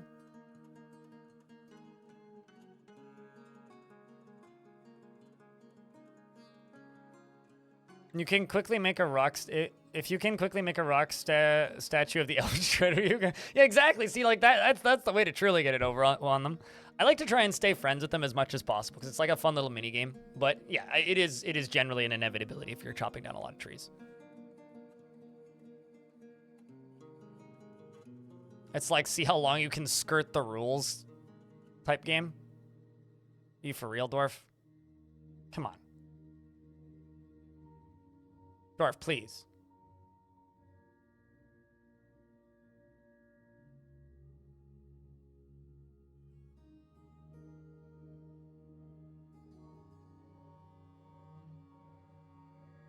I wonder if it's because they're set as off duty currently.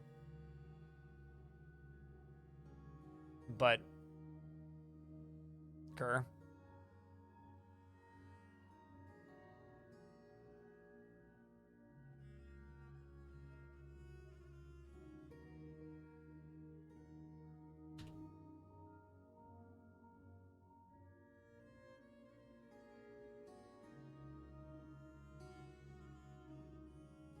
To the point where I may actually jump back to the beginning of spring again. Yeah, not war trainable.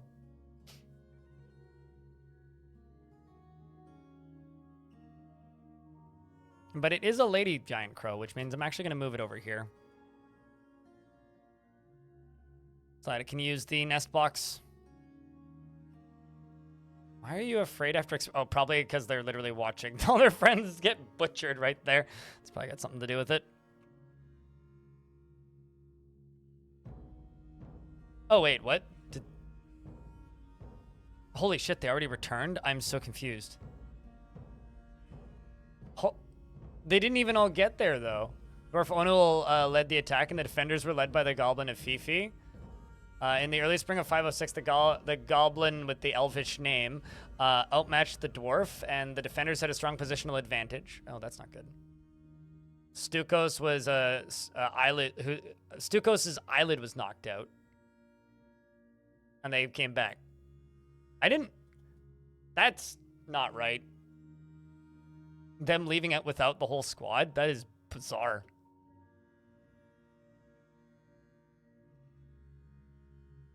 Are you still considered to be in this squad? What the hell? No squad assigned? Hold on. So these ones down here apparently are no longer in the squad. So the only ones still in the squad are the top half? That is confusing.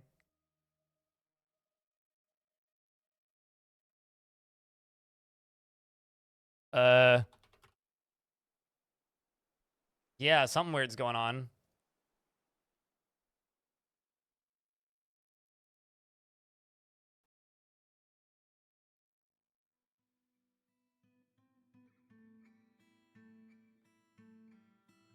Yeah, I mean, like, whatever that is, that is not right.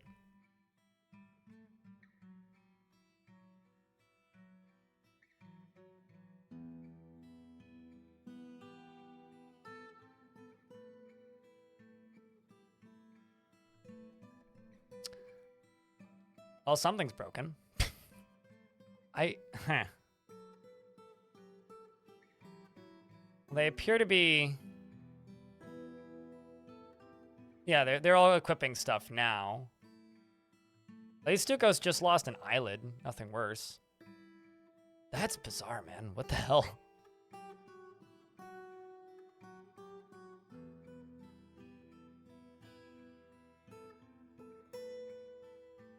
That's actually really weird. Yeah, I don't know. I wonder if that's even, like, related to the new stuff. Man, you're just more interested in watching a weaponsmithing demonstration. Hold on. Okay, you guys are assigned to here. I'm going to maybe give them a break because they're having a hard time. We're going to send out the Sabers of Die, which is my B squad, because the A squad is having a hard time existing right at this exact moment. We're going to send the Sabers of Die, the B squad. Go get them, boys. Go get them, Halcyon Days and Stupid Mole and Xylium and Craftlull and Mighty Rhett and Wiz the God and Starsmore. Servesh with the I can't read that out loud last name. Good luck, dwarves. See, they understand how to leave. Okay, maybe Wiz doesn't. I shouldn't. Okay, never mind. Wiz does, in fact, understand how to leave. Good morning. Hope you slept well. Human recruit. I can explain what... wait, hold on. Is it a human recruit by itself? Like, literally just a lonely human recruit? Because that's weird. I was thinking initially, that's probably a were creature, but... I mean, honestly, that's just called a home invasion. Just a single human attacking you? That's just a home invasion. Okay, I don't need that many more bedrooms, but we do still need more bedrooms. So...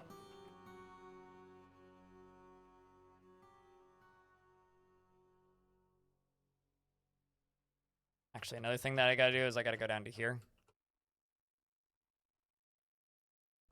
And I gotta automate all of this. Not at the end here, though. And then I gotta go... Where am I?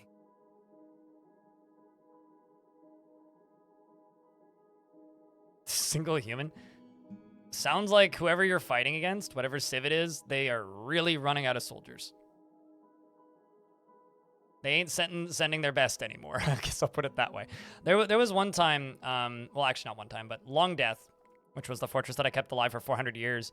When I finally did start getting attacked, when they started to run out of soldiers, the last like 24 sieges or so were all comprised of recruits, peasants, and bards.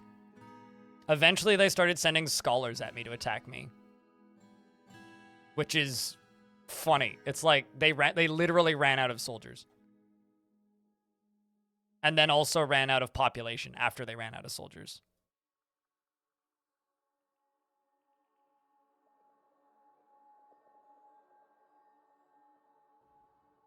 Yeah, I upload the what's it called? The VODs to a YouTube channel called Blind Extras. You can type an exclamation point VODs to get a link if you want. Candy.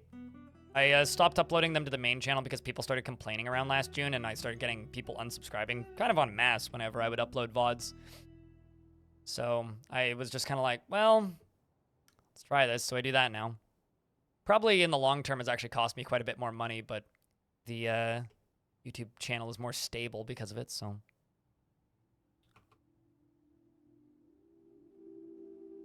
No problem. Yeah, all the VODs go up there.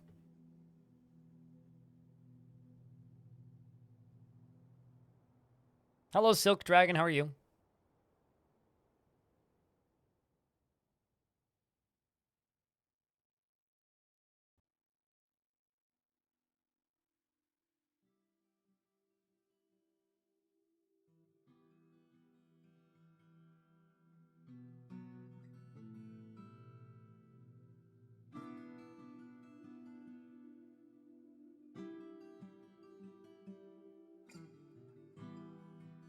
You're just winding down for the day? I'm in a bit of a weird mood today, but aside from that, it's been all right. No real complaints. Stream has been decent. No complaints there. Just, I don't know, in a bit of a weird mood. I don't have any mods installed. Playing vanilla.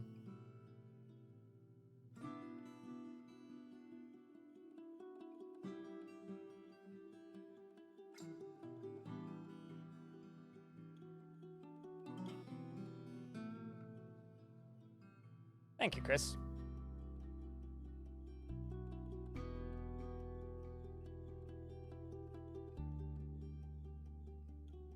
I mean, I was gonna say also the kids table over there, Chris, has the glorious ability to just scroll down and click a button, which you can actually do on Twitch too. But it's also in the title of my stream via command on Twitch. But I guess exclamation point VODs isn't that clear. Oh, they're already back. That was quick. All right, this is my second attack. They slipped into Dreaming Attics undetected by the stupid tick, and mid-spring, and the boulders stole treasure. Treasure, in this case, is a pecan wood chest, yak leather water skin, foxbone figurine. Oh, that's kind of cool.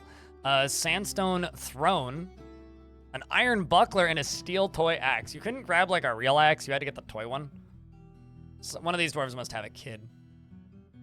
Okay, we're going to send them to go pillage now.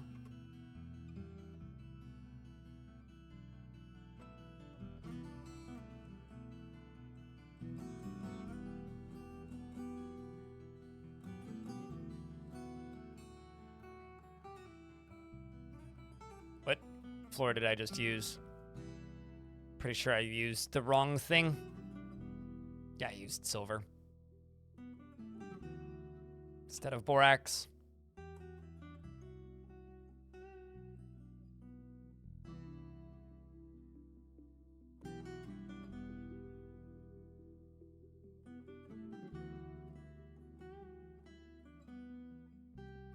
Trying to get the rest of these bedrooms done.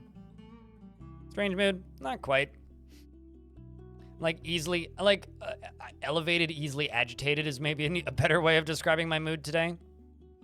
Brain we're just running at 250 million miles an hour. Mildly manic, I guess. No. Toys are not a wieldable weapon. In fact, I don't even think adult dwarves can interact with them. They're a miscellaneous object, so it's like, they're like a coin. Like, someone could throw them. Dwarves can't even claim them as theirs. Like, they're literally, like, strictly a kid's thing.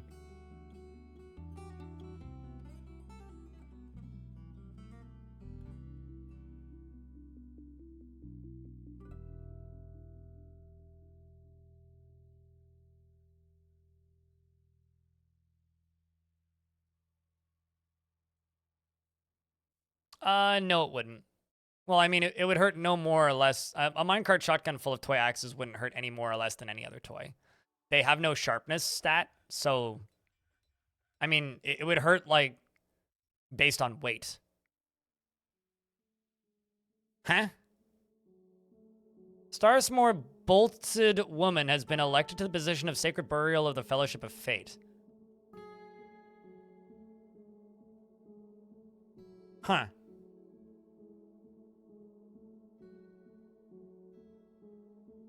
Why?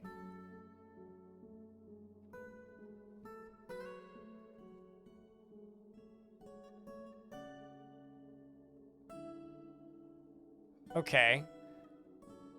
So...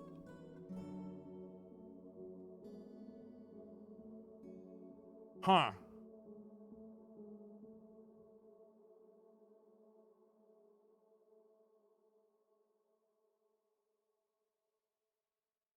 Okay. Did we did lose one dwarf, but also somebody just got elected to a religious position, which leads me to believe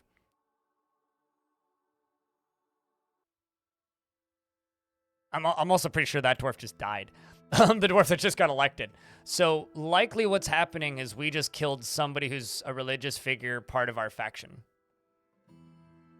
That's what I think just happened.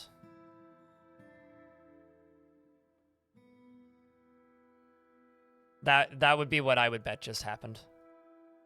But also, yeah, we lost a dwarf. I think we just lost Starsmore. Like, we just lost that dwarf who got elected to that position, which is kind of ironic, actually, because it's the god of death. But we'll find out in a moment, because it shouldn't take them too long to get back. Oh, here they come back. Well, we got spoils report again. I like how quick these are going. The Emerald Irons attacked the stupid tick of Dimpling at the Bronze Scorpion of Dreamy Attics, and Dwarf Servesh led the attack, and the defenders were led by the Goblin once again. The Dwarfs' tactical planning was superior to the Goblin, but the defenders did have a strong positional advantage, so our tactical planning was better, but they had a better advantage.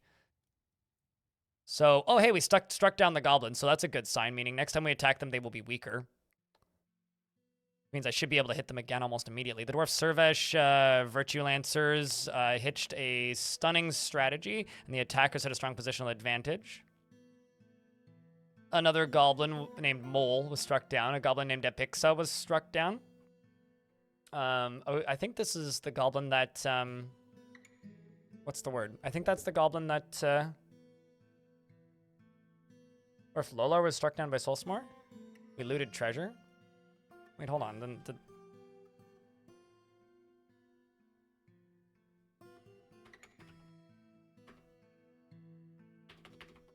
how do I spell that name? Stars.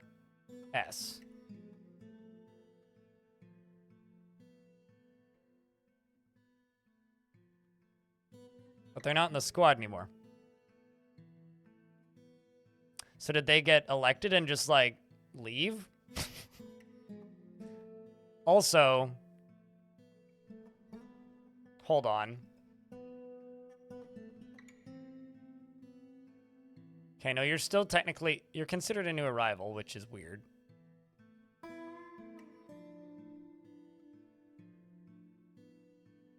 There's some weirdness happening.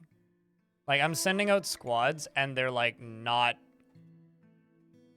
part of the military when they come back.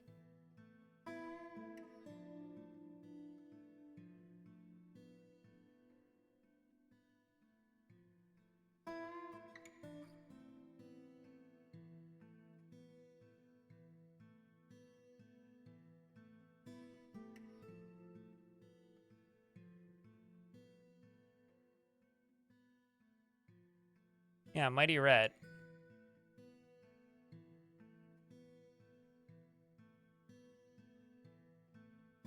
Like...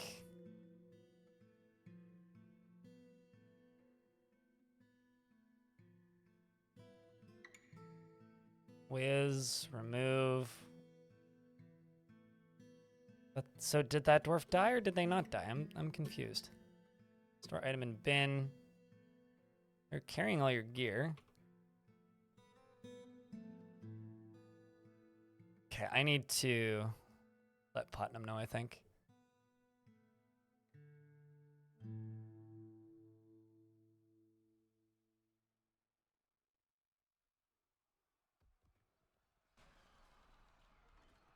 Also, now there's fighting, apparently. What's the fighting that's going on? Uh-oh. Fighting with giant monkeys, I think. Okay, we're dealing with agitated giant monkeys.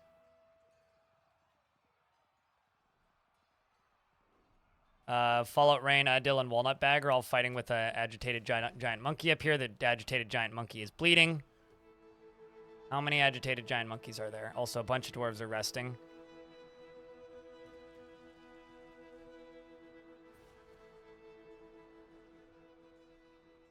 Okay, well, that one's dead.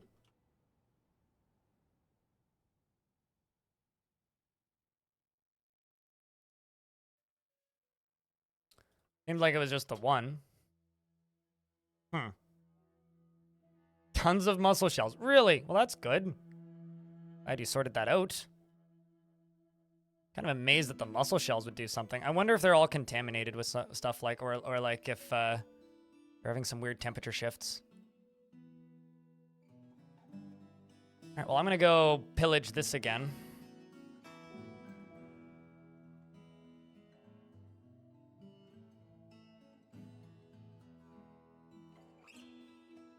What's up, Bonesaw?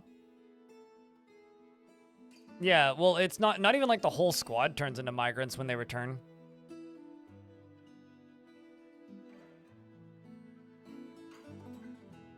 I mean, that's actually not that abnormal, the like returning as a migrant. Like they get like the new arrival thing usually, like that's normal. The part here that's weird is them like not being listed in the squads at all and like not leaving in the first place. Though that's the weirdness. Also, I'm gonna do a thing because this is stressing me the hell out. Stop walking on this, you doormats.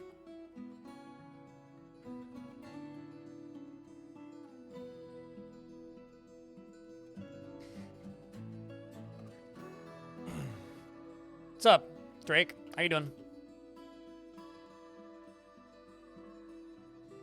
Speaking of, some migrants have arrived. Speaking of migrants, did Starsmore ever come back? Starsmore did come back, also not in the squad.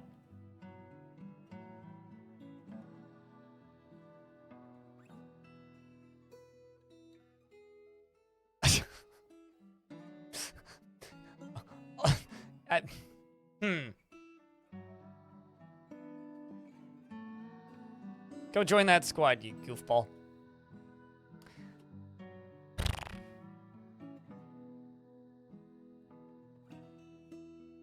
Yep. Well, in some cases. At least I think they're losing their equipment. Ah, the Doctrine of Ashes has many worshippers in Riverdepths and now requires a temple complex and a high priest. Which one was the Doctrine of Ashes? There it is. It's this one. Well, it's another one to increase the value of.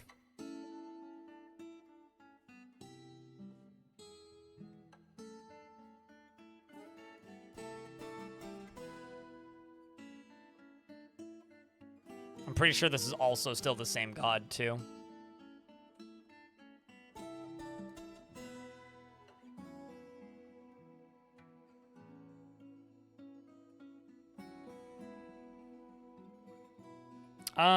Not really. It's more just, if possible, do not go in this area, and then you can make it, like, extra avoid walking in this area. It's this tool, traffic areas. We're in an ad break, so I will pause this. Did they change the statue texture? The patch did, in fact, add statue textures, yes. It changed the bases based on the quality of the statue and added new images to the top. It's more of a suggestion. Yeah, Crundalicious is accurate. I don't know how many of you are in ads, but Also playing on a relatively ancient PC. Okay, fair enough.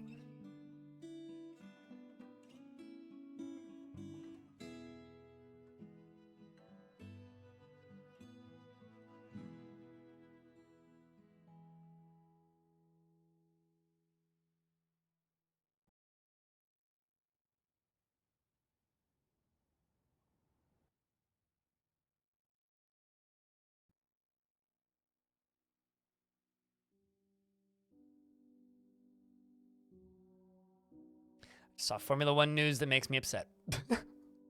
Well, not really news, but whenever I see the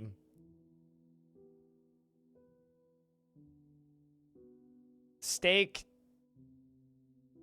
Team F1 kick Sauber, Stake F1 team kick Sauber, and their livery, I get kind of mad. I just saw a thumbnail with it.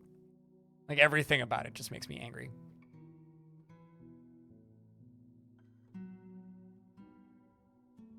You were kind of hoping to draw a rectangle cavern to restrict them from collecting stuff from outside the small enough area. No, it won't work that way. That's not how it works. It's not a do not walk here. It's try and avoid walking across this area. Basically, they will do their damnedest to walk in any other route around that thing instead of walking past that thing, basically. Also, we got more dwarves, by the way. Because of, that's what's triggered this. Yeah, that's what burrows are for, exactly. Burrows do that, not the traffic zones. Traffic zones are basically just a, hey, like, guys, if possible, don't use this route instead. Basically, it's to stop them from, like, falling into creeks that are about to thaw and stuff like that.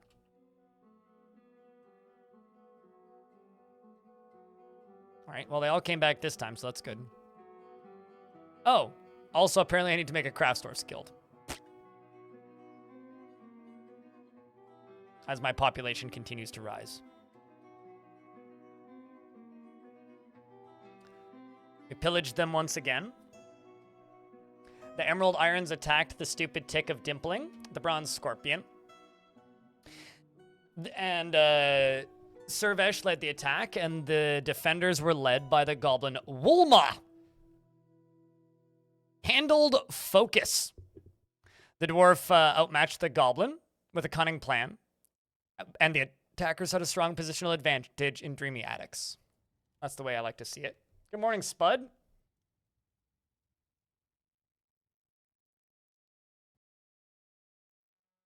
Craft Lol's doing work. Seemingly struck down a few things. And we looted treasure. Can't have been much of value. Oh, 2 gems. Hey, that's actually some value.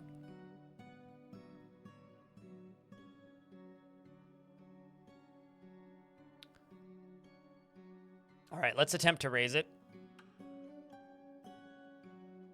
And I'm going to send these 2 squads.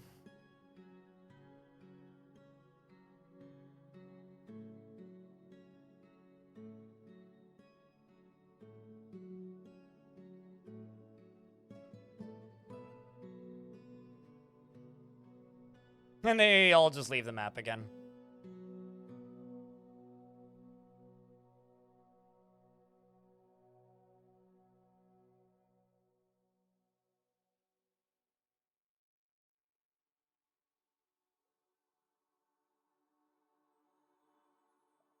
And I also have a bunch more livestock that I gotta deal with. Bunch of ponies, specifically.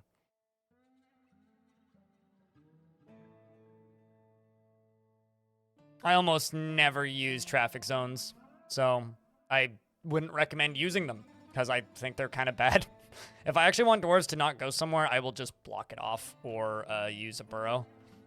I find traffic zones to be pretty mid, I guess as the kids would say. To steal a kid's word, pretty mid.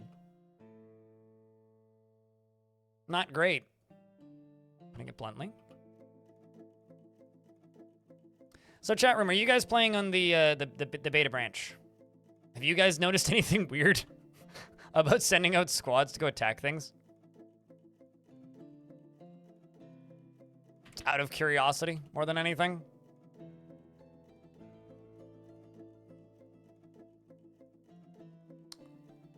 I think I finally finished rock blocks. Let's do another 1,000.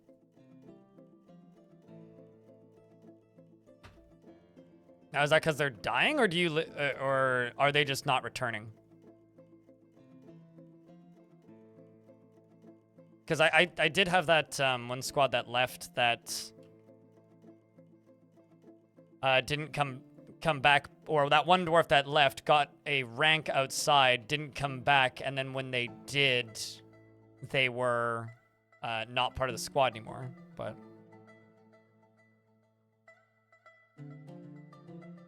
you've been watching my stream all day to get your fix. Ah, that's fair. Are you gonna play when the patch drops, Big Bang? Have you been playing anything aside from it, or just like taking a break from games for a bit? Which that's fine. I do that most weekends. Alfie din time. All right, Alfie.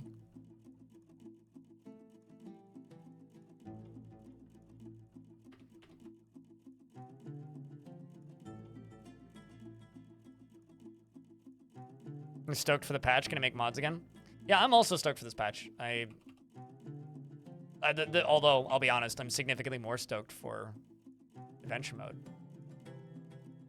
But I really want this guy to join the fortress. Okay, you know what? I'm gonna do some goofball shenanigans, chat room.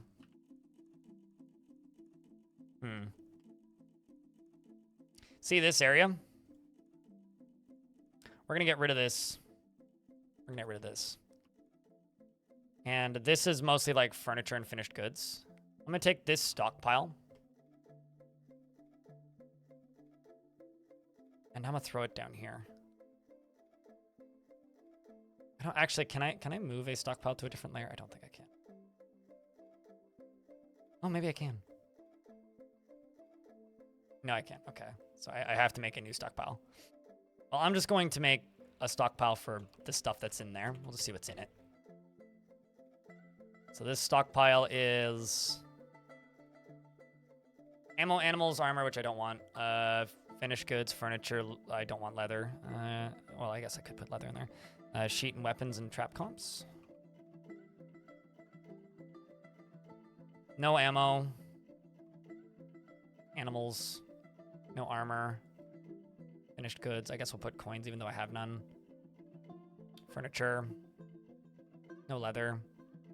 Sheet. No weapons. I'll put trap well, actually, no, I don't even need those. So all this stuff can go down here. And get rid of all this. I'm going to move this. This is going to become connected to a tavern, which is going to go right here. And this is going to be the visitor's tavern. No more GBS. Game Boy Scam. What's GBS?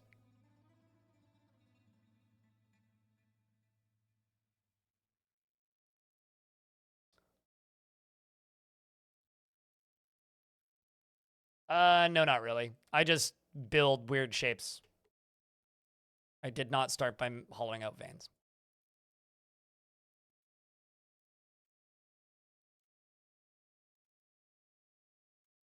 This is, if you look at any of my forts, this is just kind of how they all end up being usually. Okay, well, this right here, be my craft store skill.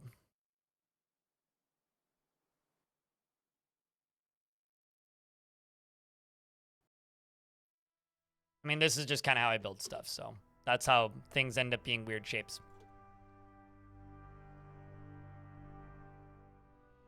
Squad returned.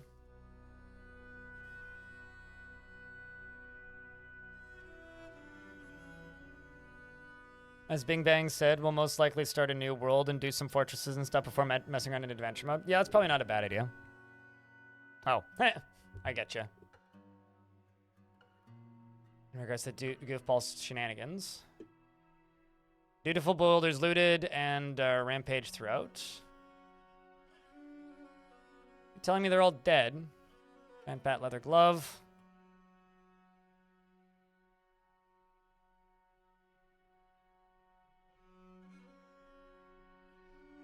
Huh. All right. I'm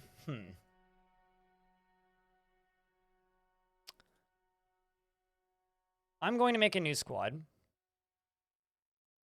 Who's going to take metal armor.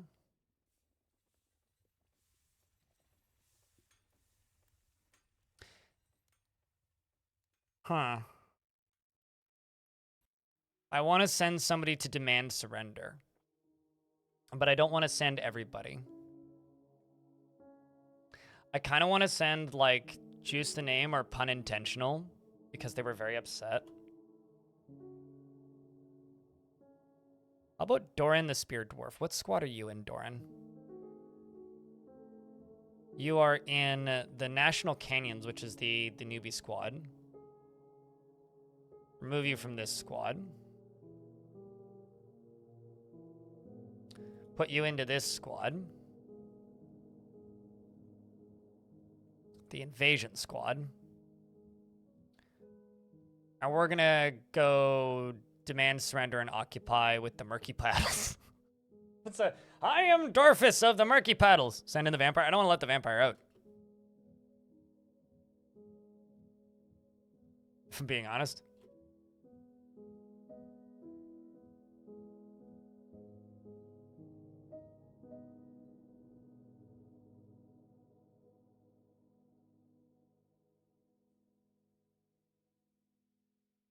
I want to join the Goblin Eradicating Forces now that that has worked.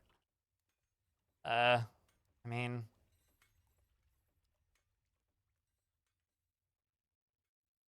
Don't know how good you'll be at this job, but... Whoops. Wrong dwarf. That's a bone doctor. Did I not add you to this fort already? There you are. I mean, you're an armorer. You're already supplying us. This is basically a suicide mission. Unlikely, because my dwarves just killed what seemed to be the last few soldiers there. Apparently there's still 75 population, but that population is not necessarily soldiers. And dwarves don't really exterminate things.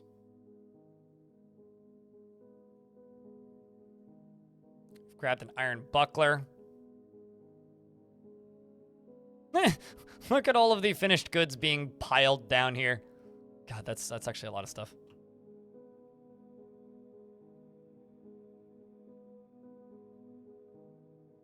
That's kind of funny. So no, not necessarily a suicide mission, but I don't know, could be considered one. Dwarf's gonna go take a nap first, though. I mean, it's either go have a chance to potentially have a fortress of your own, or, being the keyword there, or keep being pissed off here. I mean, I would probably almost take the fortress of my own. Like, we're literally offering this dwarf the world. Like, it's a deal you simply cannot refuse. Go capture this fortress back in the name of for the glory of all of the Emerald Irons.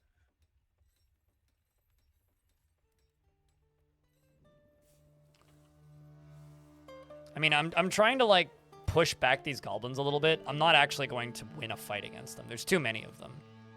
Like, I don't think I can take out any of the mountain homes.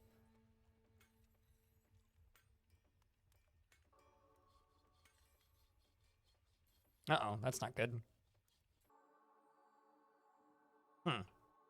There's just a way to walk directly into the fortress. I'm really glad I looked at that.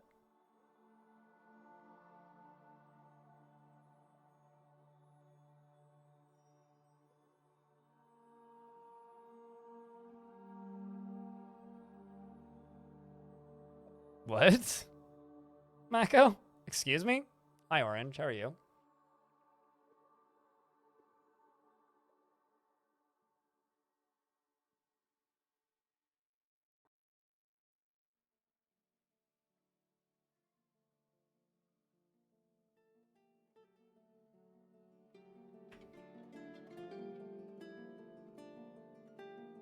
You haven't been able to occupy any sites?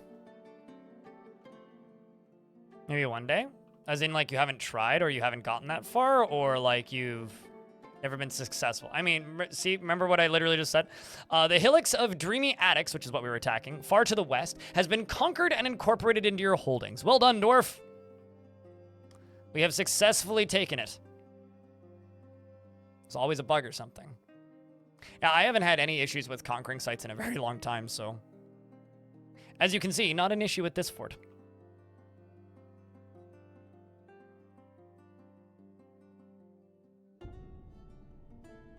But chat, can I get a big round of beers and a round of applause for our dwarves, making our first step towards capturing back our faction. The Wheel of Wars is now under our control. And also, it appears that there are already dwarves here that I can request back, actually. I can request... Oh, interesting. Yeah, so these are all dwarves that live in Dreamy Attics that I could request become part of this fort. Make demands, which is interesting. So now that I've done that, let's go hit something else. Let's go hit the Dark Goblin Pits of Random Monsters. It's a funny name. Send the Sabers of Dye and the National Canyon. Well, maybe not the National Canyon. We're just gonna go raid them. Yeah, I haven't had any problems with attacking locations in a very long time.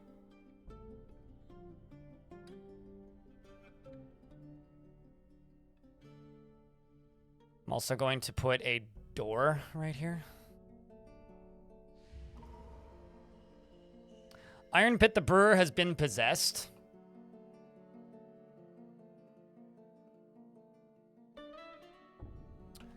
What was I doing?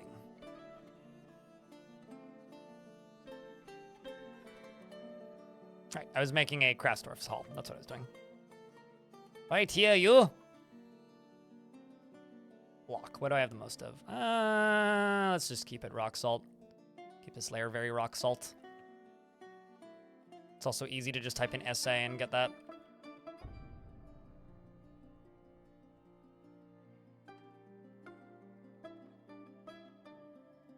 Worlds are just bugged for you? Like, what happens?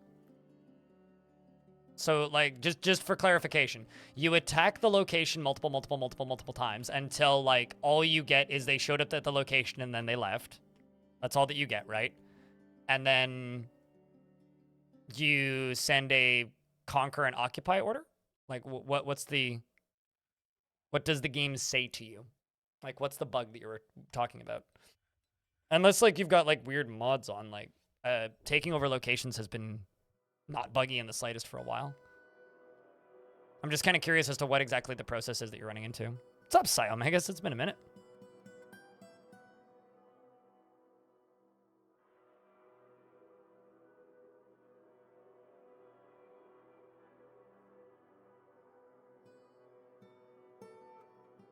Okay, well, Dwarf has claimed nickel bars and maple logs.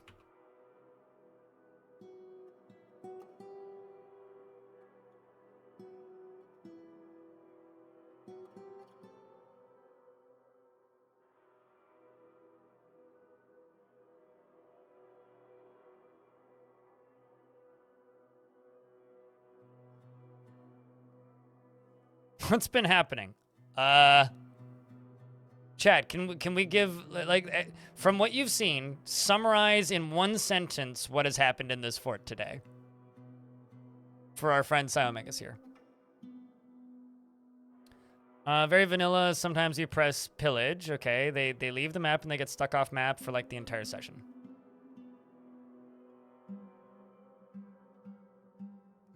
Yeah, I mean, I had that happen in the world that's or in Sunbirth specifically. But what was weird is they would come back in the spring. To the point where, like, I think what was actually happening was they were, like, crossing an ocean or something that would then thaw. Then they couldn't get back. And sometimes they would be gone for a really long time. But, yeah, that happens in forts sometimes. I'm just trying to figure out, like, if you've got something weird or unique happening. But no, that definitely sounds like stuff I've heard before. I've had similar stuff happen, but I don't know. I feel like it's less of a worlds thing and more of a specific fortress location thing.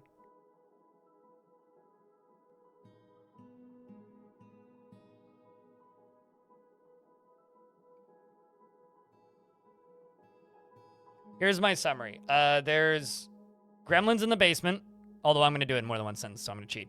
Gremlins in the basement, elves are threatening me, goblins are taking over the mountain home, my queen is a Gorlak. So's the post liaison. That's the short version. Summarized, I suppose. Yeah, my queen is a Gorlak. Oops, my queen is a Gorlak. Honey, I dwarfed the Gorlaks. Unfortunately, the Gorlak queen isn't in the fort currently. That is a goal, though.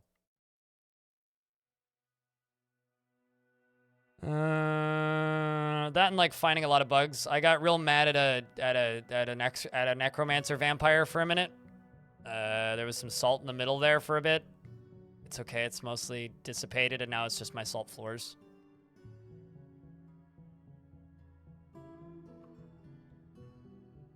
Better have a really, actually, you make a very valid point.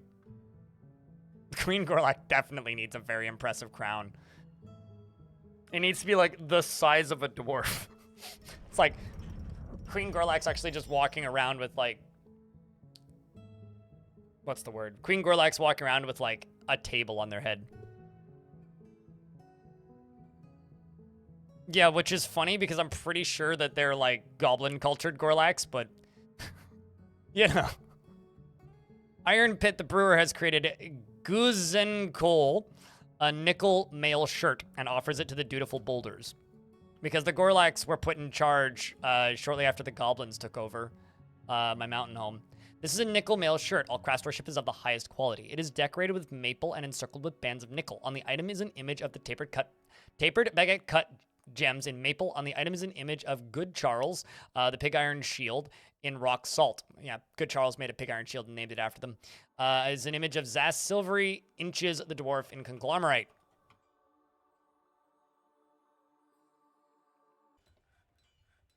I think I'm going to put that artifact in here just to get this done.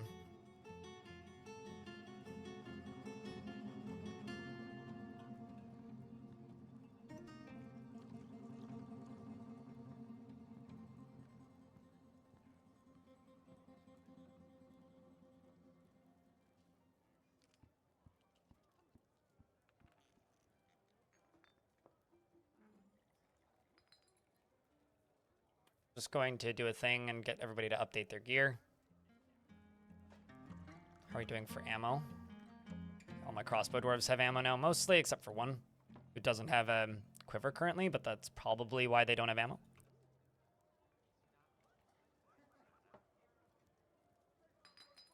But yeah, if I look at the civilization screen, this is my home faction, and I am Opokoti. Imo Opokoti is my Gorlak Queen swordsman. And the, why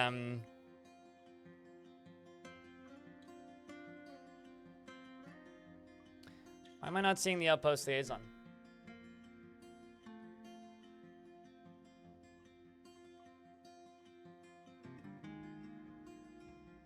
I was about to say my outpost liaison is also a Gorlak, but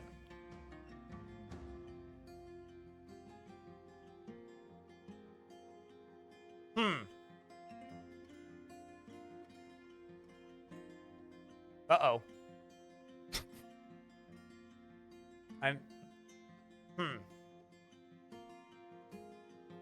Also, they want rings. Should probably start producing rings.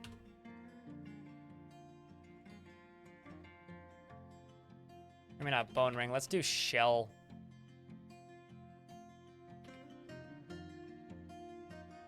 Ring. We'll just do this as a 72 muscle shells. Let's do 72 muscle shell rings.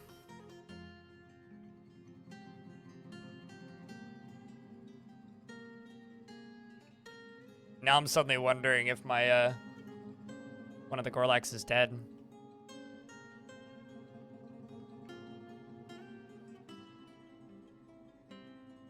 I mean, that's not where the Gorlak lived. The Gorlak lived up here. This one right here. Spike's mirrored.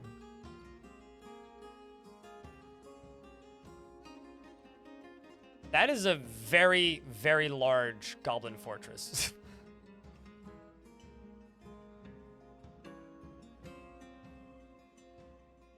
All right, so the C's went very simply. Literally just like... So... The stupid tick of the dimpling of the bronze scorpion surrendered to the dutiful boulders in the late spring of 506. The dutiful boulders defeated the stupid tick of dimpling of the bronze scorpion and took over Dreamy Attics. The new government was called the Wheel of Wars. The goblin erosion East Clout was hacked to pieces by the dwarf Doran Tangle Sealing in Dreamy Attics. There was one goblin left, and Doran hacked him to pieces. Wow, man. The next place we've attacked is this Goblin Pits down here, which we snuck in undetected and snuck out, and we stole an iron pick and some random shit, including a limestone table. I'm going to go... I want to hit these Goblin Forest retreats.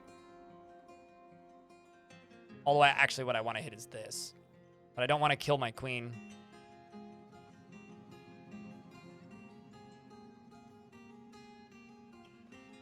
I want to hit places that have treasures. Books, basically. Anything interest? You've been typing, though. What? Like, you've been talking for the last 3 hours? It's pillage. I think the Outpost Liaison might be dead. We'll see you later, DS. Thanks for hanging out, dude.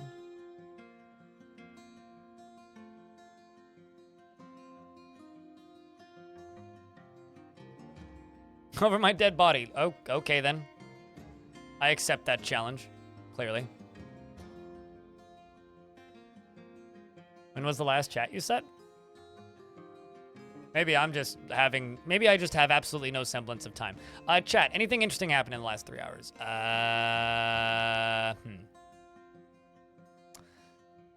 Let's see. I took over a location from the goblins. I built a library.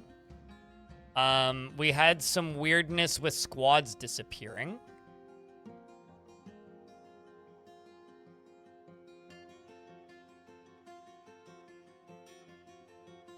This is true. Okay, this is true. What else weird has happened in the last few hours? That's probably the weirdest one, actually.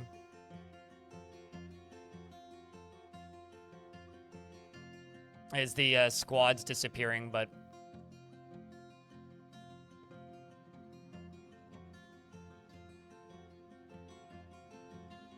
I had a squad leave and then a dwarf almost immediately become a religious figure outside of the squad, which was odd. Okay, I need a leather stockpile.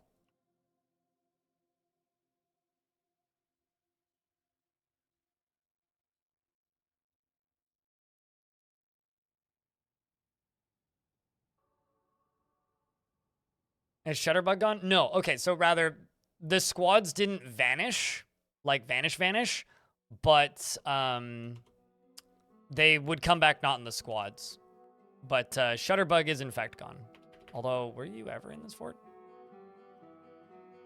I don't think you've never had a fort, a dwarf in this fort. You were in Darkwall, I think.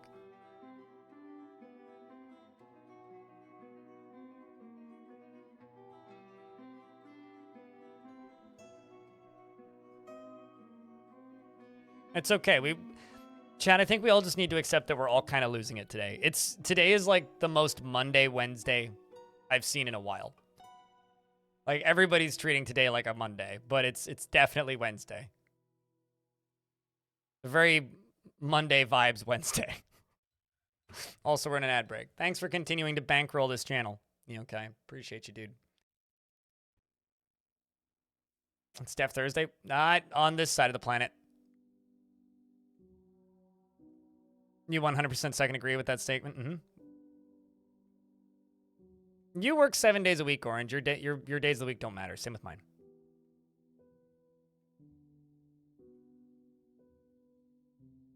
Are you still in the same location, Orange? I thought you were supposed to give me 2 cents, not 50. Are you a gold digger or something? No longer in Vegas? Phew. Safe. Mildly jealous that you got to drive by the Formula 1 stuff, but I don't really care about the stuff in Vegas. Not gonna lie.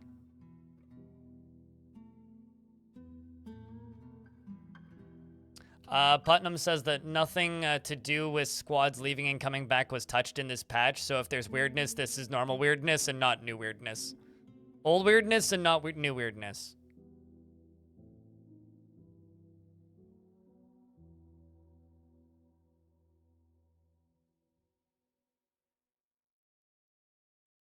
So, I guess there's that.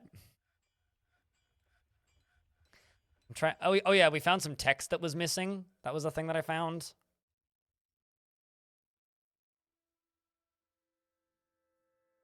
Got one more dwarf that needs to leave. It looked like you were getting pants for a second there, but actually you were just getting fish stew. Char stew. Why are they hating on you, Dwarfin? Loki? You should tell them to play better video games. Although on Steam now they can officially tell you to dwarf. Or hate on you for dwarfing because dwarfing is a tag now. Not being hidden by the grandstands? I'm not gonna lie, I don't disagree.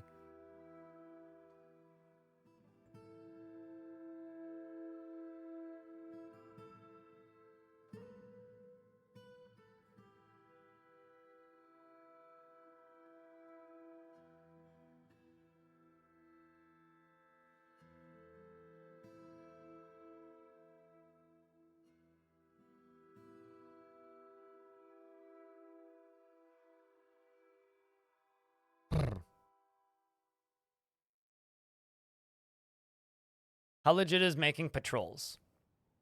In Dwarf Fortress? I find them useful for clearing out caverns.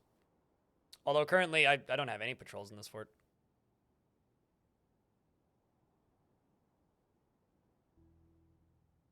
I'm mostly fascinated by the security rooms in those casinos. I'm not a gambler at all, but I've been to Vegas twice now, and the thing that fascinates me the most is how 1984 they all feel. It's like, oh, this is what a surveillance state feels like. Okay, I got it. Cool. Pass a beer.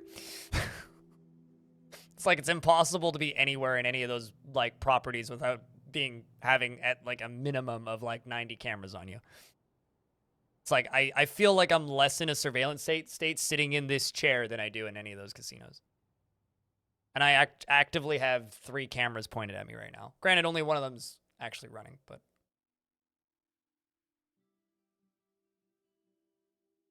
I need water buckets.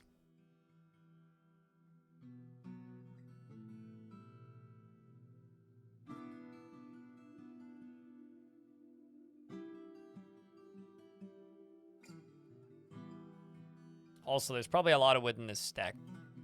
Yep. I wonder what they're trying to give water to, because they're trying to give water to somebody.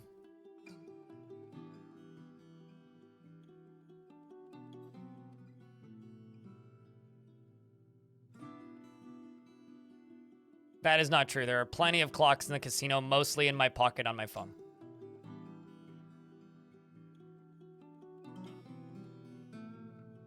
Yeah, I'm not a gambler in the slightest.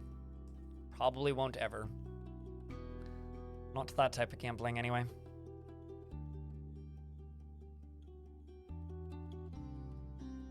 Nine is awful. I have a question. Why are you putting yourself through this? Like, there's running like a mega project, but like, there's pain, man. Like, what you're doing just sounds like pain. Try building a scary bridge. Wink.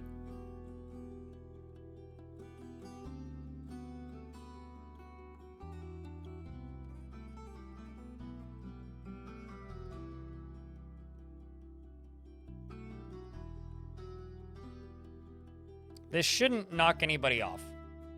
It was for your 18th birthday because you legally could do it. I mean, I've gambled before. I'm just not a gambler, if that makes any sense.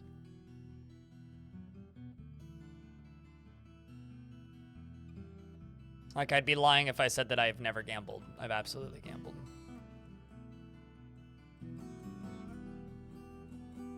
We already know that the answer is no. Okay, squad's back. Did another pillaging attempt.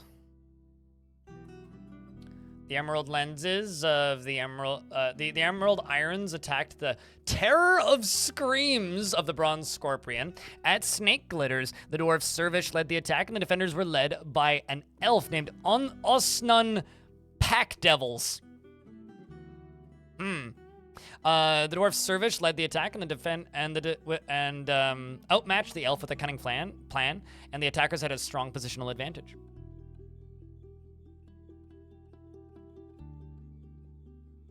Well, we struck down the elf that led the attack. And stole some books. And the Sabers of Die, led by a dwarf, clashed with a single elf, slaying them. So those were some goblinified elves. And I got a horse, 2 black bears, and a wolf. Okay. Wait, hold on. Did I actually just attack elves and not who I wanted to? No. No, these are Goblin Forest retreats of the same fact. Yeah, no, we're good. Wild. Why, was there no goblins there? Huh.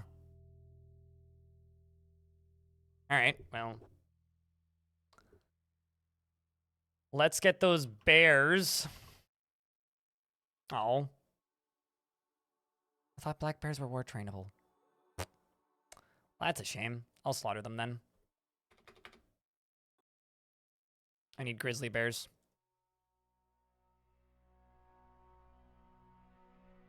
Do not need random donkey. I really don't need that giant crow. I'm gonna eat those 2 horsefuls as well.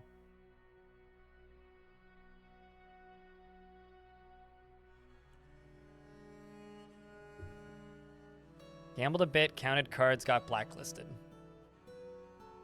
Okay. You at least get money out of it? Like, as in enough money that was worth it?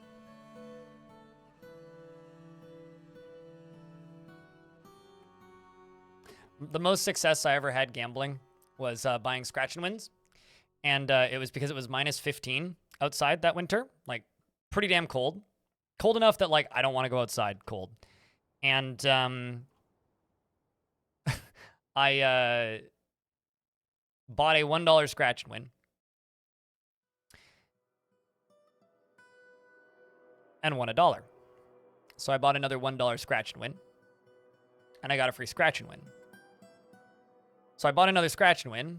It's all for $1. Just scratch one thing. Win or you don't. Barely a 30% chance to win. And this went on for about 8 wins in a row. And then I bought another one and I won $5. And the guy at the gas station was like, look at me. He's like, really? Like, I guess so. He was like just as surprised as I was. And then it was 5 minutes before my bus arrived, so I bought 2 chocolate bars and walked over and got on the bus. It's the most luck I ever had gambling.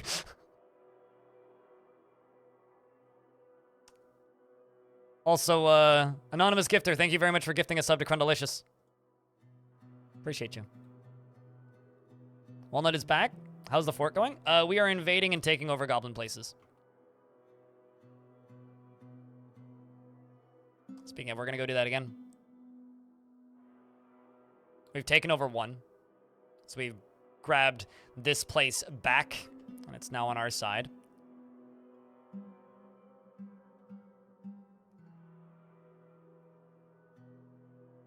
I'm mostly just like dive bound. Let's go attack this place. I'm mostly just terrorizing like their smaller sites. I don't see us winning a fight against one of the bigger ones, but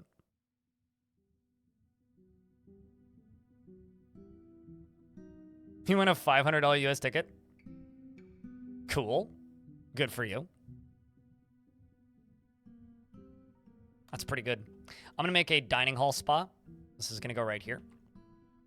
And also right here. And I'm debating on this, so I want your guys' opinion, chat. Should I make this place open to visitors? This is going to be a dining hall on either side of this waterfall. And attached to a tavern. Less than the person in front me playing lotto. Crypt blank less than me trying to put $20 on pump 5. A person in front of you playing lotto. So you're just annoyed by the guy playing the lotto while you're trying to like buy gas, is what you're saying. Sure. Thanks for the $3.50. Appreciate you. I mean, I understand that. I used to buy scratch and wins when I was waiting for the bus when it was too cold because that gas station wouldn't let you loiter unless you were like buying something. And in the winter, when it was fucking cold on the way home on Sundays from work, it would take a long time for my bus to arrive. It was like 40-minute wait or something. And if it was like below -5, I didn't really want to sit outside by the bus.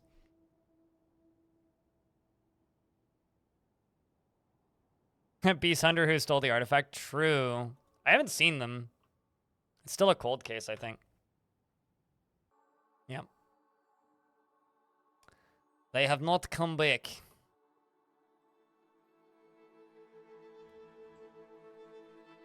You know, I don't believe I've ever actually bought cards for a trading card game. No, that's not true. I bought a starter pack for Yu-Gi-Oh! Once. So I've never actually had the pleasure or displeasure, I suppose, of opening up a card pack. I have purchased loot boxes in video games, but I don't quite consider that to be the same thing.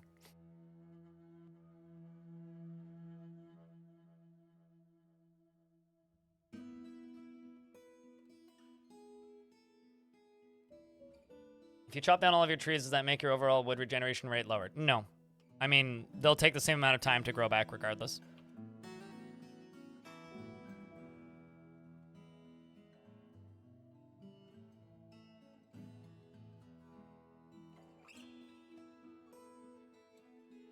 Never bought any cards for yourself, but easily spent $1,000 on Magic the Gathering Obsessed Nephew. Oh boy. That's a lot of money.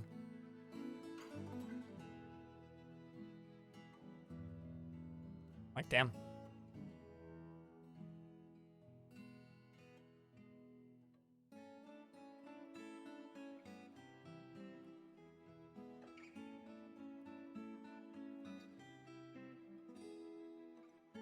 Okay, well, I don't really want to do those featherwood tables, so let's do copper table, copper throne. Let's just do 24 and 24.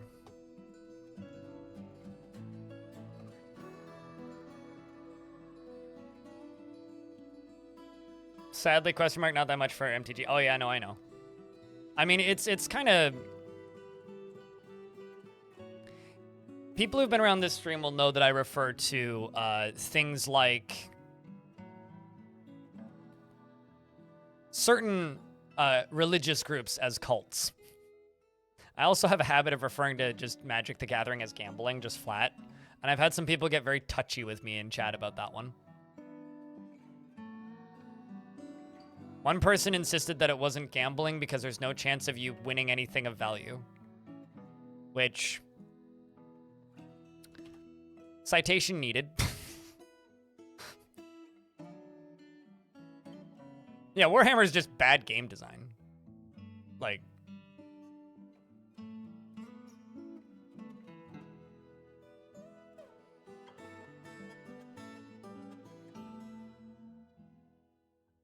I would say Warhammer is just expensive.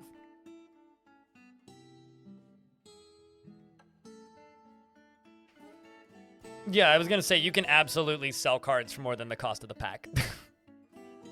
I say that Warhammer is like a fantasy nerd's train collection. You know what I mean? Like, train hobbyists, train collectors are like kind of a dying breed, but that's what Warhammer is to me. Fantasy or sci-fi, I guess. You wish more people played BattleTech? I wish people played BattleTech. Although there's like a way to play BattleTech miniatures game online, but nobody plays it. You don't know how people afford Warhammer these days? I don't know how people afford rent, but the Emerald lends attack the strapping dread of the bronze at dive bound. The Dwarf Servesh Virtue Lancers led the attack. The defenders were led by the Elf Nagoso. Ooh, it's an elf with a goblin name. The Dwarf Servesh led the outmatched the elf, sorry, and the attackers had a strong positional advantage in dive bound. I mean, if I want to play BattleTech, I just play the video game BattleTech. We stole looted treasure and seized livestock. What did we get for livestock? A horse, a fox, a giant wren, a giant cardinal, a fox, and a wolf. Huh. Cool. Are wolves war trainable? I don't think they are. No, they aren't. I do have a breeding pair of wolves now, though.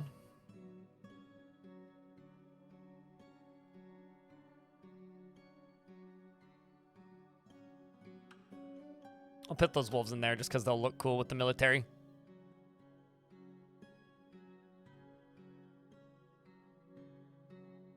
Way less pricey than 40k. Yeah, I don't know. Should also put these foxes in here. I also have a breeding pair of foxes.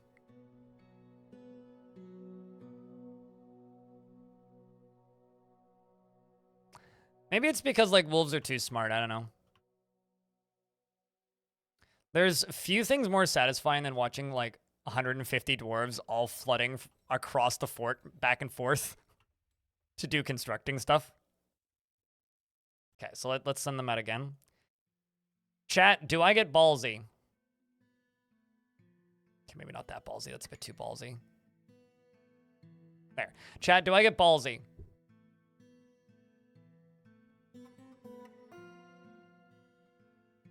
Yeah, I mean, if you like the paint, that's why I say, to me, I kind of equate a lot of those tabletop games, like, regardless of the pricing model. I'm not a fan of the pricing model. But, like, when it comes to Warhammer specifically, to me, that's, like, it's almost a one-to-one with train collectors. Yeah, but you have to play with other human beings, and that's where it loses me. If there was, like, a collectible card game that didn't break the bank that was solitaire, I'd be interested. All right, let's go attack the big boys. I'm just going to send the Sabers of Die, and we're just going to raid. We're going to see how it goes. Solitaire, meaning only the one person play with no other people. I don't like playing game with other people. Arkham Horror isn't a collectible card game. I know you can buy expansion packs, but it's not like a Magic the Gathering level of bullshit. I'm pretty sure that's just buying a deck of cards. Mate, I hate to break it to you, I own a deck of cards. Actually, I own 2. Get your Hockey League cards. Excuse me while I puke in the garbage bin in the corner. The game of Solitaire. Just don't look at my Steam account and look up Solitaire. Actually, it's not that crazy. I've got some hours in like 2 or 3 Solitaire games, but I do quite enjoy me some Solitaire. Dwarf really likes being near this waterfall.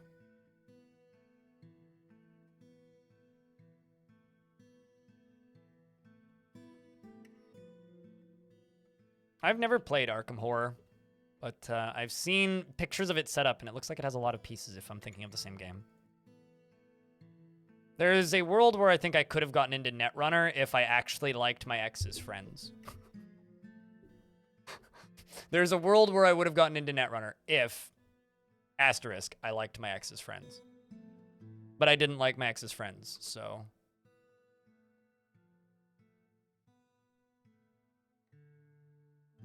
Yeah, I can sort of relate to that to a degree.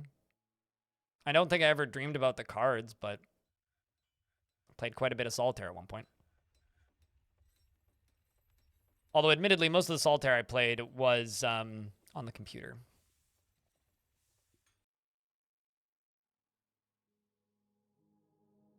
Congratulations on a successful return. Chat, being ballsy was a bad idea. Tell you already it was a bad idea.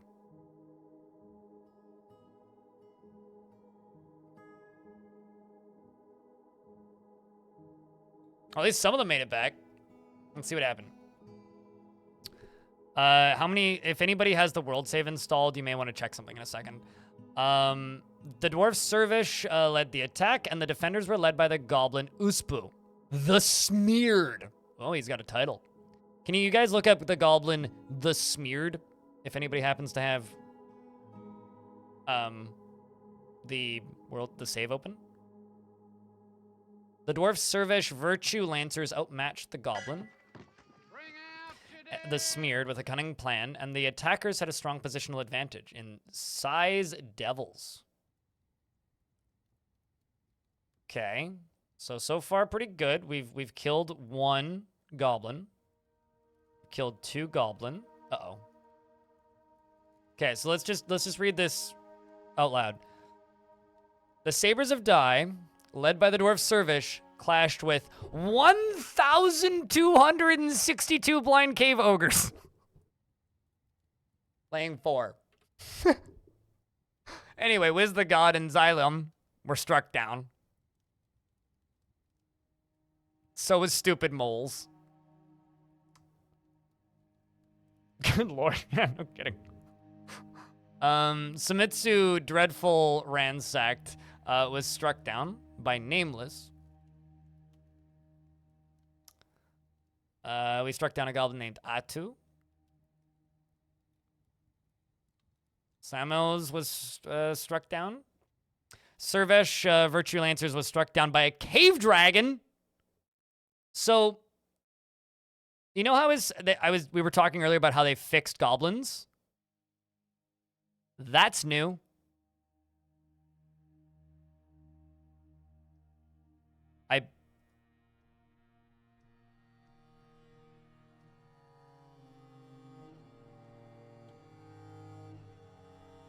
Huh.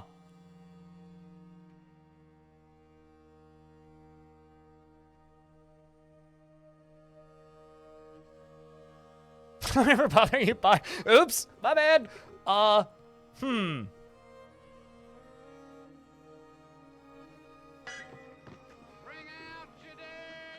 Yeah, also 252 cave dragons. Not cave dragon.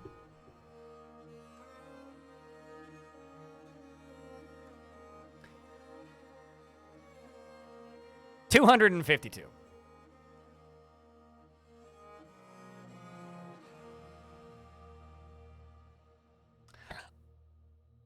You know what I'm about to start doing, chat? I'm about to start up a glass industry, and we're gonna start making weapon traps because I'm terrified all of a sudden. Yeah, we must construct. You know, Big Bang. We must construct additional pylons.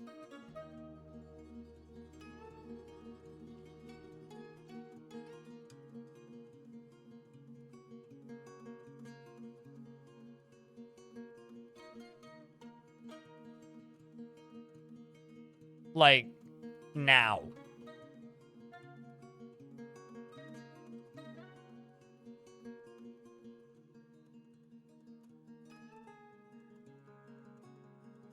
Yeah, also we're gonna need like 350. Yeah, what War Dragons is actually, or, okay, hold on. The first thing I need to do is this. I need to scroll down and turn up my population cap. Because I've been like doodling around on low population, going, we're fine. Oh boy. And also, if this is normal now that they've fixed this, just gotta be honest with you guys. All those people who yelled about this game being easy, like me, are gonna shut the fuck up real quick.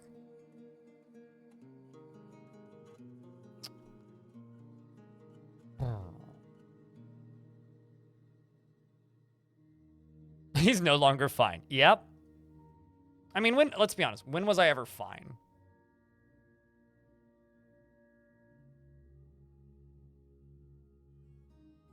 How much coke do I have? 176. That's good. Quite a bit of lignite. Good. Not a ton of tetrahedrites. Everything is fine. I might be wrong. I don't think cave dragons shoot fire. But they are... Well, actually, maybe they do.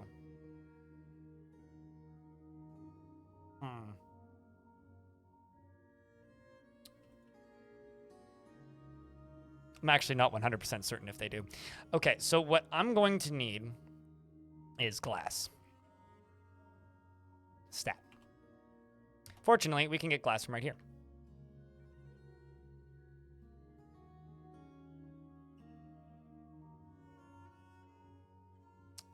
So, we got sand there.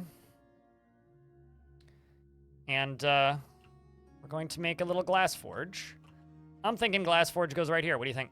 All right, actually, maybe I should put the glass forge up here.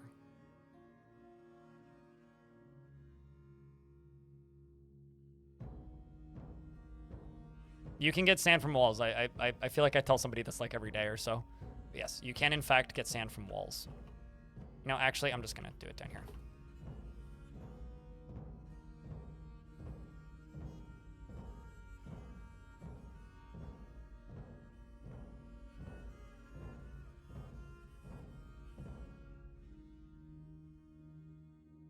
Time to dig for lava? No, not yet.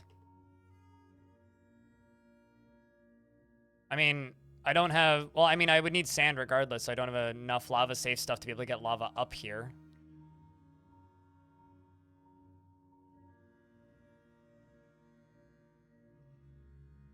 Doesn't sand require a bag-type item? Yeah, we've got plenty of cloth. See? Plenty of cloth. We're going to make 50 silk bags.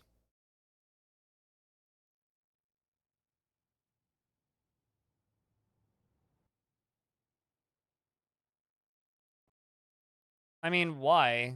I have 90 lignite and 174 coke.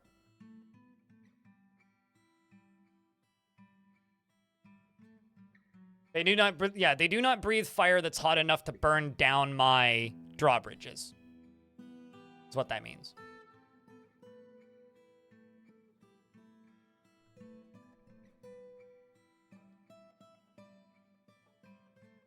I mean, I have a drawbridge that can already do that. I really don't feel like exposing, like, up to 2 extra cavern layers.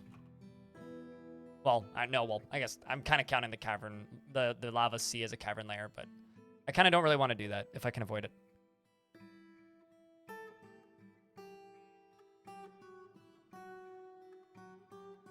I don't know if...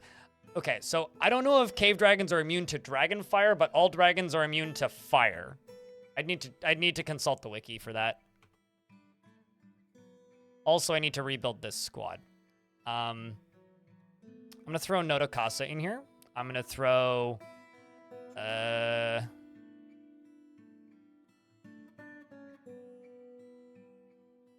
Commander Hops in here, just so I can get that squad rolling again.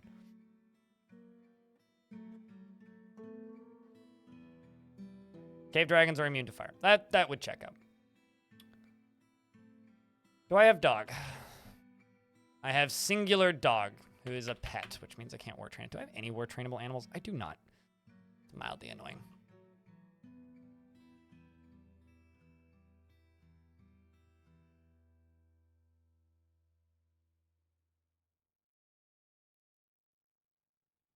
Why is it strange that fire imps are immune to fire? They're made of fire and live in lava. Nothing is strange about that. Them being immune to lava is like the most normal thing. They are immune, they are made of fire and live in lava. Why are you surprised by this?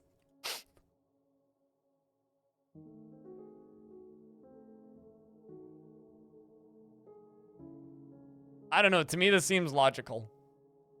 Hotter than the sun or not. To them, that's like taking a warm shower.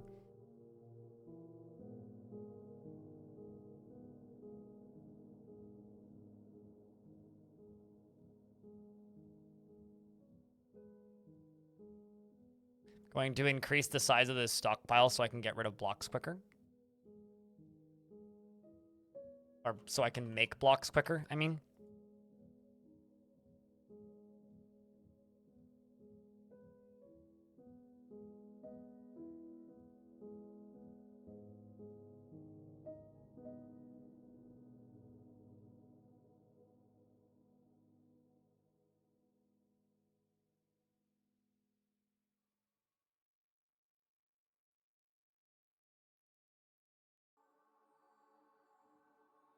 Cave dragons grow up faster than regular dragons? Yep. That's the reason dragons are often so weak, is because they're all babies. Because they take 1,000 years to grow. So by the time they're fully grown, they're massive. But most dragons that you run into in Dwarf Fortress are like maybe a couple 100 years old. So they're still tiny. Still take hundreds of years. Totally. I mean, 250 something dragons. I mean, it explains why like my faction is just getting wrecked.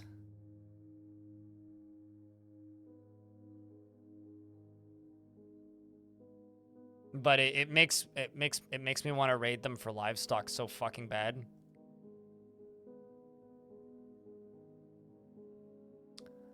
I'm gonna go after one more goblin pit before we just hunker down. I'm gonna send the top squad, and we're just gonna get them to go raid. And all I want them to do, can you stop hauling this boulder before you you don't need to take a boulder with you.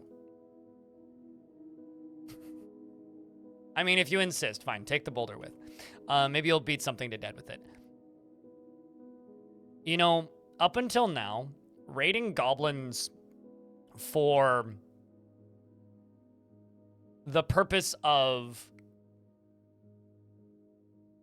getting, like, livestock was always kind of redundant. But if they have dragons now, suddenly raiding goblins for livestock is a good thing. Because, like, all you would get before is, like, if you were lucky, you would get, like some beak dogs, right? And that was kind of it. Beak dogs are, like, fine. But holy shit, if you can raid goblins for dragons. Like, my brain's just going haywire about this now. It's like, if you can raid goblins and get dragons.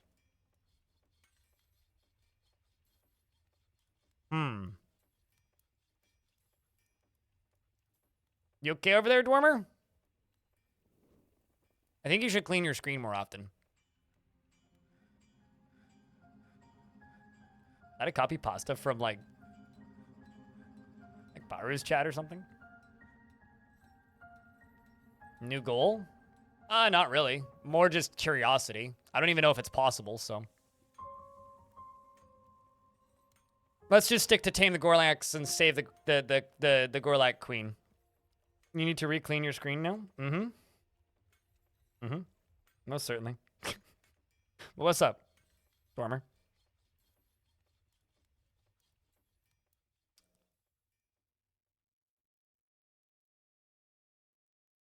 Ara's going to make a lick raid tomorrow? Ah, so you're prepping, I guess. Unless you're saying Baru's raiding me tomorrow, in which case I'm terrified. But I kind of doubt that. You just got microfiber cloths and clean your screen. Yeah, I know. I know what you mean.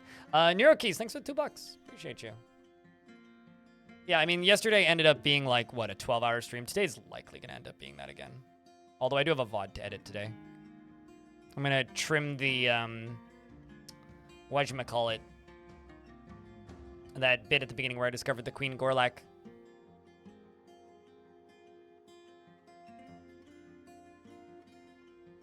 You're afraid to touch your screen, it's heavy, so you're telling me you never clean it?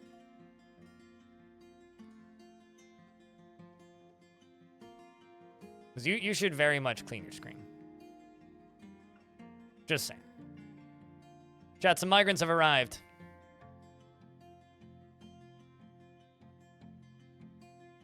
armor. Congratulations, you're now dwarfed.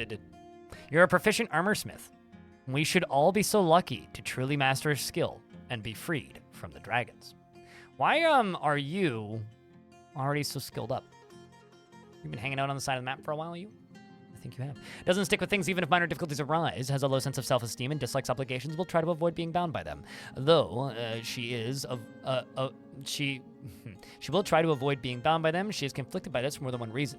She finds helping others emotionally rewarding and tends to avoid any physical confrontations. It works to square this natural tendency with her respective martial prowess. She has a tendency to she has a tendency toward. Sorry, she has a greedy streak, and she tries to to do things correctly each time. She often feels envious of others. Generally finds herself to be quite hopeful about the future and tries to keep her things orderly. She occasionally overindulges and is not particularly interested in what others think of her. Her hands are animated when she's surprised, and she becomes very rigid when she's angry. She needs alcohol to get through the working day. Dreams of crafting a master quirk someday, and personally views any show of emotion as offensive. Values honesty and does not care about friendship.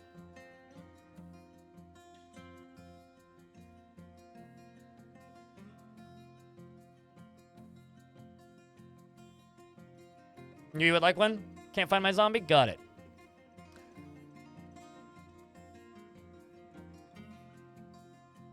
This is interesting.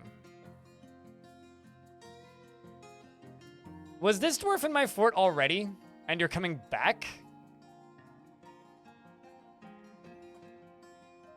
Because, like, I haven't expelled anybody, but how are you already acquaintances with most of my dwarves? I don't get.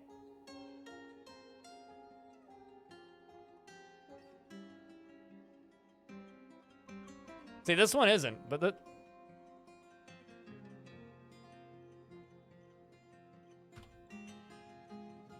I'm gonna interrogate you.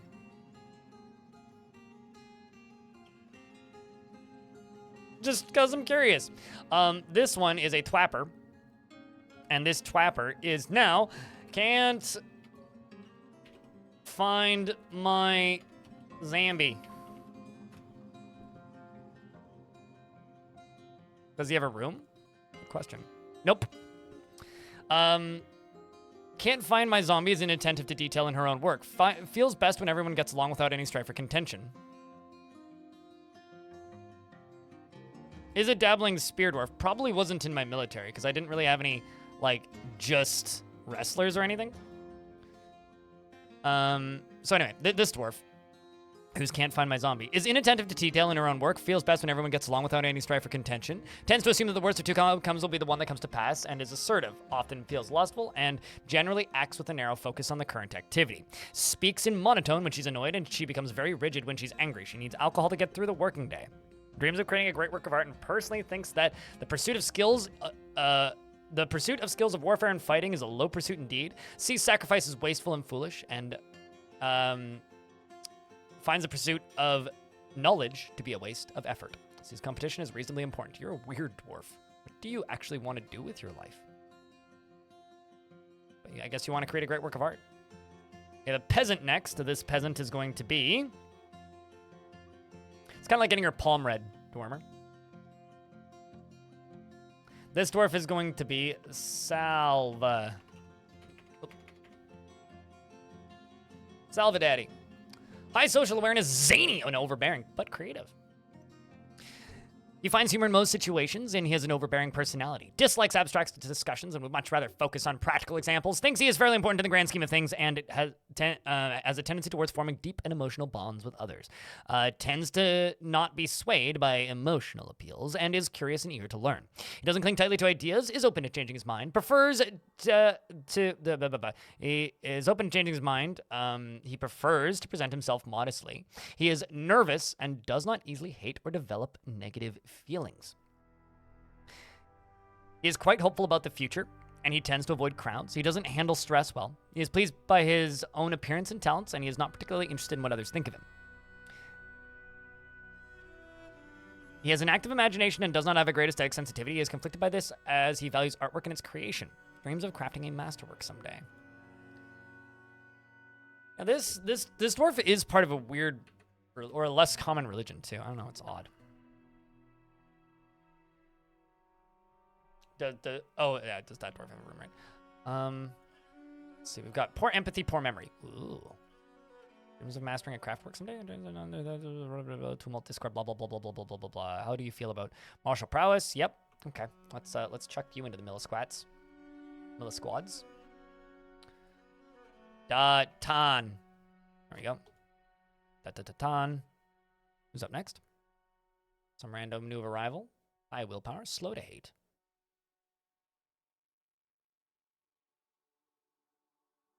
If it lasts and throw anyway, have a good night. Your loopy self needs sleep. You snooze good, Crundalicious.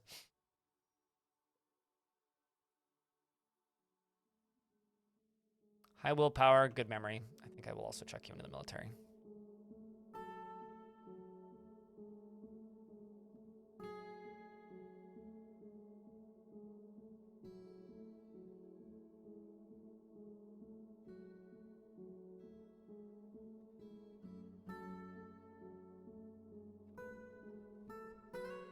Let's just get them training. Next up, we've got a wood burner. Percy finds those that develop skill with weapons and fighting distasteful. Right. Bunch of llamas and sturf. Any of my squads make it back? Oh, all of them have made it back, except for the ones that got horribly murdered. Did you see the thing I posted on Discord by chance?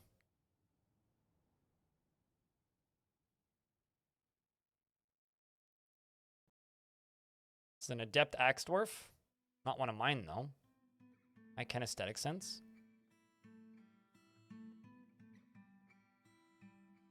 He's an absolute believer in the rule of law.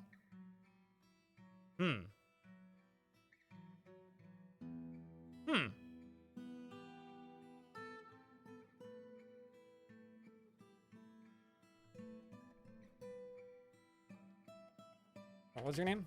Read that as a ton. Melville. Oh, top one.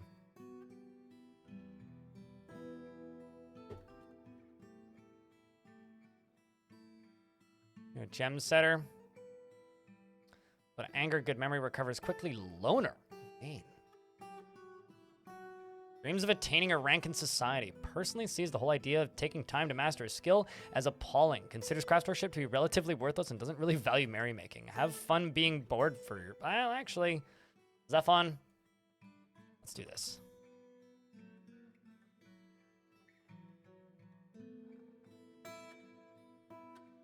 Put you into the library.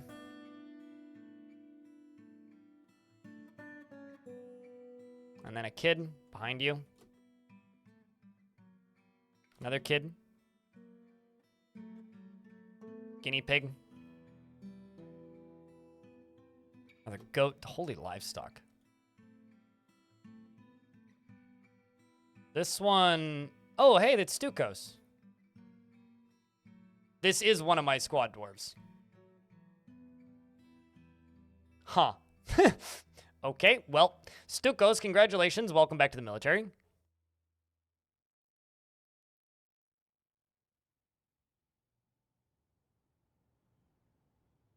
Holy smokes, quick response.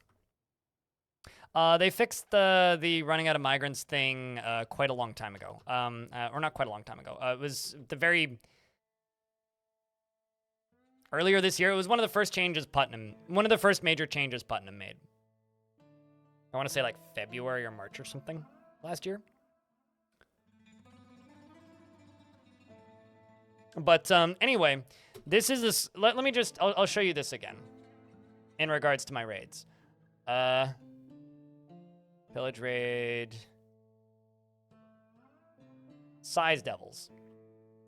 So this is me attacking a 3,000 population location.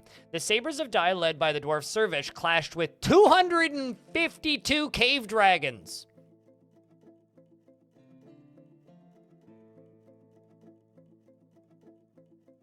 If it goes off the side of the screen, you'd have to go to the world map and hover your mouse over it, but that doesn't show the native language. So I don't know. Good question. make your resolution bigger, maybe? That's actually my only idea. And earlier in that fight, they also fought with not only cave dragons, but blind cave ogres. So that goblin faction has cave ogres and cave dragons.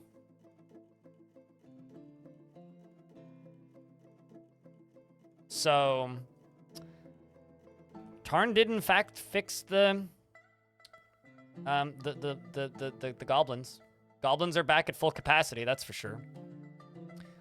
I don't think I've ever played a version of the game where the goblins could attack you with cave dragons. Just for reference. If any of you have or remember a version or point in the game's history where you could do that, please let me know. I'd love to know about it. But I think that's... I know about... They used to have, like, ogres sometimes, and definitely trolls, but...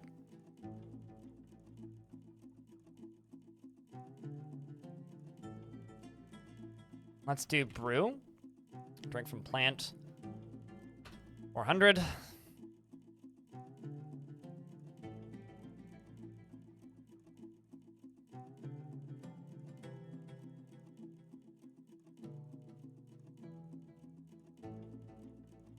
Or maybe just before that. Like there's so many intended mechanics that Tarn just never tests, really.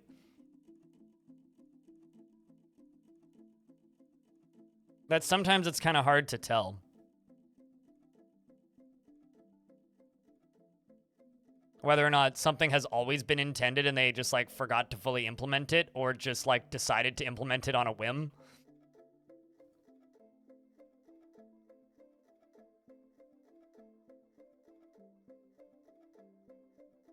Okay, so let's just real quick go down to entry area and go here.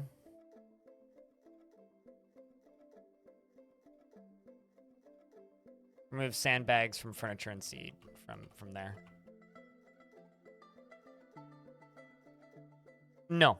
But if you raided them and were successfully able to capture livestock, you could capture livestock from them.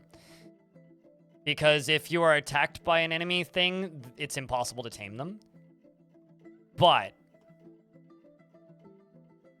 it is possible that they could bring livestock. Or you could capture livestock from them.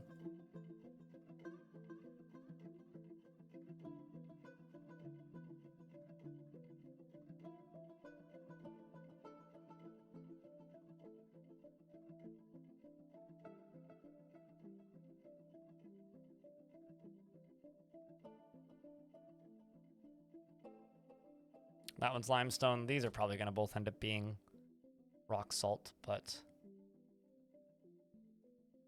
we'll just let them collect sand for a bit.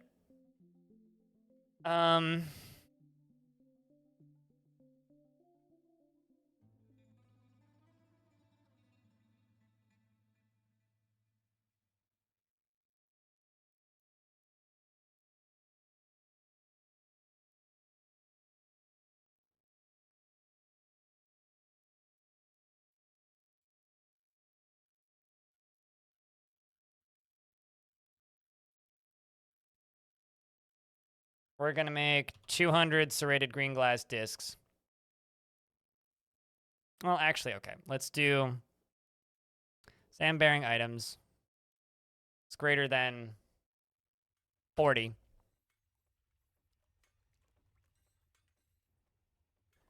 Make 30 discs. Check. Say check. Monthly. And I'm going to collect sand. 50.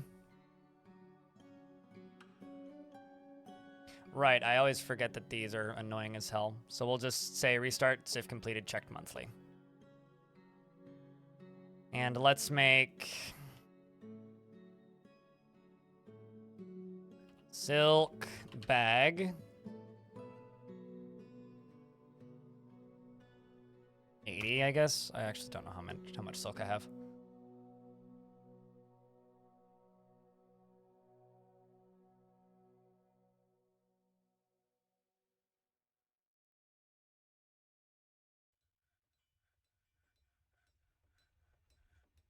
So yeah, no. Goblins sieging you won't net you, or rather, goblins sieging you is not a way to train their livestock. However, you sieging goblins, you can steal their livestock. So I also have a giant cardinal apparently, and apparently a horse and a pig. Look at my horse. I've heard it's amazing. Would you like to give it a lick? I've been told it tastes like raisins.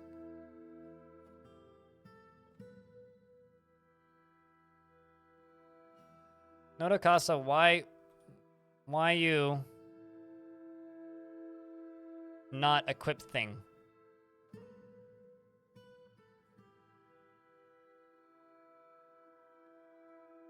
Question mark?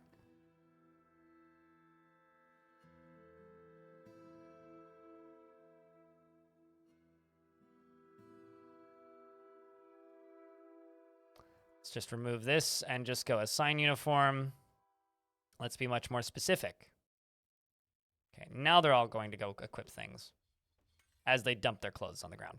I'm going to do full sets of copper armor. Copper breastplate. Copper gauntlet. Copper greaves. Copper... Militia captains exempt from convictions. Nope.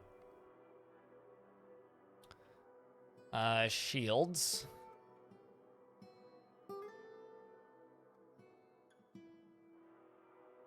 $200 something cave dragons. That's all I have to say.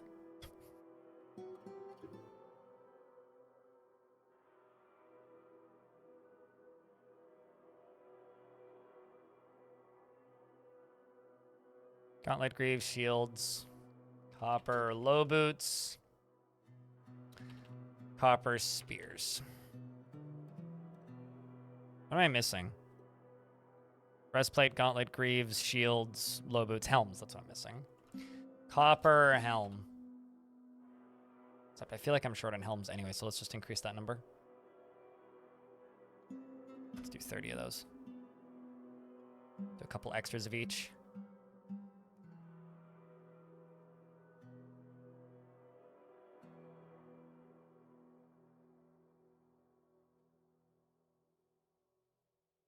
What happens when you stroke its mane? Stroke what's mane? Are we suggesting that, like, dragons have manes?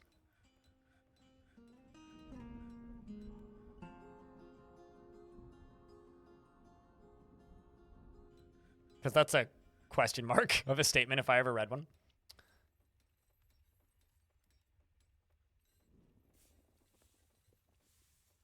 Oh, look at my horse, right? Duh. Sorry, sometimes I say things and then forget I said it like 9 seconds later, and then if you can, if you were to continue the exact lyrics, I would probably remember it. Don't worry about me. I'm losing it. I'm freaking out about cave dragons. Like, my brain isn't even present right now. I'm just, the only thing I can think about is cave dragons. Quite literally. It's the only thing I can think about at this exact minute.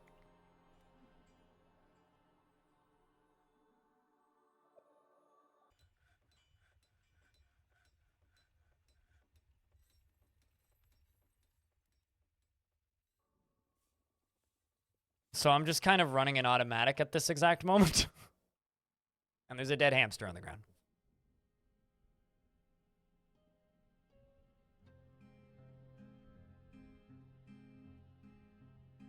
Speaking of dead things, let's throw all these dead things into the dead stuff pit.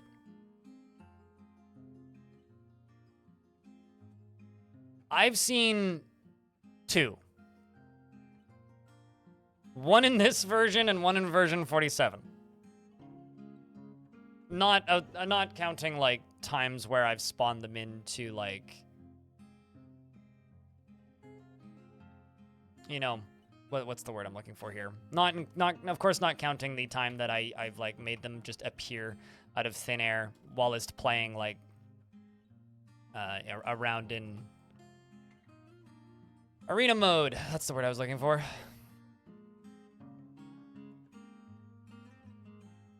Now it's time to see 250. You know, I would freak out if they showed up with a raid with 3 of them, let alone 250. Although what I really want to see, actually, is I want to see them show up in a raid and then start breathing fire on their own team. That's what I want to see. Friendly fire, if you will.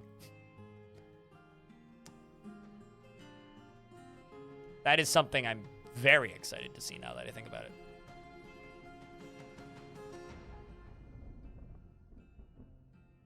Not so friendly? Oh, it's very friendly. I mean, the dragon's very pettable, even. My Baron really needs a tomb, so I'm gonna just do that.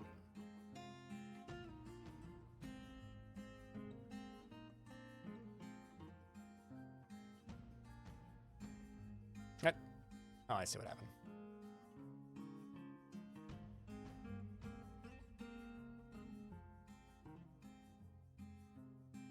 I love just the fluffy wamblers hanging out in the dead stuff pile with the hamsters.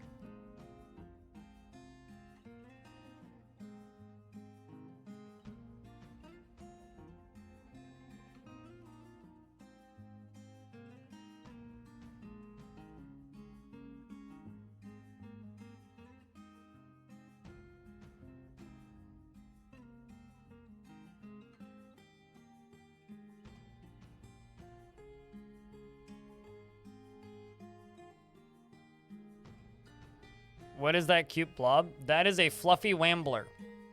They are a only good biome vermin that is immortal, indestructible, and filled with pudge. I don't know what pudge is. I just know that their fluffy wamblers are filled with them.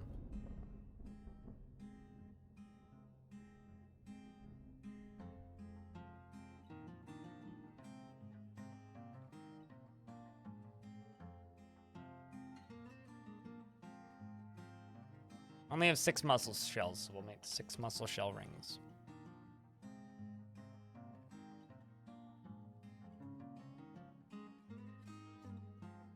There's reindeer cow hair right there.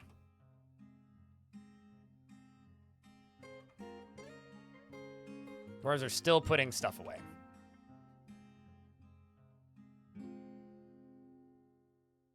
Shad. Actually, hold on a second. I need to check something. Am I cooking my beer? Am I cooking alcohol? No. Oh, that's good.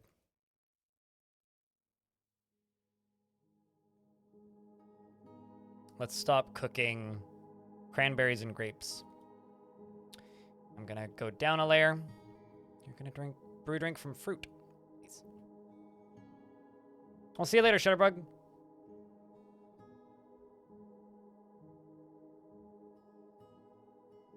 No, they're not immortal, but rather, they're not unkillable, but they are immortal.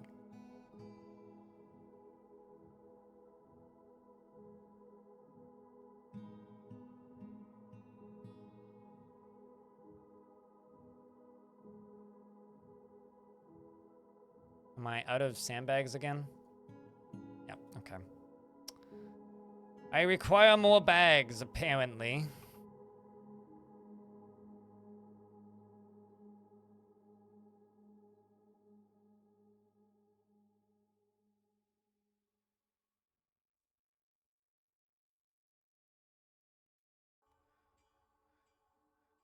And also, I have foxes and wolves because I kidnapped them, so might as well keep them, you know?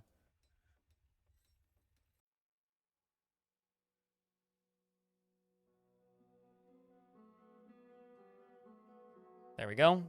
Getting a bunch of dwarves new gear.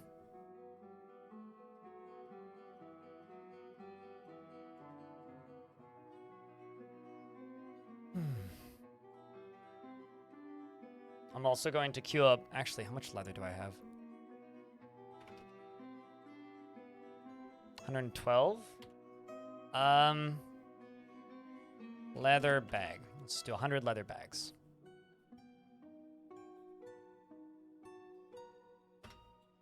do that. Yeah, it's because they mysteriously fill up with seeds that you don't know that you have, but every fortress has lots and lots and lots of seeds. I find it's kind of one of those, you just need to keep producing bags until you make it past that line of where'd all these seeds go? You like to think Pudge is chocolate mousse? I don't know if I like that or hate that more. That blows. Huh? That's all I gotta say to that.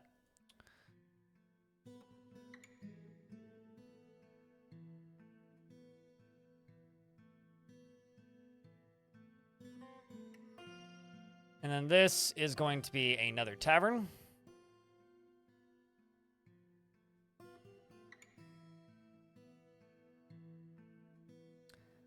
With a dining hall connected to it.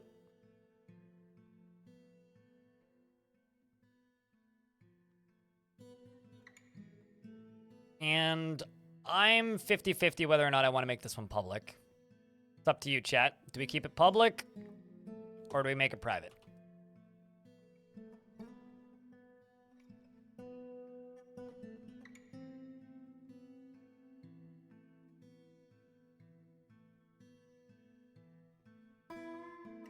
Public, public, public. All right. Drink and prepared meals.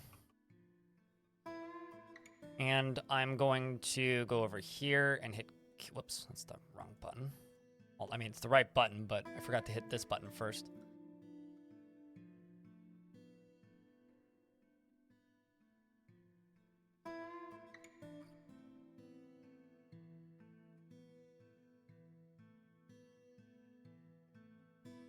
And, you know, just preparing for the worst case scenario, of course. As you do.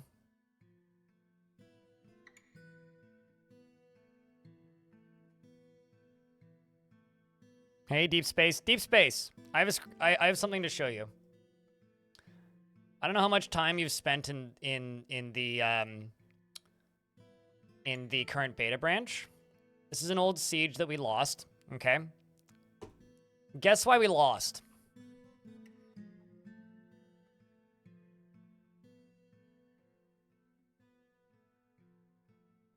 Content creators for... I'm just gonna pretend that you're... okay. CS2 are really they're saying that they're going back to CS1 because the new version is so unfinished and they're already releasing a DLC.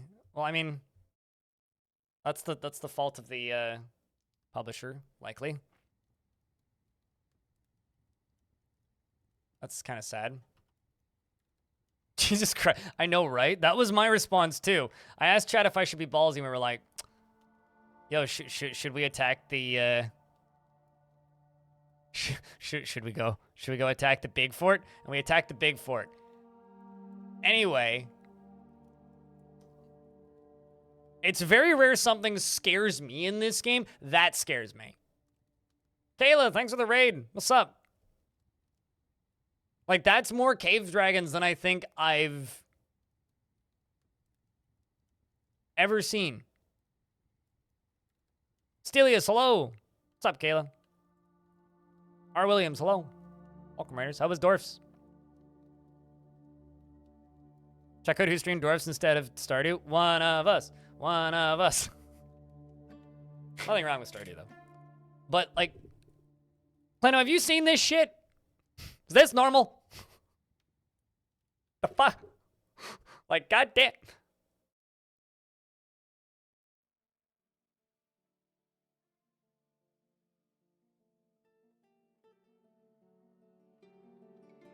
Blind needs your mod help. Send him... wait, what? Why do I need his mod to help me get out of this one? What?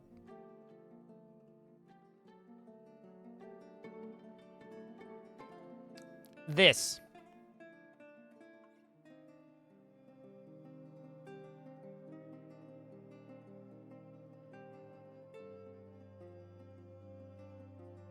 This.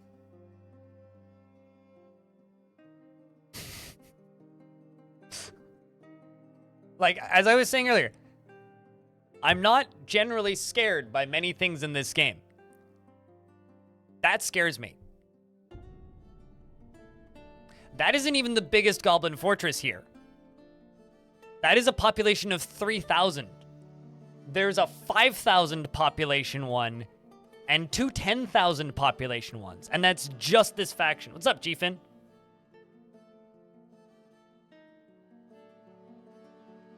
I think I might need to, like, make use of water just to, like, douse them and put out fires.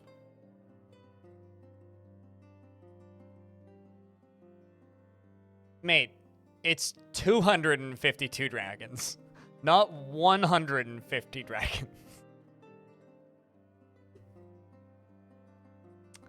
Are goblins OP now?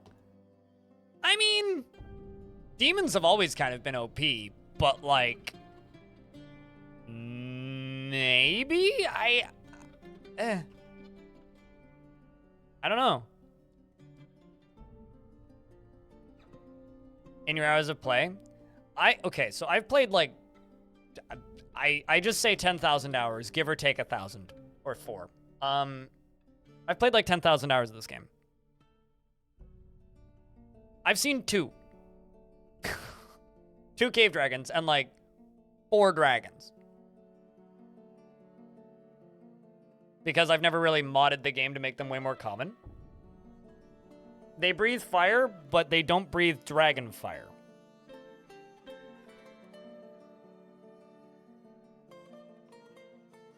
If I understand how they work correctly.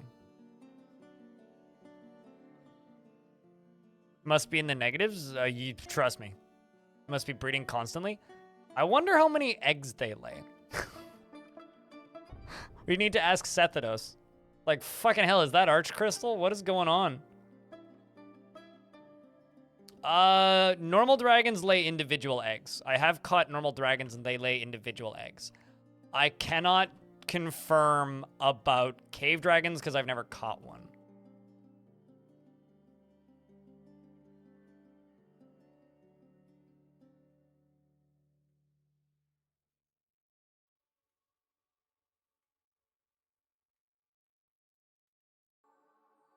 Oh, also, apparently there's a... I did another siege that was successful, so I should probably check what that report was. This was just a smaller site.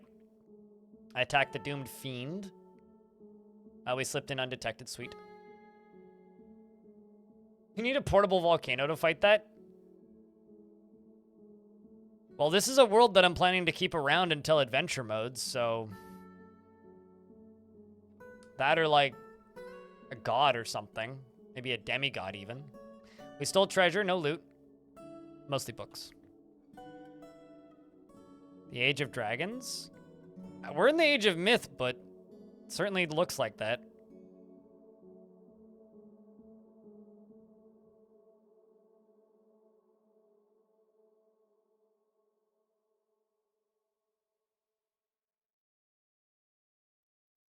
Also, I'm gonna do a thing real quick.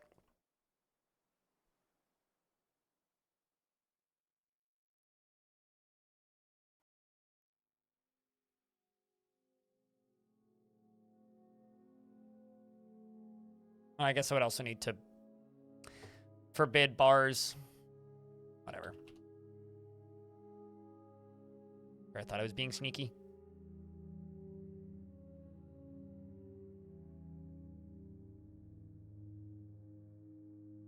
Yes, I'm aware I could use DF hack to make this quicker. Before somebody says it.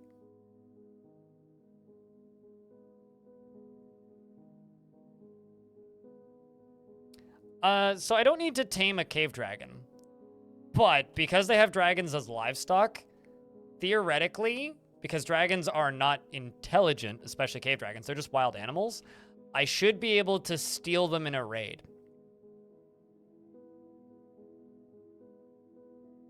Aren't all that rare. I don't think you're probably just not hanging out in the cavern in Cavern 3. The thing is, I've hung out in Cavern 3s. I've spent many a fort in Cavern 3. You don't generally notice them when they wander by in fortress mode all that much, unless you are actively building a fortress in Cavern 3.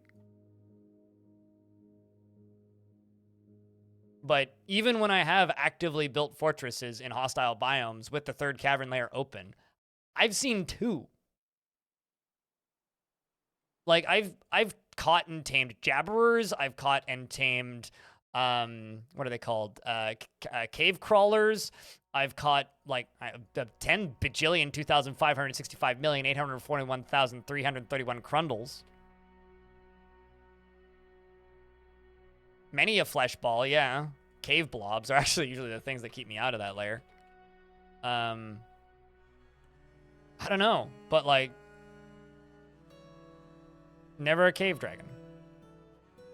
They didn't reproduce. Yeah, no, cave blobs are funny.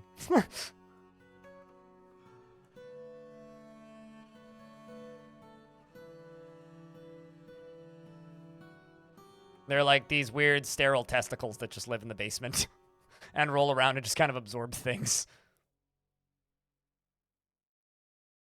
Floating guts. Crundle counter, yeah. It feels like there's either no crundles on in your fort or like infinity crundles. But yeah, I have been building a lot of like kind of surface heavy forts as of late, but yeah, I don't know. It's just weird to think about, having never really encountered them. What, some dude to kick you in the nuts with the steel-toed boots on? Let's eat these amazing horses.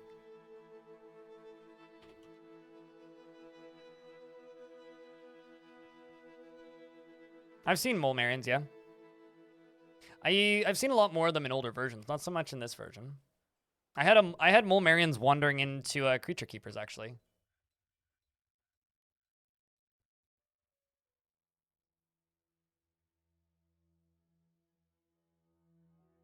Dungeon lonesome shame devils. All right, I'm gonna be ballsy a second time, chat. We're gonna go attack the Dark Goblin. Wait, no, actually, never mind. I read that as 1,000. That says 10,000. Never mind. I'm gonna go attack the Dark Goblin pits of sweat lies. See what I can get from them. Sending out the main squad again. Never kill a mole. Or a giant mole. Mole marions are fine.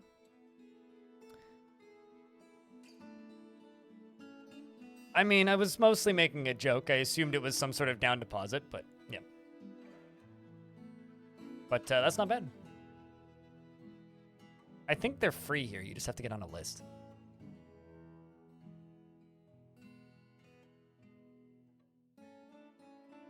Food produces eggs 1 to 3. Okay.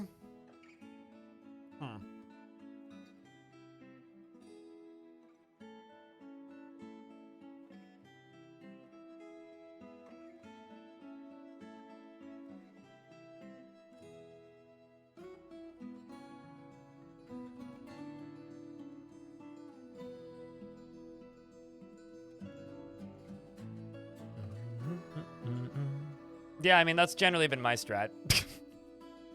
It's just don't be social and have no friends. Problem solved. Don't need a vasectomy.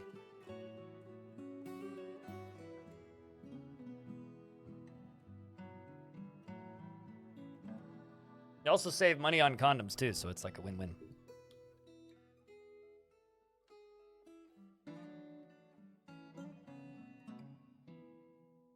Suddenly a bunch of StarCraft creators I know are all playing Stormgate. I hope that game ends up being good.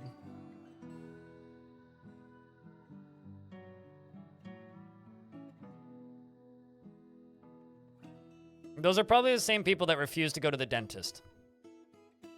Maniac. Out of fear.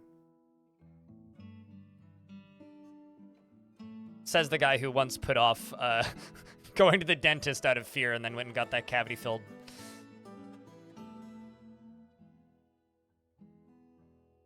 And it wasn't so bad.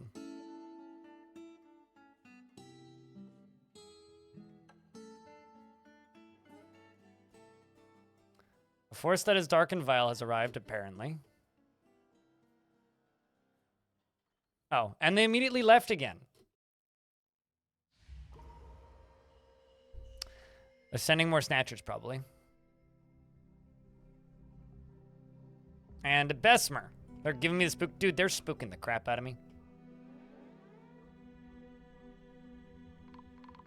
Yep, snatchers. Those are funny looking dragons.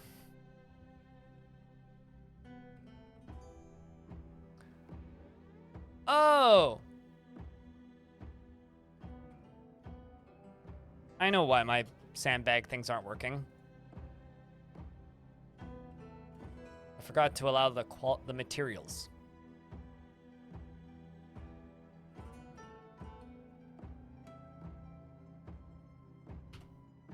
Anyway, thanks for the free bags, goblins.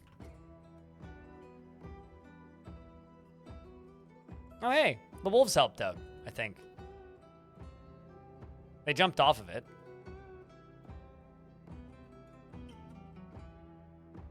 Wait, what? That was a quick raid. I'm like amazed by how fast these raids are. The emeralds we slipped in undetected by the sepia dungeons of the Bronze Scorpion. We searched there. Sweet sweat lies. World without the gutter was stolen. Many books was stolen. To the trenches and beyond, composition exposed. Meditations on the pits, a rhythm of a brief history was stolen. And the dutiful boulders stole treasure and livestock. What livestock did we get?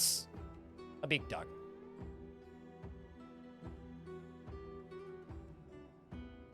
True, they're seeing my killer defense goose. That is absolutely what they're seeing. There's also this gigantuan goblin fortress up there now.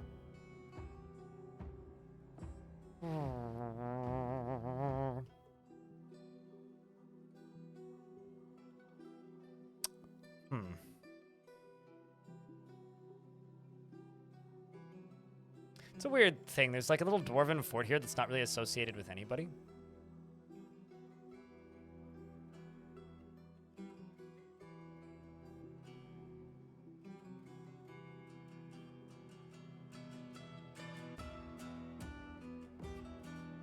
I'm gonna go after Raptor Gladness. Pillage them. Rootin' Nightmares, that's a funny name.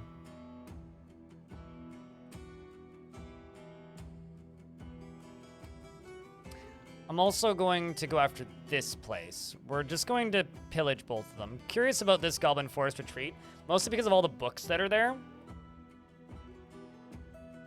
The Fiend of Focus. Night, night, Walnut. Snooze good.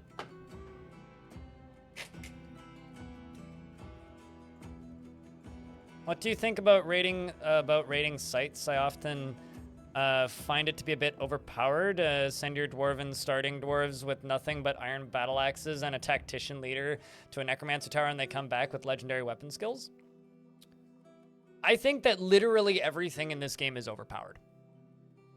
So, what do I think about not interacting with a mechanic in this game because there are mechanics in this game that are overpowered? I don't worry about mechanics in this game being overpowered. That's it. Yes, goblins can read. Many a goblin mathematician has visited my forts in the past, or have visited my forts in the past is more what I wanted to say.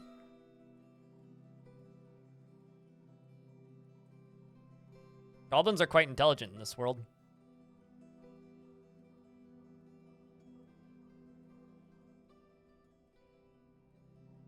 I'm wondering if I have any guests. Nope. Some caged goblin prisoners.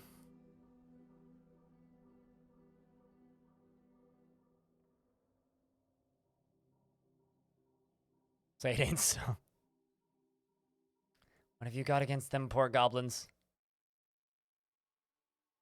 They is probably smarter than you.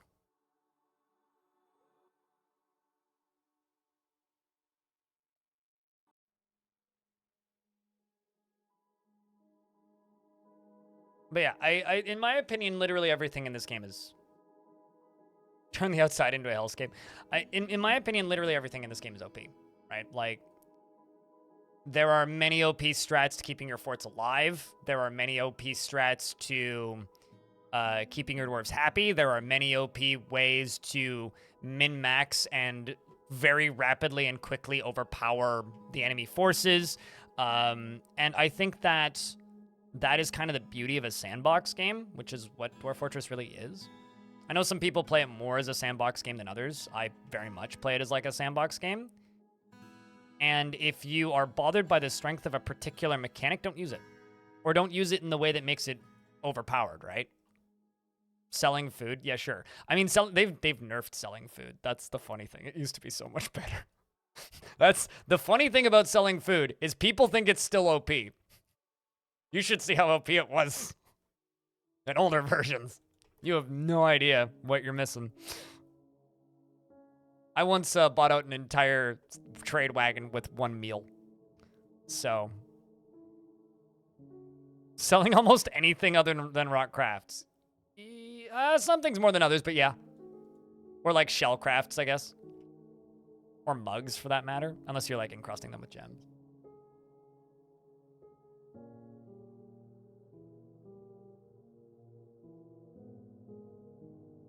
How do you stop a river from flooding your base? You cut into the river and now it's going everywhere.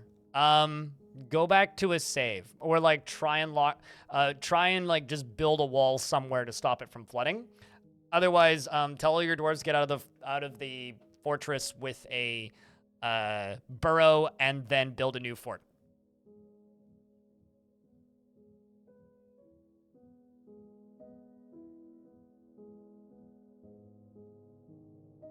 Both the squads are back. Damn, that was fast.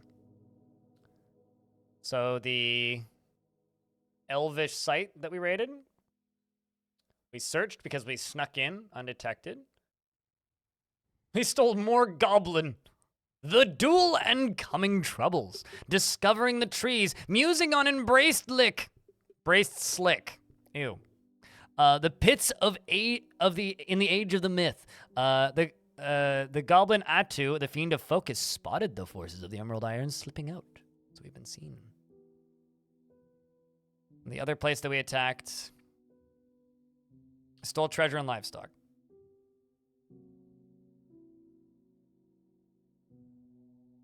We got a skunk leather hood, a horse, a deer, a raven, and a black bear. Come on. Nothing big.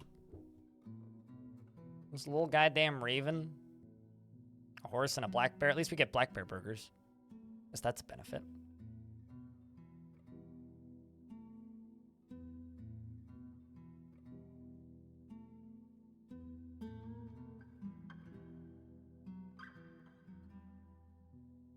The start your civ was dead by goblins undead, so you wanted a warrior fortress? You're curious, so you're of the same opinion. You used it as an interesting start, but you won't use it all the time. I mean, right now I'm fighting. And, like, the goal for this fort is just to hold back the goblins. Basically to slow the threat against this faction. I don't really plan on trying to win against these goblins. Just hold them back. Caravan of the dwarves have arrived. Oh, hey, look, a book on the side of the map. Many books on the side of the map, even. In fact, I'm gonna, while I have time, I'm gonna go do this again. Man, I want to go after that spot so bad.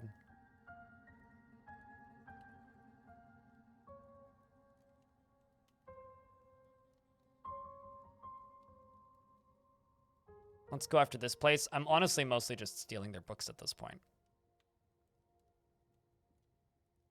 Okay, this one has quite a few books. It's also, like I said, good training for my dwarves. Okay, so something I need to see right now. Okay, phew. Huh, we still have the cool outpost liaison. Thankfully. Gorlak friend's still alive. I was worried. They weren't listed on these, on the faction for a little bit. I was very concerned about the once sheriff, good Gorlak. I'll be lurking in the YouTube stream. Gotcha, Taylor. You have a good night. I appreciate the lurks. Not only do we have a Gorlak outpost liaison, our queen is a Gorlak.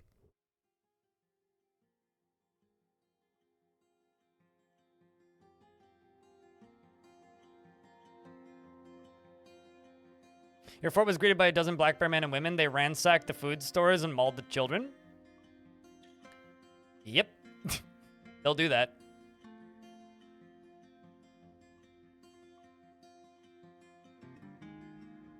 I'm assuming, like, they just wandered in off the side of the map. Like, just not even an invasion, just, like, just a wild tribe of angry bear people.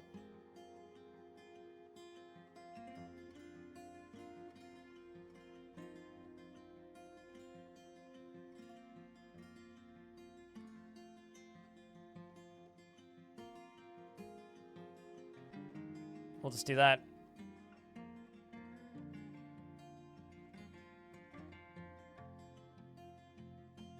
Start making those glass discs. Oh. Mysterious construction has begun.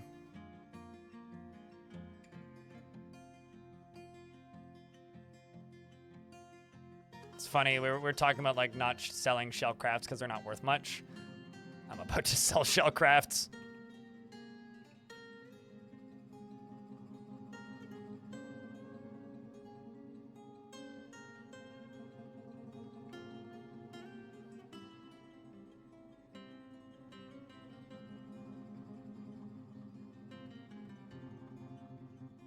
And also a bunch of clothing. This one is mostly new stuff. Some used stuff, but mostly new. That's also fine. Also fine. That one's also fine. Bunch of cloth in those.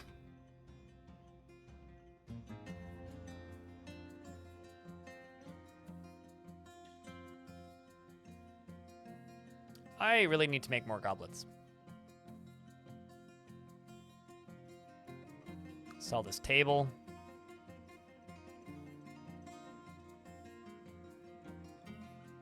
Don't need this, sell it.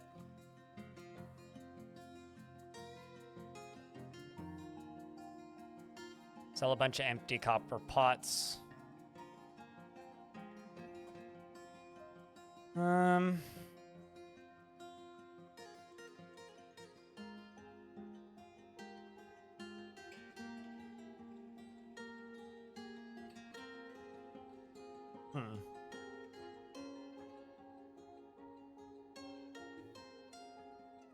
You have a vampire and you can't find them? Yep, that'll happen. Because, wait, what version are you playing on? Are you playing on the experimental branch or the normal branch? If you're playing on the experimental branch, yeah, that makes sense. Experimental branch? So you have to interrogate to find them. If you're quick, you can try looking for dwarves that are not currently, or that have recent, like, anger from, or upset thoughts about seeing somebody die. That's a pretty easy way to spot them. Or you can just start interrogating. So I just received a frilly llama wool skirt. All craftsmanship is of the highest quality. It is encrusted with with point cut tube agates and studded with silver and encircled with bands of sheep's wool. And it is made from llama wool. The thread is midnight blue with dimpled dye. This object is adorned with hanging rings of llama wool. Menaces with spikes of lignite and llama leather. On the item is an image of a tomato plant, and pyrite on the item is an image of Tubal, the dwarf. In pyrite, the artwork relates to the drowning of the dwarf Tubal in lash grooves in the Umber Plain in the early autumn of 503, because they're making a plaintive gesture. Well, that's mildly distressing. Why did you make a pair of, like, a skirt with the image of a dwarf drowning on it? But I'll put it there so it won't get stolen. What a sad place to socialize all alone. Or 0 kill. I think that should still be patched. They need to patch that. But, yeah. But start interrogating people. Would be my biggest piece of advice, is start interrogating people. Interrogate the person who reported seeing the dwarf dead, if you can. It should say here.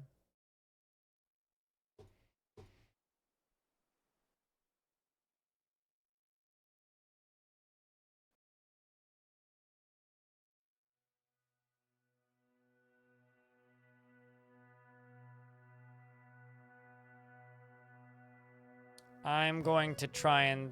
I'm going to put pun intentional and juice back into the military. Dormir, we're also going to throw you in here. Let's see how they do. At least for a bit.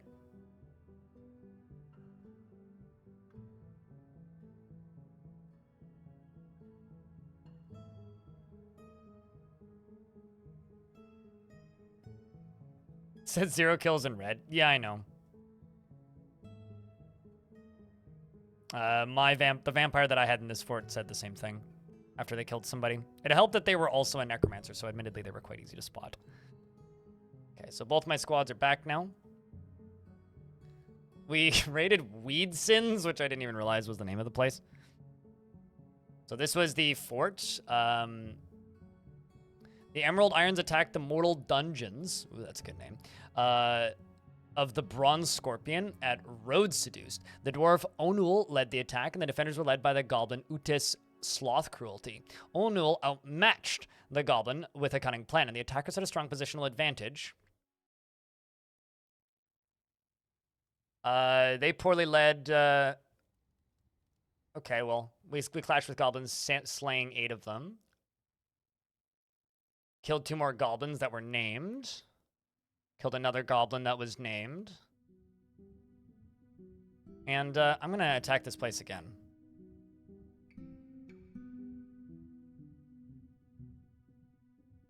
The dread of creating was poorly led by the dwarf Onul, clashed with 10 goblins slaying 8. I'm going to hit them again, because I want to see what else they have. And the Emerald Irons slipped into Weed Sins undetected and stole a bunch of books.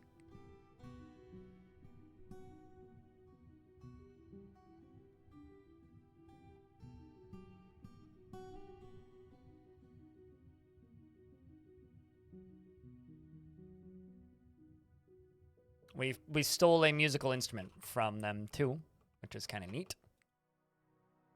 But let's just go. Oopsies.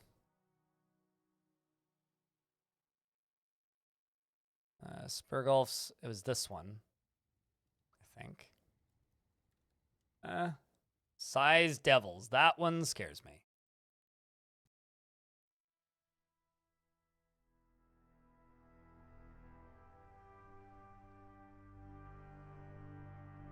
Road Seduced. We're going to send both these squads. Go get them, dwarves.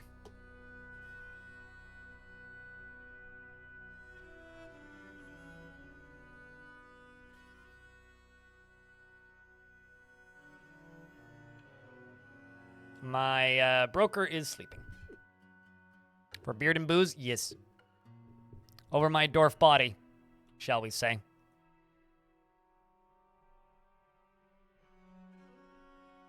You know what? What was the name of my queen? Imo Opokoti. Imo Opokoti. I'm going to make rock statue.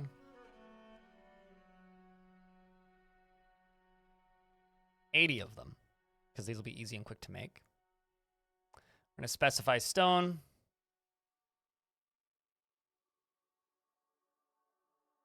I'm going to use limestone. And it's just going to be images of my queen.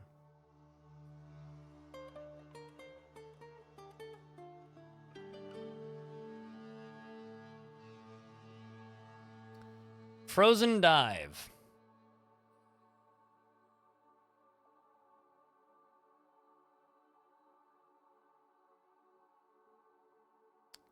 Some migrants have arrived. Mars has become the sacred burial ×2. That's a little odd. Also, I interrogated that dwarf. Nothing would. They naively complied. Nothing weird was going on. I had a dwarf show up that was already friends with half of my dwarves, with the dwarves in half of my fort, or a large portion of my fort, which was odd. Like no relations, no blood relations, but like friends. Or spatial sense thrill seeker. Ooh, expert weaver. Must get a thrill sneaking around the spiders. There's a setting for pausing for the notification for migrants. If you hit escape, go to settings and announcements. You pop up, pause, recenter. So you can recenter on where they are, pause when they show up, and have a pop-up if you want. And it would just be a matter of scrolling until you find on migrants. I think I should highlight all of these. Yeah, so I have it set so that it pauses, pops up, and recenters on migrants. Yeah, it's just in there. It's a very big list, so you have to scroll through a very long list. But if you're willing to scroll through a very long list, you can find it. This dwarf has a pet gosling. Mind a little tumult and discord in day-to-day living. Dreams of creating a great work of art. Not creative. Poor focus. Emotionally distant. Join the military.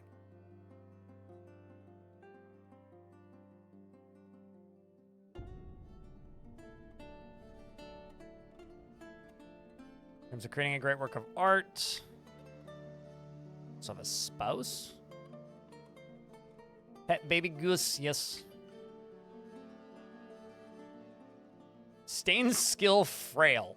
Okay, well, be a tavern keeper, I suppose. Nothing wrong with that. It's a admirable skill, I will say.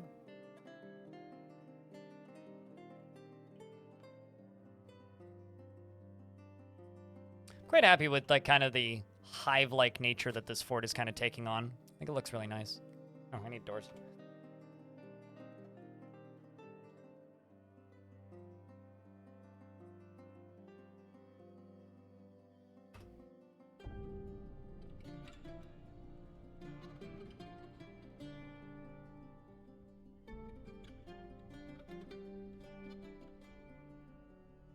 My tutorials have helped you have more fun? Hell yeah. Happy to help, dude. Yeah, no, I'm happy that, because like the majority of those tutorials I made like over a year ago now. And it's nice that they're still helping people. Although I'm thinking once this version is out, I'm gonna have to make a new Burrows tutorial, like just a new Burrows quick tutorial, because the Burrows UI has changed completely. Dwarfs are kind of like bees or ants in some cases. Yes. I won't delete the old ones, but I will unlist them. So we do have 28 books in here now. Lack of decent meals. Want to practice some martial art, Bessemer? Sure about that? I mean, we could do that. Go practice some martial art there. After you read Rhythm: A Brief History.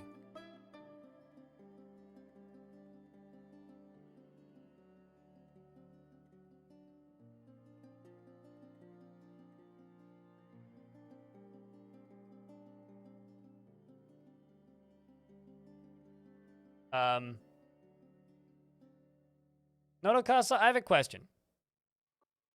Why are you naked?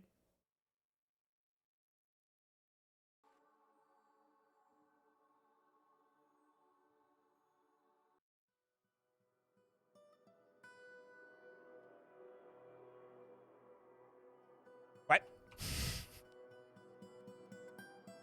Did you, like, drop your gear at the edge of the... No, you didn't.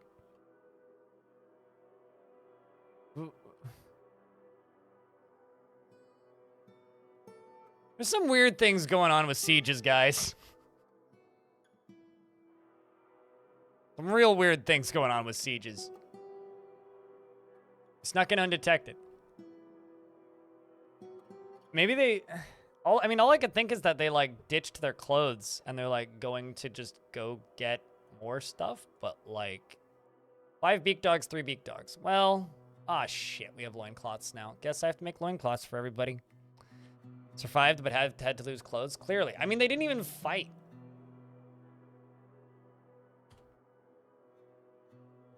Chat room, do I be ballsy again?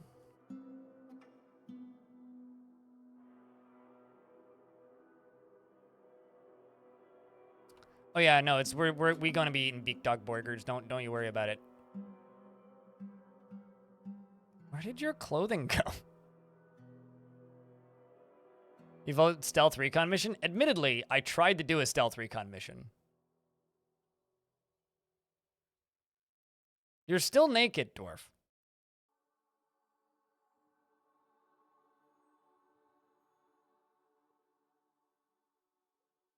What are beak dogs? Beak dogs are weird bird-like creatures that the goblins own. What? Okay, never mind. I misread something. These are beak dogs. They're somewhere between, like, featherless birds and the creatures from Tremors. Fortunately, they're tasty on a hamburger bun, so we're going to be turning them into pork chops. Although they're probably white meat, so, you know, goblins use them as mounts. What the fuck are those? Those are beak dogs. These are like the most common goblin mount. Beak burgers, yeah. Can they be trained for war? Ironically, no. But goblins will attack you with them sometimes. The other white meat? Yeah. Tastes like dinosaur.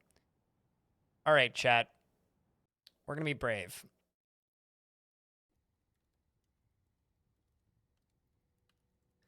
Onul, matched urns. What is your tactics and ambushing skill? Novice, and what is a talented ambusher? Nodo Casa. What is your tactics and ambushing skill? Skilled. No skills in tactics.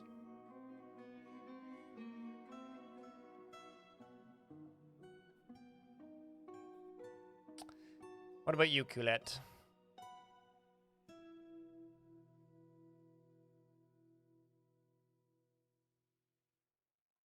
None. Got any extra doors? You want a dwarf? Any preference? Terminal? You possibly have a child dwarf. Do you know how weird that sounds when I read that out of context? Certainly.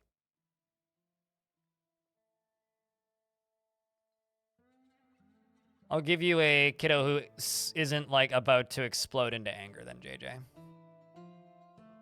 This is for YouTube chat. JJ is not careful with resources when working on projects. Often spends unnecessary effort. He has a low sense of self-esteem, is moved by art and natural beauty, and he's very slow to anger. He, after being forced to endure the decay of his father in 503, occasionally overindulges and tends to be swayed by the emotions of others. Generally acts impartially and is rarely moved to mercy and is not particularly interested in what others think of him. He has a calm demeanor and he likes to brawl. He is disturbed by this as he values quiet, at least in the abstract.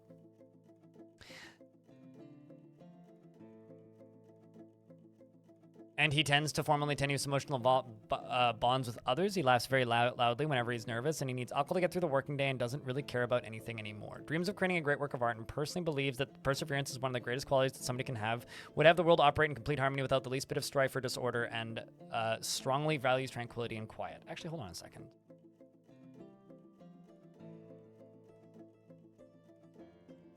Trying to attend a meeting.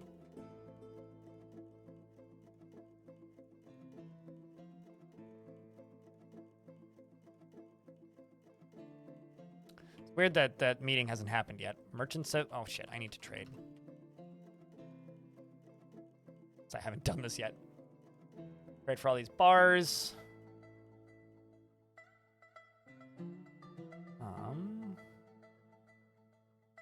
Trade for all the, well, can't actually trade for all the bins. Too valuable. It's okay.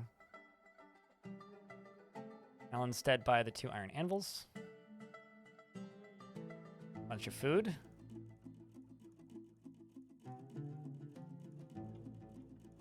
Backpacks.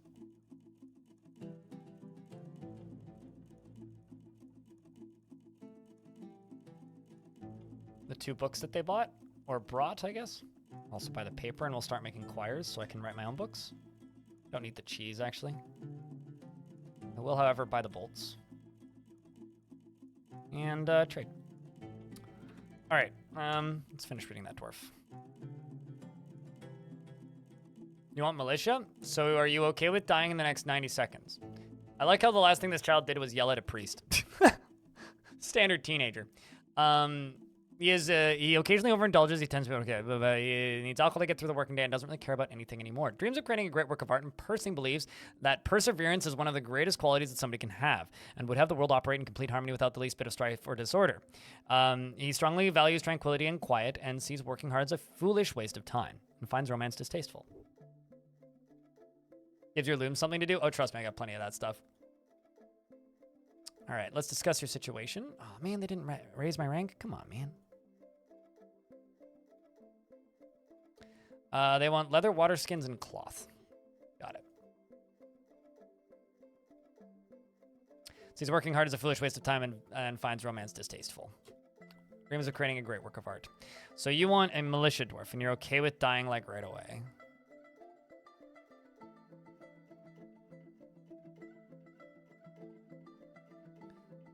Terminal wetness is now the militia captain of the squad that's about to go fight the demons again. Never fails to seek out the most stressful and even dangerous situation, has a strong sense of duty, and has a sense of humor, and isn't given to flights of fancy.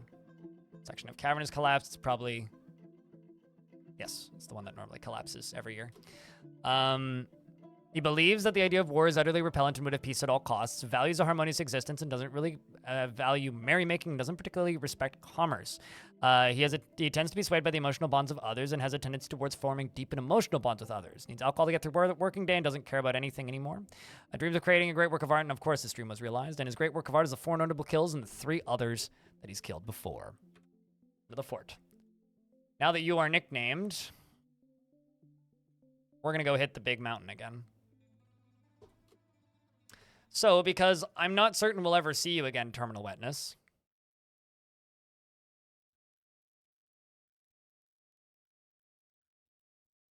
Chat room, can I get a round of beers for good luck for these stupid brave dwarves? You're also carrying an artifact shield.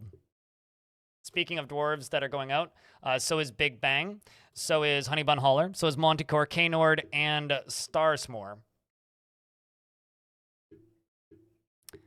I've been told they have dragons. Many, many dragons.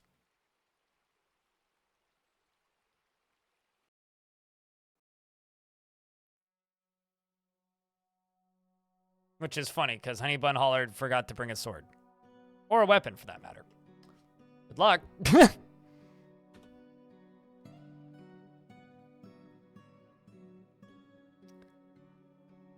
Oddly enough, considering the prospects of this fortress's survival, these dwarves are oddly, like, cheerful. Gotta say it. Really are.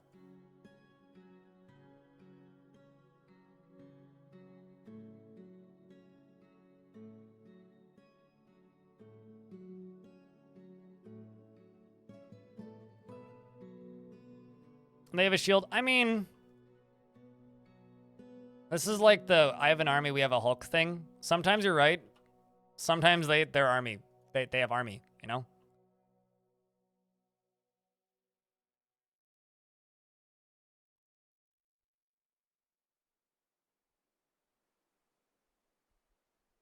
Sometimes armies still win, you know?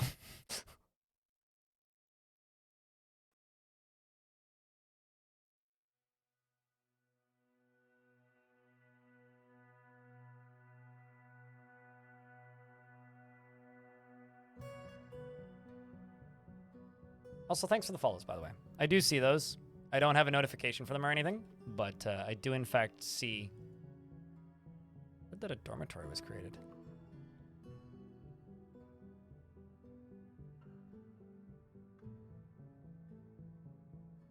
Huh. I'm not sure where that dormitory is, but I put 2 beds in one of these? Oh yeah, I did.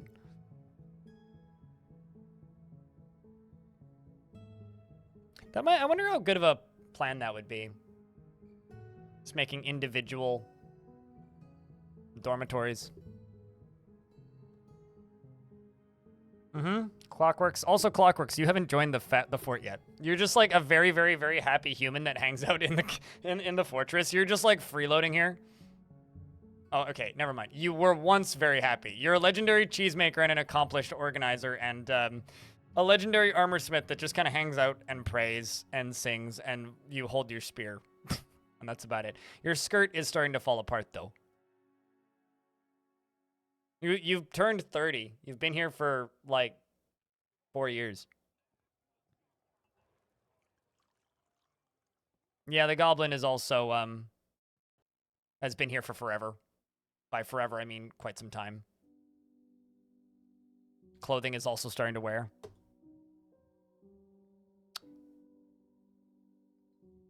Oh my god, they're back. And none of them died. Huh.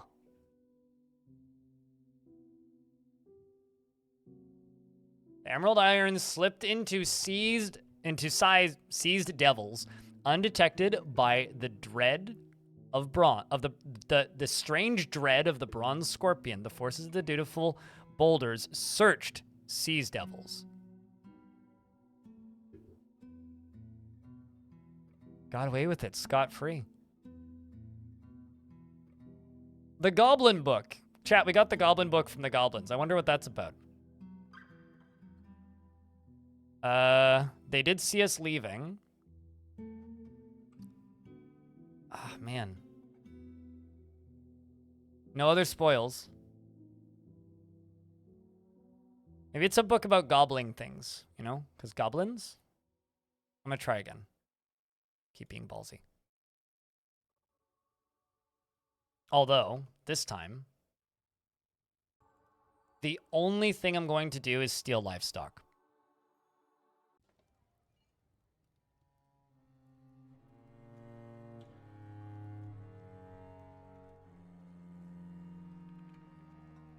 Goblin Book, True Goblin, and the Denial.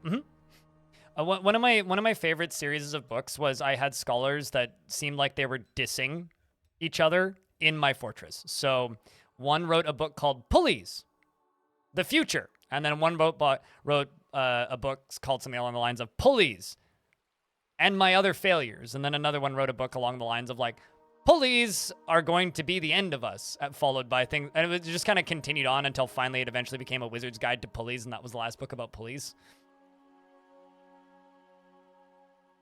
So Onuel hasn't left the map yet because they fell asleep. But Honey Bunholler, are you actually equipping a weapon this time? Well, you're also taking a nap. I don't blame them. I mean, like I've made them like attack the goblins multiple times, and they haven't had a chance to like get food, a drink, or sleep at any point. So I don't really blame them. Anyway, there goes Onuel. So you know, making progress. Now it's all up to Honey Bunholler. There you go. Good luck, Dwarf. Dwarves are bootleggers denouncing another organized religion. Yeah, I mean, like, the other day when me and Putnam were going through Legends, it was real funny just finding, like, dwarves that were really bad at gambling. They were, like, gambling away their life savings, or, like, trying to wheel and deal and clearly failing horribly.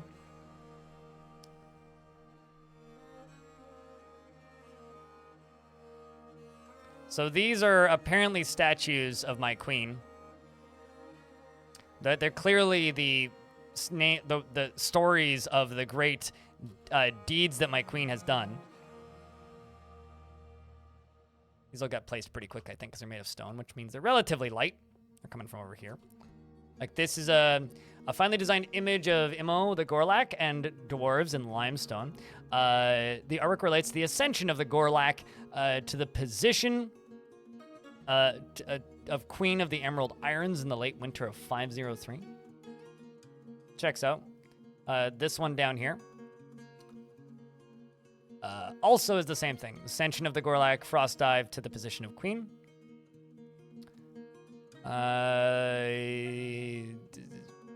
Same thing. Same thing. And same thing. Statues of the Queen's feet. I mean, this isn't only Dwarfs, okay? Remember which website you're on. Or, sorry, not only Gorlaks. There we go.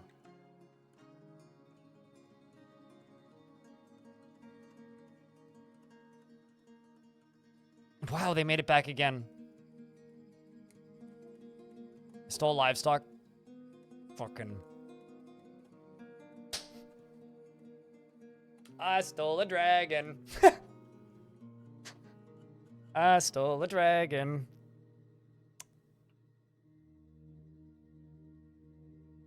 And it's tame. Let's go get another one. How? I stole it from the goblins. See? Cave dragon. Domesticated cave dragon. Motherfucking domesticated cave dragon. Ranger Rick, I need you to tame me or train me a dragon.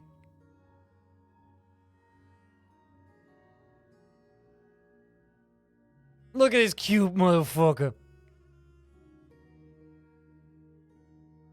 A cave dragon, yep. Look at him. He's 230.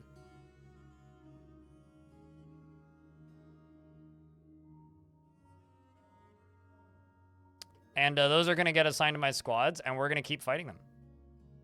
Not only have you survived, dude, you successfully stole a dragon from the goblins. You successfully stole a dragon from the goblins.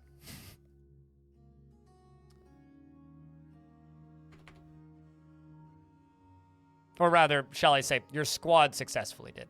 I'm actually just going to put, like, a whole bunch of butcher shops into my fort, because I am just mass slaughtering stuff currently, and in order to keep doing this at a reliable speed, I kind of need to do some things. I also apparently I have a giant cardinal and also a giant wren. I was unaware of the giant wren, but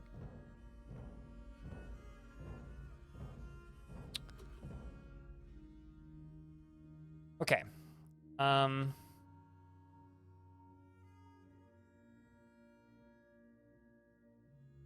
But I need a bigger food supply, so, or storage space, so we'll do this real quick. Turns out all these animal bits and pieces I keep chopping up are adding up, and they're starting to rot before I can eat them, so, or put them into this stockpile. So we need to make the stockpile bigger.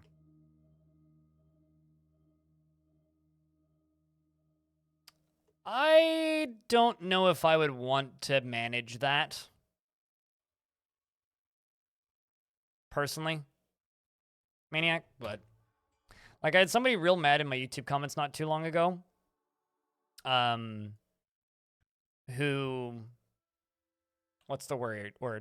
I had someone who got real mad in my YouTube comments not so long ago, and they were mad about the fact that, you know, animals don't need to graze, or animals don't need to be like given water and stuff like that. I'm sitting here going like, there's a lot of things you have to manage in this game. It's a game about managing dwarves, and a lot of the other parts of the simulation are kind of minimized and off in the background, and I don't think that that's a bad thing.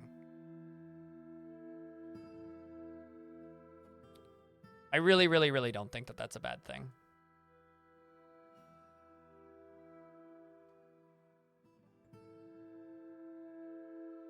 Putting meats and cheese into pots extend their freshness. It keeps them from rotting. But actually, putting them into stockpiles keeps them from rotting. Just freewheeling? Yeah, no, totally. The thing that I want more than anything, I want manure. It's more chores for the children, and I can throw poop out of catapults. Everybody wins. Also, it would be free fertilizer for your farms, and yeah.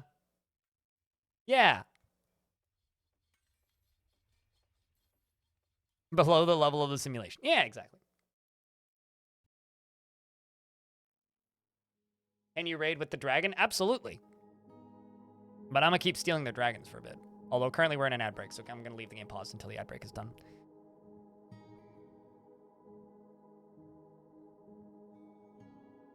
Also that too. Yeah. I mean, I think the actual reason for it likely is because food sources are a thing.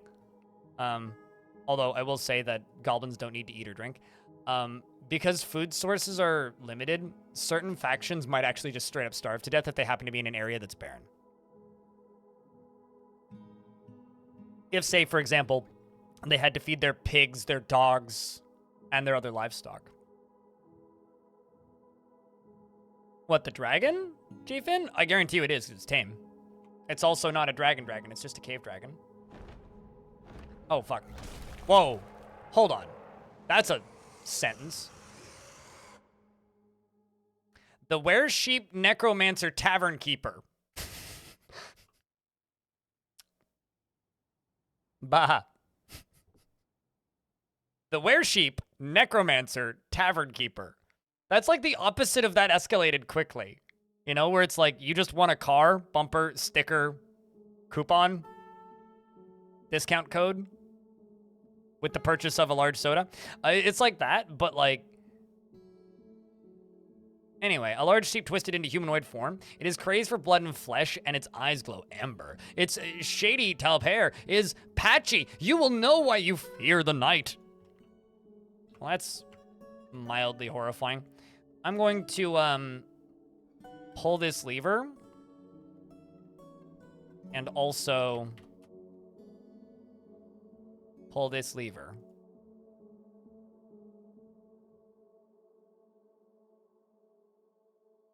And hope my dwarves can pull those levers quick enough.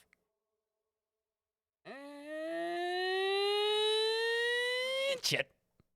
Didn't pull levers quick enough. God damn it. Well, they pulled the other lever quick enough. Hold on a second. What? Okay, never mind. I thought I was seeing things.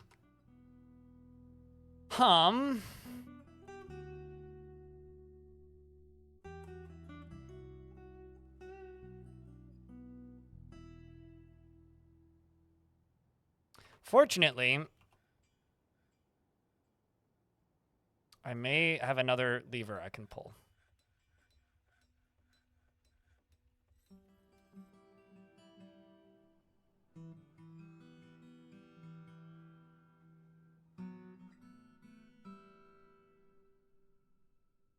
I lied. It's too late.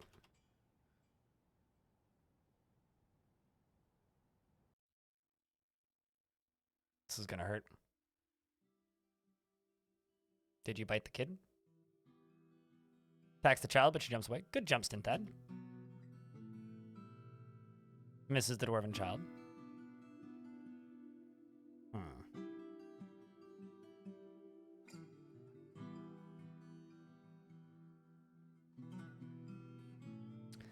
Well, this is going to require a lot of very careful counting. Horse chokes. That's a really funny last name. You are very accurate. Very, very true. Very, very funny last name. 22 kills.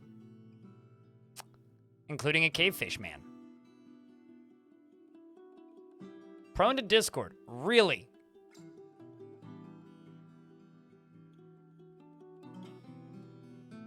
Huh? Okay. Jumps away, jumps away.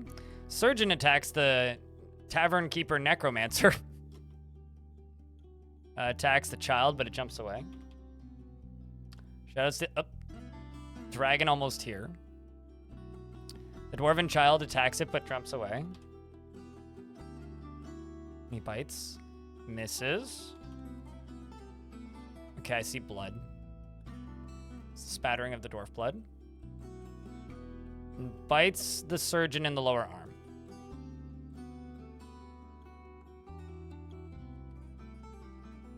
Bit. That's one.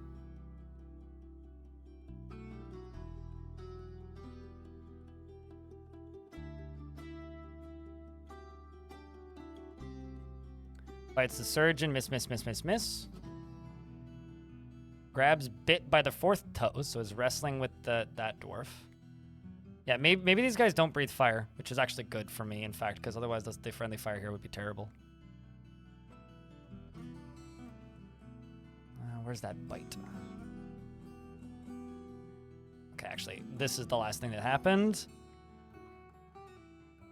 The Weresheep charges at the Potash Maker. The Weresheep Tavern bites the... okay, is still biting the same dwarf again.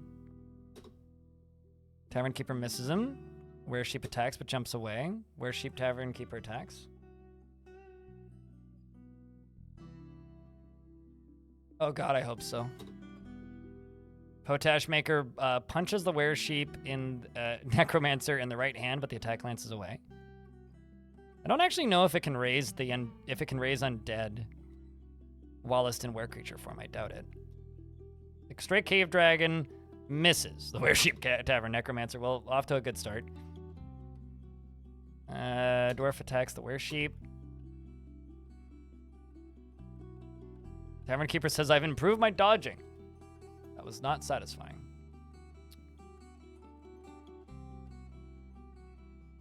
Well, I mean, it tried once.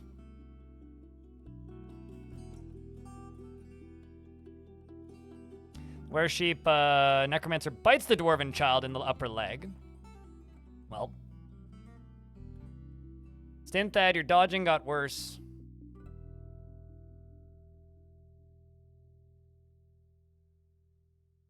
Motor nerve has been severed. Weresheep Tavern Keeper Necromancer falls over.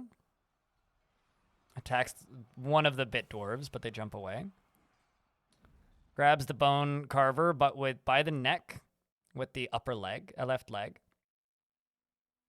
Throws the Bone Carver by the neck. Oh boy. Well then. So grabs the Bone Carver by the neck and then throws him. Cave Dragon misses again. Scholar bites the Weresheep. Show him a piece of his own medicine. Weresheep attacks, bites the Bone Carver on the right lower leg. Never mind, maybe a bad idea. Maybe don't show him a taste of your own medicine. So Ranger Rick has been bit. Ranger Rick was in the process of war training the Cave Dragon, by the way.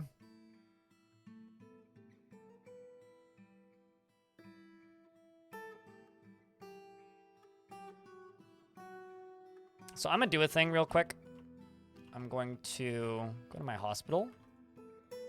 And I'm going to remove the entire hospital zone. Up until this area back here. So it's easier to wall off.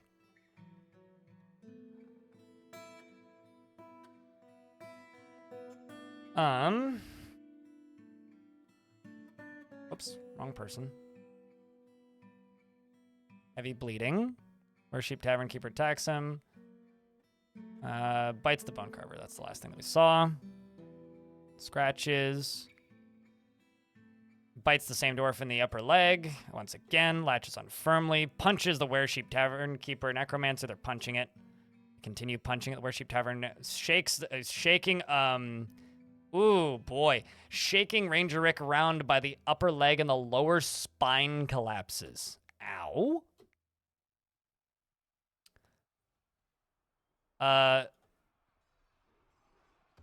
Is it... okay, it's still the Weresheep. The Weresheep says, I've been injured badly. This leaves me shaken. I think the one dwarf that's leaving shaken is actually the one that you've been shaking, but, like, okay. The Potash Maker punches the Weresheep Tavern Necromancer. Weresheep Tavern Necromancer bites the same dwarf again, which shreds his trousers. Weresheep, the Stray Cave Dragon misses once again. We really need to war train that thing. Punches the Weresheep Necromancer. Scholar punches the Weresheep. Weresheep Tavern Necromancer releases the grip. Moves backwards in the fight. Rolls away. The Weresheep Tavern Necromancer punches one of the probably Ranger Rick again. Uh-oh. I was curious to see if this would happen this way. So that's terrifying. Hold on. Are you considered...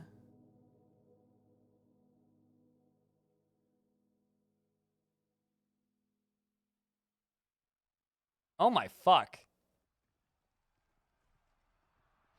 The cave dragon is attacking, but it can't breathe fire. It's just a dragon. It's just a big lizard. Huh. Probably not Rip Fort, but certainly a lot of dwarves. Yeah, I'm very perplexed by this. Hold on. Let me just delete your job now, because you're obviously a zombie. Okay, so... This is something I've literally never seen before. I mean, I know that this can happen, but I've never, like, seen it happen, I guess.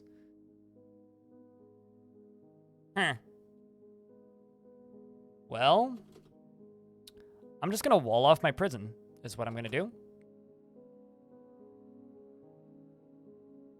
Fallout Rain is dead, looks like. This is gonna be a long night. Prey Dragon is actually shaking the Weresheep Tavern Keeper Necromancer around by the left lower arm, and the severed part sails off in an arc. Stray Cave Dragon claws Ronu in the upper leg. Oh. So this is, hold on a second. Look how old this arm is.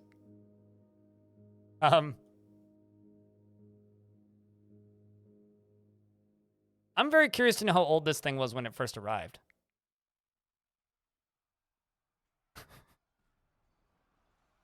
Anyway, it just died and came back to life again almost immediately. Urvad's guts are hanging out. Oh, this is going to be interesting. This is the longest day of this fort.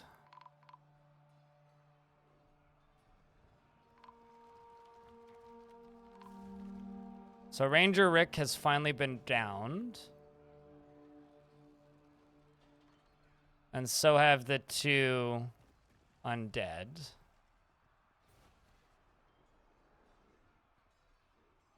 So...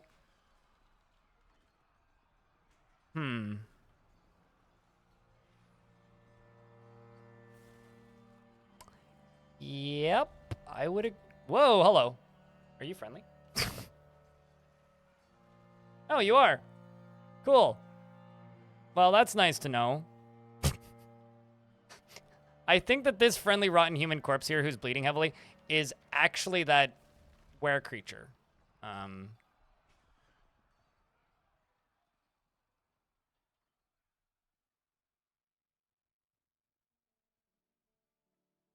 Because I don't think that's Clockworks. No. I'm just gonna kill it. So we lost Insulina, Ranger Rick, and those are all the named dwarves that died. As far as injured dwarves, Hops, were you bit? Let's see.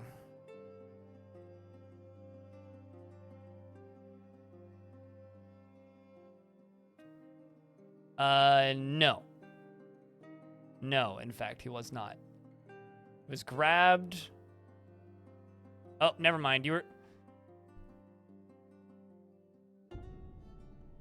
I have a question. If a zombie were creature bites somebody, do they become a were creature? I don't actually know how this works. But I'm just going to assume the answer is yes. We'll find out pretty soon. Were you bit? Yep. Were you bit? Oh, I never... You must have lost a limb or something because I thought you were a zombie. Rotten corpse. Tavern keeper attacks the rotten corpse. Tavern keeper attacks the broker, but she jumps away. Okay, well, anyway, I'm just going to go start adding bit to all of their descriptions here. What squad are you in? Masters of Die. That's a shame.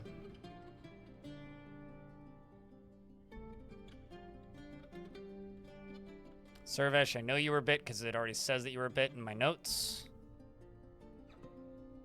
You were not bit. Right here. Avus, how about you?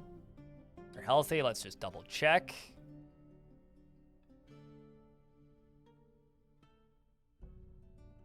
We can recover from this, but oh boy. Yeah, no, absolutely. I mean, fortunately, there was only, like, one necromancer, right? You got punched, you got grabbed, and pushed. Attacked. Okay, so you're okay. How about, okay. So what I'm gonna need to do... You have to head to bed? Go to bed then, dude. Oh, trust me, this is 1000% gonna be a YouTube video. What I need to do is I need to...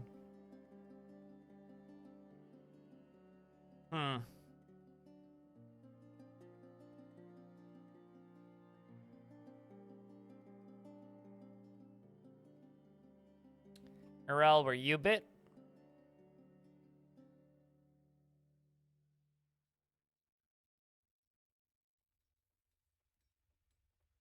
Makes a flicking motion. So this dwarf was just made sick by intelligent undead.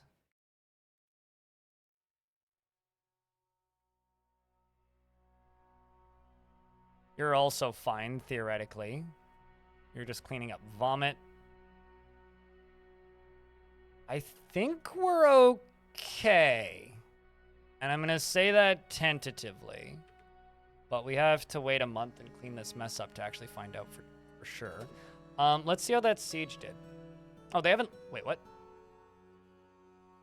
What? Oh, I see. They're still gone. I thought they'd come back.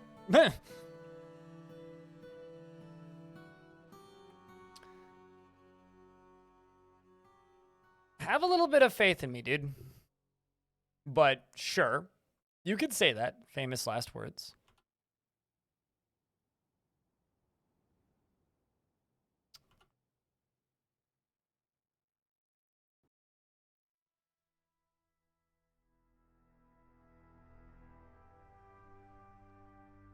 But basically what I'm going to do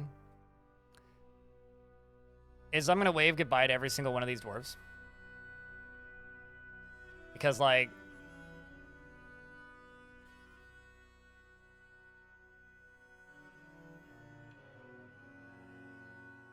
I don't know if this dwarf was bit or not because the combat log is too long. So I'm just going to do this.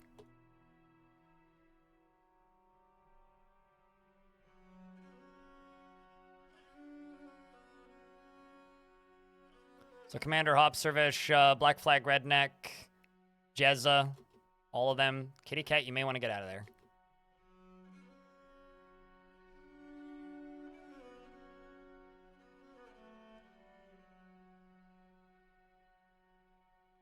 It's like I really respect, you know, actually, I'm just going to do this. Laborers, orderlies, nobody does this.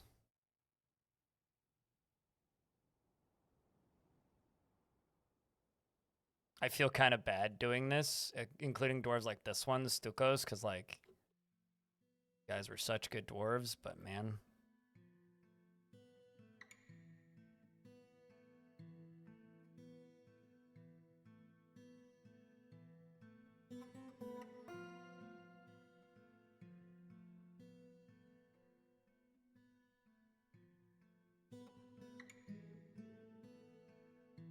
Why are you hauling a solid conglomerate boulder for this? I don't need a solid conglomerate boulder for this. I just need a block.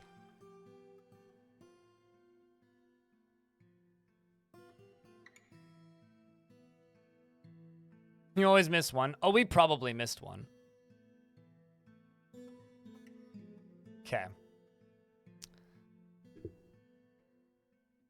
Well, that's going to be a bloody mess for a bit.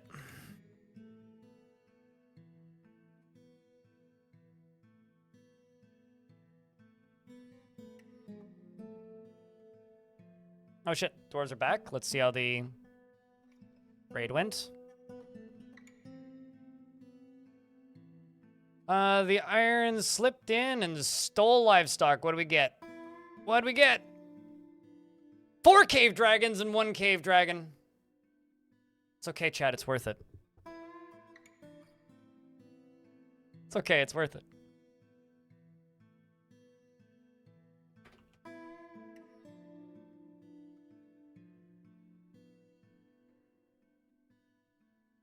The problem is I need a new animal trainer because my animal trainer died.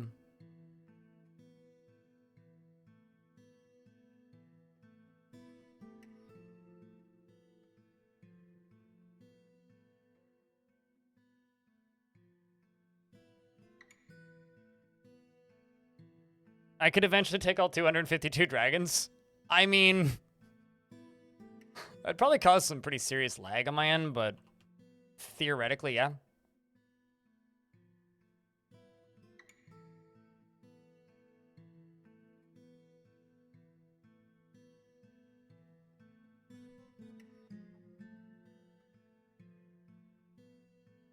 Let me double check. Did I ever turn that on? No, I didn't. Let's go do it again.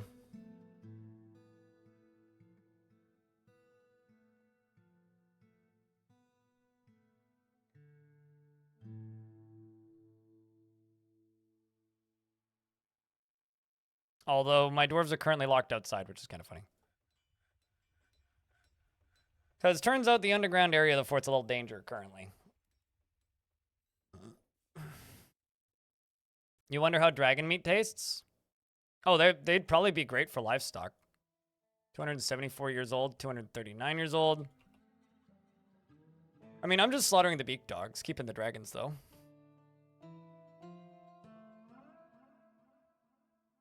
That's a lot of teeth. A dragon slut from Rick and Morty. I've never seen a single second of Rick and Morty, and you know what? I'm good. But I've heard all right things from some people. I'm a bit scared of that sound right now. I'm assuming we just found something new dead that we didn't know was dead previously. And I also need to go here, and I need to turn orderlies back on. Except I'm going to be a bit more specific about who does them.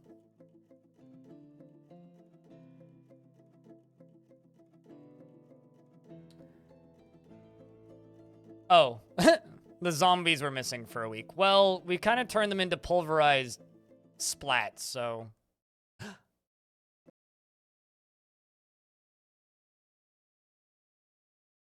Well, I can't remember if that was before or after.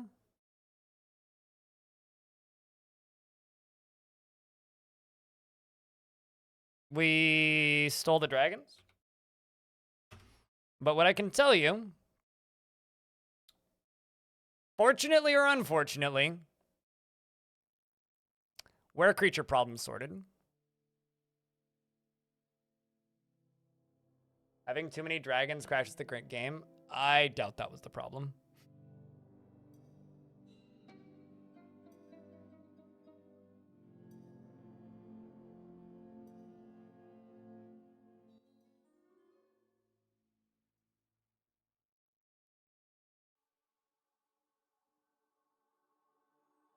Okay, so that absolutely was before that. How about dragon? Yeah. Okay, so that was before the dragons. We're currently rating Sweet Lies. So we're back into the realm of before the dragons.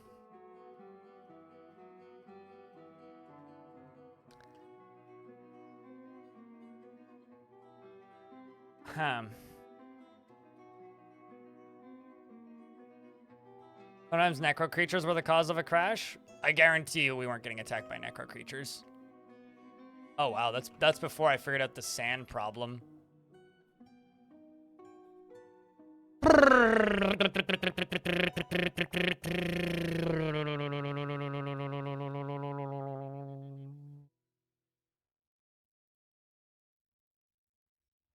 Well, chat, it's 9:30 at night. I don't think I'm going to highlight that because it didn't actually happen. No, it wasn't that long ago. That was just a very, very, very long autumn.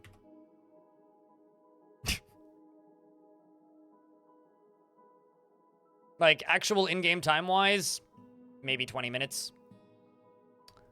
But there was a lot of long pauses and stuff. We'll do that tomorrow. That's a taste of what to come.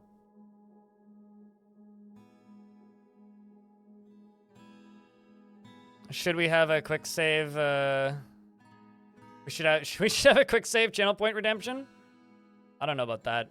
I'm just ending Lanix, but thank you very much for the raid. Appreciate you. Hope your stream was good. The tale that never was, yeah. Yeah. I mean, I could highlight it and just leave it as a cliffhanger. What do you think? Chat, should I highlight that or yes or no? Y or N?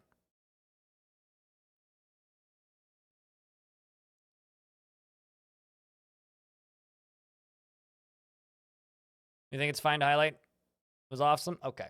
YouTube chat, I'm shutting you guys down now. Thank you much, everybody, for hanging out. Thanks for watching and sticking around for the 11 hours worth of YouTube stream. We'll be doing a similarly length stream tomorrow. I've got a video to edit for tonight. Yeah, you missed the 7, Elfie. I think it's bedtime. But, I mean, that is a 12.5-hour stream, so... Let's go clickbait. Played some Tomb Raider and went off the DF. I'm sorry, you got cave dragons? I had cave dragons and then the game crashed.